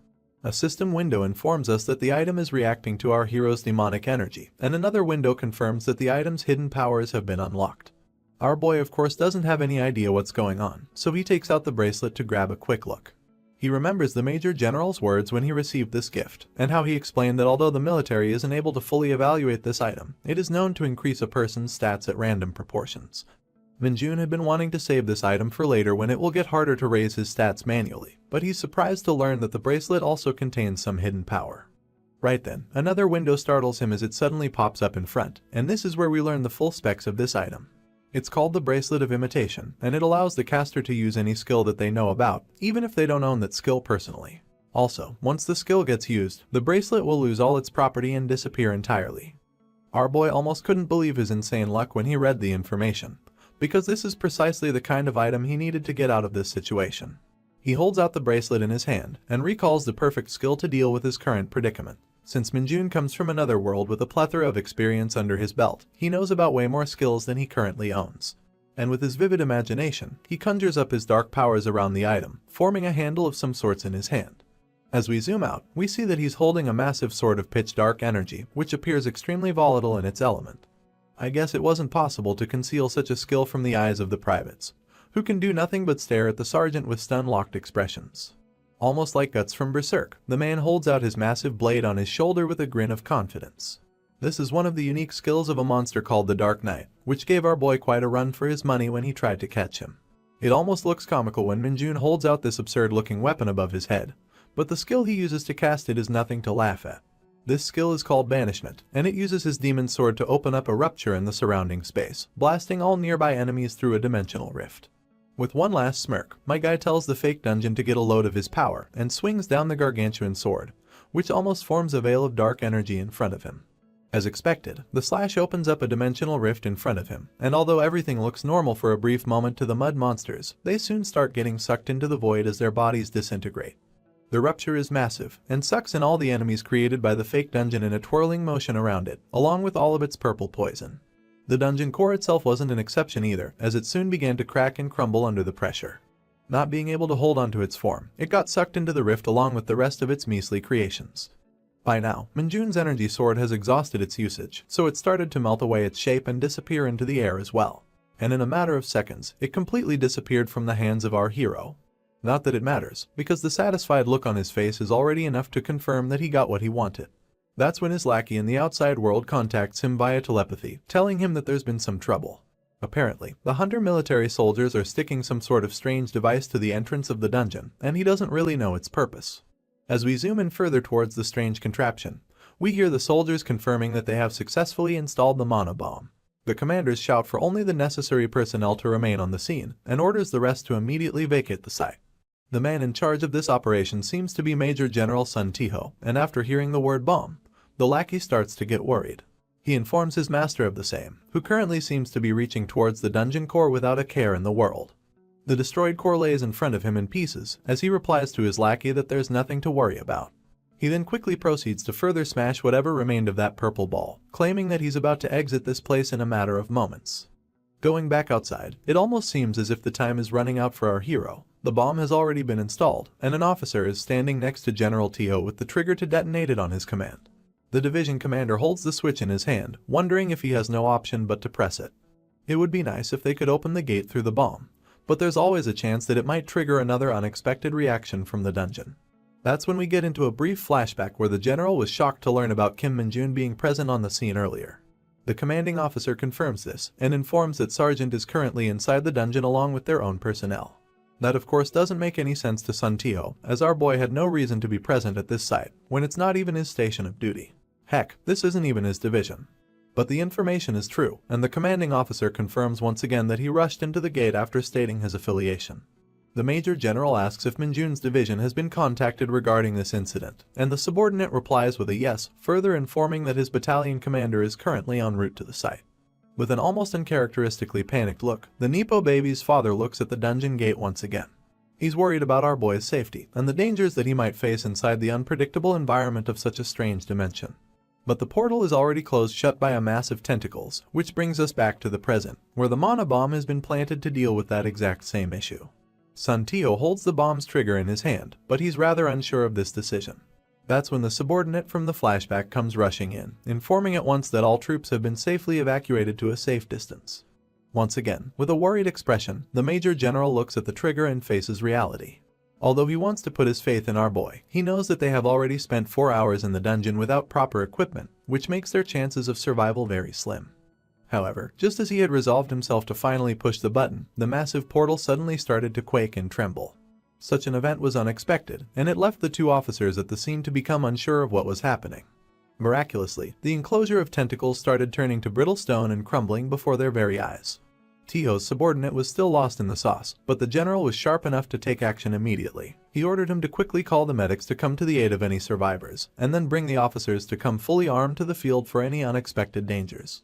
The general then rushed straight towards the gate, and with his massive hands and abnormal physique, started tearing apart the weakened tentacles to fully open up the portal once again. While he was busy struggling to rip the tentacles piece by piece, the lieutenant was already back with the medics as commanded. A gray-haired woman, who looked to be the one in charge of the medical corps, immediately reported their arrival to the major general, but the man simply commanded her to stand by for the time being. And then, as he held the pieces of monster flesh he tore apart, the both of them witnessed something truly miraculous.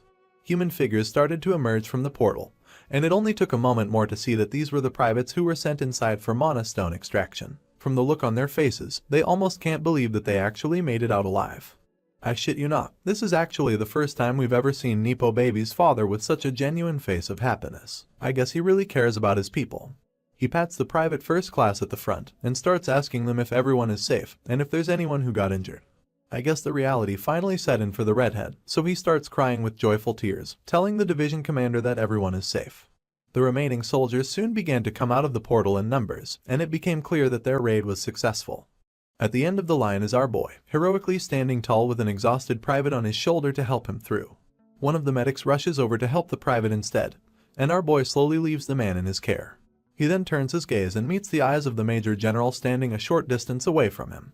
First things first, Minjun makes sure to salute his senior on the field. The man at the other end sprouts a smile after this gesture, making sure to salute back in response. If not for our hero, the privates who were sent inside would have lost their lives, and our father-in-law seems well aware of this fact. The scene then transitions to the evening of the same day, and we're taken to the headquarters of the 107th Division. Inside the building, General Sun and our boy are sitting together inside his office. Placing down his cup of coffee, the general seems to be agreeing to some sort of report in his hand. He confirms the report by asking our boy if he was indeed on vacation, which the sergeant agrees to immediately. And when asked as to what he was doing inside a foreign division, Minjun perked up and replied that he came to avail the offer from the major general, who agreed to treat him to a meal. Of course, the officer finds it a bit odd that a soldier would willingly use his vacation for something so trivial. Not to mention, as soon as he arrived in the area, he noticed the portal acting weird at the perfect moment, and jumped in to save a bunch of people he had no affiliation with. And after listening to all the facts, even Minjun is forced to face the fact that his lie is starting to stretch a bit thin. However, he has no choice but to stick to his words, so answers back with his usual bright energy, confirming that when he noticed the anomaly at the gate, his body started moving on its own to take action. There was a brief moment where the general was forced to think that this dude had to be bullshitting him, but he couldn't help and laugh at the answer instead. He likes the eccentric nature of our MC, and is finally beginning to understand why Brutus likes him so much. Meanwhile, my guy is just surprised that his lie somehow ended up working. After the hearty laughter, the major general leans forward and informs our hero of the incredible feat he accomplished inside the fake dungeon by ensuring the safety of every soldier. He appreciates his efforts, and Minjun is more than happy to take up that compliment with stride. However, there's a sudden tension in the air when General Sun's eyes begin to sharpen. Minjun notices the shift and stays silent in response to listen further. That's when the man starts explaining that the sergeant is starting to stand out too much. Not only has he been rapidly moving up in ranks one after the other, but also given the achievements of today's incident, it goes without a doubt that the Hunter Corps headquarters is starting to pay him a lot of attention. To our attention-seeking hero, that's not exactly a bad thing, but the general is concerned that it might cause him some problems in the future. And if that happens, he wants to assure Minjun that he should never hesitate to inform him immediately. No matter what happens, he assures him that Brutus and himself will stand up for him at any given point. That means that our sergeant boy is now officially recognized by the father-in-law for his talents, and Minjun can't help but thank him for the gesture. After that, the general leans back on his sofa, telling the boy that he can't really treat him to a meal today because he's busy, but he'll go ahead and grant him any personal favor if it's within his power, as thanks for saving his men. Without an ounce of shame, this idiot blurts out that he'd like yet another promotion, but General Sun makes it clear that such a decision is not up to him in the slightest. That left our boy with a pouting expression on his face, but only until his eyes got drawn to something special. As he peered at the general's desk, he saw a very familiar-looking crystal that he once stole from the Nepo baby's house. Just like the last one, this crystal is giving off a faint, yet an extremely refined smell of demonic energy. The general notes that the sergeant's gaze is fixated on the object, and he immediately picks up on the cue that the boy probably wants it. He asks him if he knows the object, but Minjun plays clueless and replies that it just looks like a really interesting rock, and he's like to add it to his collection. Once again, his eccentric nature and responses are really starting to grow on the general. He gives him a stern look for a moment, and while my man just stares back with his puppy-eyed look, General Sun says that the crystal is a byproduct of a dungeon and is rather valuable. He adds that there was recently a burglary in his house, which left him with only just one of these crystals. If he catches the culprit, father-in-law would surely tear apart his limbs, but we already know that the rascal is sitting right in front of him, pretending like he doesn't know anything. But anyway, the general takes the jar in his hand, easily offers it to the excited sergeant as a gift for his services. The man can't help but feel that he strangely keeps getting involved with our hero just like his daughter, but he's finally starting to not hate these interactions. But thinking about his daughter, he suddenly regains his usual self, asking Minjun directly what kind of relationship he has with Yunseo. And of course, my man replies with a stern look that they're fellow hunters, nothing more and nothing less. In his case, it's also true because this dude don't care about no women. That statement in itself is a huge relief to the doting father, who just wants to protect his daughter from the lecherous gazes of men. So, with a smile etched on his face, the general excuses the sergeant and asks him to send his battalion commander in the office after he leaves. Kim Minjun salutes the major general and exits the scene promptly with the crystal in his hand. It is now nighttime outside, and our boy is waiting under a bus stop with a familiar figure by his side. Looks like Lee Bongu has reverted back to his usual form to enjoy some sort of sweet fish-shaped pastry, and his master is just yelling at him to stop eating with his mouth open. Scared of his wrath, the cute lackey calms down a bit, and Minjun proceeds to smash the crystal in his hand to absorb its power. A bunch of system windows pop out in succession to inform about the demonic energy he has absorbed, and the amount of stats that have been increased. It actually seems much lower than the last time, and our hero is forced to wonder whether he's reaching a point where it's going to get much harder to increase his level. But just as he was thinking that, another system window informed him that he's reached the current threshold of the demonic energy and unlocked a new skill called the Demonic Energy Whip. Now that changes the whole story for our boy, who's suddenly excited again at the emergence of a new power. While all of that was going on, we go back to the Hunter Corps headquarters, where a meeting was ongoing inside one of the conference halls. Sun Tiho and General Brutus were standing face to face with each other, and the man in the center was their superior, yelling at Nepo Baby's father for the mess he allowed to fall on his sight. The man apologized for his oversight, but the superior officer, Lieutenant General Kim Changmo, was far too furious to accept his apology. He yells that the 107th Division would get audited soon, and warns the Major General to be ready for it as well. While the two-star officer could do nothing but hide his face in shame brought upon by his useless subordinate, the Lieutenant General stayed relentless in his remarks. Even Brutus had no choice but to witness the whole scene quietly, as there was nothing they could do to mend this situation. Moreover, Kim Changmo was dying to meet the battalion commander who was the root cause of this mess, and it's very likely that he's going to strip him of his uniform. Sun Tiho agreed to send Colonel Lee to the meeting room later, and that's when the door behind him suddenly propped open. A single emergence of the figure from the door startled the three officers present, and Lieutenant General Kim was the first to get up and salute. The man stepped forward with authority, telling Kim Changmo to go easy on the Major General, because he's yelling loud enough to even be heard outside the room. The three-star officer immediately stands on guard after the statement, agreeing to the command and sweating profusely. That's when the figure finally took his seat while stating that he had received the report of the incident, and Major General Brutus quickly realized that shit was about to go down. You can already see the 4 stars on the uniform of this figure, which mark the highest status in the military, the rank of a general. And sure enough, as we zoom in on the cunning and calculating face of the man, the comic reveals him to be the supreme commander of the entire Hunter military, General Gu Hakjial. He utters the name of Kim Minjun, the man who was at the forefront of his report, and you can immediately tell that some intense politics are about to go down soon. The story continues, and we're immediately greeted by a brown car, speeding its way inside the Hunter military camp. It comes to a halt with an abrupt press on the brakes, and out comes a fuming colonel, the commander of Minjun's battalion in the 104th Division. Still mad and upset, the guy doesn't even bother to close the door to his car and marches straight into the building. His destination is none other than his own office, and when he bursts open the door to head inside, he's immediately greeted by an energetic salute from one of the officers. The colonel looks around frantically, asking where everyone is. As we zoom into the face of the officer, we find out that it's Minjun's own platoon commander, and he seems a bit hesitant to answer the colonel. The colonel figures out the situation from his silence immediately, and asks whether the people came to target our hero, which is something the platoon commander couldn't refuse. Feeling dejected and defeated, the colonel takes a seat at last, calling the higher-ups a bunch of bastards for their underhanded tricks. He holds his aching head with frustration, knowing fully well that they deliberately made their move when he wasn't in the camp. As he sighs and tries to calm himself down, the poor lieutenant can do nothing but stare at him, with a face that says he doesn't know what to say. You see, this man was making the exact same face just an hour prior, when he was lost in the sauce in exactly the same way. He was sitting in front of two broad shoulders, which belonged to a pair of really scary individuals. The first one was a Master Sergeant Utiwan, a senior officer from the Special Task Force of the Hunter military. The second one, who looked like his brother from another mother, was also from the same task force, but slightly lower in rank. He was a sergeant first class, whose name was Jang Minsu. Looks like they came with a request to Minjun's platoon commander, who was currently in the process to decline them politely. His reason was that the officers came really early in the morning, and wanted to personally meet his soldier who had just returned from his vacation. From his point of view, the whole situation was a bit odd, but his explanation was cut short by the gigantic hand of his guest. Master Sergeant Yu wasn't even trying to be subtle about his approach, as he openly stated that he's here on the orders of the top brass and would appreciate it if the lieutenant looked the other way. That of course infuriated the platoon commander, who was now trying to make it a matter of basic principle. But once again, the gorilla brother did nothing but laugh in his face while pulling out a phone from their pocket.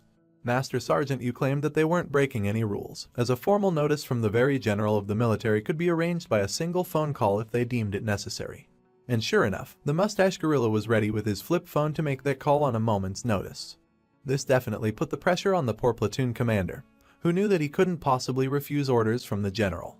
And with that, the elder gorilla demanded that he call Sergeant Minjun to meet them, so they can have their meeting in quiet and leave without any trouble. Well, the lieutenant was left with no choice, and it didn't take long for the office gate to open once again, and our boy Minjun to step in with a salute to his senior officers. Both the first lieutenant and the gorillas turned their heads to gaze upon the man of the hour, and our boy immediately noticed the symbol of the Special Task Force imprinted on the guests. Ignorant as he may be, Minjun lived inside the military, so he was able to quickly identify the mark. The lieutenant tried to set the tone to introduce his soldier to the guests, but the master sergeant jumped the gun to take the initiative. He got up and greeted our boy with a firm handshake, along with his own introduction to make it clear that he belonged to the Special Task Force. Minjun replied to the gesture with the same energy, and was overall pleased with their appearance.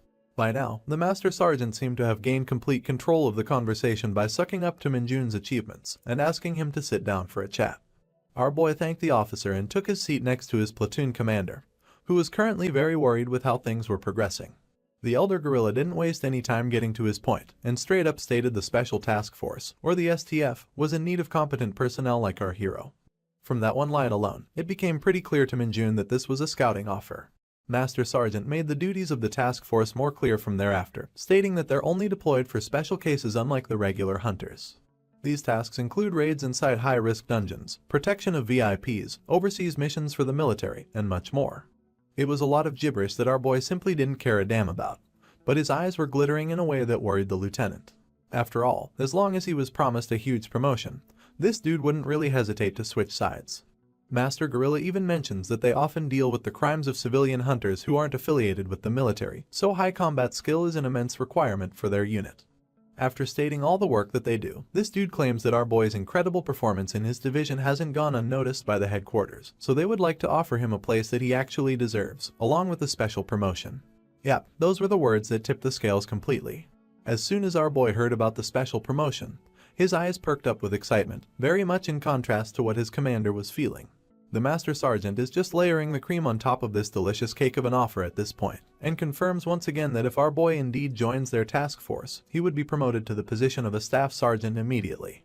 That's where the mustache gorilla chimes in, further elaborating that the initial promotion isn't the only benefit, as people in the special task force are basically on a fast track to future promotions and rank ups inside the military, because they have more chances to rack up their achievements. Of course, with all those SEO-optimized words to resonate with Minjun's noodle brain, he was seeing absolutely no reason to refuse such a stellar offer. That's when the Master Sergeant's flip phone started ringing out of nowhere, and as he tried to excuse himself while trying to take it out of his absurdly plus-sized pocket, Minjun couldn't help but notice that it's the exact same model as the one on the table. For some reason, that put a sense of worry on our boy's face, so he asked the mustache gorilla about it right away. Feeling cocky and superior, Jang started putting it back in his pocket, while explaining that it's a special device that's only issued to the Special Task Force.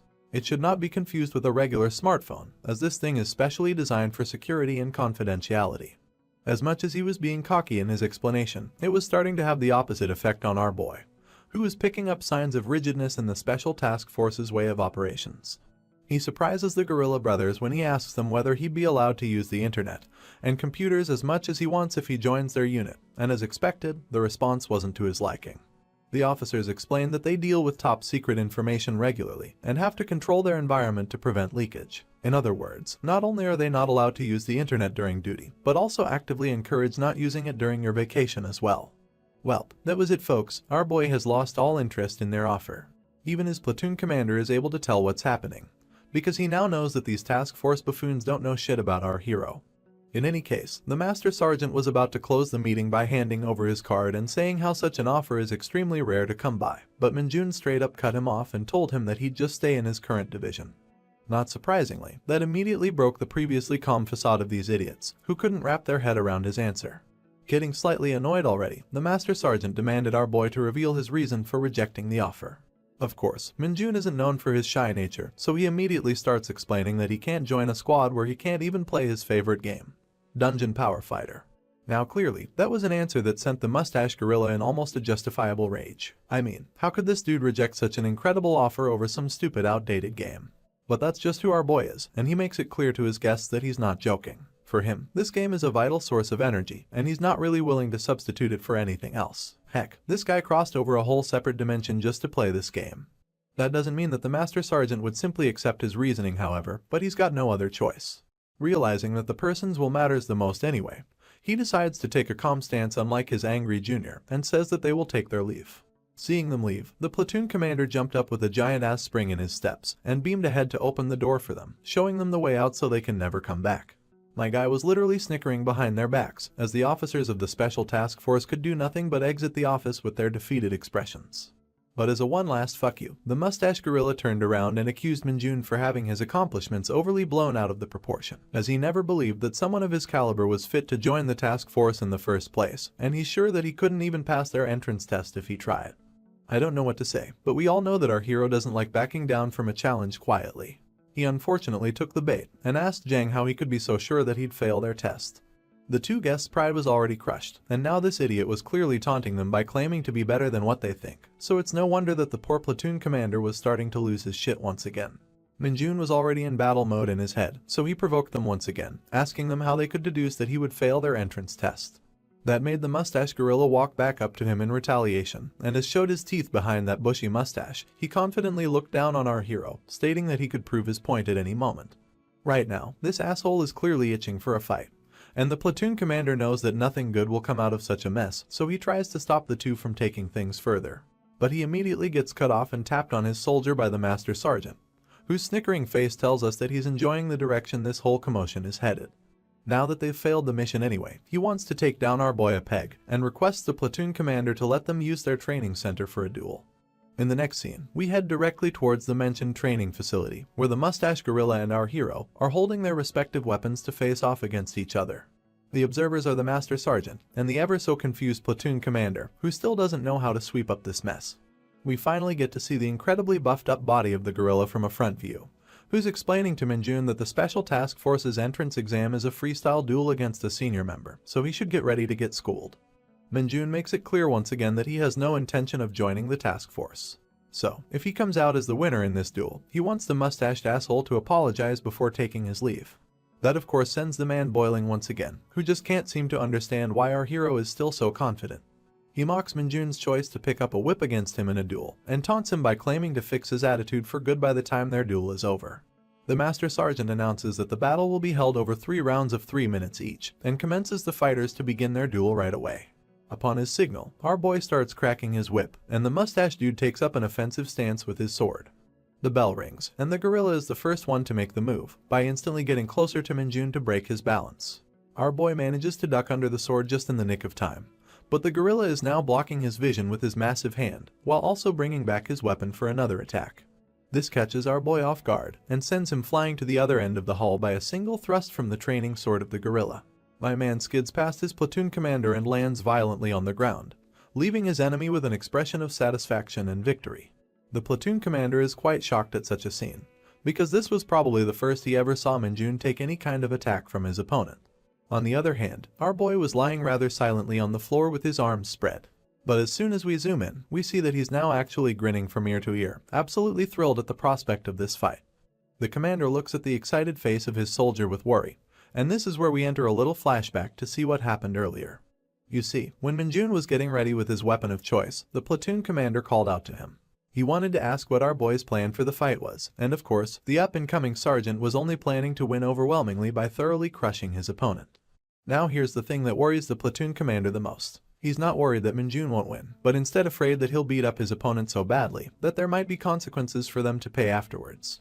But even without him voicing out these words, our boy was starting to catch on. He straight up asked his commander if winning one-sidedly could have some sort of consequence later, and in response, his superior simply looked back at the guerrilla brothers with worry. He explained that the Special Task Force is a squad that's well known for their overblown egos, so he's afraid that they might start targeting Minjun in the future if they lose face.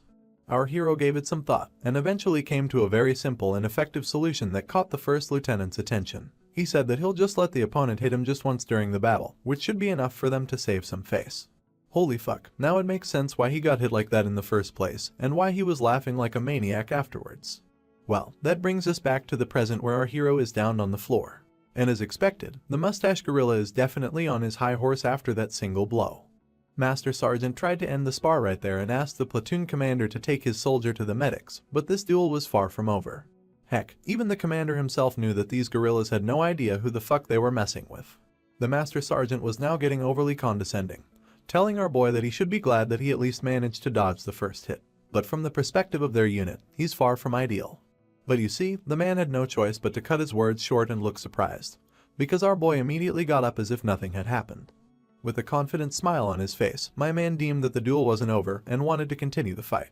Of course, his crisp voice surprised the mustache bastard as well, because he knows that he hit him exactly where he wanted, so he shouldn't be able to get back on his feet so easily. He's worried and confused, but that doesn't mean he can back down from another round, because this was supposed to be a 3-round duel to begin with. The Master Sergeant on the other hand thinks that Minjun is trying to push himself too far, and even though he agrees to continue the duel, he's worried that it won't be good for anyone if he gets injured too seriously. But that won't be a problem for our hero, because the battle hasn't even begun from his point of view. His opponent sees his courage as an act of arrogance, and once again comes back to teach him a lesson. With a pissed-off face, he claims that such foolishness cannot be called determination, as it's nothing more than suicide. But well, he's talking to the wrong person entirely. Minjun is now ready with his weapon, and we finally get an explanation on why he chose it in the first place. It's because he wanted to use his latest ability called the Demonic Whip to encapsulate his energy into the weapon, and he further used his other skill to camouflage it completely from the eyes of others. The gorilla was now starting to look like an angry baboon instead, ready to tear apart his opponent for his arrogance. And just like before, he was once again the one to make the first move, coming at our hero directly with his load of overconfidence. This time, he launched a triple thrust attack with his sword, but our boy was as ready as ever. Without so much as a single flinch, he easily parried all of his attacks by tugging tight on his whip. For the mustache, who thought this round was going to be just as simple as the last one, this was the first of many surprises to come. He immediately pulled back to gain some distance from our hero, and lunged forward once again with a much heavier thrust, aimed directly at the throat. Not that it was going to matter though, because this time, our boy immediately captured the sword by turning the whip around it. The dude and his mustache were shell-shocked by what he just witnessed, and as Minjun tugged back on his weapon, the gorilla's training sword was flung 10 feet into the air, disarming him completely. Both the Master Sergeant and the First Lieutenant were mind-boggled to see this, but our boy had a lot more in store. Without relenting, he swung back his arm to direct the whip back at the gorilla, who was still stuck in his earlier position. This just goes to show just how fast all of this happened. The whip came crackling down from all directions, and the gorilla had no choice but to put his guard and endure the blows. Although disgruntled and furious, the man looked fine on the surface. But just as he was about to get cocky and tell Minjun that his lousy attacks weren't going to work on his buff muscles, his hands started to crank up from nowhere. His expression made a complete 180 in a matter of seconds, and the pain was so unbearable that he couldn't help but scream at the top of his lungs. As far as the Master Sergeant was concerned, perhaps this moment was the most shocking one to him. He couldn't believe that his brother gorilla was kneeling down from such a seemingly underwhelming attack, but the man was literally trembling and wailing in agony. But this was just the start of the suffering, and the Master Sergeant could instinctively spot the threat when he saw the whip once again. In the hands of our boy, who was swinging that shit around like some experienced cowboy and grinning like an absolute psychopath, this innocent training weapon was starting to look incredibly terrifying. The Master Sergeant was finally beginning to realize that they might have fucked up, and Sergeant First Class Jang was literally about to cry when he saw our boy approaching. Of course, his cries wouldn't be heard in a duel of pride, and he was made to eat the full brunt of Minjun's demonic whip to his chest. With a tear and snot-covered face, the man almost fell unconscious upon this last impact. He grunted in pain, and our hero just watched him suffer from his high position. From this exchange, he could understand that the STF was definitely a cut above the rest, but they chose the wrong opponent to go up against. This was probably their first time getting hit by a whip coated in demonic energy, so it's no wonder the gorilla couldn't endure the pain. After all, when it comes to the life forms back in Isgard, even the incredibly thick-skinned orc warriors curl up on the ground from the impact of this skill.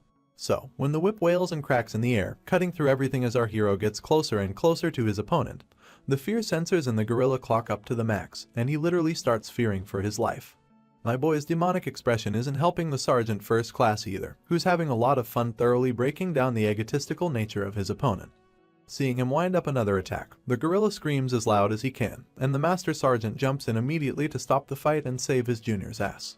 But my man is no warrior of justice, so he brings down the whip regardless. A loud clap of thunder-like impact is heard echoing through the training chamber, and we see that Minjun decided not to hit the poor gorilla after all. Instead, he hit the ground right next to his crotch. Well, not that it helped anyway, because the poor Sergeant First Class had already started frothing from his mouth when he saw the whip coming towards him, and rather pathetically, he fell down to the floor with an inch of his life remaining. Press F to pay respects for this poor idiot, who might never even appear in this manhwa again. Anyway, seeing him faint so abruptly, the Master Sergeant had no choice but to rush straight to his rescue. He lifted up his hulking junior, only to find out that he had fainted completely. For someone who never even blinked an eye while getting beaten up by terrifying monsters, Sergeant, you can't believe that his junior would faint from the fear of pain. He looked back at our hero, happily chatting away with his platoon commander, and truly wondered if a training whip could ever be capable of dishing out such destructive force. The only conclusion he could come to was the fact that Minjun was truly special, and there was no way he could afford to let go of such a treasure. So, as the man who finally understood our hero's true value, he decided to face the shame, and asked if he could be allowed to apologize in place of his subordinate to atone for their mistake. For a moment, Minjun didn't know how to respond. For such a prideful man to personally offer him his apology, he wondered if he had gone too far to teach them a lesson. And as he looked once again at the sorry state of the Sergeant First Class, he was starting to feel a bit bad for what he had done. And so, deciding to let the matter go, he simply replied with an apology of his own, claiming that he had acted beyond his rank on impulse as well, so they should just bury the hatchet. The Master Sergeant didn't show much expression to that response, but deep down, he really respected our hero's reply to this situation. Growing more and more interested, he handed him out his card once again, telling him to contact him anytime in the future if he ever decides to change his mind about the offer. With that, he picks up his junior from the floor, politely deciding to exit the camp with whatever dignity they had left. But of course, the now satisfied lieutenant teased them the whole way, asking them if they needed to be shown their way to the medics. Master Sergeant Yu declined the offer without showing any emotion, and gestured that it's best that they now get going back to their camp. And with that, this foxy bastard just stepped aside and showed them the way out with the most passive-aggressive pose imaginable to mankind. It looked as if Minjun was quite pleased with the end result as well. He didn't know what to do with the card in his hand, but this was probably the best outcome in this scenario. We now head back to the present timeline to the company commander's office, where a loud burst of laughter could be heard outside. The platoon commander had just finished telling the whole story to the battalion commander, who was beyond happy to hear it in detail. With a bright and pleased smile, he asked his junior officer about the whereabouts of the man in question, Kim Minjun. The lieutenant replied that he was now back in his barracks, and was currently training on his own. The colonel says that he'll personally deliver the news of Minjun rejecting the offer from the Special Task Force, as he's sure that the division commander Brutus would be thrilled to hear it. But still, there's a moment where he shows some worry on face, because if our boy rejected their offer this time, he's sure that the STF now wants him more badly than ever. The lieutenant seems to think the same, and wonders if they should do something to entice our hero to make him stay in their battalion. The colonel's response to this is rather bland. He believes that the division commander must have predicted these things so far, so they shouldn't worry unnecessarily. He looks back up with a renewed smile and a hint of confidence, saying that he's looking forward to what kind of offer Brutus would prepare for our hero. That's where we transition the scene towards the training room with a bunch of broken slabs of wood on the floor, and our hero who's currently in the process of breaking more of them by using his whip. Holding his weapon with a hint of confusion, it seems as if this man is trying to practice his control over the skill so that he can tone it down a bit when dealing with a similar opponent in the future. The episode starts, and the first thing we see is the absolutely joyous face of Brutus, laughing at our hero's recent shenanigans with the Special Task Force.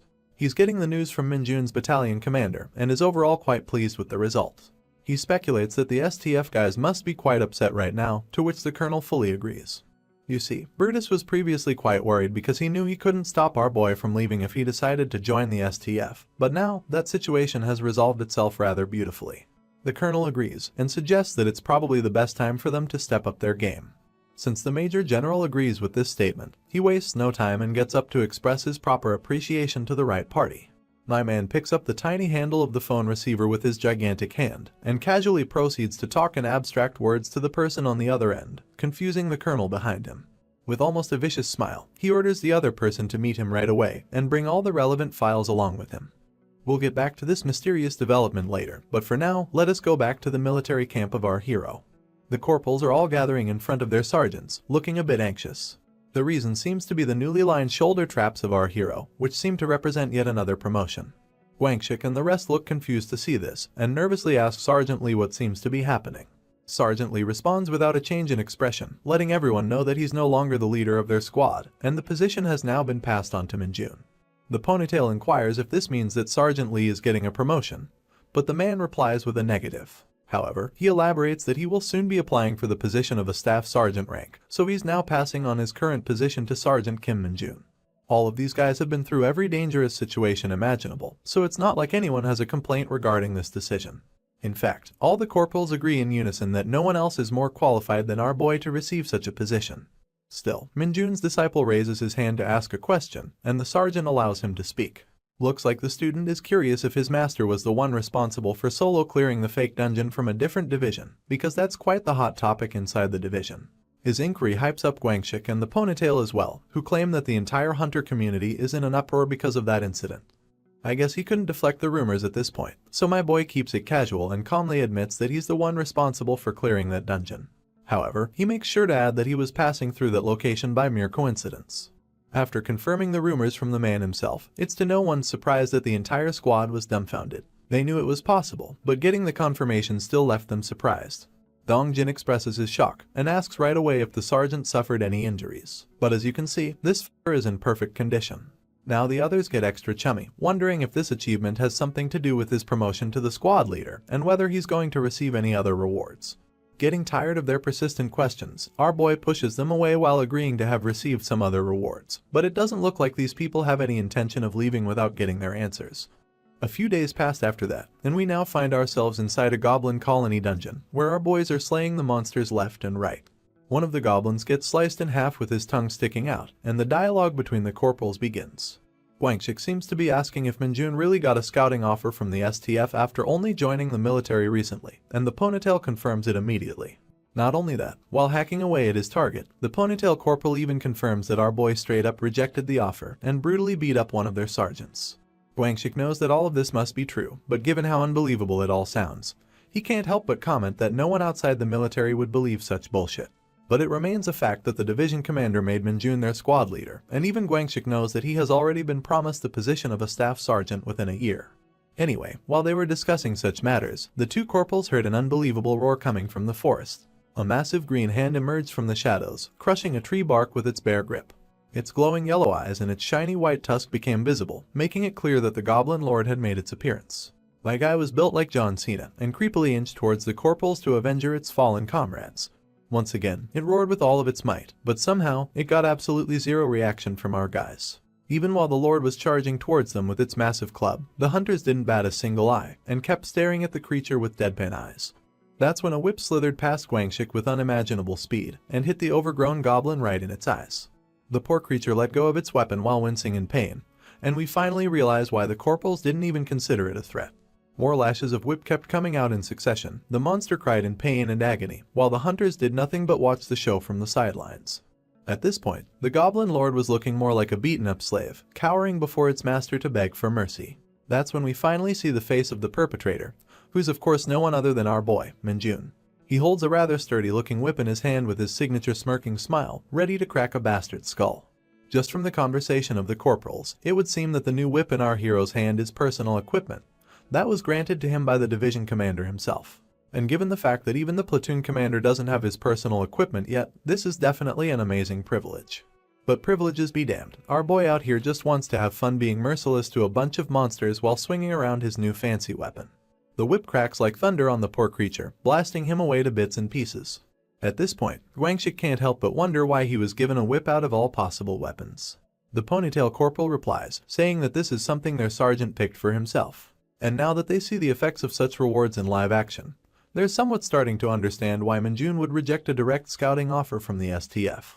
Even Minjun himself is really fond of his new weapon, thinking to himself how it's a lot better than he'd imagined. Swinging it around once more, he gets a near-perfect feel for its weight, balance, and the grip, which are exceptional to say the least. Not to mention, because of the mana stone engraved in the handle, our boy no longer needs to use his demonic whip skill for the impact to be effective. And with all of that combined, it's only natural that he's having a ton of fun using this weapon, blasting mofos into the nether realm, and surprising the fuck out of everyone who's watching him do it. He was promised another promotion within a year, but from the looks of it, and with the help of this incredible weapon, Minjun is quite confident that he'll be able to move that date forward by quite a bit. Now, let us move forward and time ourselves as the scene shifts to a chicken restaurant inside of the Chuncheon area. The delicious Korean meat is sizzling on a hot pan, but unlike the scrumptious nature of the food, our boy Minjun is looking pretty sour. Looks like someone is sitting in front of him, quite eager to eat the food, but my man isn't the least bit enthusiastic. He lets out a sigh, looks at the person in front of him with a frown, and asks them why they're here. Quite surprisingly, the person on the other end of the table is the Nepo baby, completely engrossed by the food in front of her.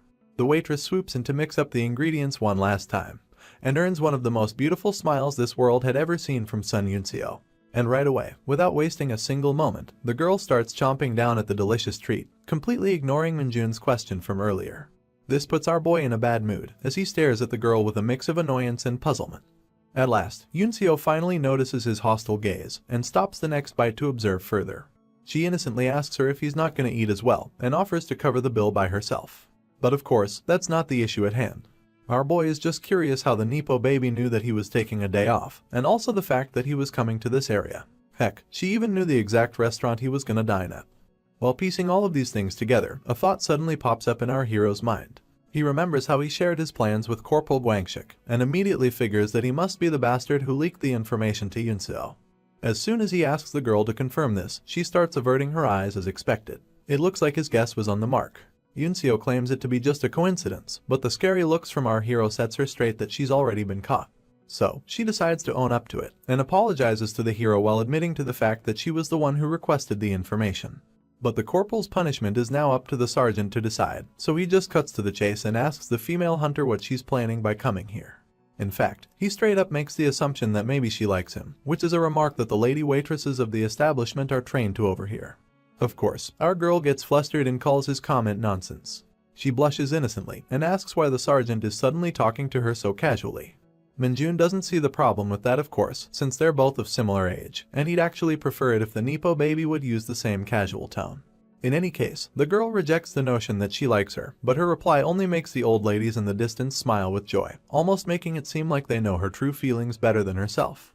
Anyway, Minjun once again asks her why she's here if that is not the case, and the girl finally admits that the sizzling meat wasn't the only reason she came here. Looking a bit shy and averting her eyes to the side, she suddenly mentions the tin can dungeon that they entered together for training. Minjun gets confused at the unexpected reply, but then Yunseo keeps listing other events such as the Red Boar dungeon, and even the recent fake dungeon incident. In all of these places where our hero is present, some sort of unexpected incident occurred. And although it's just a curiosity at the moment, Yunseo just wants to stick around to confirm if something might happen again. Still, now that she said it out loud, it sounds so ridiculous that she's actually getting embarrassed that she brought it up in the first place. The two share a moment of silence in the restaurant, and quite cutely, our girl tries to lift her head to confirm Minjun's reaction. She expected ridicule and annoyance, but what she got was an unexpected laughter, followed up by a sweating face only a guilty criminal could ever make after getting caught red-handed. The girl tilts her head at him with a question mark above her head, not understanding his reaction. And our boy, absolutely losing his shit and unknowingly crushing the glass in his hand, can't help but panic that she might be onto him and his demonic powers. Once again, silence is shared between the two, until our hero notices the badge of a corporal on Sun Yunseo's uniform. He tries to take advantage of it to change the topic and asks if she got promoted, and Yunseo replies that she just passed her promotion exam last week. Minjun tries to egg on her some more, saying that it's an amazing feat to be promoted so quickly, but the remark only seems to annoy our girl. After all, he's sitting right in front of her as a sergeant, even though they both joined at the same time. Her annoyance brings her back to why this dude is still being so casual to her, to which he replies once again that she's allowed to do the same. The Nepo baby starts pouting once again, and even though the crisis seems to be averted, our boy's attention is quickly drawn towards a demonic call from his familiar. Looks like a dungeon gate is about to form near his location, and he's live footage of the scene through his ability. Minjun clicks his tongue, because this is literally the worst possible time for a dungeon to appear. After all, this girl over here is sitting right in front of him, actually waiting for someone to randomly happen while he's on vacation. You see, she was right on the money as well, because the only reason why Minjun took a break in the first place was because his employee of the year, the condom head demonic familiar, had informed him of a dungeon's arrival in advance. But now, his plans are completely ruined due to the Nepo baby's presence. Actually running out of options, my guy brings back his straight face and pulls out the oldest trick in the book to bail on your date in a restaurant, which is the excuse of needing to use the bathroom, and silently exiting through the back door. Yunseo allows him to leave, and the next thing we know, the idiot is out and about in a nearby park, waiting for the portal to emerge. He finds the crackling energy rather quickly, and starts looking around for his familiar. The camera pans towards a park bench, and our tiny condom head peeks through from behind it after spotting its master. Minjun gives it a thumbs up for bringing him such amazing news despite not even working with Lee Bongu, which is a praise that the familiar really seems to appreciate. After tossing away the ball of demonic energy for the familiar to feed on, our hero starts to wonder why his other minion hasn't come into contact with him lately. But before he can entertain that thought any further, his attention is diverted towards a much more pressing issue. The lightning of the dungeon portal seems to be acting more violently, which basically means that the gate is about to open. Minjun readies himself for the battle, commenting that it's good that not many people are passing through this area due to the winter cold. In just a matter of seconds, the lightning energy starts running rampant in its location, and a gigantic portal is opened right in front of our hero as he had expected. We all know that our boy isn't the type to care about others, but even he is getting annoyed by the fact that the gate is opening up in the middle of a residential area. Regardless, for the sake of the citizens' safety and his promotion, he gets ready to deal with this mess as soon as possible. In the next moment, we see a somewhat humanoid silhouette of a dungeon creature making its way out of the gate, looking quite menacing. The fact that the monster is coming out on its own isn't a natural occurrence, and is categorized as an anomaly called the dungeon break. This is when Minjun's phone starts buzzing, and he takes it out to see a message alert from the Hunter military, informing the citizens to escape the area due to the appearance of a dungeon. For now, our boy doesn't know what might come out of this portal, but if it's something he shouldn't be able to handle at his current level, he just needs to hold out until the reinforcements arrive from the military. After all, they already seem to be aware of its presence, so our hero just needs to think of a way to stall for time. Soon enough, a giant blade-like object comes out from the portal, and out emerges a massive creature with incredible muscles, sharp canines, and a face without eyes. The creature roars ferociously, immediately putting our hero on guard against it. Minjun recognizes this monster as a hanker, not to be mistaken with a wanker, and it looks like it's a somewhat troublesome opponent. The wanker, the hanker, starts off the fight by bringing down its bladed hand on our hero. The attack gets dodged rather easily, but Minjun is still left with a lot of questions about this monster. First, he wants to make sure if it's the only one coming out of the gate, and secondly, given its abnormally dangerous arms, he wants to know if it has consumed a fuck ton of demonic energy. The sergeant leaps away from the creature's follow-up attack, and immediately starts preparing his dark arrows to smite him into smithereens. However, before he could launch his attack, the hanker somehow propelled his left blade forward like a hand cannon. It definitely caught our boy off guard, and the resulting impact from the blow was rather flashy. But of course, we all know that this wanking hanker would never hit our hero in the first place. The blade was lodged to the ground, and zooming out, we see that it missed our hero by just an inch of a margin. Minjun admits that he didn't expect such an attack, but as he holds the chain, he remarks that this is nothing more than a petty trick. I guess the monster has an ego after all, because we see that it's pretty pissed by the comment. With its enormous strength, it pulls back the chain swiftly, forcing our boy to swing along with it. Not only that, it further follows up with another hand cannon attack with his other arm. Once again, showing incredible athleticism, my man dodges the unexpected attack mid-air by swirling around his body like a tornado. Let's zoom out and look at the scene in slow motion. This shit looks straight out of some superhero movie, with the wankers both chain arms swinging in the air, and our hero being suspended in the air with a forward momentum. He comes crashing down at the monster's jaw with his demonic punch. The Hulk falls to the ground with the impact, and Minjun lands gracefully right behind him. But as he turns around, he can immediately tell that his earlier attack wasn't enough. After all, even with its broken jaw hanging by the torn flesh of its face, the monster still managed to stand erect. As expected from the tenacity of a wanker, Minjun was now getting ready to launch another attack, but he finally gets interrupted as someone calls out to him from behind. He recognizes the voice and turns around his head with a face full of worry. And lo and behold, our favorite girl was sprinting right towards him, holding a fucking signpost of all things imaginable. Seeing a girl in its vicinity, the wanker started moving its arms as expected. Its shiny blade was aimed directly at the Nepo baby, but our hero saves the day once again by holding firmly onto the chain and deflecting the blade's path immediately. While doing so, the sergeant asks the girl what the hell she's doing here. On the other hand, the wanker was still busy roaring and screeching, probably wondering the same question. However, instead of replying to Minjun, Yunseo simply shouted back with the same question right back at our hero. After all, my guy ran off on her in the middle of their dinner. Minjun doesn't care about that either, he just wants to know how she figured out his location. In response, Yunseo holds onto the signpost even more firmly, before throwing it straight at our hero, telling him that she saw the message alert and sprinted her way over here immediately. At first, our boy just looked at the flying signpost with his straight face as usual. But zooming in, we see the smile on his face, signifying that this is just the thing he needed. He starts sprinting, following the post's trajectory, before leaping into the air, grabbing the handheld makeshift weapon, and coating it aggressively with his demonic whip ability. And with that momentum and a burst of power, my guy brings down the post of justice towards the poor wanker's head, crushing it completely. And all the while, he's just wondering if the Nepo baby at least paid the bill before leaving the restaurant. He now sits on top of the crushed monster, while on the other hand, the dust cloud made by the impact of the blow obstructs our girl's vision. Without wasting a single moment, Minjun takes this chance to immediately absorb all the demonic essence out of the creature. As soon as he finishes, he hears the coughing sounds of the girl, who, despite getting the confirmation, is still a bit confused that they were actually facing a hanker. It's a high-danger monster, and she's just stunned that our hero defeated it by himself. But of course, Minjun just looks at the signpost, and comments that she's the one who helped him, so it wasn't a solo feat. Although truth be told, he knows that he would have had a much easier fight if she hadn't interfered. Yunseo goes down to observe even further, and immediately notes that this version of the monster is also not normal, as it seems mutated, and much more dangerous than its normal counterparts. So, given all the evidence right in front of her, the girl gives a stern look to the sergeant at last, telling him that they need to have a serious talk about all the recent events involving him.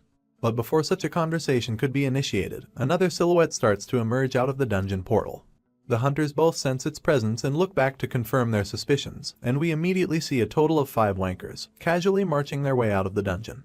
Seeing their numbers, the Nepo baby suggests falling back, and regrouping with the reinforcements when they get here. Our boy likes the idea, and tells the girl to back on her own and regroup with the others. But that means he's not including himself in his plan, and our Nepo baby doesn't understand this decision. But the time for such talk is over, as the group of wankers with their popping veins and ferocious nature are right upon their throats to rip them apart. Minjun sprouts his signature smile at the scene, confusing the girl even more.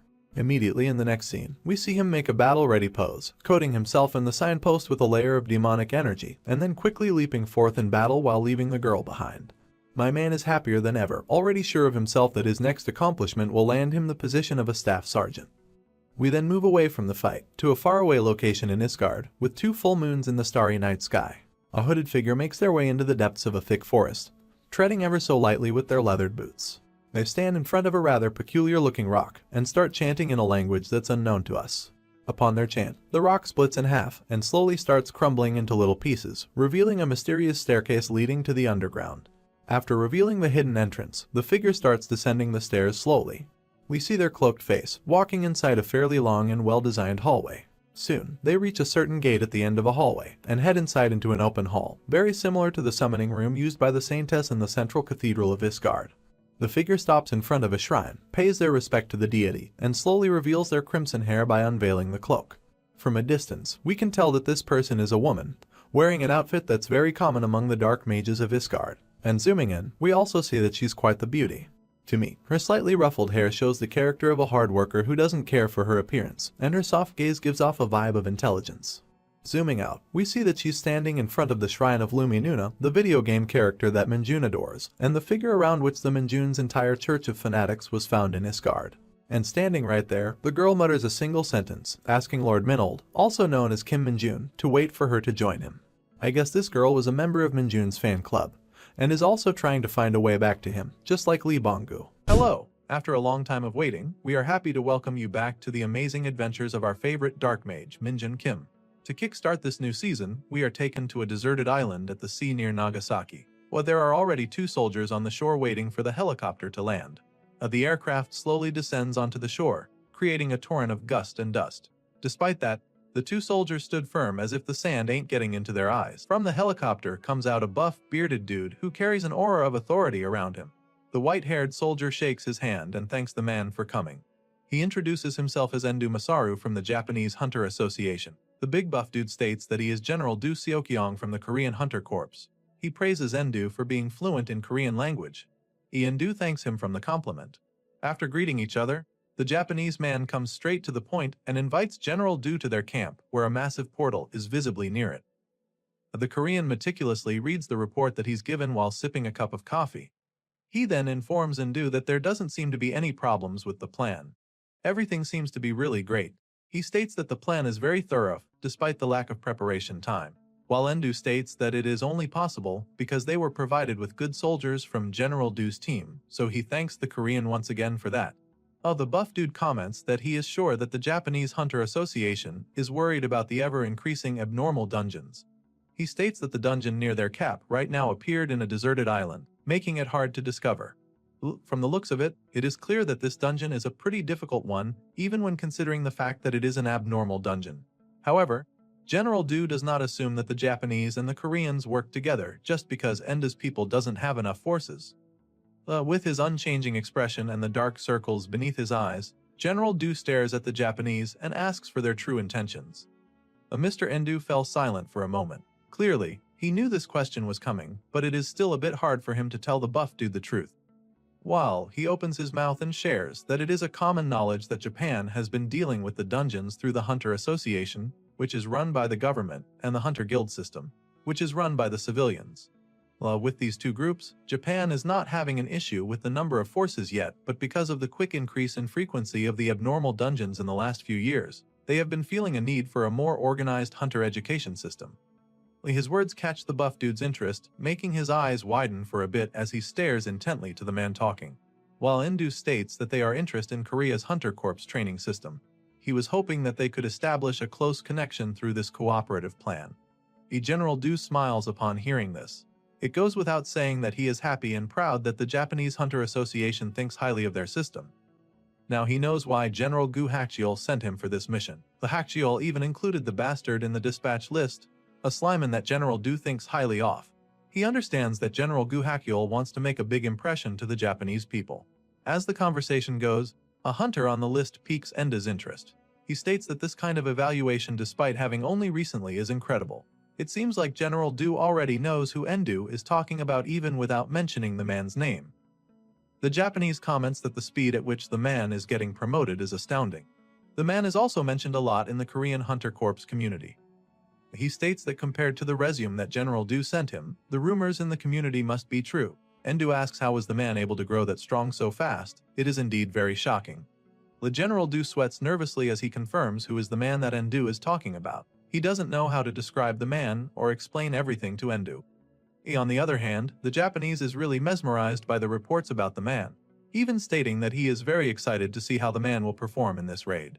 As it turns out, the man that they are talking about is none other than our boy, Sergeant Kim Minjun, and he's currently on a raid mission right now, looking bored as usual as he picks his ear. Our boy is currently facing a red Oni, which is about to smash him with its giant club. The medic scolds our boy, telling him to get out of the way, but Kim Minjun didn't move an inch and remained unbothered. As the monster swings his weapon towards our boy, he barely missed him. It is because someone jumps in and kind of save our hero by kicking the monster in the face, making its attack miss. Following the masked man is another hunter, a blonde boy wielding a katana. He rushes into the fray to back his comrade up. He thrusts his sharp blade towards the monster, creating a powerful impact upon contact.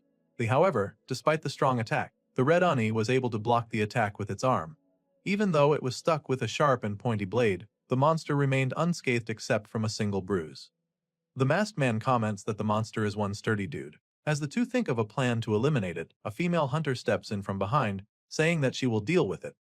The Oni became enraged from the attack. It charges towards the hunter, ready to kill the hunters off. Meanwhile, the female hunter takes her stance and places her hands on her blade. The monster pulls back its dominant hand with a weapon in it as it prepares to deliver a powerful swing. The woman squints her eyes and focuses on the monster's movement. Then in a blink of an eye, the red Oni gets dismantled in multiple pieces. The lady cut through its thick skin like it was made of butter. As the hunter sheathes her sword back, we learn that her name is Suzuki Mio from the Japanese Hunter Association. She stood there valiantly, giving off an air of elegance and beauty. The Korean medic steps close to her and praises her swordsmanship, calling it amazing. Suzuki bows her head in acknowledgement, showing utmost respect to her colleagues. The medic then asks the frontliners if there's anyone hurt amongst them. Both the blonde-haired dude, Ren, and the masked man Ken, from the Danjo Guild seems to be alright. After witnessing Suzuki's prowess, Ren calls her a monster. He knows how tough the enemy was, for it took a strike from his sword and it didn't even suffer any injury. Ken joins the conversation, asking Suzuki if she's really not interested in joining the Danjo Guild. Unfortunately for them, it seems like they won't be able to scout the lady anytime soon, as Suzuki just ignored them and walks past through them as if they didn't even exist. The Japanese swordswoman went straight towards our boy, asking if he's alright. She saw what happened earlier and thinks that our boy almost died if it wasn't for Ren and Ken. It seems like despite her skills, Suzuki has no eye for talent, because she scolds our boy, saying that it seemed like Kim couldn't concentrate at all. She states that they can't have people getting hurt or dying when the Japanese were the ones to suggest a cooperative plan. She tells our boy that if he's feeling nervous, she begs him to cover the backlines only, or better yet, do not participate in combat at all. Kim Minjin was taken aback by her harsh suggestion. But of course, knowing our lazy-ass hero, he is more than happy to do just that and stay in the backline. He makes a thumbs up and acknowledges Suzuki's suggestion. He also thinks that the female's Korean is good. Meanwhile, the 104th Division Medic Squad leader, Major Jeon Hyundo, goes to the monster's corpse and examines it. He remarks that the monster is much bigger than the red dokebi, also known as Korean ogres, that appeared in their country. He comments that Japan also doesn't have it easy with the dungeon situation. However, as he looks back, he notices that the man he is talking to, Kim Minjin, is nowhere to be found. Then we see Captain Sangdeok blood boil and face turn red from anger. As it turns out, he's currently scolding our boy, asking if Kim is trying to humiliate them. He states that our hero's action is making their entire nation look bad. However, Kim Minjin remained unbothered and denies these allegations, saying that he is not doing it on purpose. The captain furiously states that he knew this kind of thing would happen when that damn sergeant sent our boy here. Sangdeok doesn't understand why the division commander even likes someone like Kim Minjin. Seeing the commotion, Major Jeon Hyundo steps in and tells the captain to stop. He states that he shouldn't be too harsh at Sergeant Kim, as he doesn't have that much experience in the dungeons. However, the captain protests that our boy's behavior shouldn't be tolerated. As a fellow Korean hunter, the major is so embarrassed to hear what the Japanese hunter said to our boy. Meanwhile, our boy reflects on his actions for the tiniest bit. In reality, he was just watching because he wanted to see how people's skill levels were, but he guesses that it brought on a misunderstanding instead. Well, it certainly would, because why the hell would you observe other people's skills while standing on the front line? Anyway, Sergeant Kim recalls the battle from earlier and deems that the Japanese hunters are better than he has expected. Although Suzuki really stood out from the rest, our boy shifts his gaze towards the female hunter and sees her just chilling like a villain. Captain Sangdeok grabs our boy's shoulder and tells him to get it together, for he will be watching him carefully. Our boy remained unbothered but still acknowledged his superior. In his mind, however, he wonders what got the captain so riled up. It is not as if Sangdeok was any of help either. Meanwhile, while the Japanese hunters are talking about mundane stuff, something catches Suzuki's attention. Her eyes widen from terror as she spots something from a distance. She immediately takes her battle stance and warns everyone that something terrible is coming. However, she wasn't able to finish her sentence because an axe came flying straight towards her face. Fortunately, Suzuki managed to deflect it just in time, sending the projectile into the air. But as the axe hits the ground, Ren and Ken also took their battle formation and are now on high alert. Though we can somehow say that the Japanese hunters are lucky that the enemy chose Suzuki as its target. If that axe was thrown at any other person except Suzuki, that person would have surely lost their life. Then out from the darkness of the cave comes out a sinister figure slowly walking towards the group. As it inches closer, the light shines on it, revealing a nasty humanoid form that looks like Cell Majin Buu from Dragon Ball, but it's like ordered from Temu. Sensing the ominous aura around the creature, Suzuki immediately realizes that this is the dungeon boss. She immediately warns the others about it. This quickly catches the attention of Ren and Ken, making both alarmed. On the other hand, while the other hunters are losing their shit upon the arrival of the dungeon boss, Sergeant Kim Minjin remained unbothered. The peak definition of nonchalant boy. Suzuki glances at Ken, and the boy immediately understood what she meant. He tapped something on his watch, alerting the main force that the boss has arrived. The female hunter informs the Korean hunters that she has already shared their location to the other 5 teams. Meanwhile, she urges everyone to be on the defensive and wait for the other teams to join the fight. She adds that if it comes down to it, they will have to retreat. However, before she could even finish her sentence, the dungeon boss blinks right in front of her, ready to punch the living hell out of her. Fortunately, she was able to react in the nick of time, but the monster follows it up with an attempt to bid her head off. That is when Ren and Ken jumps into action to assist the female hunter. Unfortunately, their surprise attack turned out to be too slow for the monster. It was able to grab hold of their feet, stopping the attack in a split second. The two are in trouble. They try their best to pull their feet back from the monster, but it won't budge. The boss then throws the two away with relative ease. It is as if they don't kill monsters for a living. Ren and Ken looked like a total amateur against the boss. Still, Suzuki won't let the sacrifice of the two be in vain. While the boss is preoccupied from the two, she took her stance and delivered a powerful slash towards the side of the monster. The blade connected. There was no way that the boss would be able to dodge nor block the attack. Suzuki as well gave everything she got with that slash, for she won't let that golden opportunity goes to waste. However, the attack didn't even make a dent nor a scratch on the dungeon boss, steel-like skin. The boss even stared at the blade for a moment and laughs at the female hunter. As things are looking grim for the Japanese hunters, one man breaks the silence by activating his mana sword. It is none other than Captain Sangdeok. He unsheathes his sword, claiming that the equipment is an anti-monster device. It maximizes destructive force by absorbing the user's mana. He states that the aura they see on the sword is the proof of such destructive power. Sangdeok boasts that his sword is different from the mediocre equipment that the ordinary soldiers get. Our boy Kim here becomes interested with the glowing sword, but the way he looks at it is as if he is staring at a children's toy. While the boss is tanking the relentless attacks from Suzuki, Captain Sangdeok rushes in to assist the girl. Wielding his glowing blade, he fearlessly charged towards the enemy. He shouts that he is the mana sword instructor of the 104th Division's Invincible Hunter Squad, but his cool entrance was cut short by the monster's foot connecting to the captain's face. After all that pep talk, the loud-mouthed captain was sent flying into the ceiling with a single strike. Then, a shiver runs down the monster's spine. It senses that Suzuki has also conjured her blade with mana. But her weapon's glow is much brighter and more vibrant than the captain. Suzuki swung down her blade in an attempt to kill the boss. But the monster was too quick and agile. It avoided the surprise attack once again. As the monster steps back away from the hunters, Suzuki takes the opportunity to instruct the others to fall back. This girl impresses me even more every time she does something. She wastes no time deciding the best course of action in every situation. She shouts that she will stall for time so the others can take care of the unconscious Ren and Ken. However, as she looks back behind her, she sees that our boy is already way ahead of her. Kim Min-jun has already retrieved the unconscious hunters and has delivered them to the team's medic. Suzuki loses her composure for a moment from the shock at how fast our boy works, but she still instructs them to fall back to safety. But Alice, our hero, has grown tired of just watching from the sidelines. He grabs the sword dropped by the captain and asks Suzuki why do they have to retreat when they can just kill the monster by themselves. He says this with such sincerity displayed on his face, and no one will think he's joking. Of course, Suzuki, who has been attacking the boss since earlier, knows that the monster is not to be taken lightly. She tells our boy that his suggestion is too rash and dangerous. However, our hero is set on killing the boss. He tries to copy the mana sword technique and was able to pull it off the first try. But his is totally different from the previous two. While Suzuki's mana sword did emit powerful glow, it was nothing compared to our hero. It is as if the sword itself was engulfed by a powerful torrent of mana. Suzuki's slit eyes widened as far as it could from the shock. Despite this, she still cannot believe what she is seeing. Even the cocky dungeon boss knew that our boy spells trouble. The arrogant smile on its face has left him long ago. Meanwhile, our boy seems to be enjoying the new technique he has learned. We can see from the maniacal smile of his how much fun he's having.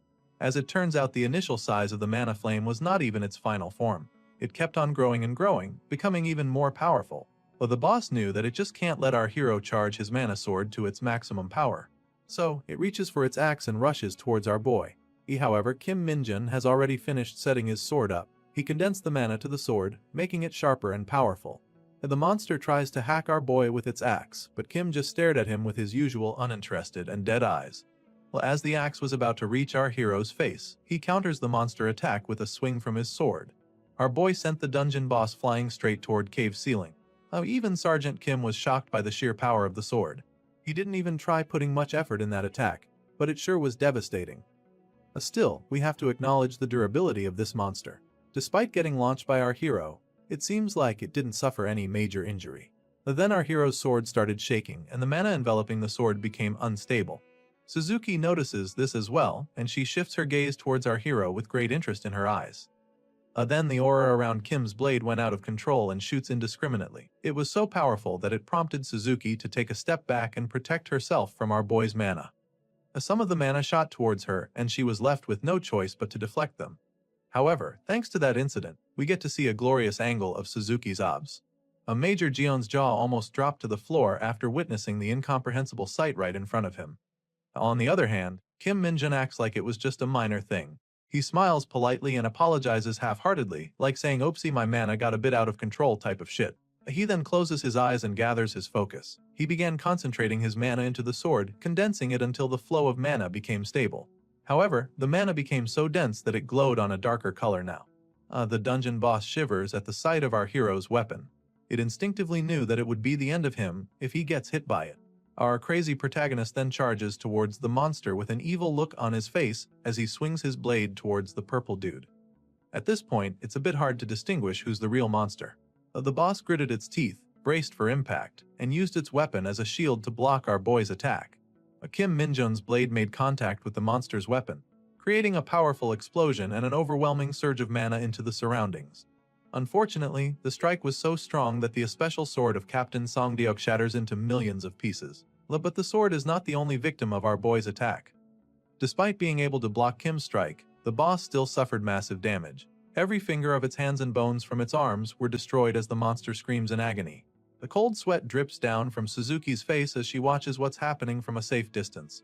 As an aura user herself, she couldn't fathom that a mana equipment will break just from a person's enormous mana. Meanwhile, our boy stares at the broken blade and thinks that he shouldn't just put all his force into his attack, else his weapon will break. He kind of feels bad for destroying the sword. His gaze then shifts to the dungeon boss who is currently kneeling on the ground while shivering in pain and agony. In a swift instant, Kim Minjun forgets everything about the sword and drops it. Our hero with ADHD then turns his full attention to the monster. He smiles and pulls out his whip, saying that he will make up for breaking the sword by torturing the monster. Killing the boss and getting the boss reward. Meanwhile, the panel shifts into a peaceful sky. There, we see 4 idiots relaxing and enjoying the peace and quiet in the academy. The brown-haired dude blissfully asks his comrades how long has it been since they got a rest like this during work hours. The red-haired boy complains that their hardships are all because of Sergeant Kim Minjun. It is because our boy said that there are no exemptions from work no matter what your rank is. Before he can say unwarranted things, his friend covers his mouth and scolds him to watch his words. They then look at their other colleague who is wearing a fade, calling him Fraxia. They say that they should really be watching their words around a rat like him. The poor guy denies the allegations of being a rat, saying that he's innocent. He complains that ever since he got appointed as staff sergeant, Kim Minjun has been living with them instead of entering the bachelor officer quarters. With that being said, he can't do anything but follow Sergeant Kim's words, even though he really doesn't want to. One chill-looking dude with the ponytail states that the faded boy is right. He mentions that despite everything, the platoon's atmosphere has become much better thanks to our boy. He also improved everyone's skill in the process too. The red-haired dude no longer wanted to argue with them and just stretched his limbs. He says that he just hopes that our boy will stay in Japan for a long time. It would even be better if he'll be out of the academy before Minjun returns, a sentiment that everyone present shares. Then suddenly, someone catches their attention. They call out to a young-looking dude named Lee Dongjin. The kid scolds the troublemakers, saying that they should address him as Corporal Lee Dongjin now, as he sprints towards them while holding a mop. They ask the kid why is he still working so hard even though he already got the corporal title.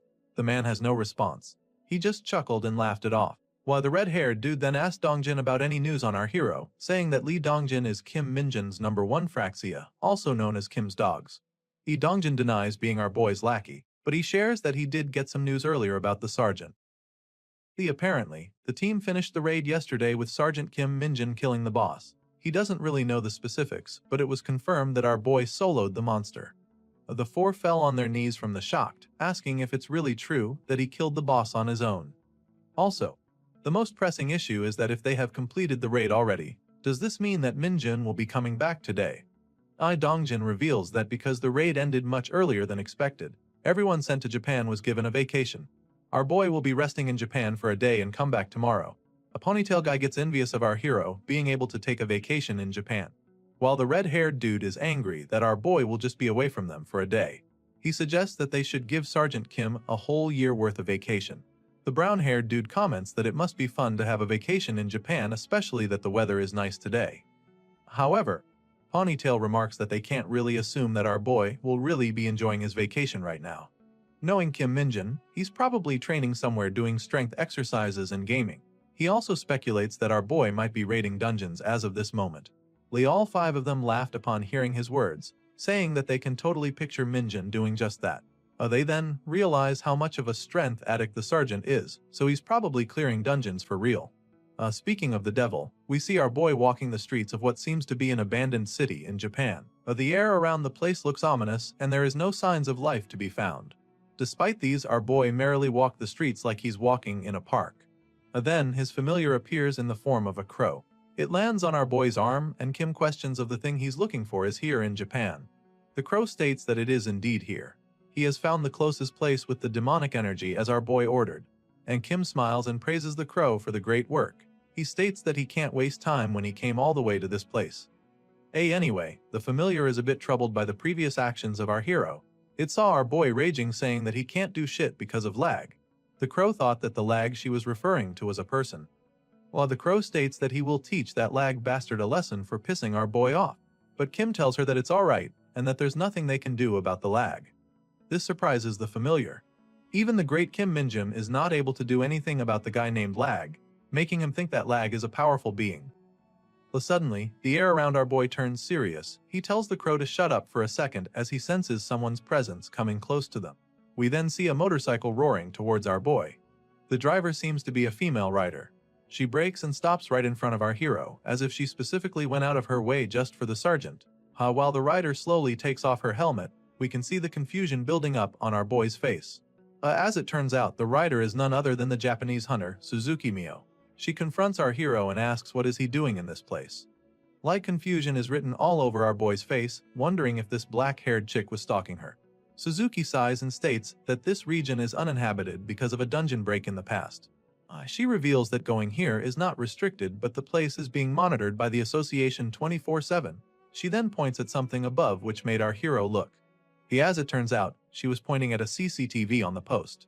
Even though the place has long been abandoned, the surveillance cameras are still working nonstop. His familiar sees this and realizes that he's cooked. His existence is supposed to be a secret, yet they were recorded by the CCTV earlier talking to each other. Our boy forces a smile and stares dagger at the crow. His face is beet red and it looks like he's about to explode, but he is holding himself back so that Suzuki wouldn't be suspicious of him. The crow desperately tries to explain his side, stating that he just felt demonic energy in this region. However, Kim has a lot to say to him, so he angrily tells him that they will have a good long talk later. The female hunter notices that the Korean is not paying attention, so she asks again what our boy is doing here. Kim Minjin takes a deep long breath, seemingly about to tell something serious. Then, he opens his mouth and spout the most unbelievable bullshit you would expect, claiming that he got lost. Suzuki cringes after hearing this. She can't tell if our boy is good at playing dumb, or he has actually won. She recalls the raid from before, thinking that our boy is different somehow from the other awakened, but she just can't pinpoint it. Her growing curiosity and interest is the real reason why she personally came to this barren place, even though she's not really required to patrol the area. Then suddenly, a violent gust of wind appears behind her. It was so strong that several debris were caught up. The Japanese turns around immediately, sensing that there is something wrong. Then she sees it, a giant minotaur screaming on top of its lungs. The appearance of the monster is so sudden that it took away Suzuki's attention from our boy. The Japanese hunter swiftly draws her katana and takes her stance while our hero is just standing there staring at the monster with his mouth open like an idiot. The monster started rampaging like a maniac. That is when our hero noticed something different about the monster. As it turns out, the Minotaur is none other than Lee Bongyu shape-shifting as a monster. It gives our boy a thumbs-up signal, telling Kim to leave everything to her. The Suzuki, who's not aware of the situation, tells Kim Minjin to get out of the place but avoid the underground. She claims that a part of it is corrupted, so he'll be at risk of losing his mind there. The Minjin smiles after hearing about the corrupted place, realizing that it is the same place that Bongyu was talking about, the one with demonic energy. Lee Suzuki is still trying to warn our hero about the dangers of going underground, saying that once you pass out from the miasma, it's basically game over, so he absolutely should avoid it. However, she realizes that it is unnecessary for her to talk anymore since the bastard Kim Minjin has already sprinted away the moment she told him to go. Well, she's not in a position to stress about the Korean for now because she's too preoccupied with the monster. She wonders why the hell did a monster appear out of nowhere if there was a gate. The surveillance cameras will definitely see it. Nonetheless, she knows that her job as a hunter is plain and simple, that is to eliminate any monster. So, she imbues her sword with mana and takes her battle stance, ready to strike down the enemy. Suzuki leaps into the air and pulls back her blade. She aims to kill the monster with one strike, so she's putting her all in this attack. However, as she swings her sword towards the Minotaur, the monster dodges just in the nick of time, barely managing her head from getting cut off. The monster then weirdly ran away from the hunter. And when I say run, I meant full sprint. It even used its hands to run faster like a real cow would. Suzuki was clearly taken aback by the monster's behavior. In all of her hunting years, this is probably a new experience for her. But of course, she won't let the dangerous beast roam freely, so she ran after it. Meanwhile, we see our boy in front of the station entrance. The stairs are all barricaded with warning tape, telling to keep out. Then naturally, there are several CCTVs in that particular area, for it is the place that should be monitored the most. To take care of it, Minjun uses his skill, Dark Arrow, to destroy the cameras without getting noticed. Our boy also destroys the tape and the barricade by kicking it and immediately went inside.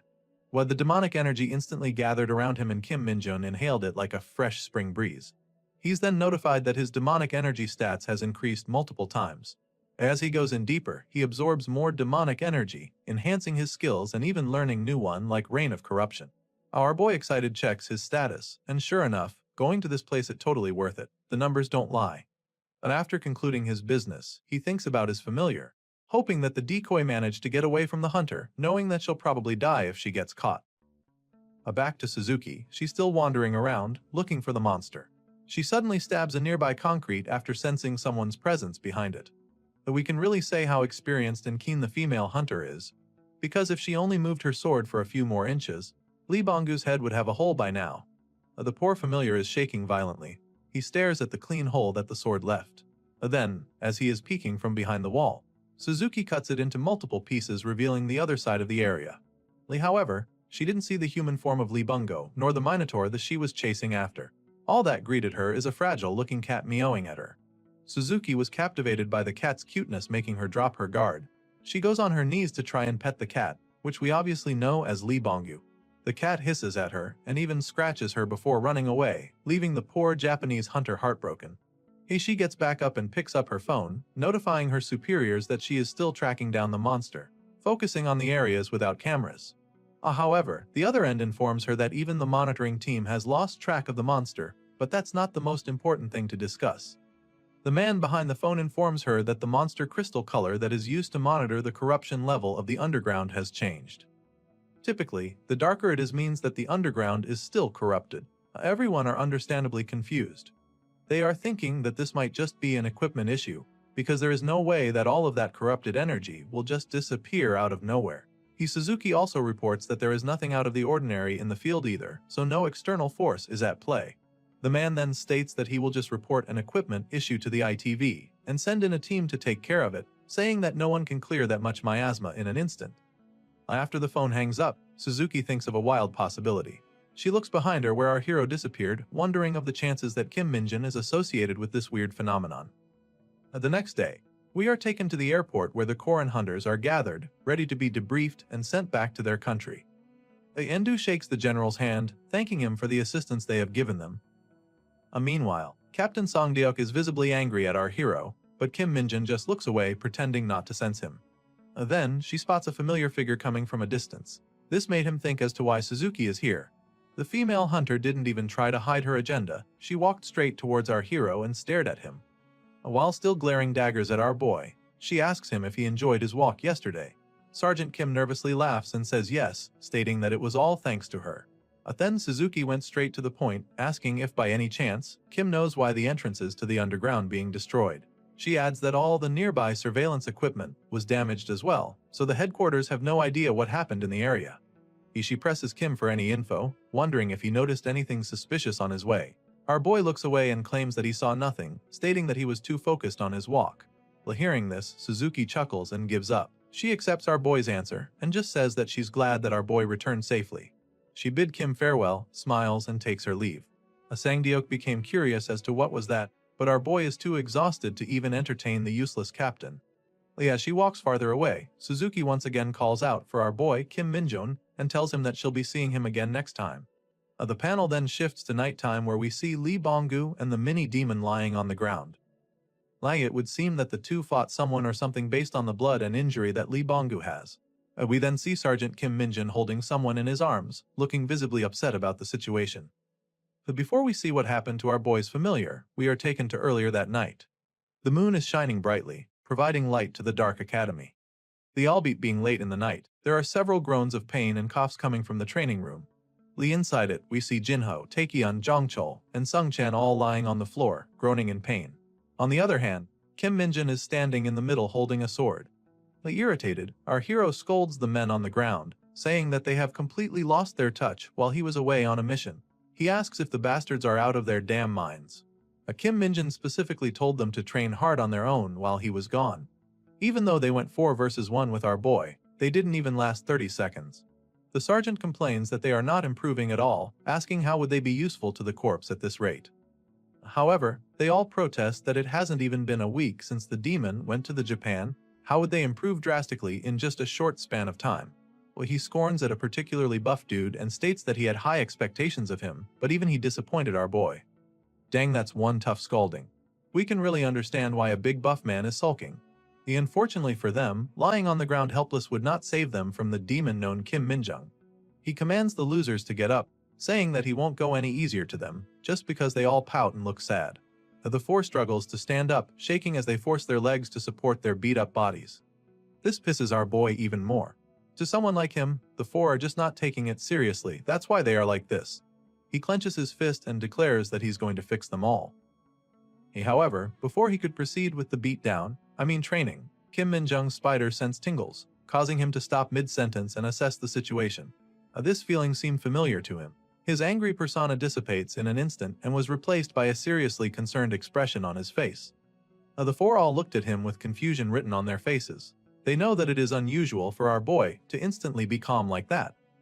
To add more to mystery, the sergeant commands them to train on their own for today and started sprinting out of the room. They can't believe that they were let off this easy.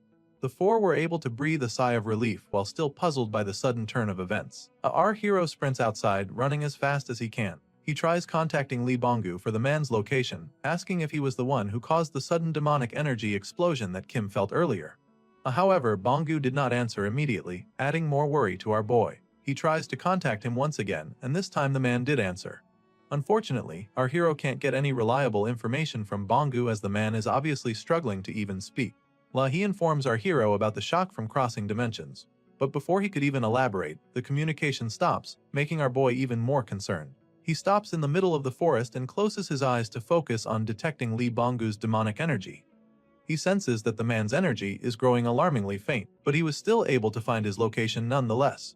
Kim Minjin turns even more serious and sprints even faster after learning Bonggu's location.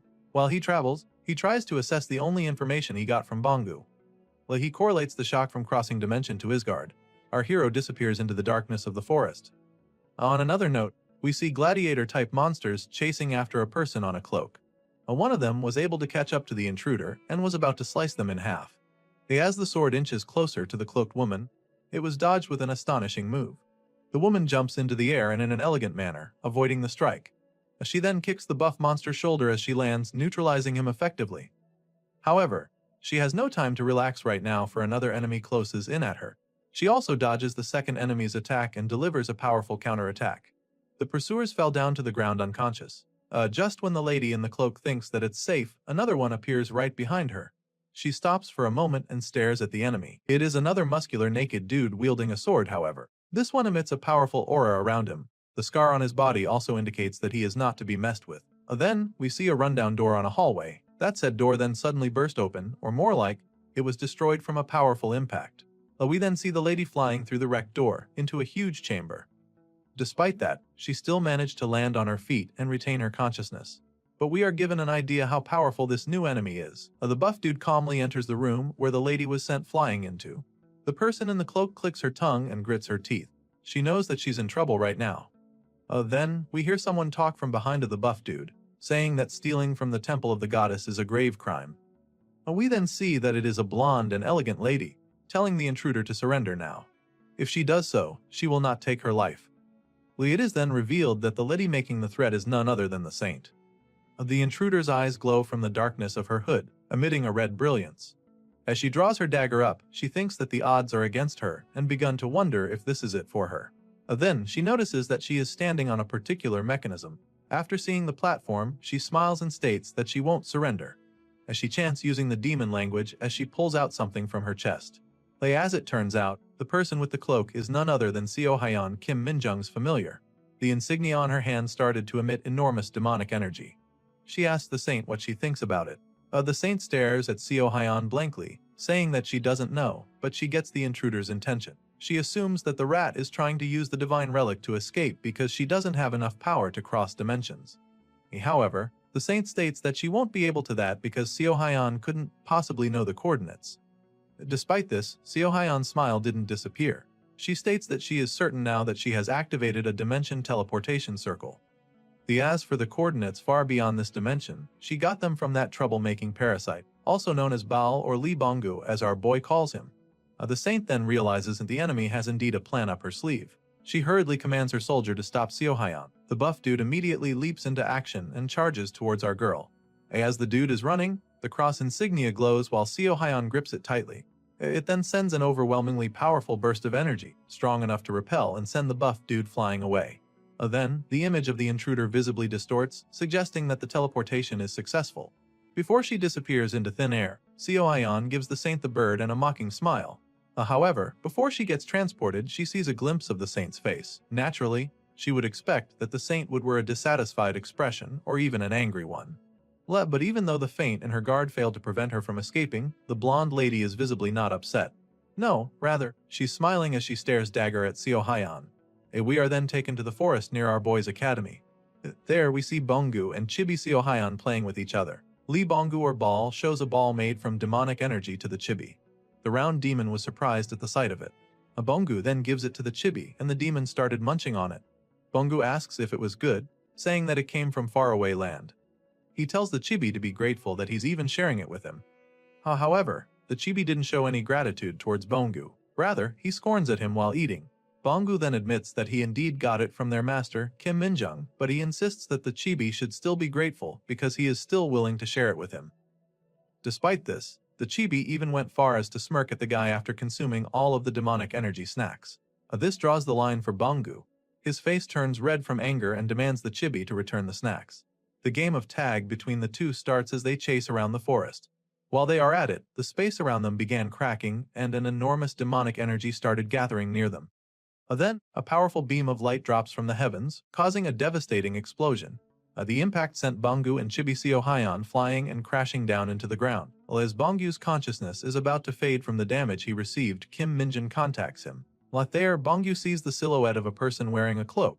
Our hero desperately tries to ask for information, but the only thing that Bongu was able to convey was the shock from crossing dimensions. The red-haired girl looks down on Bongu, saying that it has been a while since they last saw each other. Before Bongu could even reply, he collapses on the floor, and the forest fell into silence once more. Ager confirms that she has successfully traveled to Master Meinhold's dimension. However, the fatigue from her previous fight and the shock from crossing dimensions has affected her badly, so she falls to her back. However, before her back touches the ground, a man wearing a military uniform manages to catch her in time. As the red-haired girl sees the man, her eyes begin to tear up and she calls the man her master. Unfortunately, the injuries she suffered are too severe. She wasn't even able to finish her sentence before losing consciousness as well. Minjun was left standing alone in the dark gloomy forest with his comrades all unconscious. His worries and concern have built up so much only to find the three all beat up. Our hero's patience has reached its limit. He explodes at his subordinates calling them idiots.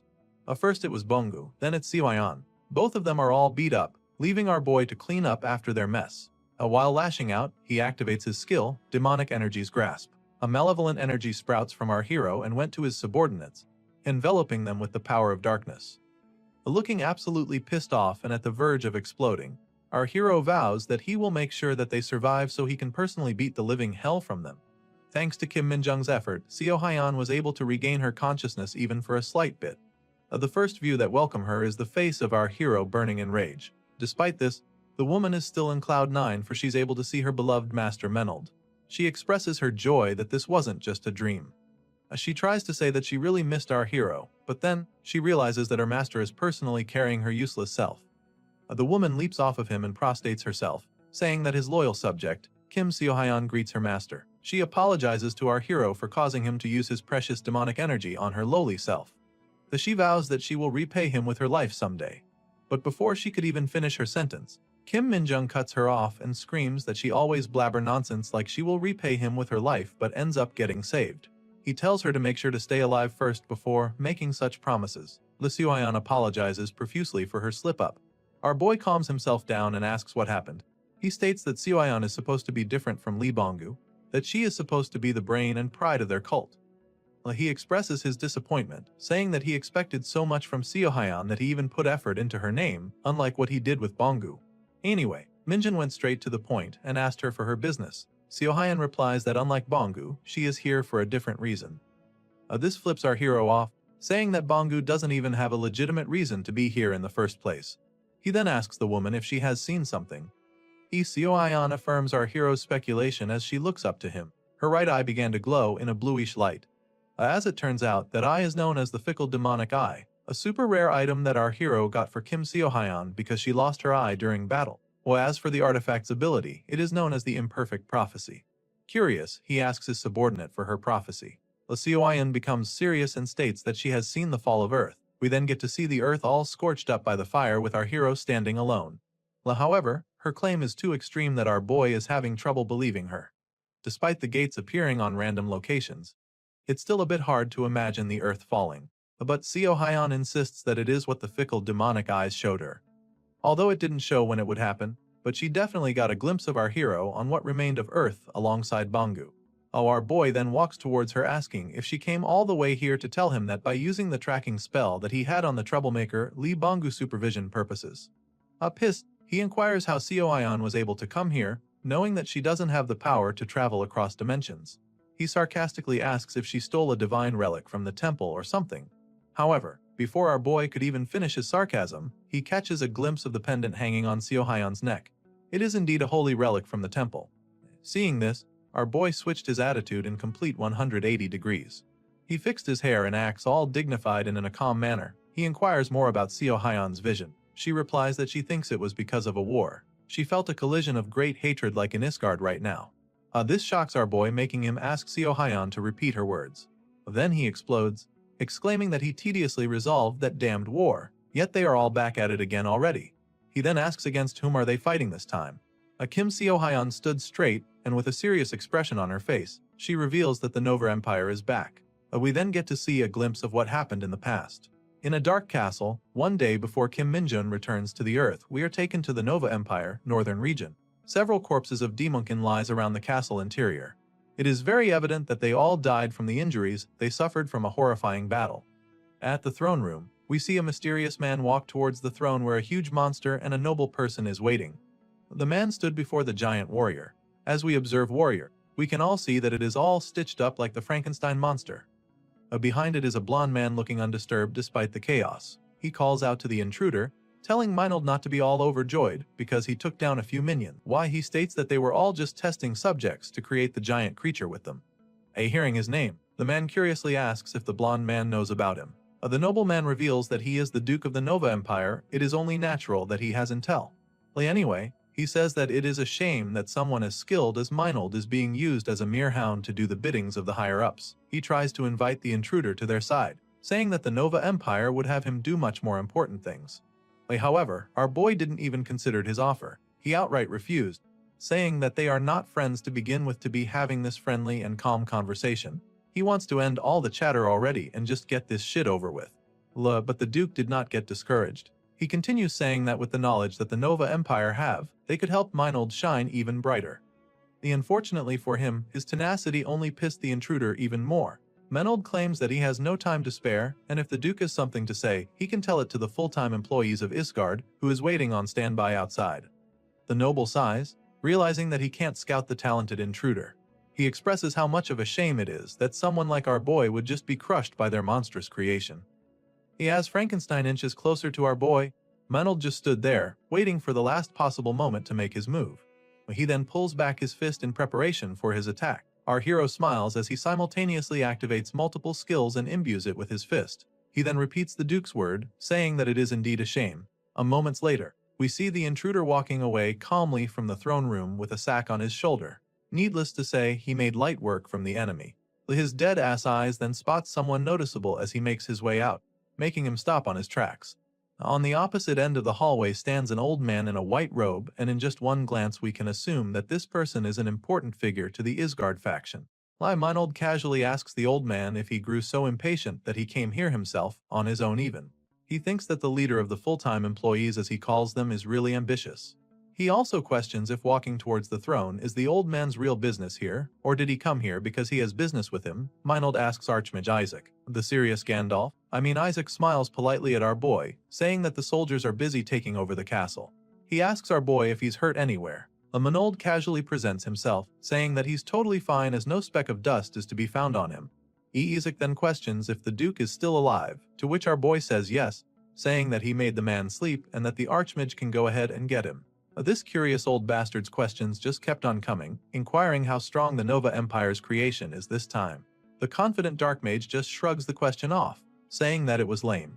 This made the old man frown. Maybe he is expecting a different answer from our boy. He then reveals that this is the Nova Empire's secret laboratory. It is full of knowledge that the outside world should not know about ever, including the fact that they experimented with monsters. He tells our boy that all of this should be buried under the victory of the war. Minold just casually walked past him, telling the Archmage not to worry, for he does not intend on talking about. He then says that he will be leaving now with the sack in tow. Before our boy completely leaves the old man alone, Isaac once more asks him a question. With a grim expression on his face, he asks our boy how much does he trust the Saintess. This peculiar question from the old man made our boy smile, nay, grin from ear to ear. With a maniacal expression on his face, he outright told the old man that he doesn't trust that bitch even a bit. Now, going back to the present time, we see our boy tapping his finger to his thigh impatiently, saying that the Emperor of the Nova Empire was killed by the hero guy. He really thought that the artificial monsters were all taken care of. But now, there's another commotion relating to the Nova Empire which pisses our boy so much. A Minold who is now known as Kim Minjin flips off after hearing that the enemies are back. While our boy is lashing out, we see his subordinates kneeling before him, aware of their previous dumb actions. With veins bulging out of his fist, he inquires about their allies, asking if they are alright. Seo Ayan just kept quiet through the question, which made the chibi stare at her with its mouth open. The sergeant sighs and just shrugs the issue off, saying that it is not like there's anything he can do here. Lee Bongyu then jumps into the conversation, trying to reassure our hero that there is no need to be worried, for their followers are personally trained by our boy, so they are not weak. As he says this, we can see the visible irritation from Seo Ayan towards Bongyu. It pains her to admit that the man she deems a parasite is actually making sense, but still, she doesn't want to hear that from him. However, she agrees to Bongyu, telling our boy not to worry about the followers too much. Hearing his subordinates, Kim Minjin accepts their words and says that he will not think about it anymore if that is the case. His notification then informs him that Lee Bongyu and Kim Seo Hyun have jumped dimensions, thinking of only him, and that the two's loyalty towards our boy has deepened. Lee Bongyu and Kim Seo Hyun are passionate followers of Lumi Nuna, is my favorite character cult. It also informs our boy that when he uses demonic energy on a passionate follower, some part of it will be earned back by Manan again. Our hero is a bit disappointed after reading the third notification, deeming it useless.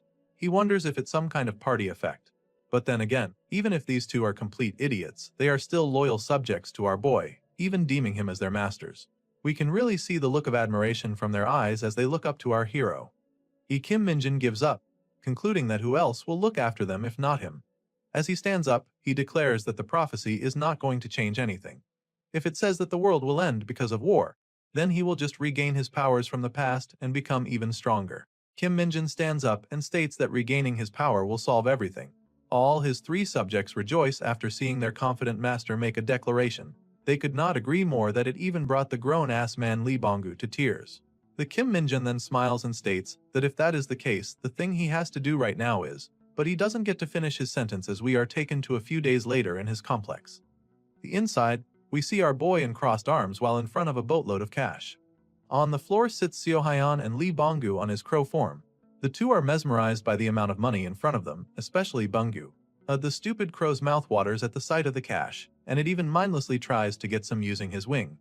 Unfortunately for him, he was immediately stopped by Seo Hyun punching his head. Seo Hyun, who is having a hard time, address our boy as Minjin, rather than Minold, asks if it's really for them. She states that it is good enough that Minjun provided them with this amazing place, he doesn't have to do all this. However, he tells the two that this money is necessary for the two to keep helping him. Unlike Lee Banggu, Sahayan doesn't have a transformation skill, so it is hard for her to be around our boy. However, the girl still insists that it is still too much. Kim Minjun reassures her that he still have lots of it and he can regain it all soon. He mentions that he couldn't do anything about the two living a broke life in Isgard, but he can't have them living like that in his own homeland. Hearing their master's generosity tingled their hearts and made their face blush. Lee Banggu immediately expresses his gratitude to our boy, saying that he will make sure to get this identity card that our boy mentioned using this money. Minjun approves, but he reminds him that it is not a legal method, so he can't really assist them that much. He warns the two not to get scammed though, and make sure to give him regular reports. Lee Banggu makes a peace sign and says that he understands our boy's words. Meanwhile, Seo Hyan is burning in rage as the sly crow has beat her first. She even forces the crow to shut the hell up by grabbing the bird's beak. Watching this duo bicker caused our boy to sigh, knowing that at the end of the day, they are still just idiots. But he chooses to ignore his worries, thinking that there's not a single person in this world who would survive if they scam these guys. Even if Kim Seo Hyan always makes fun of Lee Banggu, the man is actually pretty skilled too. Seo Hyan then calls out for Out Hero, catching Kim Minjun's attention. As she states that after getting the identity thing, she would like to join the Hunter Corps too, looking all serious and sincere. As we continue, we are taken to a road in the middle of the mountain ranges in South Korea, where we see a red bus passing through. As it turns out, the only passenger of the vehicle is our hero, Kim Minjun. He's sitting in the far back seat alone, and obviously lost in his thoughts. Minjun is thinking about his previous conversation with Seo Hyan. He recalls her saying that she would like to enlist into the Hunter Corps like our boy after getting her fake identity. Minjun ponders about it a good amount of time, thinking that it is not entirely impossible. If they can get her a foreign citizenship through the black market, then get her naturalized into a Korean citizen, she can definitely join the Hunter Corps given her skill level. However, the thing that is bothering our hero the most is why. Why would she want to join the Hunter Corps? The stupid look on our boy's face is testament to how puzzled he is. He imagines that if someone like her that lived her entire life as a dark mage in Isgard gets into trouble in the Hunter Corps, things would definitely just go problematic to Kim Minjun. He recalls that it is almost virtually impossible to stop that girl once that psycho began going off the rails. The sergeant thinks that Seo Hyan is worse than Lee Banggu in some ways. Her temper is a good example. Our boy is grinding out his nail from the stress, thinking how is he supposed to stop that woman if she crashes out? It is high likely that getting her naturalized will be hard enough, so he wonders if he should just let her be for now. But that might not be a good idea because Minjun heard that if you are going to join the Hunter Corps, they will do the whole naturalization process for you. In other words, if he let her be for now, it's just a moment of time before she actually enters the corpse. Thinking about it stresses our boy's brain too much, and he ended up just leaving the issue be. He takes a deep sigh and accepts that he has troublemakers of subordinates. As the bus nears the toll to Seorak station, Kim Minjun reassures himself that it will all work out somehow and hopes for the best. Later that day, we see our boy take a walk into the forest. As he passes through, the bush near him started rustling, indicating that a creature is nearby. From it pops out the chibi familiar. It leaps out from the bushes and latches on towards our boy's shoulder like a koala. Kim Minjun started conversing with his familiar, saying that the thing they are searching for is not around the area. The chibi familiar nods happily to our boy, affirming his statement. Kim pats the thing's head, making it smile with joy. He states that he is excited to see what kind of guys he will come across this time. The two continued their walk, searching for the thing they are trying to find. Then, something catches our boy's attention. The chibi familiar instantly hid its presence to avoid being seen by others. Kim Minjun stumbles upon a gate with a camp set up and several people guarding it. Our hero was kind of surprised that people have already found the gate. As he inspects the group, he sees that they don't look like they are from the Hunter Corps. The gang spots our hero and they are immediately alerted by his presence, as if they are doing something illegal. One tough-looking dude arcs at the intruder and started walking up to our boy. He stood tall in front of the sergeant, releasing an intimidating aura. He looks down at the sergeant in full confidence. A few moments gone by and the tall dude just kept on staring at our boy. In response, the fearless sergeant also stared at him with a confused expression on his face, wondering if the dude will kiss him or not. Finally, the buff dude breaks that silence and started asking our boy for his business here. Kim Minjun acted dumb and states that he heard that there might be some abnormal phenomena in the dungeon, so he is here to investigate it. His answer pisses the dude off, saying that he thought that the investigation was already over. He reveals that his group are from a raid, a civilian hunter company, and states that they have official permission. He tells our boy that the Hunter Corps is the one that gave them information and asks the sergeant if he would like to see the permit. Our boy respectfully declines the offer, saying that he doesn't intend of making an issue out of this. This made the dude even more confused. He then asks his first question, wondering what our boy is doing here. He questions if Minjun if he's really here for an additional investigation, on a weekend, all on his own. Our hero stares at the man intently, knowing that the Hunter Corps manages all dungeons in Korea, and most are taken care by their own forces. It is rare that they will hand over the raid rights to civilians, and the sergeant can see that the man is worried that the rare chance to raid this dungeon is going to be taken away from him. Our boy understands how the group feels. The dungeon is money after all. However, a creepy smile appears on his face. Even though he understands their sentiment, Kim Minjun wants to get into this dungeon as well. He clears his throat and states that he won't interfere with the group's rights with the dungeon. But he says that an additional investigation is necessary, so. Our boy then puts up his hand, showing 5 of his fingers, making the other party confused. He then instructs them to please enter the dungeon 5 minutes after he goes in the pretext of him just making a simple investigation. This made the man extremely suspicious of him. He stares intensely at our boy, indicating that he's not trusting the soldier. The other group members are starting to feel uneasy with our boy as well, and they began moving suspiciously. They began putting their guard up even more. Seeing this, Minjun de-escalates the tension, convincing them that there is just something he really needs to look at. He promises that he won't interfere with the raid profits or loot that might be inside. The dude takes a moment to absorb and consider the sergeant's words. He then walks away from our hero, saying that he will discuss it to his teammates first. Our boy patiently waited under the tree while the man talks to the group. The big guy states that he doesn't know that the soldiers is trying to do, so he's kind of conflicted. One member then states that if there's no need to share their gains, then there's nothing to worry about. It is just an executive of the Hunter Corps joining the raid for free. However, the man with the mask, Lim Sungjin, states that the soldier came here barehanded without any equipment. Seongmin, the light-haired dude, looks at his teammate with irritated gaze, kind of annoyed of how pessimistic the man is. Sungjin approaches the buff dude who turns out to be the team leader of Team 6, Chan Byong, suggesting that they should check with the Hunter Corps first if our hero is legit. The leader gives him a stern no, reminding his comrade that the Hunter Corps gave them a condition that they should have more than 10 people in the team. If they find out what they are doing, things will be annoying for them. He states that they want profit if they get 10 people into this lame dungeon. However, Sungjin argues that it was not the point, saying that they are at the disadvantage here. Suddenly, a female joins the conversation, suggesting that they should just go with Minjun's condition. That female hunter turns out to be the blonde Nepo baby, Song Jion.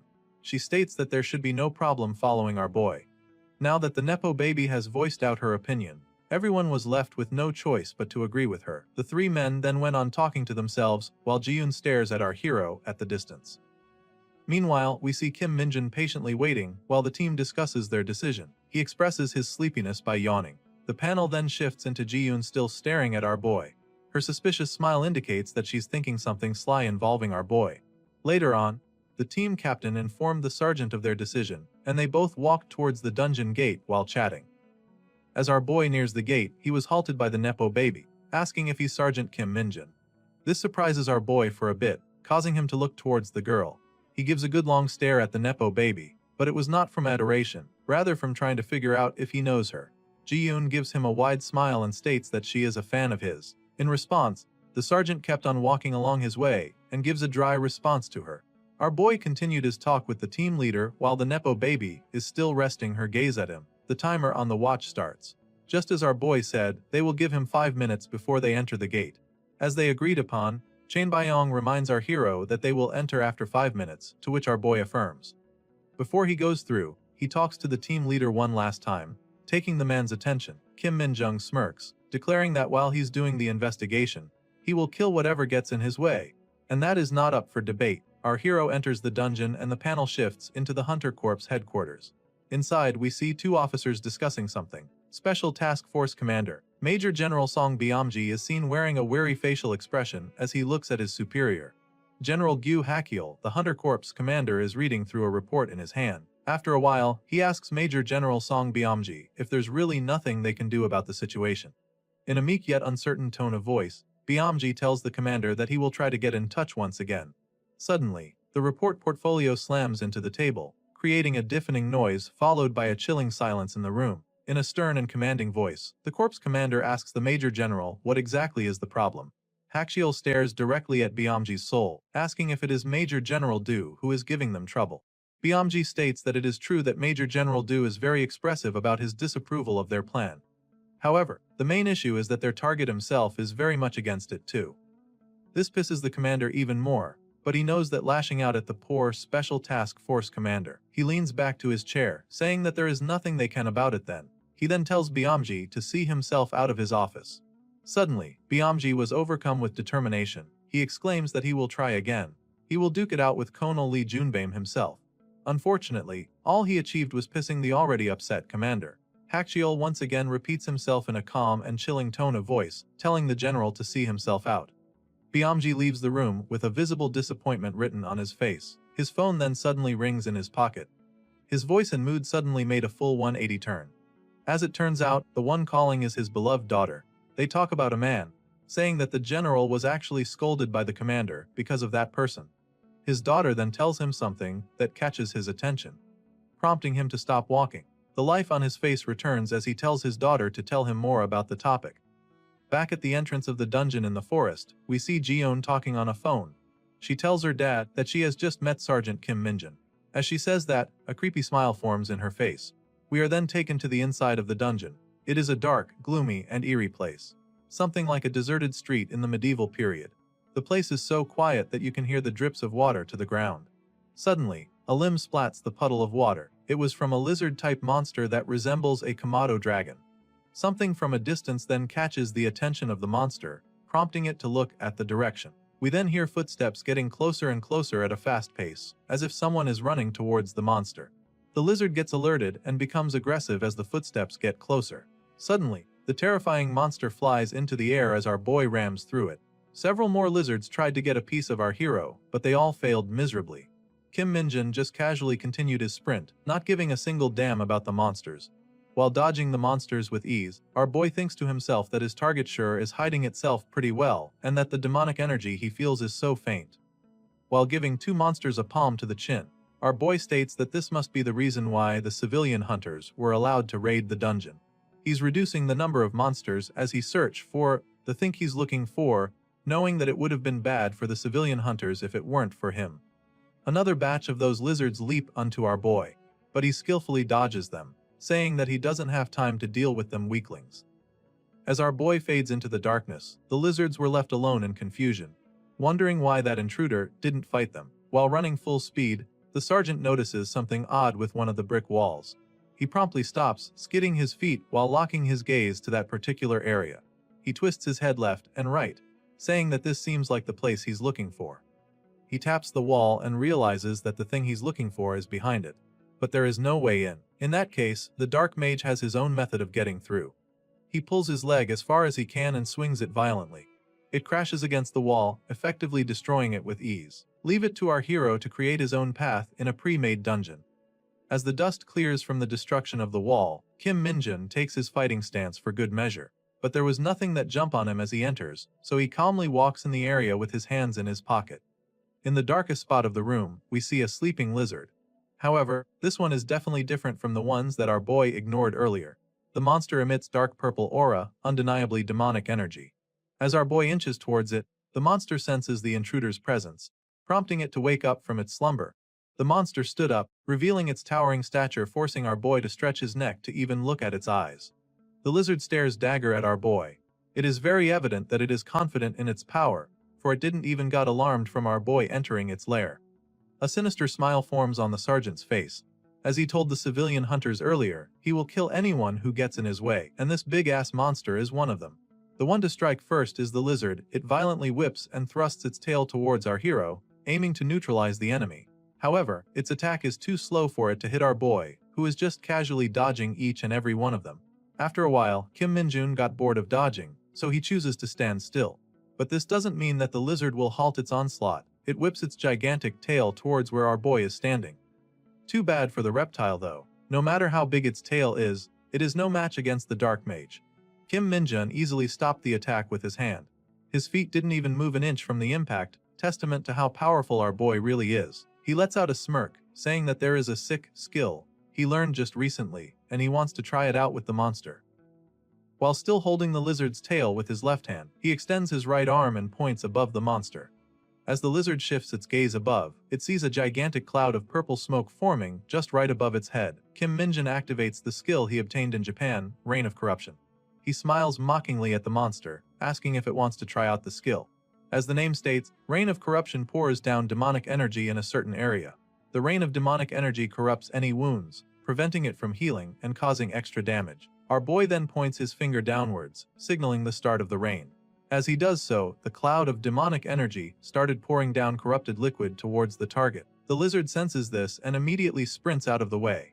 However, it was a bit too slow to dodge, and its tail got hit by the purple liquid. The part of its tail where the rain made contact started to rot and decay, causing immense pain to the monster. It is so painful that even though the lizard's skin is made from tough scales, it still caused the monster to scream in agony. Even though it seems like it's effective against the enemy, Kim Minjun is a bit disappointed with his new skill, commenting that it is not as dramatic as he has expected. It might be because the skill is still in D rank. Then, something catches the attention of our boy. In order to cope up with its tail being damaged, the lizard chose to cut it off entirely. It then contracted all the muscle in its body. The monster then leaps into the air, exhibiting such blinding speed. It tried to bite our boy, but Minjun was quicker. He was able to evade the attack and reposition himself behind the monster. Our boy notices that the lizard is moving much faster than earlier, prompting him to think that it might be because it lost a bit of weight from cutting its tail.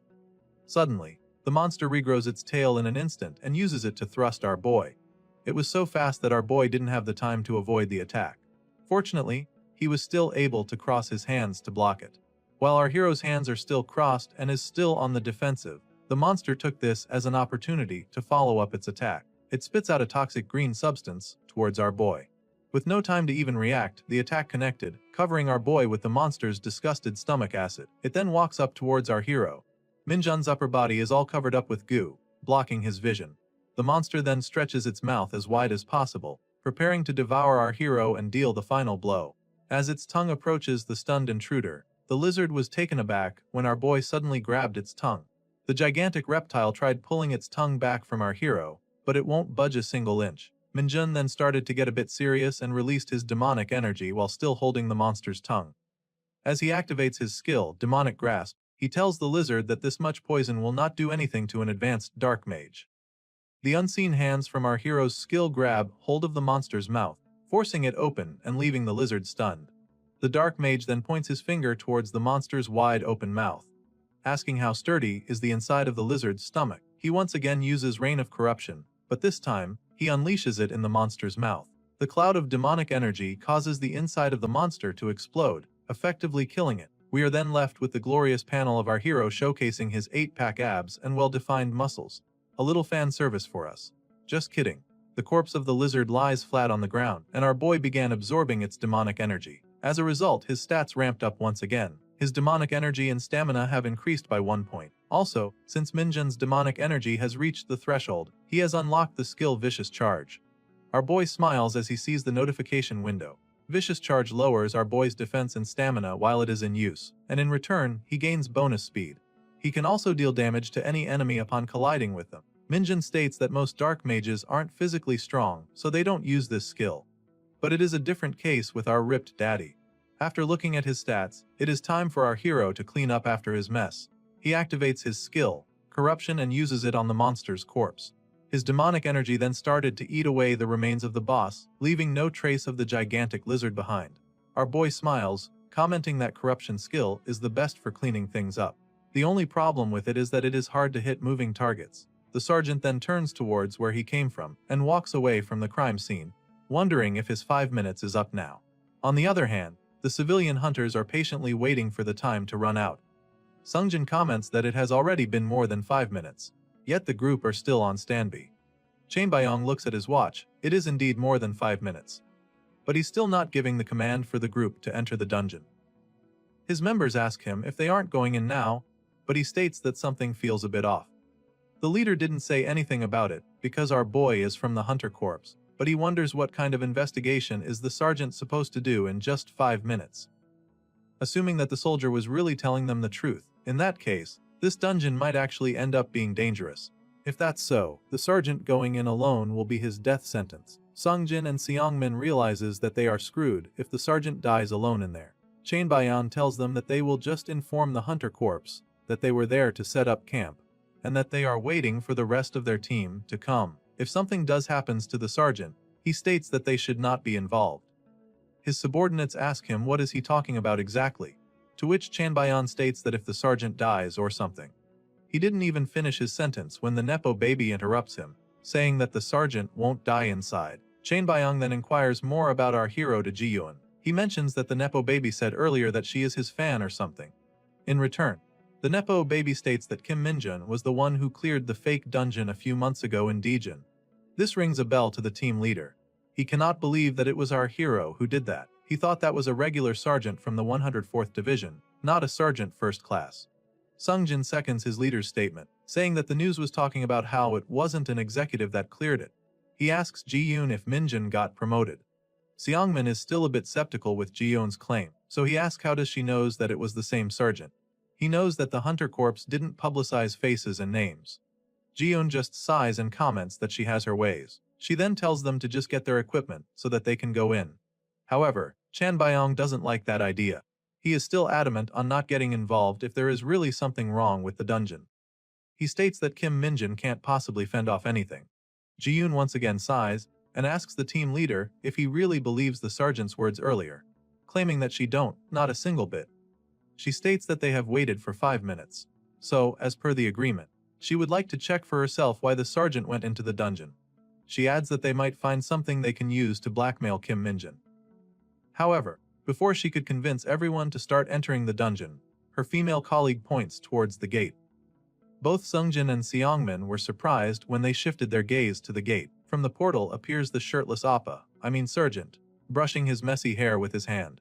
Ji-yoon and her friend both blush for a bit from the delectable sight. The first one to approach our hero was none other than the team leader, asking our boy what happened.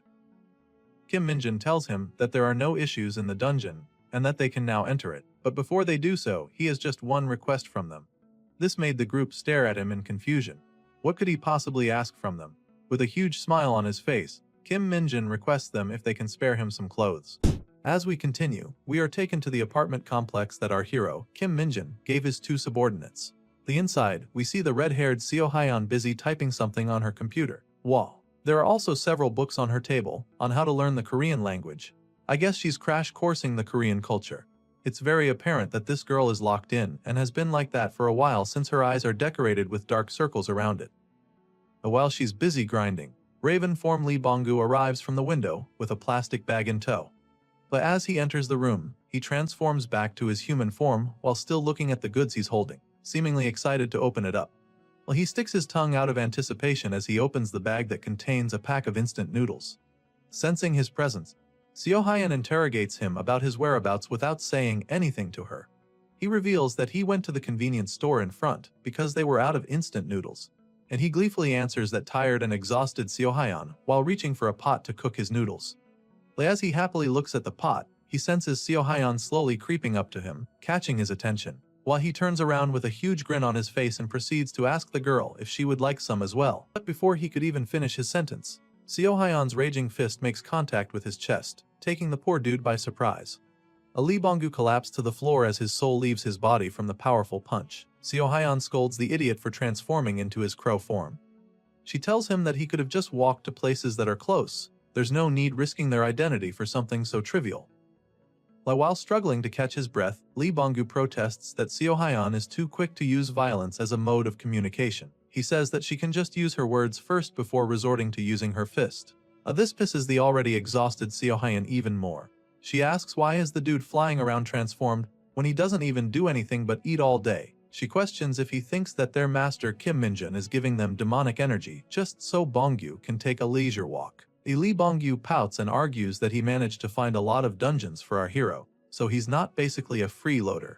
However, Seo Hyeon states that if she had known that Master Kim Minjun had received a dimension traveling penalty, she would have never accepted demonic energy from him.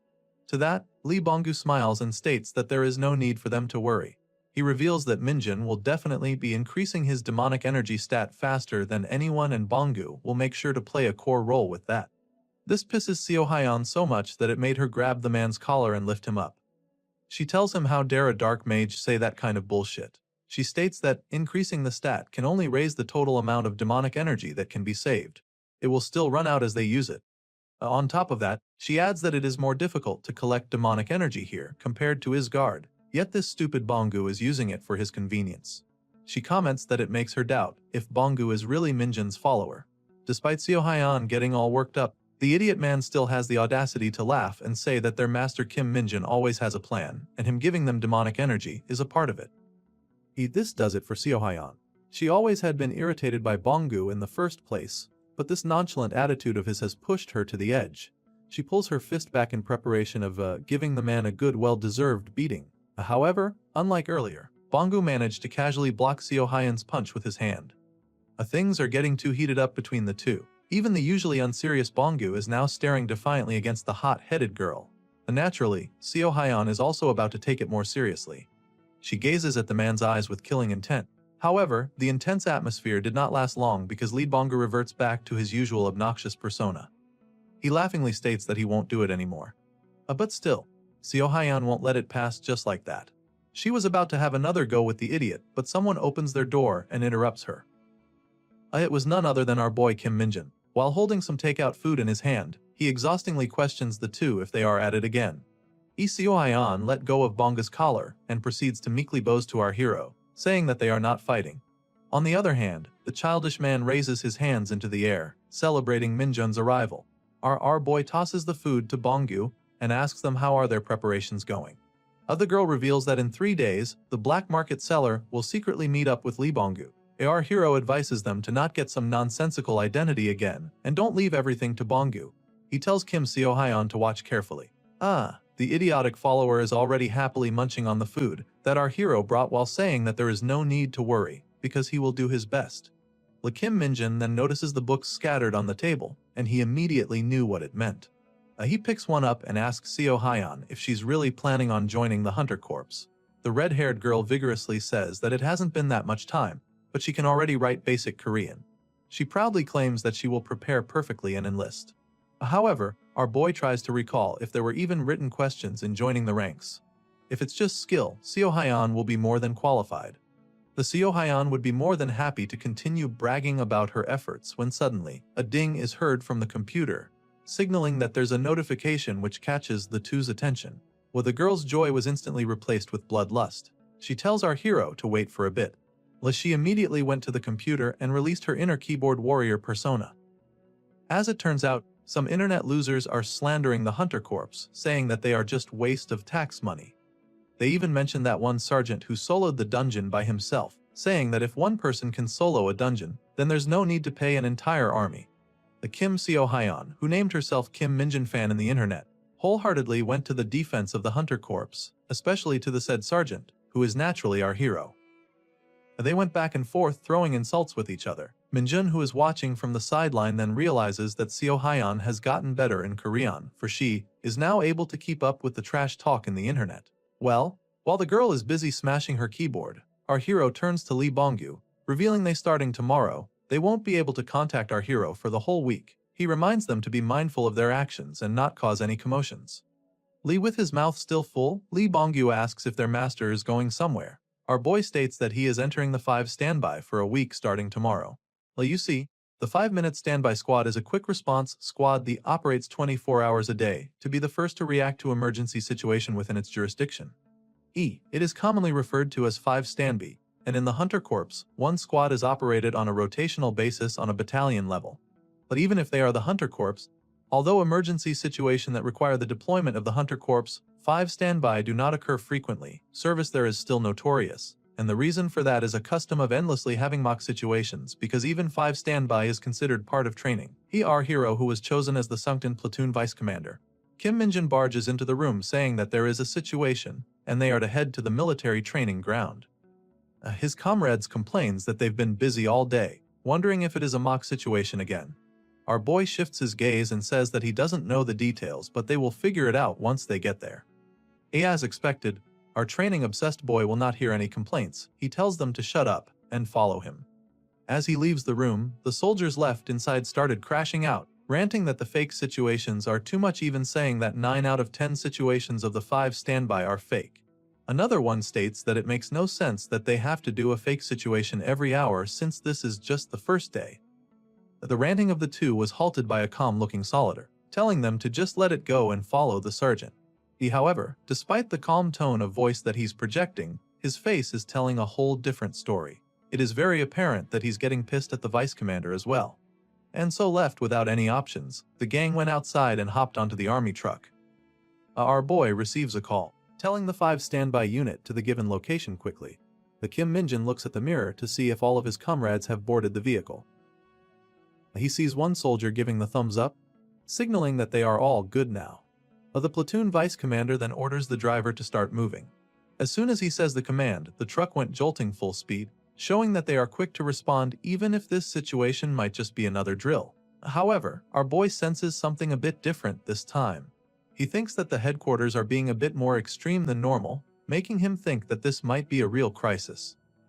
While our boy is pondering in his thoughts, the driver calls for his attention, telling him to look ahead. Curious, the sergeant did just that. And when he shifts his gaze into the road ahead, his eyes widened from surprise. The road is being blocked by 2 officers, one signaling our boy's crew to stop. The tire of the truck screeches against the pavement as the driver floors the brake to halt the huge-ass vehicle. The behind-the-traffic guy is a familiar face named Officer Jang. The man with the slick mustache stares at our boy's crew with a huge grin on his face. The Kim Minjin takes a good look at the man and recalls his interaction with him in the past. He is one of the arrogant officers who look down on our hero, thinking that he can just bully our boy. But just like any other idiot who tried to mess with the dark mage, he got his ass beat by our boy, making a complete fool of himself. Minjin quickly dismounted the truck and went straight to the man, asking for their business. While blocking the road, Jang apologizes to our hero, saying that his car broke down, which is an obvious lie. He's obviously trying to slow down our boy and his crew. Kim Minjin checks his clock to see the time and gave a bland reply to the man. Jang then smiles from ear to ear, knowing full well that his little shenanigan will delay Minjin's travel time. However, our boy won't fall for the man's trap nor to his petty provocation. He turns to his squad and orders them to jump off the truck, saying that they will continue on foot. The 5 standby unit pass through Jang while the other soldiers give him an irritated look. They are already exhausted enough and now they have to run to the location. Seeing his stupid plan fail, Jang curses at our boy.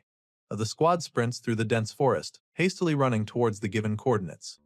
Despite their commendable speed, the Demon Vice Platoon Commander orders the squad to speed up even more, even threatening to punish them if they don't comply, saying that they are almost at their destination. Of course, his squad members loudly complained, grunting at the demanding order yet still following it. For a smile creeps up from our hero's face as he thinks that from the very first day of the 5 standby unit, it has been so interesting. A few moments later, the gang arrives at their destination, where they find a camp and several officers waiting for them. Kim Minjin's boys quickly catches their breath as soon as they halted, while our boy gets a bit surprised at what they find. Amongst one of the people present in the camp is Hunter Corps Special Task Force Commander, Major General Song Byamji. He stops his timer, saying that Minjin's squad almost failed as they got here in 4 minutes and 55 seconds. Kim Minjin didn't make a big deal out of it and just tells his soldiers to straighten up. They gave salute to their higher-ups, demonstrating their discipline and professionalism. The Kim Minjin then sees the patches grooming Byamji's uniform. A sinister smile then creeps up to his face, realizing that the Special Task Force seems like they want to play a nasty game with him. We get to see what happened in the camp a few minutes before the arrival of the 5 standby unit. Of the 4 officers, Song Byamji, Lee, Han and Seo are all waiting for the 5 standby to arrive. Major General Byamji looks at Sunken Battalion Commander, Colonel Lee Jun-byum, telling him not to be too uncomfortable, for this is how they run things. The Colonel nervously laughs, telling the Major General that it is an honor that he would come all the way here for such a lowly battalion. Getting buttered up by the Colonel, Byamji laughs loudly, saying that if that's the case, he would come here more often. We can see Junbem make an exhausted face behind him. Captain Seo Jongwon is behind them as well. He's staring intently at the Major General, thinking that considering that the Hunter Corps is made up solely of awakened, the ranking and hierarchy systems alone are not enough to control a unit. He then shifts his gaze to the person behind him, and thinks that the said statement is even more true when you have to manage and supervise a bunch of officers who are confident in their skills.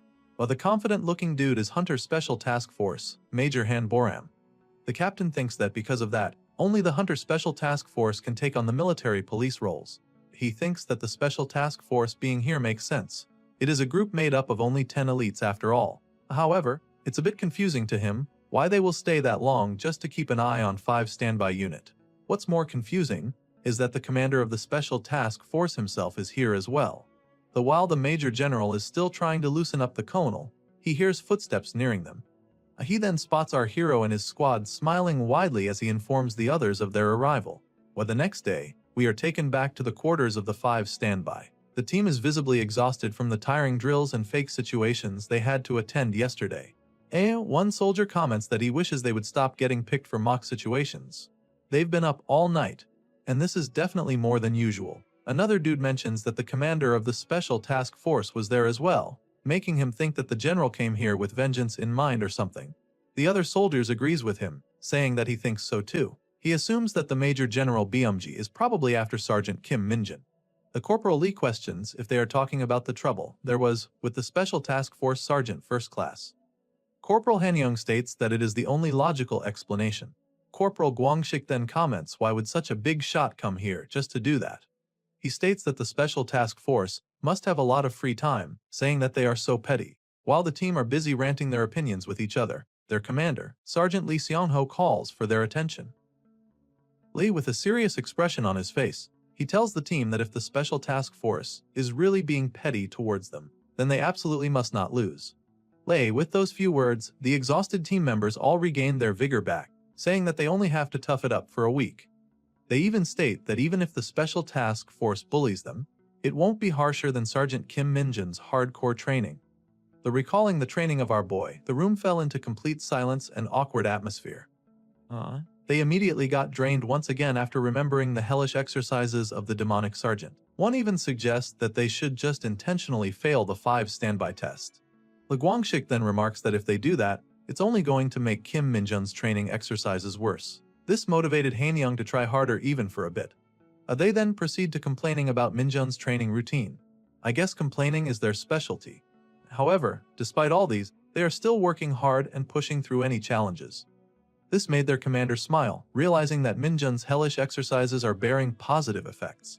Speaking of the devil, the harbinger of bad news barges into the room, saying that there is another situation. All of the team member is to run outside to the military training ground. Despite always complaining, the squad all stood up in unison. This time, they are all wearing motivated smiles in their faces. And so, the gang sprints through the dense forest once again, while carrying their weapons. They are making a beeline to a military post uphill. The headquarters tells them that there are reports of 2 suspicious individuals spotted there.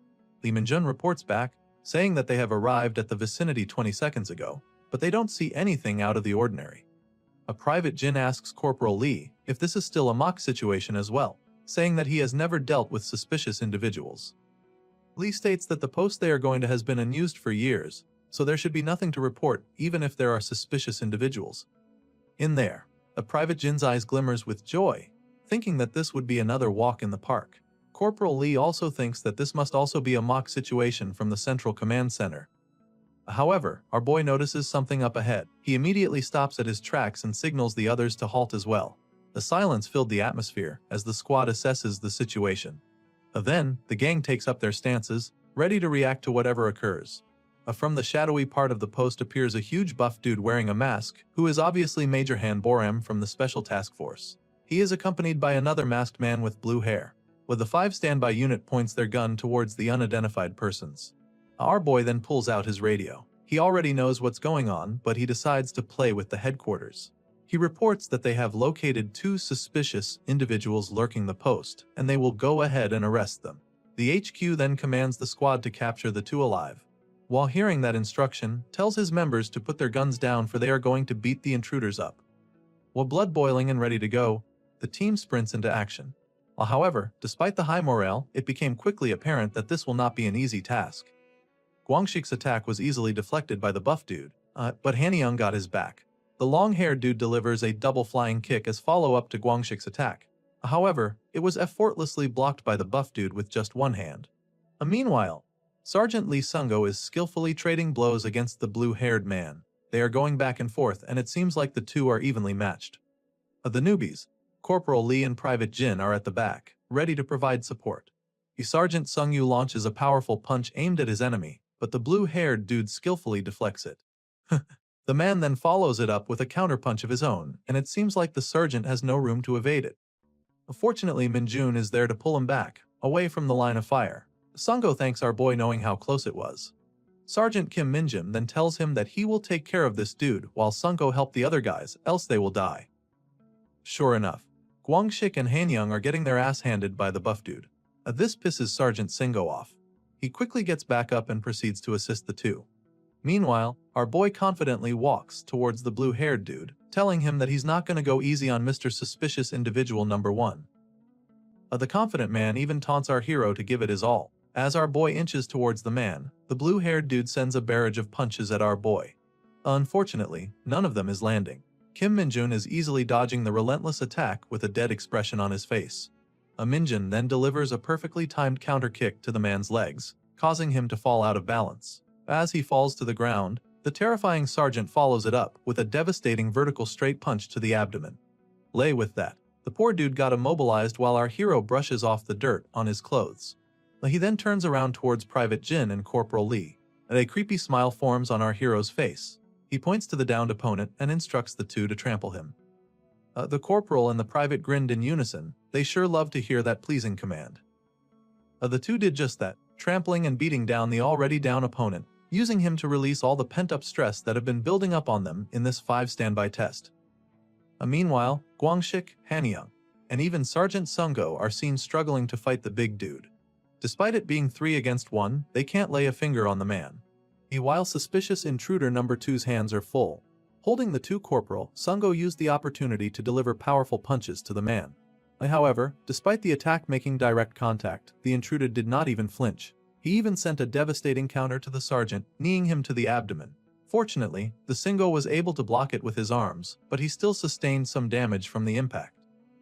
Then, something catches the attention of the brown-haired intruder. It is none other than our hero, who confidently walked up to him, commenting that the man must be pretty confident with his endurance. Sergeant Kim Minjun then proposes a little game with the man, a game called a round of 1 touch. He lets the big dude take the first punch. This pisses the man off, calling our hero arrogant. Suspicious guy number 2 launches a devastating punch towards our boy's face. However, all it did was scratch the sergeant's face for a bit. Of course, we all know how this is going to be. It will just be like that glorious scene of Escanor versus Galland in 7 Deadly Sins. Our boy smiles despite the attack he received. He then blows his fist and claims that it's his turn now. Proud of his muscular build, the buff dude exposes his body, as if telling our boy to give it his all. However, that turned out to be a fatal mistake on his part. Minjun shoots his fist straight towards the man's stomach. With just 1 punch, the confident buff dude fell to his knees, coughing and struggling to catch his breath. Our boy then turns to his squad, giving off the same sinister smile he made earlier and ordering them to trample the man as well. The 3 soldiers who were getting their ass whooped earlier sprung back up after hearing the command. Now is their time for some payback. The buff dude then spills the tea, saying that the training is over. However, he would be a fool if he thinks that him saying that will stop the 3. While as far as they are concerned, the headquarters told them that they are suspicious individuals, and they are just to capture them alive. HQ did not say anything about beating the hell up from them. As we continue, we see 2 steaming coffee on the table, freshly served. A hand picks up one of the coffees, congratulating the other party for their promotion. It's none other Colonel UG, commenting that the other party's promotion is unusually fast. Of course, she's talking to Sergeant Sun Unsu, who is currently blushing from the said fact. She thanks the colonel. In her mind, she can't help but think about the dumb face of our boy, Kim Minjun, knowing that that man has also been promoted unbelievably fast. Alonsu comments that it is a bit embarrassing to remark that her promotion is unusually fast, hinting that it's normal compared to our boy. A Kalunli GI immediately gets whom she's talking about. She chuckles and states that Minjun is an exception. He is someone people should never compare themselves with. Anyway, cutting the small talk, the colonel reveals the reason why she summoned the sergeant. She states that it is because she heard that the Special Task Force got in touch with Unsu recently, and she wants to verify if that's correct. While sitting upright, Sergeant Unsu confirms the information, leading the colonel to assume that the special task force is trying to scout her. She then states that she wanted to meet the sergeant in order to know her thoughts about the scouting, which shocks Insu a bit. Despite being her current superior, Jai reassures the sergeant that she will prioritize Unsu's desire, and she will not dissuade her from joining the special task force. That statement made the sergeant smile. Then she instantly informs her superior that she instantly turned down the offer on the spot. However, she still thanks the colonel for her concern. Her quick reply took the colonel by surprise. She is aware that it would be a tempting offer for anyone to join the special task force, given their authority, but Ensu flat out rejected them without second thought. Ajay then lets out a relieved smile, commenting that she's glad to hear her answer, to be honest. She then proceeds to thank the sergeant for her loyalty. However, Jihai reveals that her decision makes her super curious. This sudden statement surprises the sergeant a bit. The colonel remarks that firstly, Unsu turned down the division that her father is in, and now even the special task force. She's dying to know why the sergeant is so adamant in staying in their squad. Hearing the question made Sergeant Unsu pause for a bit, as if she's really thinking hard on how to put her reasons to words. She breathes deeply and places her fist to her chest, while stating that she has this colleague who is very talented. She views this colleague as her rival, despite in reality, it's a really one-sided rivalry. However, as she thinks about our hero, she states that she wants to surpass him someday. She looks at the colonel with a straight face and states that the man is in this division, basically saying that she's just chasing after our boy. Colonel Jihai forms a small smile on her face. As she sips her coffee, she tells the sergeant that she will be rooting for her. The topic then switches with the colonel asking Unsu if she has any plans for her vacation next week. Sergeant Sun Ensu smiles and happily states that she does have some plans together with her squad members. In the next panel, we see Ensu's smile quickly get replaced by a frown of disappointment while wearing civilian clothing. On the other end, just like the female sergeant, our boy, Kim Minjun, is within the vicinity with his squad as well. The frustration is very evident on our boy's face. The two groups meet each other, in which turned out to be a long and awkward staring contest.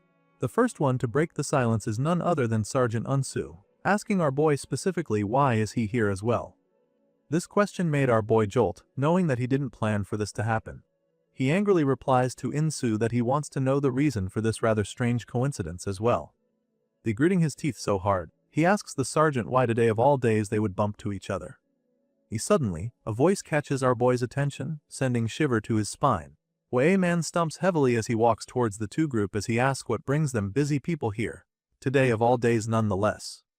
It is very evident that this man is frustrated as well with this situation, which can hardly be called a coincidence. He walks closer and closer while gripping his suitcase tightly. The fiery aura enveloping him reveals that he doesn't like the situation one bit. Just like our boy, he menacingly asks just what exactly is going on here. As it turns out, all of the people involved are having their vacation. Today is a sunny and peaceful day, perfect for a bitch getaway. Inside one of the buildings, we see Minjun's squad unpacking their belongings. Guangshik expresses her happiness, stating that he didn't expect to meet the 4th Battalion members here, commenting that it is fate that brought them here. Hanyang doubles down, saying that they are really lucky these days. Not only did they serve the 5 standby unit for just 2 days, but they also got a vacation for 1 whole week. The two rambles on, saying that they even got passes for the resort that only the higher-ups of the Hunter Corps get to enter. And to top it all up, the 4th Battalion just happened to be here as well. The Sergeant Lee Sengo then notices someone enter the room, which turned out to be our hero. The Kim Minjun is evidently exhausted and in a bad mood. His face looks as if all the life has been sucked from him despite their vacation just starting. As he slowly walks in, Corporal Lee asks him why did Major General Sun Teo wanted to see him.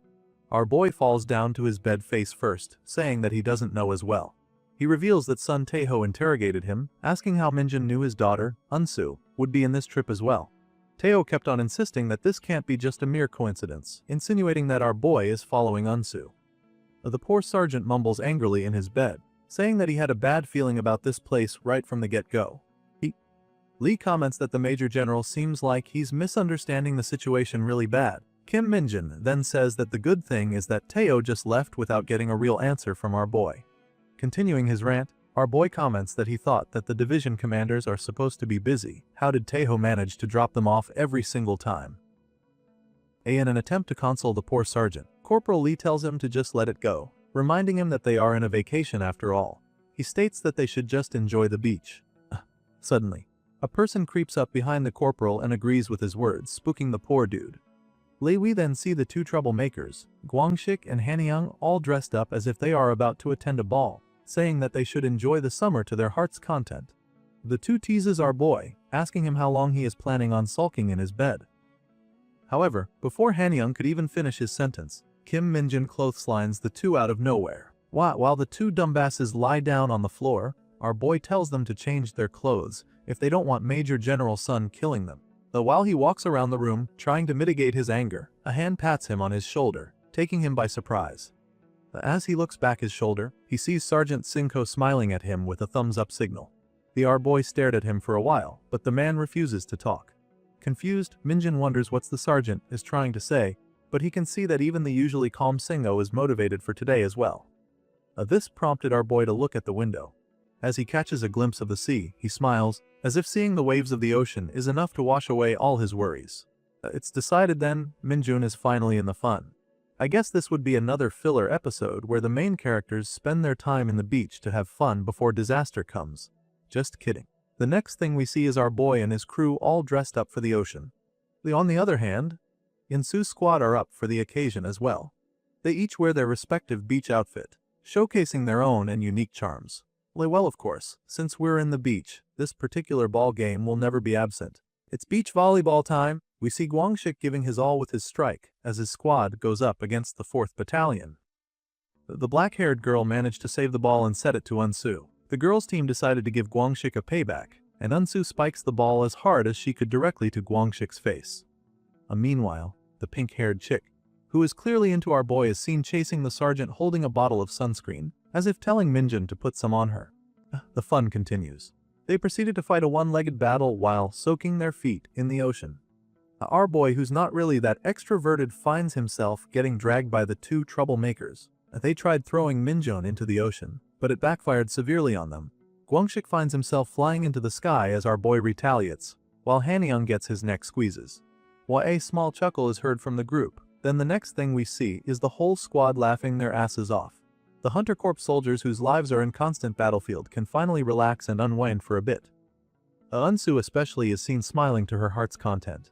She's been working so hard to chase our boy, so it's kind of refreshing to see her have a bit of a good time. I guess they got tired from all the horsing around and decided to sit on the bay as they drink cold refreshments. All in all, everything turned out well despite their initial encounter with each other. Li Guangxik happily comments that the ocean sure is a nice place to have a vacation. Meanwhile, we see a kid picking up his ball on the sands. Everything seems to be fine and well until this brat, harbinger of bad news, notices something in the ocean. He calls out for his mother, asking what could that thing from a distance be. It turns out to be a white smoke, a fog, a mist, or a vapor. Whatever it is too unusual of occurrence that even a child would take notice. The panel gets closer and closer to the rocky island where the smoke is originating from. As we enter the crevices of the rocks, we see two anglerfish-like silhouette from the water. If this was a movie, I just know that we will hear the background music of Jaws as we stare at the water. The panel then goes back to the peaceful atmosphere in the beach. People are enjoying the sun and the cool breeze, unaware of the danger that awaits them. We then see the two side characters, girly pink hair and black hair girl, walking towards the tent where the bags are located. The pink-haired girl started rummaging as if she's looking for something. Then she notices a keychain attached to a certain bag. She calls out to her friend, Haijo, telling her to come take a look at it. A little flashback of hers contains our hero smiling and receiving the said keychain. It was so unrealistic for our boy is wearing a huge grin on his face, contrary to her usual dead facial muscles. She hugs the bag tightly, commenting that Minjin was holding on to their precious memories. Haijo naturally knows that's not true, but she doesn't want to destroy her friend's delusion. Suddenly, they hear some people walking closer towards them. It is none other than Sergeant Kim Minjan along with the two troublemakers, Guangxik and Hanyang. The rascals are pestering our boy for a so-called fair game of rock, paper, scissors. The sergeant is clearly irritated by the two, but they are not giving a single damn. They tell him to accept the challenge, but is only allowed to play rock. They add that if they win, Minjin has to buy them ice cream. To make them stop, our boy plays along. He shoots scissors while the two shoot rock. Technically, the two bastards would have won. However, Kim Minjin has watched that certain episode of Baki. He pressed his fingers against the two's rocks and pinches them. The bastards groans from the pain while our boy crushes their fists, saying that his scissors seem to be stronger than their rocks. Witnessing the comical and dumb interaction of the men, the two girls can't help but laugh, but Han-young still insists of Minjin buying them ice cream. Desperate, Gwangshik takes our boy's bag and holds the keychain, thinking it was the zipper of the pocket where our boy hides his wallet. Minjun pulls his backpack, saying that his wallet is not there so they should just quit it. Unfortunately, as Minjin pulls the bag towards him, Gwangshik was still holding at the keychain, causing it to snap. But the sound of the chain snapping was so loud that Minjun and Gwangshik fell silent. The idiot stares at the broken keychain in his hand, knowing that our boy likes that one. Even his partner in crime, Han-young, stares at him with absolute horror, knowing that he has crossed the line. Gwangshik slowly turns his gaze towards our hero, hoping that he will let it slide. However, his face turns pale when he sees our boy shaking in rage. In a desperate attempt to buy some time, Gwangshik turns to the pink-haired girl and gently hands her the broken keychain. Then, Gwangshik and Han-young sprints in an instant. Kim Minjin finally snaps. He yells the two to halt, but Gwangshik explains that it was just an accident. While running, Han-young tries to argue that he didn't do anything. However, as he turns around to look at our boy, he sees the very face of the devil, instantly realizing that the sergeant won't listen to any reasons. With that in mind, the two ran as if their lives depend on it. I mean, honestly, I think that their lives do depend on it, for they are surely dead when Kim Minjin grabs a hold of them. Out of desperation, the two idiot jumps into the sea, just to get away from the furious lieutenant. Kim Minjin stayed ashore, not wanting to get himself wet again, but he's definitely pissed at the two. Meanwhile, the pink-haired girl thinks that Minjin is this furious because he treasures their memories so much, to which Haiju don't believe. Going back to the two idiots. They are still swimming as far away as they could from the shore, not risking getting caught by our hero. They reached the place where the vapor was coming from earlier, and decided to rest there. While catching his breath, Gwangshik remarks that the situation could have been bad. A statement that Han-young wholeheartedly refutes, saying that it is already bad. He states that he was about to be collateral damage because of Gwangshik's stupidity. With tears in his eyes, the green-haired idiot explains that it was all an accident. He didn't mean to tear the keychain apart. Han-young adds that of all the things they can destroy, it just had to be that Lumi keychain that Minjin really likes. He tells Gwangshik to go beg for the lieutenant's forgiveness. Gwangshik shivers, not from the coldness of the water, but from the thought of asking our boy for mercy. Suddenly, something catches the attention of Han-young, prompting him to look under his feet. Confused, Gwangshik asks what's bothering his comrade. Han-young comments that he feels like something warm passed by his feet. Little do they know they are already been circling around by the unidentified monsters underneath. All of a sudden, the monster leaps out of the water in an attempt to take a chomp of the two. It revealed its razor-sharp teeth, blood-red scales, and terrifying eyes as it jumps out from the water. Gwangshik and Han-young are immediately alerted by the sudden appearance of the monster. The scenery then switches back to the shore where things are the same as they were. We see Sunko building a detailed and lavish sand castle. This dude is just serious to everything he does. A Corporal Lee approaches him, notifying him that he can't find Corporals Gwangshik and Han-young anywhere. He asks the sergeant if he has seen the two idiots. In response, the sergeant stood up and says that he last saw them making an ice cream bet with Kim Minjin. Suddenly, the crowd started gathering at the shore, and you can hear the people murmuring that someone has been hurt. Out of the water comes both Corporal Gwangshik and Han-young. The two are evidently injured with bite marks on their limbs. However, it is apparent that Han-young is in worse condition than the other. Seeing this, Sungo and Lee rush towards their comrades to provide necessary help and aid. The Sergeant Singo notices the injuries of the two, and is instantly alarmed. He orders Corporal Lee to take Han-young to the medic immediately, to which Lee copies. The sergeant kneels toward Gwangshik, asking what happened to them and what hurt them. While the corporal struggles to form his words, for he is too exhausted and is trying to catch his breath.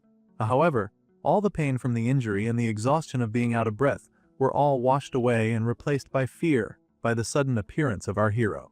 Gwangshik instantly tries to explain that he didn't mean to break the keychain on purpose. However, seeing the injury that the corporal has sustained, Minjin didn't bring up the keychain. Instead, he leans to the corporal and started assessing the injury. Gwangshik reveals that he thinks they got attacked by scarlet anglerfish monsters. From the crowd emerges Unsu and her blonde friend, openly expressing worry for the injured soldier. Unsu remarks that she heard that a few of anglerfish monsters were seen in the dungeon that appeared in Samcheok last month. She thinks that the monsters must have reached this place. Unsu asks how many were there, and if they managed to eliminate the threat. Corporal Guangshik looks down and states that they barely managed to escape, because Hanyang got hurt before they even saw the monsters. As a result, they have failed to hunt the monsters. He sincerely asks for Unseo's forgiveness. The sergeant becomes embarrassed and states that there is no need to apologize. Meanwhile, Kim Minjin wears his game face on. He starts instructing his men on what to do. He tells Singo to go to the medic room with Guangshik while Sergeants Oh Sekbile and Sergeant Sun Unseo report the situation to the resort and initiate the evacuation. He also tells them to request for a raid team from the division as well. Minjin then asks Unsu how much she knows about the scarlet anglerfish. Unsu states that they are fish-type monsters that got their name because of their red color and the lamp-like feature on their head. They are extremely aggressive and can generate very high body temperature. But the heat shouldn't be a problem as long as you fight underwater. Minjin affirms that textbook answer from the sergeant, but he adds that the monsters are so aggressive that they cannot hunt in groups. Their appetites are so great that they eat even their own kind. That's how disgusting the scarlet anglerfishes are. However, for two of them to be here, dozens of kilometers away from Samcake, more so, attacking people together is truly strange. Minjin flexes his muscle and states that he will check what is up with the monsters. As he walks towards the waters, Unso grabs his arm and tells him to wait, saying that it is too dangerous for the sergeant to go on his own. Lee, however, our boy is dead set on going on ahead, saying that there might be less time than they might think. Besides, he states that he will do better on his own. This comment shocks Unseo. For that words to come from her so-called rival is a hard pill to swallow. But before our boy completely takes off, he turns slightly around and reassures everyone that they should just do whatever they can do for now. There is no time to waste. It seems like the vacation mode for the soldiers are over. In an instant, they are now in work mode and affirms the orders of our hero. Kim Minjin smiles. He is a bit satisfied on how adaptable and reliable these people are. Knowing this, he can go all out on his own. Our boy then sprints as fast as he could. He knows that there is only one reason why two scarlet anglerfish would work together. Aggressive monsters like that, which doesn't like being around even with the same species, makes amend when it's mating time. True enough, inside the rock island, several scarlet anglerfish eggs are incubating. No, several might not be the perfect words to describe it, for there are hundreds if not thousands of them in the water. We see the headquarters of the resort. Inside it, Satebile and Unseo are running frantically. The blonde girl instructs the people to connect her to the security team. The receptionist gets a bit confused, asking the girl to please give him a second. Meanwhile, Sergeant Sun Unseo is making a call. She tells that there is an urgent situation at the F. Sokcho Resort under the 110th Division's affiliation. She informs the other line that monsters that they believe to be the scarlet anglerfish have appeared. She requests the resort to help with the evacuation. While she's talking to the person on the phone, Unseo can't help but look at the rock island in the distance. Worried about the safety of our boy, she reports that Sergeant First Class Kim Minjin from the 104th Division is currently dealing with the monsters. There we see our boy swimming towards the danger alone and unfazed. As we continue, we see our boy, Kim Minjin, swimming towards the location of the monsters. He knows that if a bunch of scarlet anglerfish are hatched, it would be impossible to kill them all. That fact alone is a huge problem, though there is a bigger issue. The zygotes of these bastards have really high body temperature. Not only that, but they are extremely unstable. The shock of hundreds of these fish hatching could lead to a gigantic explosion. As such, these eggs are used as weapons in Isgard as well. Our boy thinks that it would be convenient if an explosion just blows up all the eggs, but the main problem is the scale of the outburst. If it's big enough to reach the resort, the result will be catastrophic. Minjin then comes to abrupt stop and stares at the sea below. As expected, our boy has reached his destination. The parents started circling around beneath our boy, targeting their next meal. Kim Minjin realizes that this is the right spot. He already knows what to do, which is to eliminate the threat. Our boy takes a deep breath, then proceeds to dive down the dark and unforgiving waters. Not far from the surface of the water, our boy began to feel the change in temperature of the water. Then there he sees the nest of the cursed creatures. Time is running out, for even Minjin himself is unsure when these eggs will hatch, so he can't idle around. However, clearing the nest would prove to be difficult because, of course, the parents won't just sit idly by as our boy massacres their babies. No matter how strong our boy's demonic power is, it's useless, for it is ineffective in water. Even physical attacks will do less damage, so it will be hard to actually hurt the monsters. Add to that the fact that they are very agile swimmers. Anyone would have a tough time fighting these bastards. However, despite all the disadvantages, Our lunatic Kim Minjin still manages to form a smile on his face. Thinking that he has no other options left, he activates his skill, Vicious Charge, which increases his movement speed drastically in exchange of decreased defense and stamina. Our boy's goal is to make the scarlet anglerfishes to chase and bite him, so he pretends that he's targeting the eggs. Once these creatures catch up to our boy and sinks their nasty teeth to Minjin's skin, our boy intends to rip them apart. In other words, Minjin plans to use himself as a bait. Unfortunately for him, things aren't going smoothly as planned. Something shoots past him, almost hitting him straight in the head if it wasn't for his fast reaction time.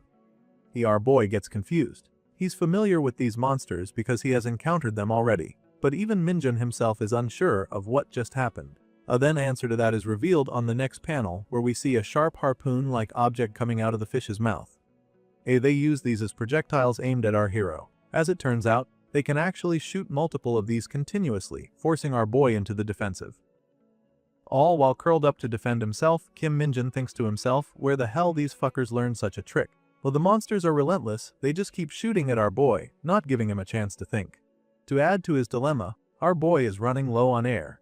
He needs to resurface to breath, but it's hard to do so while trying to dodge the monster's attacks. Despite that, Minjin manages to push through and was able to stick his head out of the water. As soon as he does so, he gasps a huge chunk of air. Frustrated at how the battle is turning up, our boy crashes out, cursing at the damned fishes, saying that they are really testing his patience. Suddenly, Lee Banggu appears out of nowhere, staring directly at our boy with the usual dumb expression on his face. This unexpected turn of event made our boy speechless, as if he just completely forgot about the enemies from the suddenness of Banggu's appearance. Well, naturally, Kim Minjin questions his subordinate, what the hell is he doing here anyway? Lee Banggu tries to play it cool and remarks that he can't just stay at home and rest when his master is in danger. He confused, Kim Minjin asks how the dude knew that he is in danger. Also, he would just love to add that he never instructed Banggu to rest. Our boy has a faint clue on how Banggu knew about our boy's situation. Before he could speculate any further, Lee Banggu smiles and states that Minjin's hunch is correct. He reveals that Sunjian has prophesied this very moment, when then see the red-haired girl holding a harpoon as she walks towards the shore. Sunjian leaps into the ocean, ready to provide assistance to her beloved master. Meanwhile, Lee Banggu tells our hero to please leave the scarlet anglerfish to them and just get out of the area, remarking that the place is dangerous.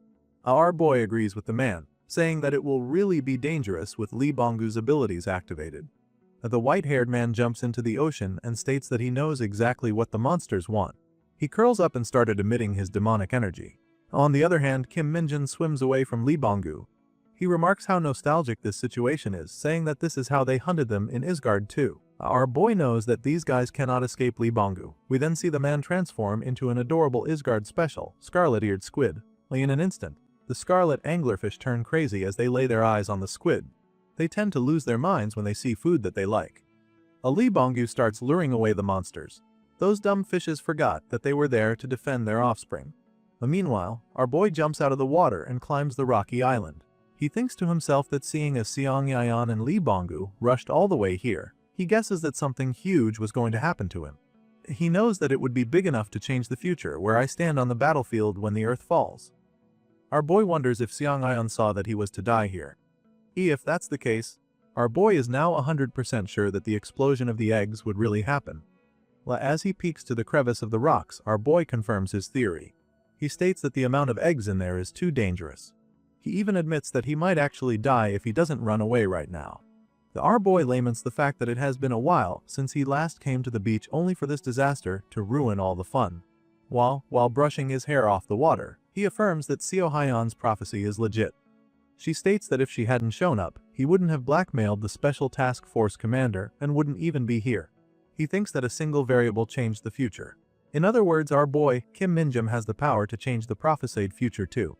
A sinister smile pops up on our boy's face as he releases his demonic energy. He then activates his skill, Corruption. As he points his hand towards the direction of the eggs, Minjin states that he will do something he usually wouldn't. Meanwhile, the dumb scarlet anglerfishes are still chasing the tasty snack that Lee Banggu is transformed into. The one greedy bastard tries to take a chomp out of the squid, but fortunately, Banggu is quick enough to dodge it. Where the game of cat and mouse continues. It would seem like the squid is just trying to lure the monsters away from our boy, but in reality, it is much more than that. While Lee Banggu stares at the monsters, he decides that this is the right spot and time to proceed with their plan.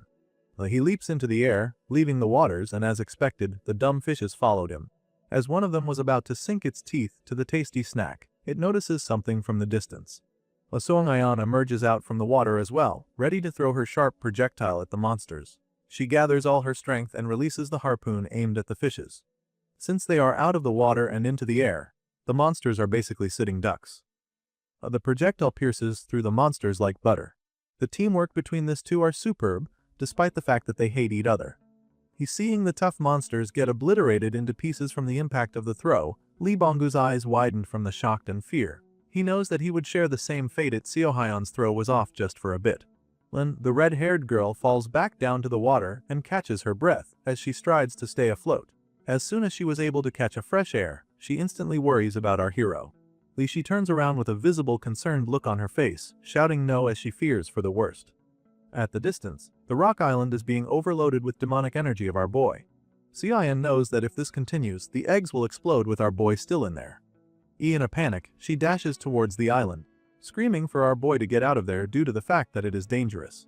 She pleads her master to listen, but Kim Minjun is dead set on doing what he's doing right now.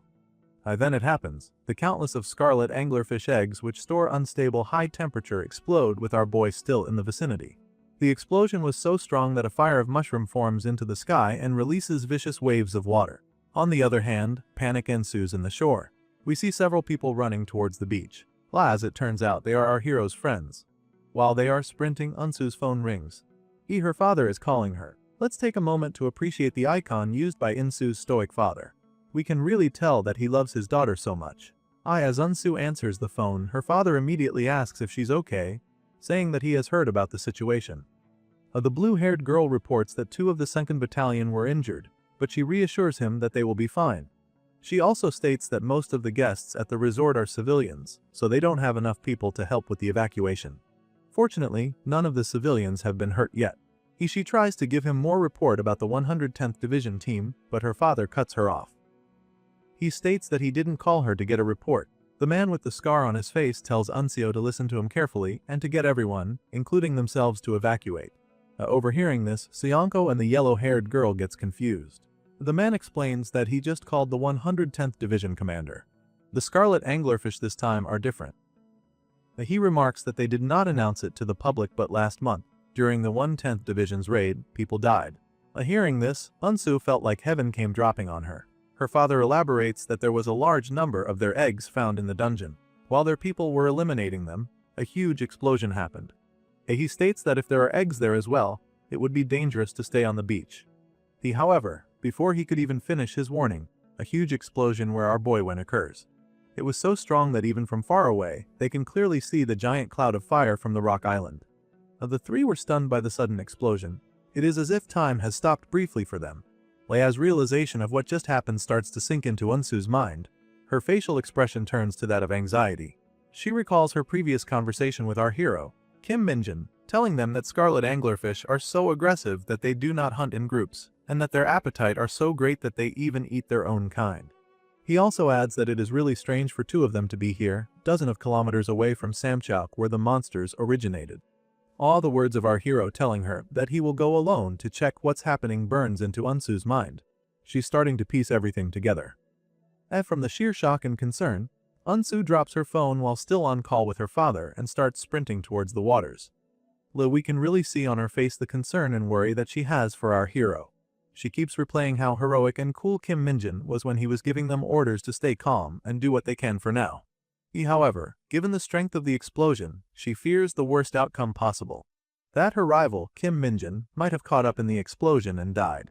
Before she could even mindlessly jump into the beach, her blonde friend leaps in and restricts her. She knows that it will be dangerous for her to go near the explosion, and it might even be harsh, but her going there won't change anything. She tries to knock some sense to Unsu, telling her that it's too dangerous if they get any closer, for there might be more explosions to occur.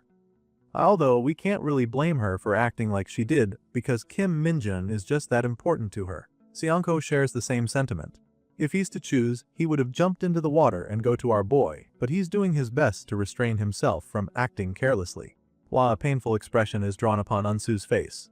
Despite the slim chances of our hero getting out unscathed, she still clings for a sliver of hope that Minjun will be alright. Out of desperation, She calls out our boy's full name, Kim Minjin. She shouts this with all of her emotions, as if pleading the heavens for our boy's life. Suddenly, they hear a voice telling Eunsu that there is a proper way to address him. While the three immediately recognizes this voice, for it belongs to none other than our hero. Out of the water comes our hero. Although his swimming apparels are all torn up, it is obvious that he's not suffering any kind of injury. The three cannot believe their eyes. Just how can a man survive that kind of explosion? Nonetheless, they are happy to see the cheeky sergeant alive and kicking, who especially Eunsu. She was so elated that she threw herself to our hero, hugging the man tightly. Before we continue on, we get to see a few hours ago before the catastrophe happened. It was a peaceful and quiet day in the apartment where Bongu and Seoyeon are living. As usual, the red-haired girl is being studious, studying how to live and blend in the society, as per our hero's order. On the other hand, we see the troublemaker coming in fast from the window. Despite nearing the apartment, the black crow doesn't exhibit signs of slowing down. It kept flying until it crashes into the apartment, shattering the window pane and making a mess inside. Lee Bongu quivers from the pain of the impact. One could only wonder what just happened for him to crash like that. But of course, Seoyeon doesn't care whatever the reason might be, the fact that the idiot made a mess still remains. The dumb crow explains that it was a mistake, saying that he fell asleep for a bit while flying. But giving her this kind of stupid reasoning is probably the worst thing to do in this situation.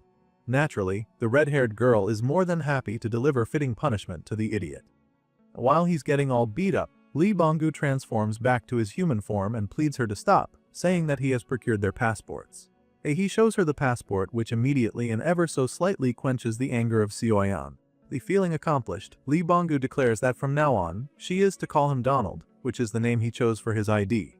Seoyeon reminds him that he is nothing but trouble. So she states that she will never call him by his name, and he will be forever parasite to her. Lee Bongu pays no mind to her criticism and went straight to the cupboard, looking for something to eat. While he's at it, Seoyeon questions the authenticity of the passport, asking Lee Bongu if he double-checked its legitimacy. Lee Bongu straight up told her that he didn't, saying that he doesn't even know how. The Seoyeon crashes out after hearing this, saying that they have spent a lot of money on it only for Bongu to not check if it is legit. However, as she tries to lecture the dude, she realizes that even she is not aware on how to check if the passports are legit. In response, Lee Bongu chuckles and smiles at her, calling her out for her hypocrisy. For the first time, Seoyeon accepted her mistake to Bongu and states that they will just ask their master Kim Minjin once he gets back. All of a sudden, Seoyeon's spider's senses tingles. Or maybe it wasn't a spider sense since her eye began to glow in bright blue light, signaling that she's seeing something. In her vision, we see our boy, Kim Minjin, swimming towards the rocky island where the scarlet anglerfishes are. But just like what happened, our boy struggles to fight the monsters in the water. However, in her vision, she sees our boy gets caught up in the explosion. Later on, she sees the casualties on the shore. There are significant amount of victims and the hotel resort is completely thrashed. In her vision, we get to see Eunsu's dad screaming in agony, indicating that he has lost his daughter in the incident. Meanwhile, we see her and Lee Bongu standing still beside a corpse lying on the ground. Needless to say, in her vision, our boy died from the explosion. The veins started bulging up on Lee Bongu's hand from the sheer rage and pure emotions that he is feeling. It is very rare that we get to see this side of Lee Bongu, but he is very angry as he asks Seoyeon if this is actually real. And with that, Seoyeon's vision comes to an end. The red-haired girl falls to the floor shaking as Lee Bongu tries to assist her, asking if she got another prophecy. As she pants to catch her breath, she tells Bongu that the future has changed and that their master, Kim Minjin, is in grave danger. It seems like the man is having trouble believing this, but Seoyeon has no time to idle around. She grabs the man's shirt, pressing him for the current location of our hero. Then, we get to see their perspectives as the explosion happens. Seoyeon cries as she watches our boy get caught up from the explosion. However, before she throws herself in danger, our boy surprisingly pops out from the water. She gets a bit confused, but she immediately swims near our boy, asking if her master is alright. The Minjin floats on the water and admits that this was a mistake on his end. Seoyeon tells him that his effort was not in vain. She explains that in her vision the explosion was on a much larger scale. Minjin has just saved countless of people. More importantly, he thanks our boy for surviving the catastrophe. Kim Minjin coughs as he states that it wasn't him but Lee Bongu who saved him. Our boy was persistently pouring out his demonic energy towards the eggs, trying to corrupt them. Somehow, it is working and some of the eggs are getting disintegrated. But still, it's still not enough to eradicate them all and prevent the explosion. Despite the time ticking dangerously close, Our boy refuses to back down, thinking that he just needs to do a bit more. Unfortunately for him, he wasn't able to calculate his move precisely this time. While he's still trying to corrupt the eggs, they began igniting, resulting to a chain reaction. Our boy could only watch in horror as he sees the devastating fire approach him. Fortunately, just in the nick of time, a tentacle wraps itself around our boy's waist. The kraken-like creature then tosses away our boy from the danger. But as a result, Lee Banggu didn't have enough time to escape. Left with no choice, he just looked at his master, gives him a wide smile, and a thumbs up as he gets engulfed by the explosion. Hearing this, Seo Hyun gets a bit sad. Despite everything, Banggu is still her comrade serving under the same master. She remarks that the man did what he should have, stating that there is no death more honorable for a follower than a death for their master. As they were about to completely write the poor man off, Lee Banggu appears beside them, still with his usual smile that seems to piss people off. Even our boy was surprised that the man survived that impact. He asked if he's alright, commenting that he is harder to kill than a cockroach. Despite this, Lee Banggu did not come out unscathed. He tells them that he won't be able to use his hands for a while, but he's glad that Kim Minjin is safe, while a huge grin forms in his face. In all honesty, this man is alive just by the stroke of luck. Without it, he would have really died. Our hero happily comes up to him too and pats his head, commending for the job well done. Even though things got messy, Seo Hyun and Lee Banggu were successful in saving their master, defying the prophecy and changing the imminent future. Seo Hyun smiles, saying that Lee Banggu did good today. This is the first time that she has ever called the man's name. After the explosion, our boy reappears to the beach as if nothing major happened. He still have that dumb facial expression on his face. Meanwhile, the 110th Division's forces soon arrived. Thanks to them and Major General Sun Taho, who came back as soon as he heard the news, the situation was quickly taken care of. The father and daughter hugged each other tightly, knowing that the situation was really a close call. As for the investigation on the survivors of the explosion incident, our boy thinks that it will mostly be taken care of without him having to do anything. Despite their differences, General Sun Taho stared at the sergeant with a proud smile on his face, as if telling our boy that he did good during the emergency. And with that, we end another episode of this awesome manhwa. Stay tuned to keep track on the adventures of our hero, Kim Minjin. Though we continue the conclusion of the Crimson Anglerfish incident, we see Major General Du Seokyang calling about the situation of the resort. His stern face indicates how seriously he is.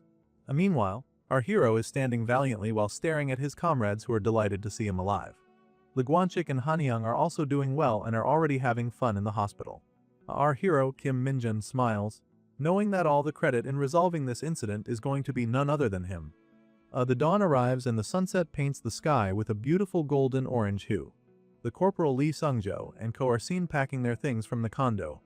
I guess they also took the other members' belongings as well with them, since the others are recuperating from their injuries. The same is true for the female squad of Anseo. They have already packed their things and were about to go home.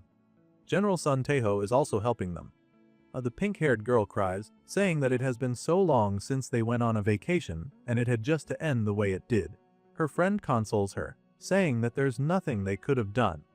She states that they are shutting down the resort until safety is guaranteed.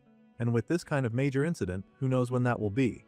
As they walk, Onseo looks back at the resort and gazes at the rooftop. She spends a good amount of moment just staring at it, as if she's looking for something. After a while, she continues walking without saying a word. As we zoom in to the rooftop, we see Siwayan looking down. It's a question if Unsu sensed her presence, that why she looked up or not. Anyway, Kim Minjin approaches the red-haired girl from behind, asking for Lee Banggu's whereabouts. Seo Hyang pays her respect to her master and answers that the man is focusing on healing using the demonic energy that our hero shared with him. She remarks that the idiot always recovered really fast, so there's really no need for our hero to worry about him. Speaking of the devil, he's currently on his crow form, happily dozing off. However, the dumbass is actually sleeping atop of a moving bus to who knows where. This idiot really knows how to cause headache for himself and to others. Our boy comments that Lee Banggu might have been a bit far off from the explosion, but it is really impressive that he was only hurt that much. He has always thought about this, but there is something special about Lee Banggu, despite everything that he is. Jealous from hearing their master compliment the idiot, Seoian states that there is nothing special about Lee Banggu. Our boy then notices something from his follower. He asks the girl why she's always wearing the same old outfit. He comments that he has given them money to use on whatever they need. Why does she insist on keeping this old and out-of-style outfit? Seo Hyun says that the outfit is good enough for her. Our boy becomes curious and questions if she even washes it. This prompts the girl to sniff herself to check, then she states that it still smells fine. Kim Minjin sighs and tells her to go buy herself some nice clothes, but Seo Hyun is too hard-headed to listen, insisting that her master's money is too precious. Our boy was just about to give her a good talk when suddenly, the chibi familiar leaps straight to his face and hugs it. It flails its arms around our boy, hitting Minjun from the almost weightless limbs. Still, I presume that it's a bit irritating. Our boy grabs the familiar and pulls it away from his face, telling it that he gets that he's worried for him, but he's fine, so there's no need to get on his face that close. The poor adorable familiar smiles awkwardly, realizing that he has just annoyed its master. However, Minjin quickly smiles after, feeling happy that the chibi familiar actually do worry about him. Our boy sits on the ground and asks what brought the familiar there. It explains that a gate has appeared somewhere. On the other hand, Seo Hyun is still on the side sniffing herself as if checking if she really has to wash her clothes, or if she can still use it for another day. Suddenly our boy calls her name, prompting her to jolt and become defensive, saying that she is not smelling herself. However, our boy doesn't care about that. He straight up asks if she is still interested in joining the Hunter Corps. The red-haired girl was taken aback by the suddenness of the question. She calms herself down, and with great resolve showing on her face, she tells our boy that she wants to join. Our boy smiles upon hearing her answer. He states that if that is the case, then they will do something together. Fast forward to the next day, we are taken to the city of Gangneung. On one of the convenience stores in the area, we see Seo Hyun and our boy standing outside the store wearing their casual clothing. As for Seo Hyun, I'm pretty sure that she just bought these clothes a while ago. She is a bit flustered standing near our hero. Kim Minjun gets curious and asks if she's feeling unwell or something. Seo Hyun says nothing is wrong. She states that she just feels a bit guilty since her new clothes are expensive. Our boy tells her that he has a plan in mind, so she needs to stay still. The red-haired girl thanks him for the gift. Our boy pays her no mind. Instead, he asks if it is fine for her to use her demonic eye this much. As it turns out, Seo Hyun has her demonic eyes constantly activated right now. She tells our boy that as of now, she isn't feeling anything wrong. You see, the fickle demonic eye is an item that shows the future as it wishes. But under certain conditions, the user can see the future in the time period they want. These conditions are that you must be within 10 meters from the location where the events will take place. Also, you should try to look too far into the future. On top of that, you also need to spend a bunch of demonic energy to use it. Despite saying that she's fine, we can see that using the demonic eye is pretty exhausting, evident by how much Seo Hyun is seating right now.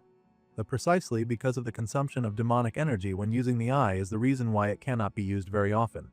Our boy laments about that fact. Well, who wouldn't? The eye is pretty useful. Suddenly, Seo Hyun's eye glows brightly, indicating that it saw something.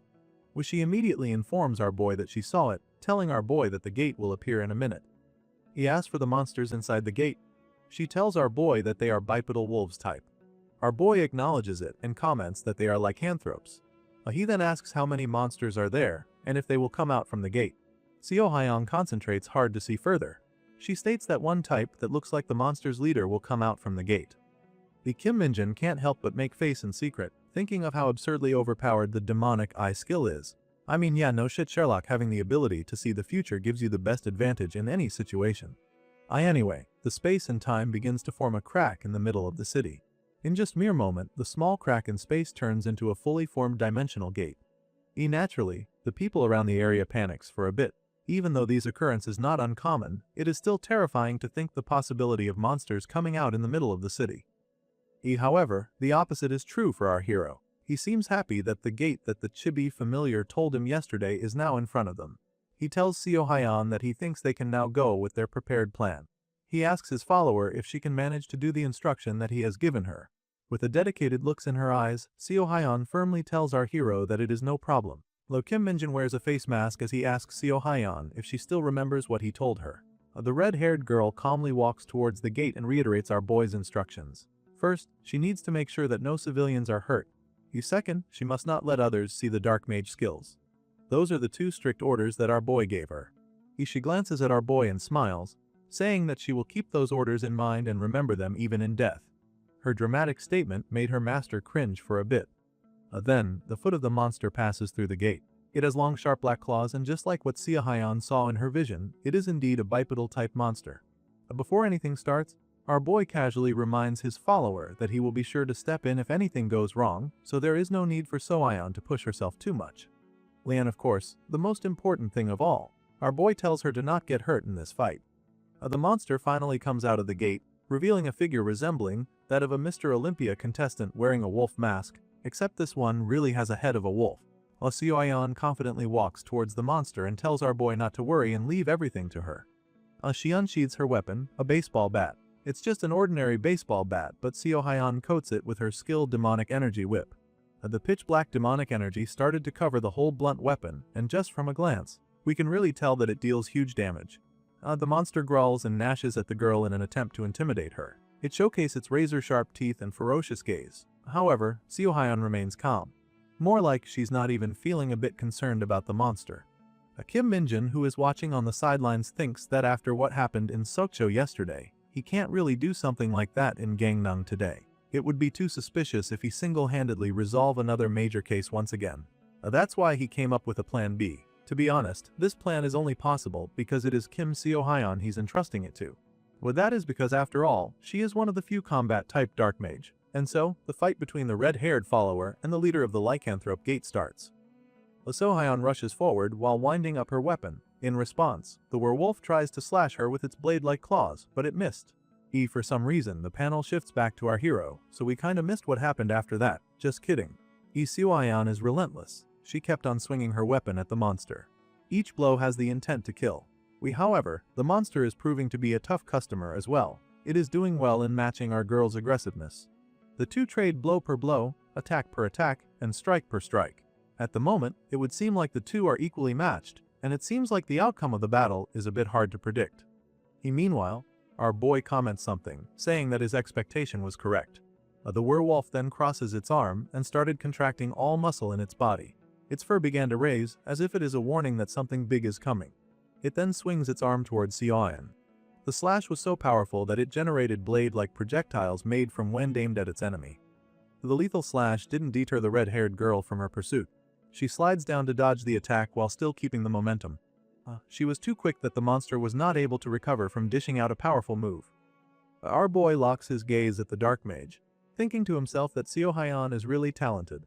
As she positions herself beneath the giant monster, So-Ayan swings her bat with all her strength and strikes the monster right at the jaw.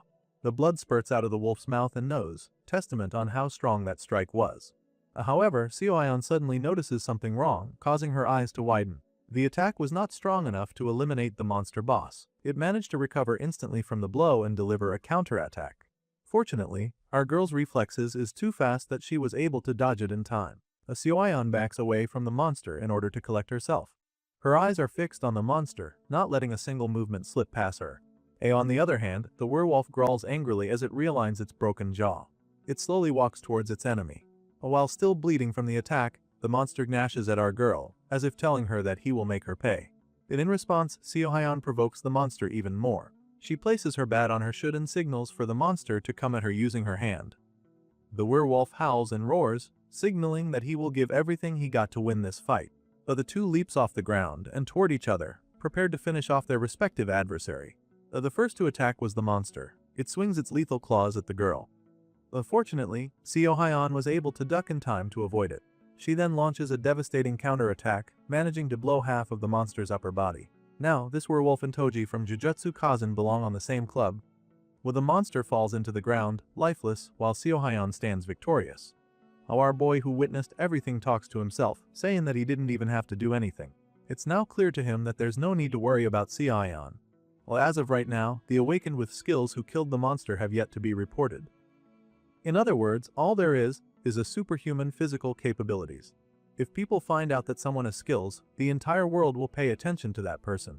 Our hero is absolutely against unnecessary attention drawn from someone's skill like that. Thankfully, even though So-Ayan secretly imbued her bat with his skill, in the end, she beat the lycanthrope up using a bat. Because of that, no one will find out that she is a skill user. Or so this is what our boy thinks. However, in the next panel, a dead-eye looking guy comments that what the girl used in the fight was definitely a skill. We are taken to a certain cafe named Y Cafe where we see Jiyeon, Byamji's daughter, and a man sitting around a table. The man tells Jiyeon that he has never seen something like that before, so he is not too sure with his speculations, but he states that it is just the thought he had. He states that he thinks that Sergeant Kim Minjun used a skill. Ji-yeon appears to be losing a bit of patience talking with the guy, but nonetheless, she urges the man to tell her more in detail. The man seems to be a bit pressured or even nervous with the conversation. He looks down to the table and sees the raid company business card. He hesitates for a bit, but at last, he spills everything to the woman. He states that day, in order to clear the fake dungeon, they reached its very center. As they get deep in the dungeon, the man and his team found themselves in a grave danger. They are surrounded by monsters, and it seemed like they have no means of escape. We then see our hero do something to his weapon. His blade was covered by a pitch black energy. It was so big that it looks like he's wielding a great sword. Naturally, all of his comrades were in disbelief at the sight of it. They were even more shocked when our boy used the weapon. With one swing of the blade, it produced a massive amount of energy that it created a rift in space which then sucked all the monsters in the vicinity. The man states that thanks to Sergeant Kim Minjun, no one was hurt and they were able to clear the dungeon. Our boy's comrades, who all thought they were goners, were finally able to breathe a sigh of relief. They celebrated the fact that they are still alive despite encountering a hopeless situation. However, their celebration was briefly paused by our boy, telling them to calm down. He states that as they can see, the dungeon has been cleared and the exit is going to open soon. All of the soldiers, including the man telling this story right now, calls Kim Minjun their savior. Our boy accepts that new title, saying that he is their savior indeed. Since that is the case, the savior has a little favor to ask from them. Hearing this, the soldier all stood straight, ready to fulfill that little favor that our boy wants to say. The Kim Minjun instructs them to pretend that they did not see anything unordinary during the dungeon raid. In other words, he is telling them to keep his power a secret from anyone. Out of his desperation, he even pleads the soldiers to do so. The four was a bit shocked at first. But ultimately, with the man telling this story as the leader, they tell our boy that they will not speak a word about what happened and that Minjun can count on that.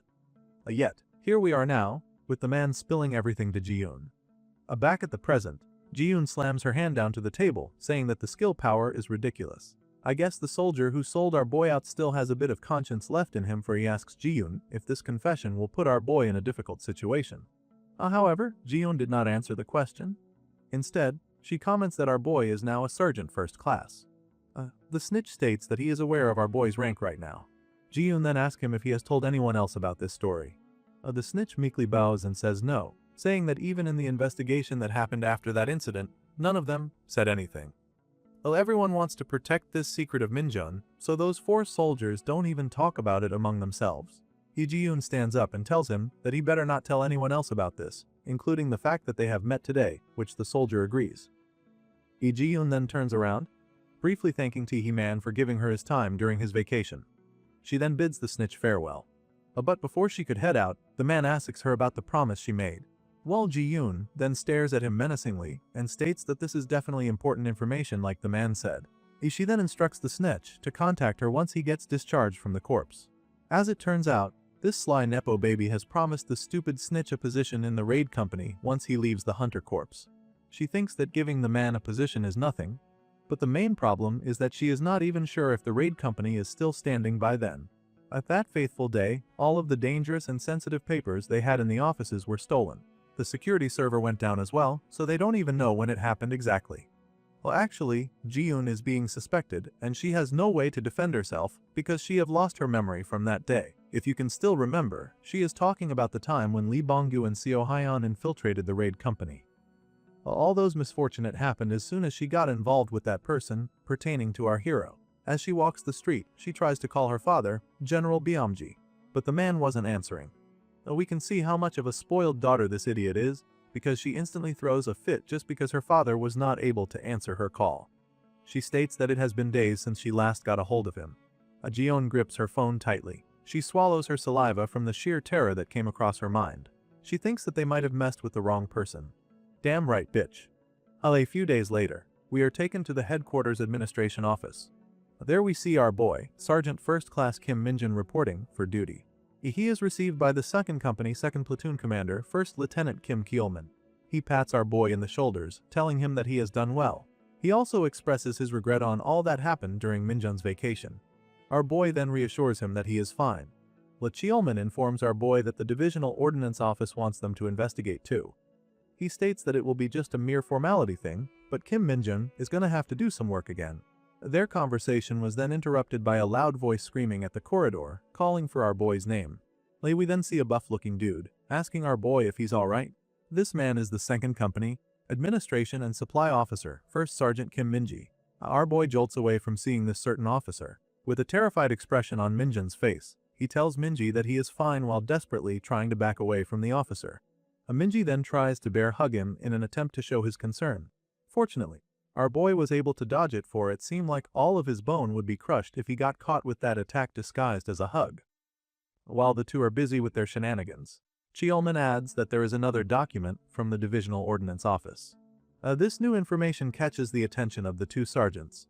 Cheolman then reveals that next week will be the start of the handicap training. In just one panel, we arrive to that next week. It is a nice and sunny weather in the forest where we see several soldiers marching on. Despite the hot weather, the soldiers are wearing thick clothing and are evidently struggling from the march. One soldier rants to Corporal Lee Songwoo, saying that the suit has gotten heavier than last time. Not to mention, the heat is way worse than the weight of their loads.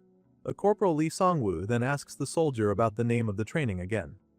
The soldier replies that it is called handicap training. The corporal then states that it is precisely why this training is called that way.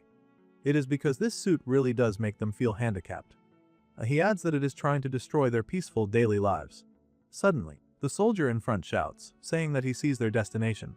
He orders the men behind him to maintain the same distance until the very end. Despite struggling, the soldiers all muster their energy to acknowledge the command.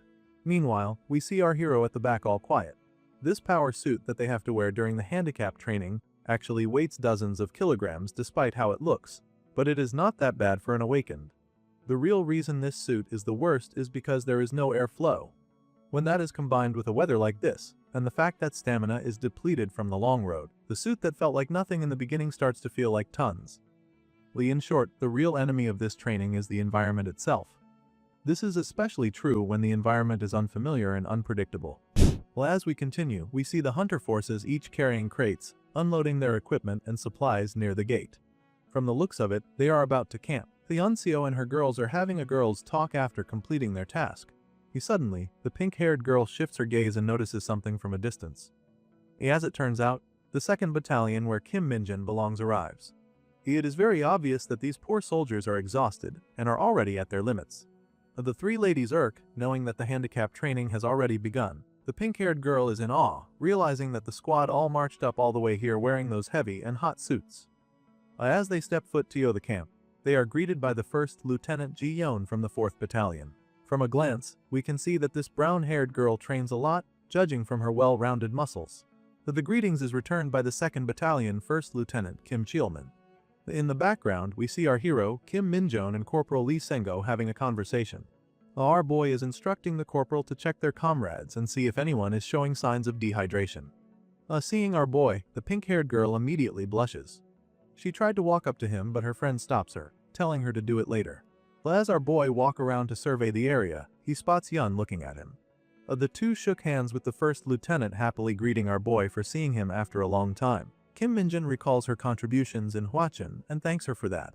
However, Yun states that they should be the one thanking our hero, giving the credits to where it is due. Formality aside, Yun jestingly comments that Kim Min has really become the issue maker of their division, with all sorts of problems and troubles involving the sergeant's name. She then turns around to Cheolman, asking if the man got briefed on their current mission. Later on, we see the company in the middle of the desert, under the scorching sun. There are several corpses of rat-like monsters scattered around the area. Upon inspection, we can see that the monsters have suffered slash wounds, resulting in their deaths. Suddenly, a hand grabs one of the monsters, lifting it up. As it turns out, the 2nd Battalion, 2nd Company, 2nd Platoon was assigned to be the corpse retrieval team, amidst of doing their handicap training. They have collected a handful of corpses, and they are storing it to plastic crates. A Private Jin stares at the box filled with dead rodents. His complexion is so placed that it seems like he's dizzied. Corporal Lee comments that the man doesn't look too good. He shows his concern, asking if the private is that tired. While shivering, Private Jin states that he can still bear the heat and exhaustion. His current complexion is brought upon by another issue. As he stares dreadfully at the monsters, he regards that he doesn't feel good mentally. Looking at the seemingly weak and defenseless corpse, he states that they don't look like monsters. A Hanyang overhears Jin's comment and slams his crate down. He calls out the private for being ignorant about the monsters. While still staring daggers at the poor kid, he tells him that they should be grateful that they are only doing the support job because they are joining during the handicap training. Private Jin bows down and immediately apologizes for his unwarranted sentiment.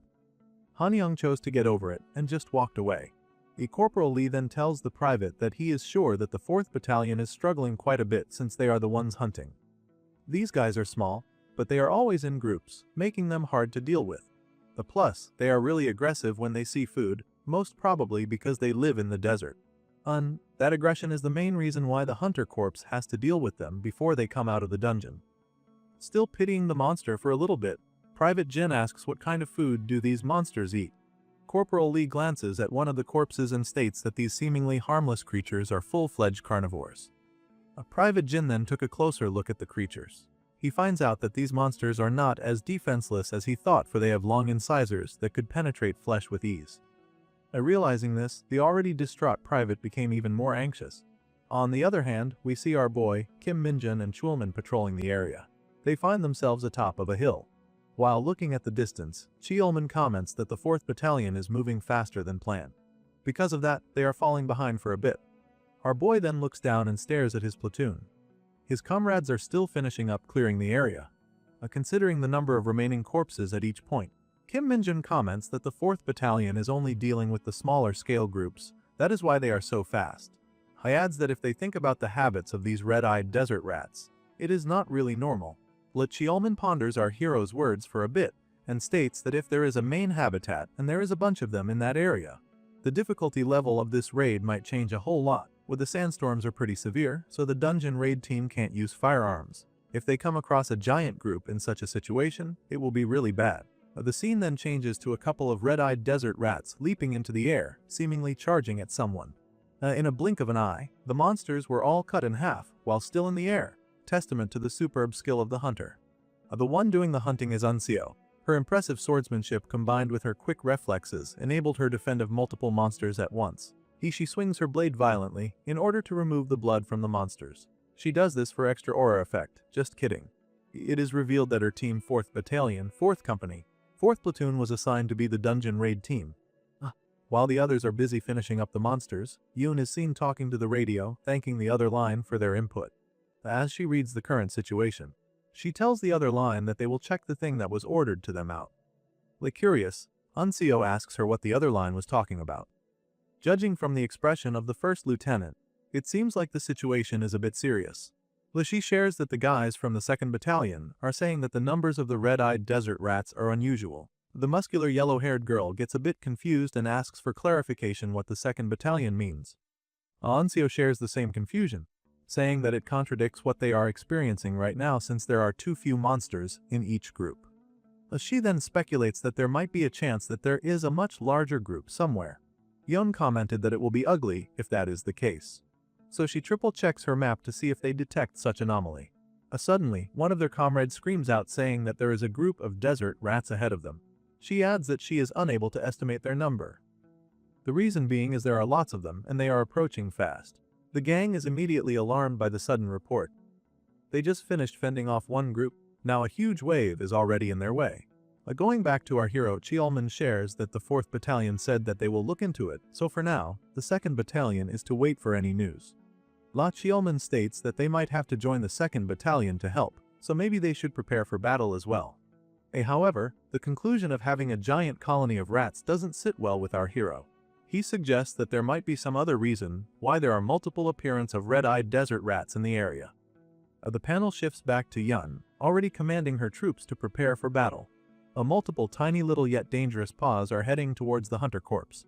Individually, these monsters pose little to no threat to seasoned veterans like the Sun Battalion. However, this many desert rats is very lethal. Cheolman asks our hero what other reason could cause such an anomaly like this.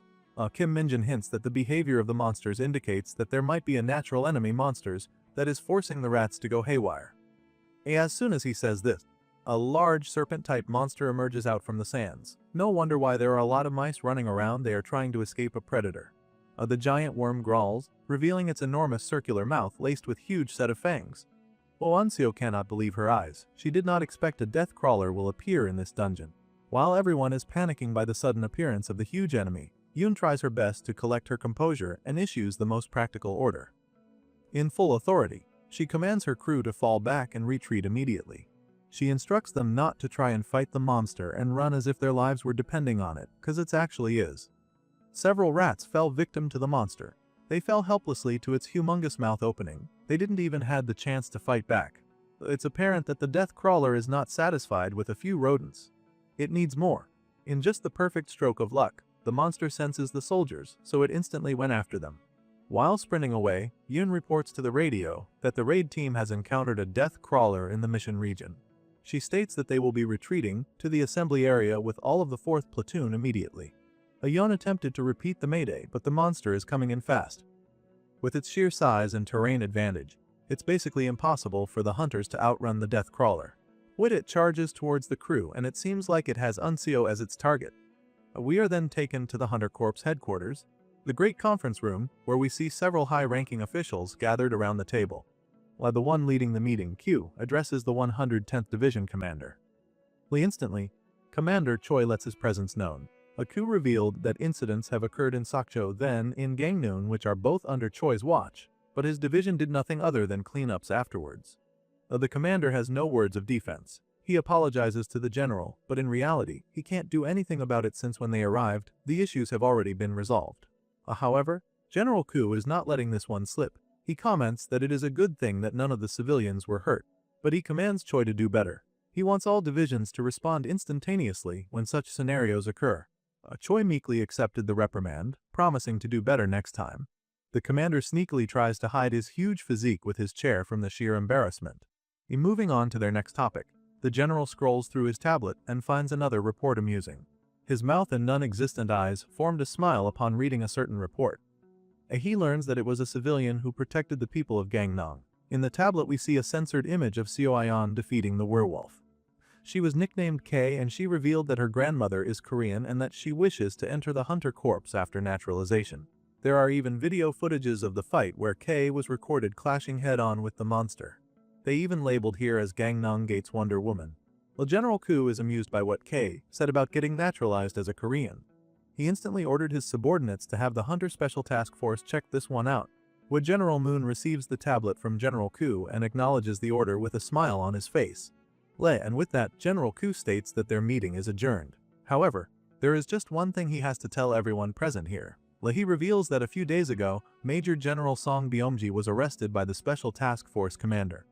So that's why his spoiled-ass daughter could not get a hold of him. Naturally, all the members present in the meeting were taken aback from the news. Q continues, saying that they are investigating the matter right now. Byomji is under suspicion of having worked with a civilian hunter company. As for the result of the investigation, he states that he will report back to everyone after he learns everything. Suddenly, a sinister look appears on General Ku's face. He states that now that the Special Task Force commander position is empty, he intends on appointing the vice commander, Brigadier General Moon Yekin, to the role. General Ku adds that Yechen is going to be promoted next month anyway, so he'll appoint him right around that time. Across the table, we see Major General Du staring daggers at Yechen, as if he doesn't like the sudden promotion of the man. In contrast, the temporary Special Task Force commander, now promoted Major General Moon Yechen, looks back at Major General Du and shrugs his shoulders while wearing a smirk on his face. Major General Du thinks to himself that the investigation isn't even over yet, but General Ku is already appointing a replacement right away. He knows that something fishy is going on. Suddenly, the door of the office opens as Officer Kim enters the room. He went straight to Q and whispers something to him. General Ku listens to the man intently before forming a small smile on his face. He then calls out to Major General Du Seokyang, stating that the members from the 104th Division that resolved the Sakcho incident recently. He requested the man to come with the general with the meeting today. General Du answers that it was not possible because of training and dungeon raid schedule. It is unfortunate that he was not able to bring our hero, but it is what it is, or so he says. General Ku then mentions that the platoon that were involved in the incidents are currently in the same dungeon right now. One is for the training and the other is there as the raid team. Du is not liking where the conversation is going, but he plays along and says that what Ku said is accurate. General Ku links his hands and comments how much of a coincidence this is, and even more coincidental, is that there is a problem in that dungeon right now. As of the moment, the 4th platoon is currently running for their lives away from the death crawler. The Slit Eyes commander pressures General Do even further, asking if his investigation was thorough enough to appoint it for training. He asks the general why was he in a rush to put them there. This bastard didn't even allow the general to speak for himself. He kept upping the pressure, commenting that General Do is like a child who is scared to have his favorite toys taken from him. Iku continues, saying that he doesn't think that this is something he can just gloss over. However, before he could even finish his sentence, Do interrupts him and states that there is no need to worry. He reveals that the investigation was thorough enough. As he says this, the panel shifts back to the 2nd platoon. Leoncio informs her comrades that she can already see the assembly area, but at the same time the monster is inching in closely to them. Yon instructs her crew to split up in response. The gang quickly dispersed from each other. They left the middle of the road purposely empty. General Do declared that they are also prepared for unpredictable situations. In short, he has put countermeasures should there be unexpected trouble like this appear. The waiting in the assembly area are heavily armed soldiers, calmly assessing the situation. The death crawler roars at the sight of the new enemies. Suddenly, the nozzle of the minigun started to spin, followed by a violent torrent of bullets aimed at the monster. The death crawler was like a sitting duck, eating all the heavy caliber bullets from the machine gun. The soldier kept on pressing the attack. He is not giving the monster the luxury to make its move. The death crawler switches to defense mode, trying to curl up its massive body. But at the same time, the famed soldier picks up a spear impaled on the ground and started aiming at the monster. As she imbues the javelin with a powerful burst of aura and leaps into the air. Locked in and ready to go, the female soldier pulls her arm way back to build momentum. And in a blink of an eye, she launches the projectile towards the monster. It traveled with an astonishing speed. And even more astonishing is the impact of the throw. The metal rod hits the monster to the body, and the force was so strong that it pushed the giant worm. Bleeding from getting pierced by the javelin, the male soldier then continues his barrage of bullets. The female soldier then went ahead and picked up another spear. The look on their faces indicates that they meant business. Leoncio, who is running away from the monster, took a quick glimpse at the two. She then realizes how strong the colonels really are. Leon then issues another command, telling the platoon commanders to report on their situations and to not let their guard down. She tells everyone to stand by for battle. A missed javelin throws another projectile full force. This one might seem like it has less mana imbued to it. However, the result is equally as devastating as the first one. The monster is roaring and flailing uncontrollably, which is definitely understandable considering how much in pain it is right now. The man once again follows up the attack with a barrage of bullets. The monster is now trying to look away from the soldiers. But this won't deter the colonels in their attacks. This rain of gunshots will not stop until the worm's pronouns become was and were. Finally, after multiple panels, the male colonel runs out of ammo. He ejects the empty barrel from his gun and it falls into the ground. But if you think that's where it ends, you're dead wrong. He starts screaming for reload, prompting the soldiers to fetch him another round. Leoncio's friend comes rushing in, carrying a fresh magazine. She did not only hand over the magazine to the colonel, she installed it herself by sliding down and inserting it to the gun, while the colonel aims at the monster once more. Including the delivery, the whole magazine swap only lasted for a few seconds, kinda like pit stop of Formula 1 races. Mr. Rambo goes at it again. It looks like he will empty the magazine to the monster once more. He acts like the poor monster massacred his entire bloodline or something. Lemis Javelin also launches another attack. The force of the throw is not diminishing by the least. If this connects, the bastard monster will surely be finished. Unfortunately, the monster was able to muster up all its energy to dodge the attack, and the projectile lands on the ground. The worm then seizes this opportunity to escape. It quickly burrows into the ground, disappearing from the site and successfully escaping the hunter corpse. However, with that kind of sustained injury, I doubt it will try to mess with them again. The two colonel vents their frustrations from their prey escaping. This is especially more true to the female officer. It pisses her off that she missed a shot. The old man regards that they are standing on solid rock, so the death crawler won't come up from underneath their feet. However, the threat was not fully neutralized, so there is a chance that might appear again. The old man states that they will have to go with that certain plan. Colonel Jai then asks if that plan is dangerous. The man did not deny it, but he states that the person who devised it seemed confident, so he thinks it is worth a shot. He then pulls up his radio and tells the person on the other line to proceed with his plan. Then, we see a flying truck dashing around the desert. At this point, a dangerous plan automatically correlates to our hero's name, Kim Minjin. Of course, he is the one who devised this next tactic. He's atop of the raging truck, happily accepting the command from the colonel. With a smile on his face, he screams out from the top of his lungs saying that the food is here. As it turns out, he is hauling the countless desert rat corpses that they have collected earlier to lure the death crawler. But we can see him enjoying the breeze of the speeding truck, and quite noticeably, his handicapped suit has been removed. His smile almost touched both his ears from happiness. He thinks that just by taking off the stupid suit, it feels like his stats have doubled. He assumes that it is like a temporary doping kind of feeling, but he genuinely thinks that he could completely roll over a death crawler right now. He begins to laugh maniacally on top of the truck, raring to find the monster.